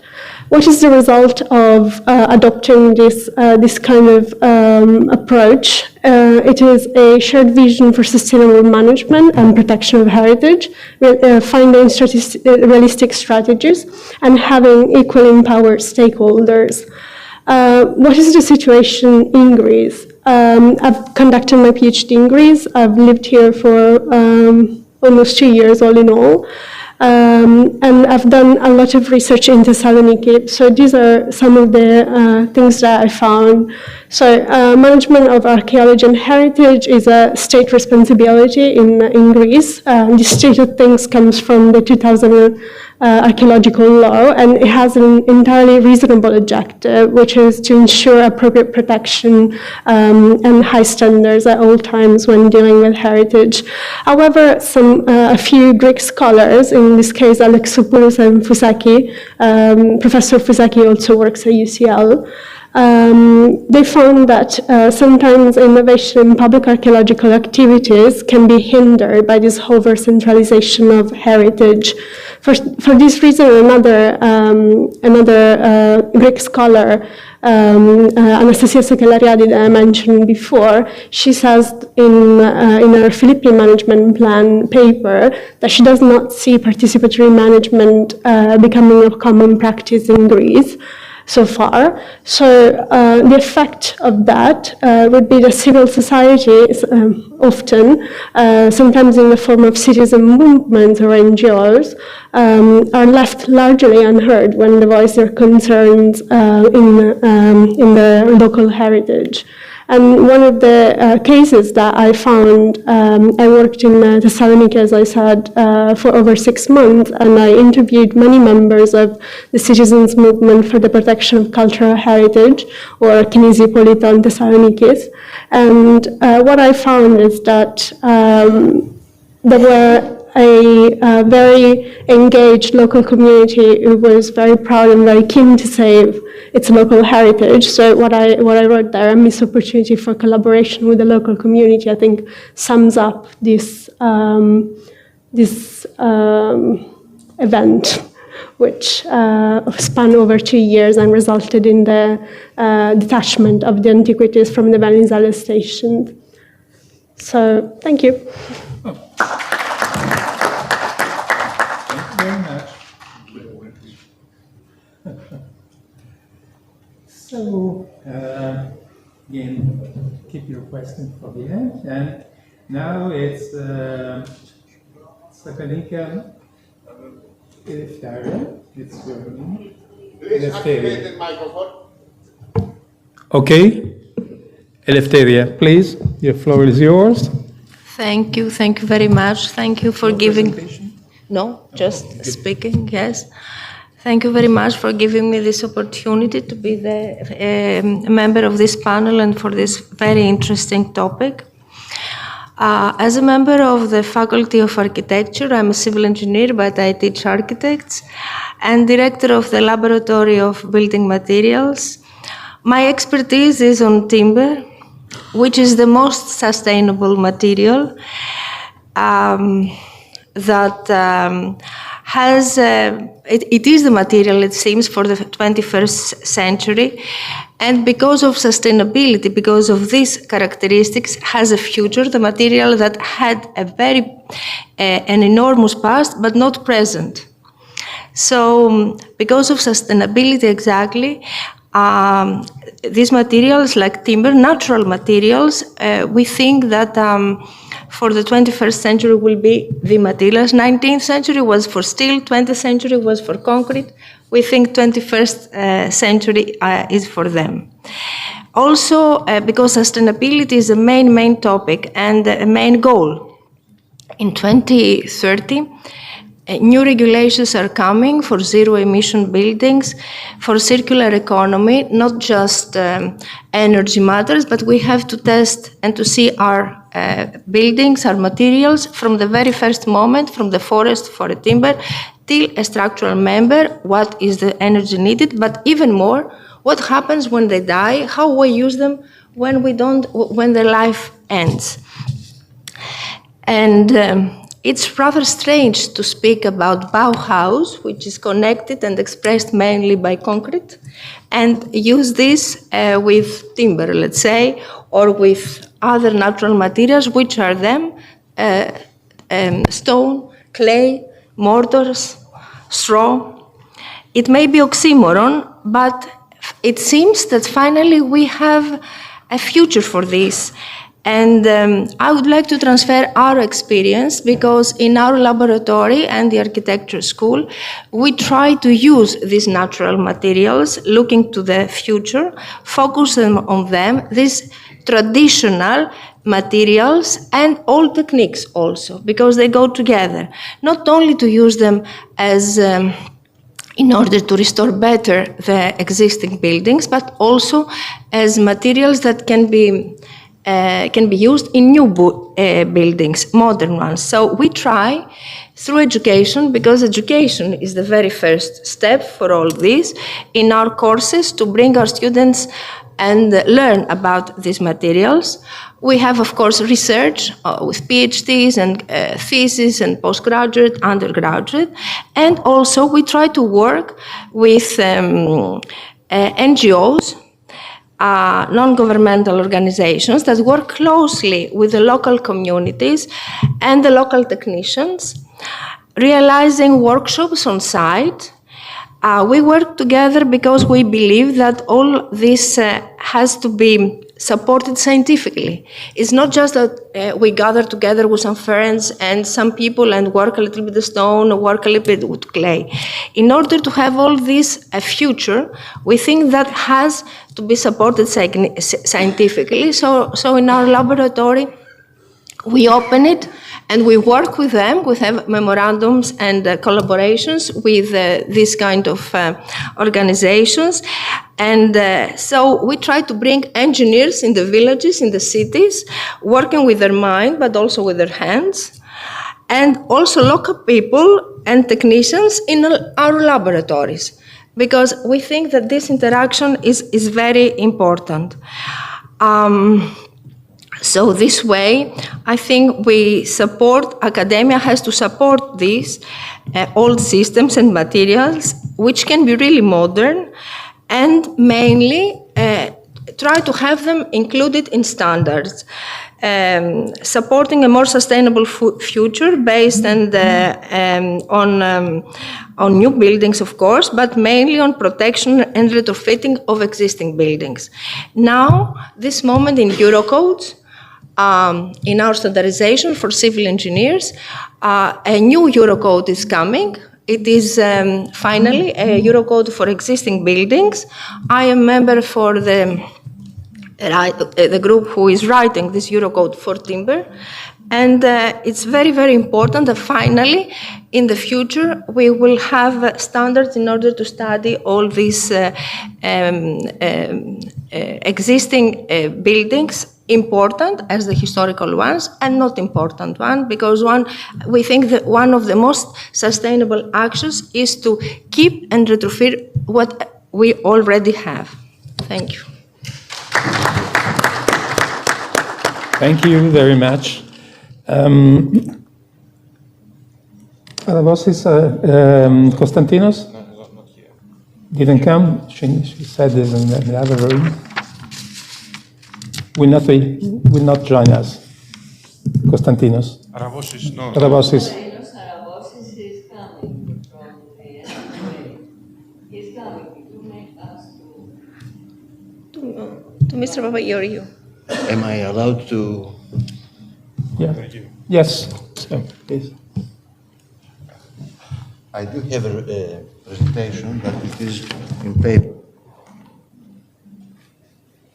Thank you. Thank you. I do have a presentation, but it is in paper. So have a copy.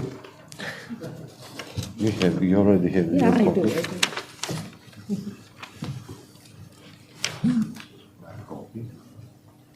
Copy.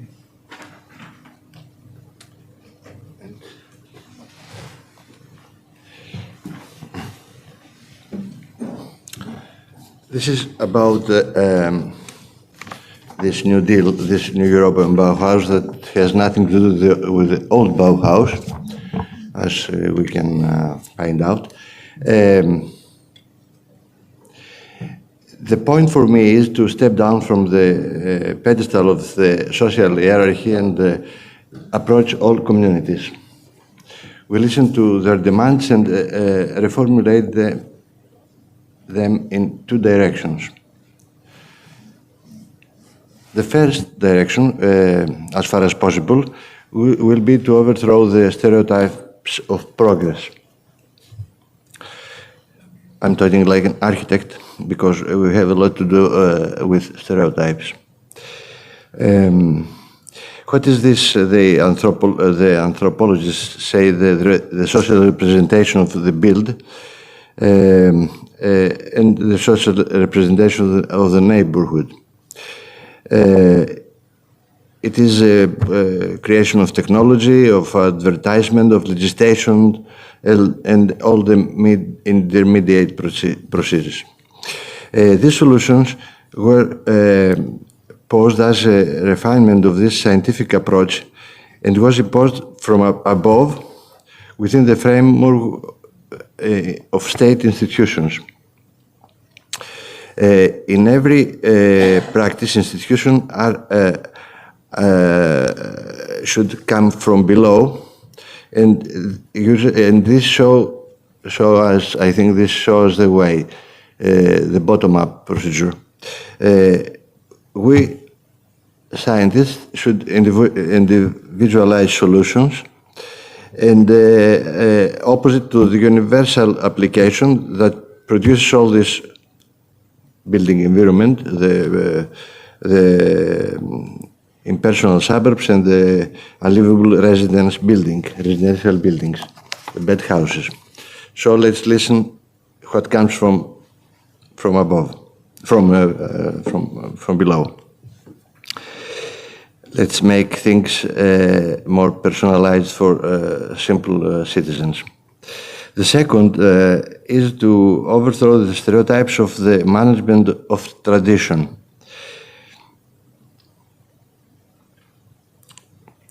What is the social representation of the protection of the historical center, let's say? From the one hand, where we scientists, from the other hand, there are all the demands of this tourism industry, and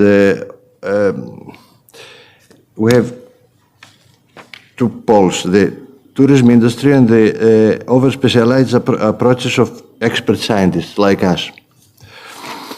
In the case of historical centers, and more simply the case of old buildings, we often find an excessive effort of monumentalization. All the old houses are not monuments. Let's keep it simple. In this case, the demand from below concerns general solutions that could be expressed in simple instructions, just to guide, just to tell common people what shall they do. Excessive monumentalization serves more than institutional and closing in our scientific fields than a scientific approach itself. The demand, for example, for an analysis and a solution for each building of the same period, it is obvious. We do not need to make all these calculations, all this analysis for the same type of building, for the building of a specific era. All this legislation produces unpleasant condition and often prevents the possibility of simple repairs and, more generally, the formation of a culture of care. This is, I think, this is a word that is in fashion nowadays, the care. And in fact, I didn't listen this this expression in this conference. This is what we could do to influence a culture of care for the heritage.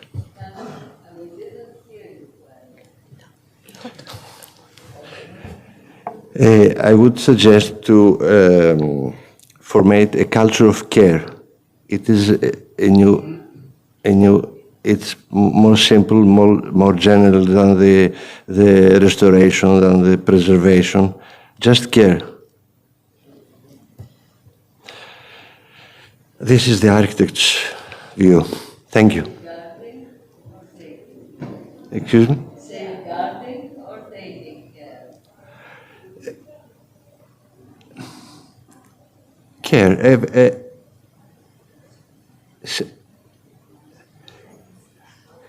How did you express it? Safeguarding. What are you talking about? Safeguarding or taking care?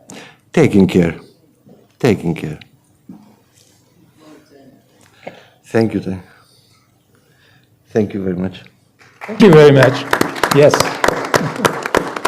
This reminds me a little bit the approach that had Monumentenwacht in the Netherlands, providing a kind of microbook of instruction for the owners of the building in order to act properly in France also, taking care. I do not. In Italy, do you have this?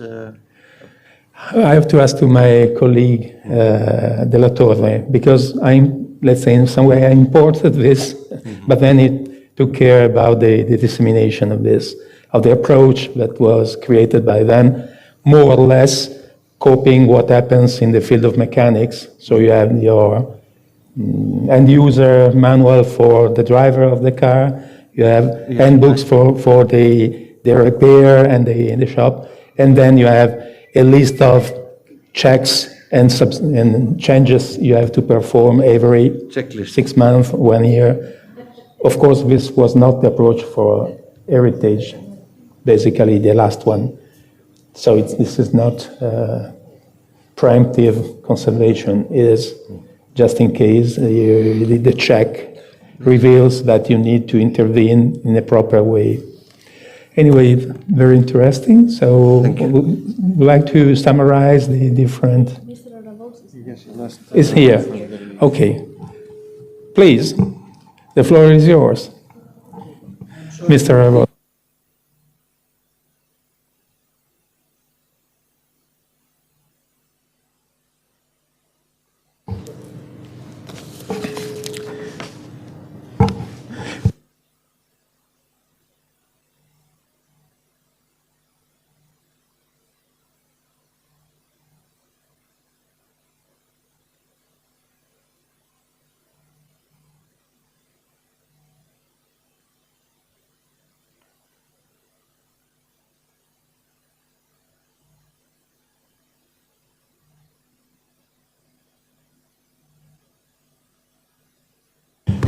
By the way, in these 2-3 days, I heard quite a lot of times people mentioning artificial intelligence and the application of this technology in different fields for different purposes. So it will be interesting to get much more in detail in the way in which it is used, the confidence on the results of this, how to check if the different parameters you have to input will offer for sure. Yeah, for sure, this is a challenge to calibrate such a model to be sure that the results will not get crazy. Yeah.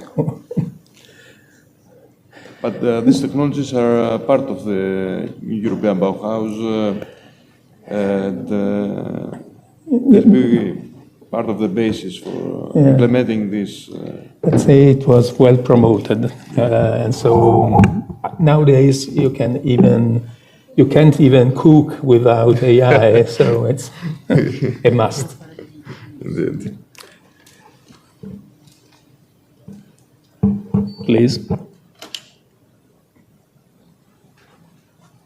We spoke about 10 minutes, but it's usually maximum. It was yes. less. Okay, sorry for being late. I was in another yes. Congress. Yes. Is this the presentation? It's to see the presentation, please.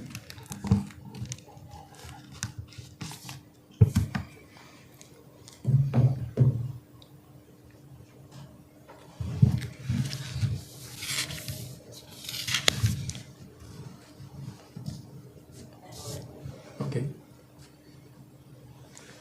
Okay, thank you. Okay, my presentation concerns the new European Bauhaus as a creative and interdisciplinary initiative addressing materials and energy challenges, and all this within circular economy. There are challenges nowadays. One a very important challenge is the over-reliance on virgin materials. The EU imports critical raw materials because there is lack of them, like rare earths, lithium and cobalt, that are used in clean energy technologies.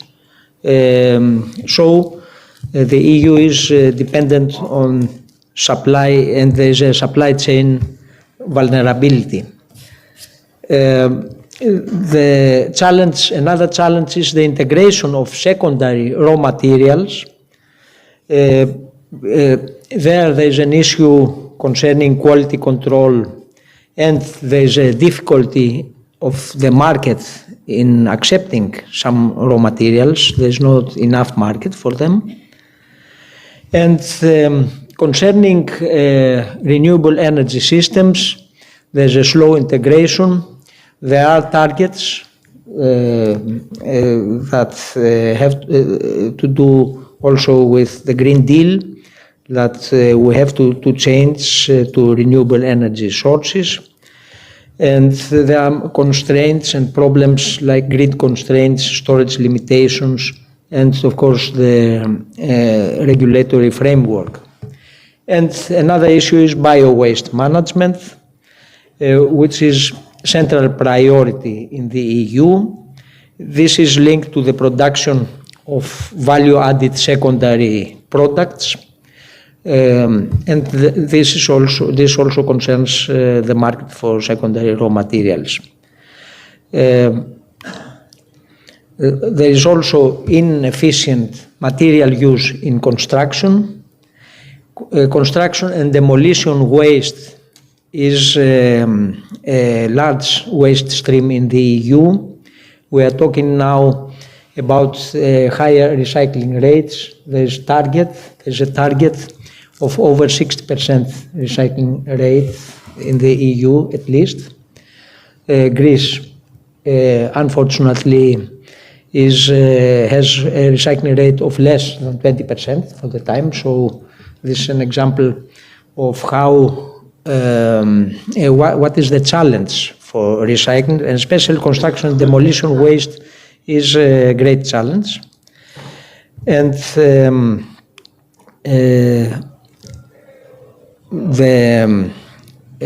how can we achieve the transition that we need within circular economy? How can we achieve circularity? There, as I mentioned, it is very important to develop secondary raw material markets, and to add, it is necessary to include waste to energy within the waste management, within a waste management integrated system. You cannot achieve 90% diversion from landfills if you do not include waste to energy technologies. So this is a challenge. We face it in our country, in Greece as well, but this is also an EU challenge. You have to integrate all different technologies in order to achieve sustainability in waste management. In Greece, I mentioned before that a great challenge is the recycling, the circularity rates, and there we already have a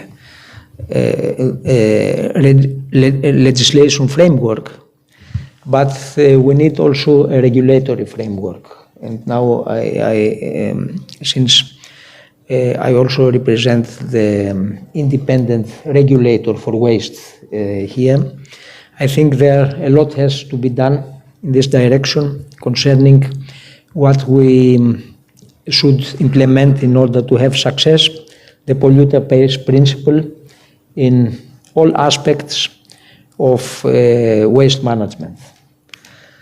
Now,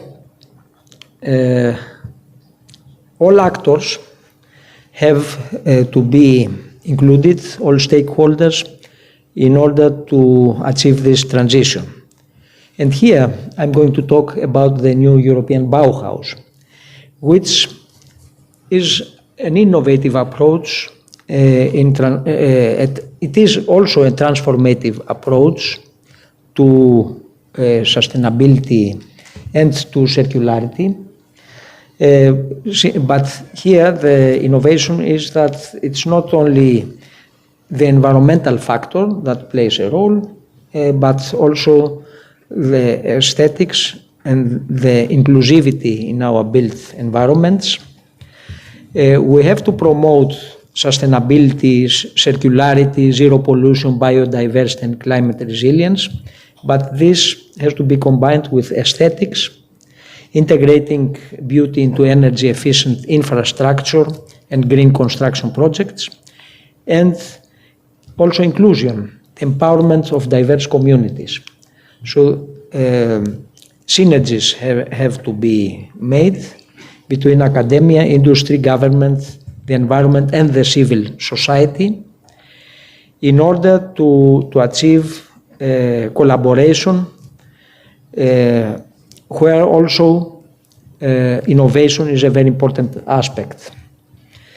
NEB, the New European Bauhaus, is an extension of the Green Deal's vision that leads us to sustainability.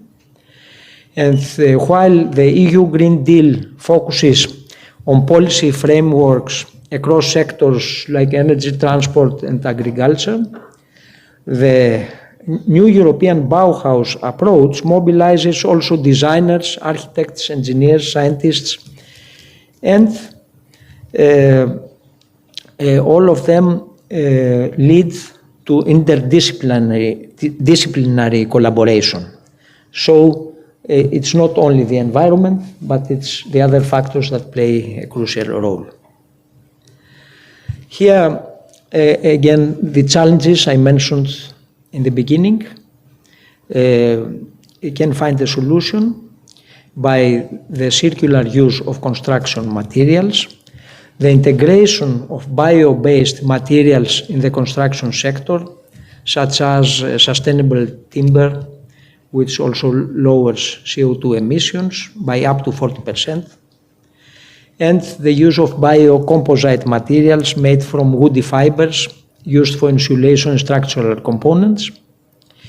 And here, NEB gives us the opportunity of incorporating the circular economy principles. This means fewer resources, less use of raw materials, but in the end you have what you need. You have the solution needed by an improved design, extending product lifespan, and useful application of materials. I give you some case studies. There are some Greek cases that might be of interest to present. The one is Phaleron Bay in Athens. There, the Commission has approved an initial 93 million euros to support the regeneration of 540 hectares of waterfront park along Phaleron Bay, Athens. And this investment transforms the city's waterfront into green, inclusive, and vibrant space. And this is in line with the new European Bauhaus principles. And this, of course, has an effect. It will change, actually, all the southern part of Athens. It will have an effect on tourism. And there will be, of course, higher revenues for local businesses. And it will enforce growth. Another interesting case study where new European Bauhaus principles are incorporated is the Ice Hearts Hands Urban Revolution project. This project steers the transformation of cities while considering local heritage and social context. And it involves and supports residents in the green transition close to home. This project benefits the community by improving the appearance of the city of Kozani, and it encourages the energy transition within the target of carbon neutrality by 2030 here. This has also cultural challenges and socioeconomic challenges as well, because here it has to do with the population of the historical centers. 2 elementary schools have undergone upgrades improving the building infrastructures, and there you have also energy efficiency measures and aesthetics that are different than usual. It includes the installation of bio-based insulation, efficient frames, smart control systems, and also one autonomous solar charging station. And there is a final case study that might, I think, is of interest to present. It is the Bauhaus 4 Med. It is testing of new European Bauhaus solutions for deep green transformation of cities and regions in the Euromed area in Central Macedonia. This has the target of making green living a joy, and it focuses on testing innovative solutions that integrate sustainability, inclusion, and aesthetics into the decision-making process. In other words, all the NEP principles. And there, the green participatory aesthetics methodology is introduced, and this project contributes to changing the perception of people and regions about the green transition. And since we are talking also about aesthetics and living well, it transforms into what citizens want and love to do. So I think I gave you a presentation of how NEP principles can be incorporated within the sustainability framework, and not only taking into account the waste management targets or the circular economy targets, but also incorporating the other factors that are not usual in designing.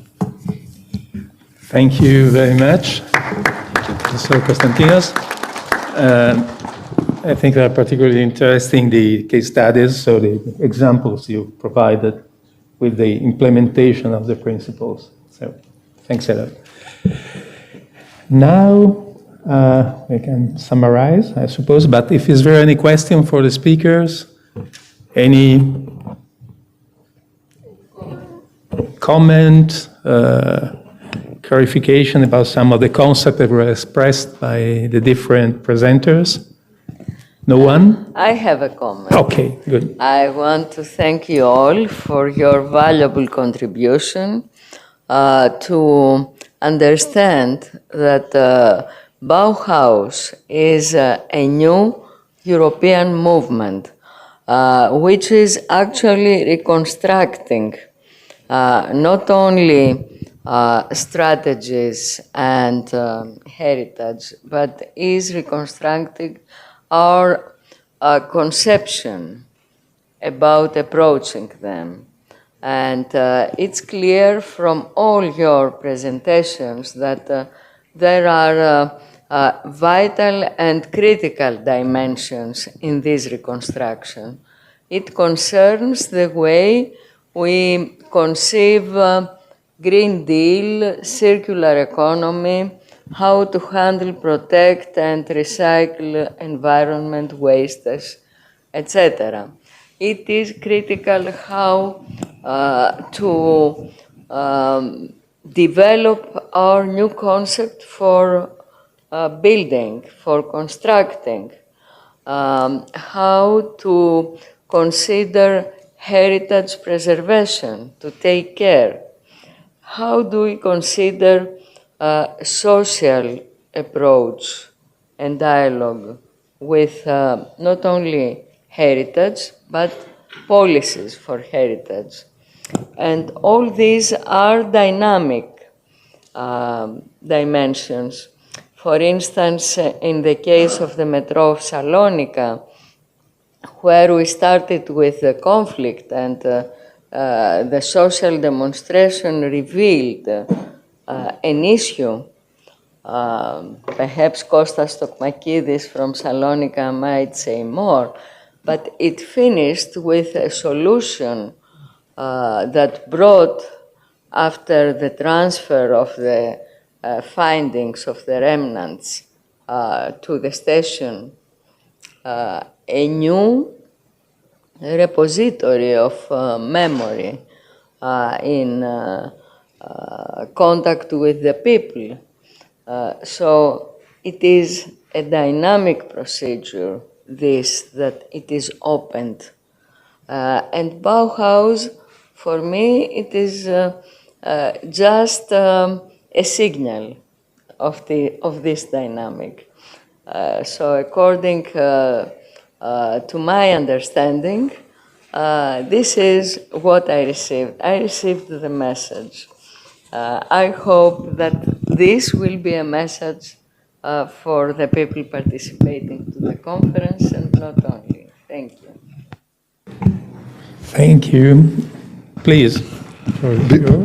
Because I have been referred and I have surveyed 2 times the ruins that have been found in the metro station of Venizelos in Thessaloniki. Once it was in 1916, while there was a quarrel between the archaeologists and the citizens if they will stay in situ and make the station under excavated. But this was a very costly solution. So the next government decided to move all the ruins and then restore them again. So by the second solution, I did another survey in 2020.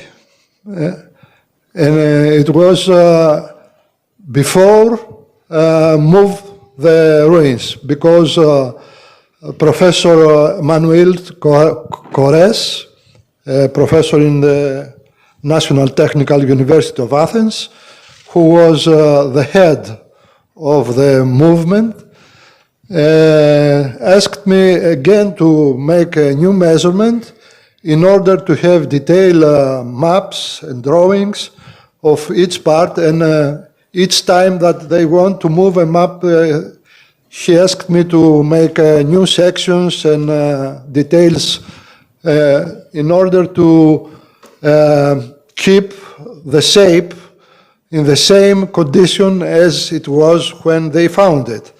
So they moved all of them, they make the railway station, and then they put them again. I haven't seen the final survey, because they did again a 3D survey of the new founded ruins, and I don't have the how did you say,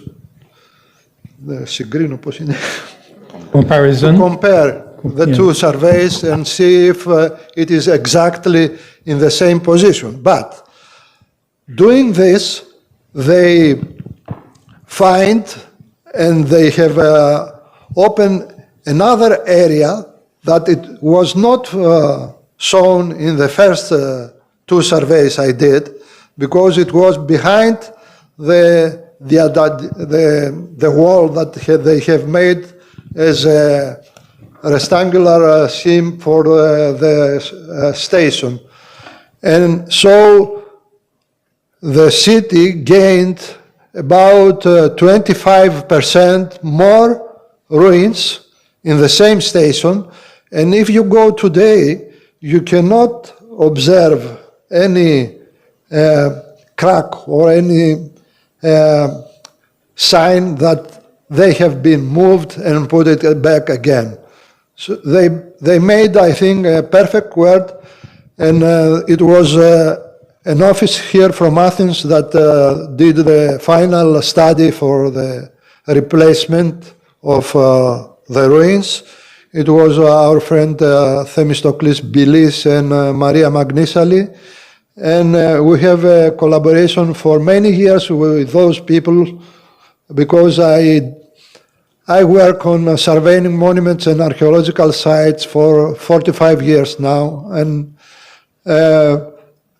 when I saw the station, I wrote in the Facebook to our friends because I belong to the Helliniki area for the conservation of monuments and sites, and Helliniki area was against of the movement, and it was in the fight between the archaeological team that want to move them and put it back again, and that's the story.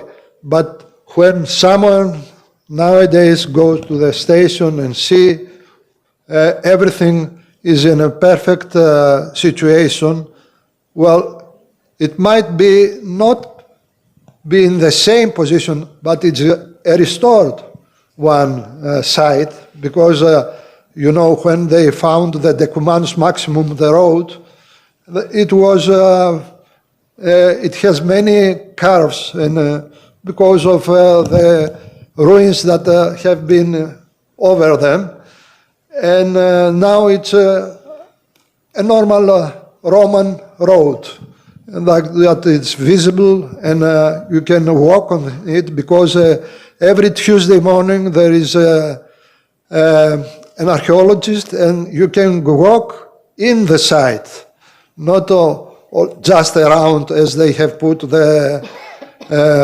bridges for the public to see the ruins. And also they make 3D animations, and they did also show in a screen our survey, how it was and how it should be. So they have a 3D reconstruction virtually.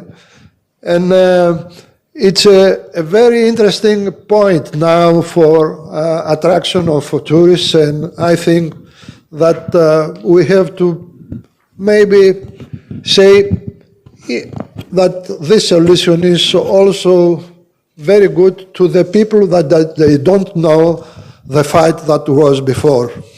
Okay, thank you very much. Thank you very much. Thank you. So our rapporteur is... Shall I summarize? Yes. Shall I summarize? I will start with the final, just like they do in the news, in the TV. Yes. I will start with Tonya, that has reminded us that this what this new Bauhaus is. It is. Bau, it means in German building, and we shall have a new way of building. And here I go to Kostas, Mr. Ravosis, that talked us about raw materials. He demanded, he told us about less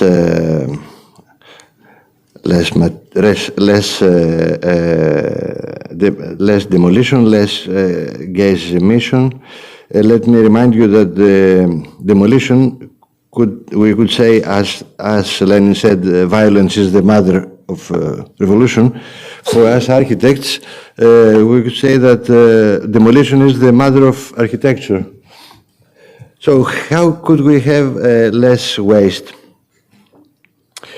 We could not only build and demolish, I think, if this can help you, allow me to, but we could think about assembling and disassembling. This is for us, for architects and for civil engineers, the new way of design.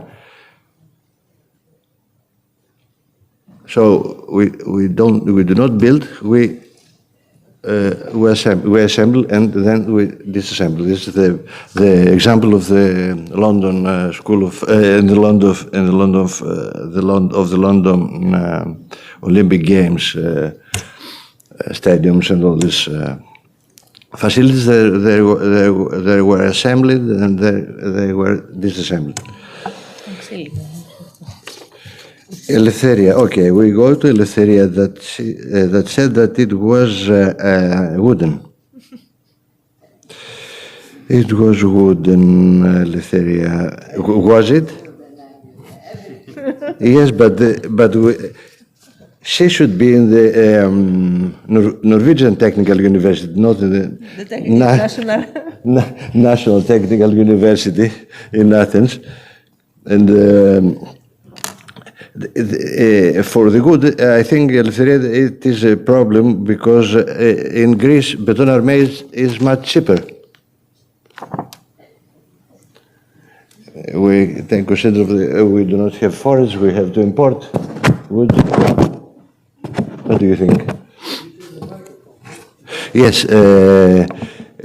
we have considered that in Greece the beton armage is cheaper than wood. We do not have forests, we do not have... We do. Yes. Yes, okay. Yes, but it is cheap. Okay. But I'm also a fan of wood. I have built a lot of small houses, wooden houses. Me, I was talking about care, the culture of care of heritage, all together with the care of the environment. Not for very difficult restoration and all these big words. Just care for the tradition, and how could we simplify the administrative load for it. Francesca told us about public archaeology, maybe. The archaeology of the local archaeology, the neighborhood, the suburb. Why not? The suburb archaeology. What was before in our suburb? What will be after in our suburb? And all people are waiting for a new, more friendly management of heritage, I think. Don't they? Yes. And Nikos Lagaros also told us about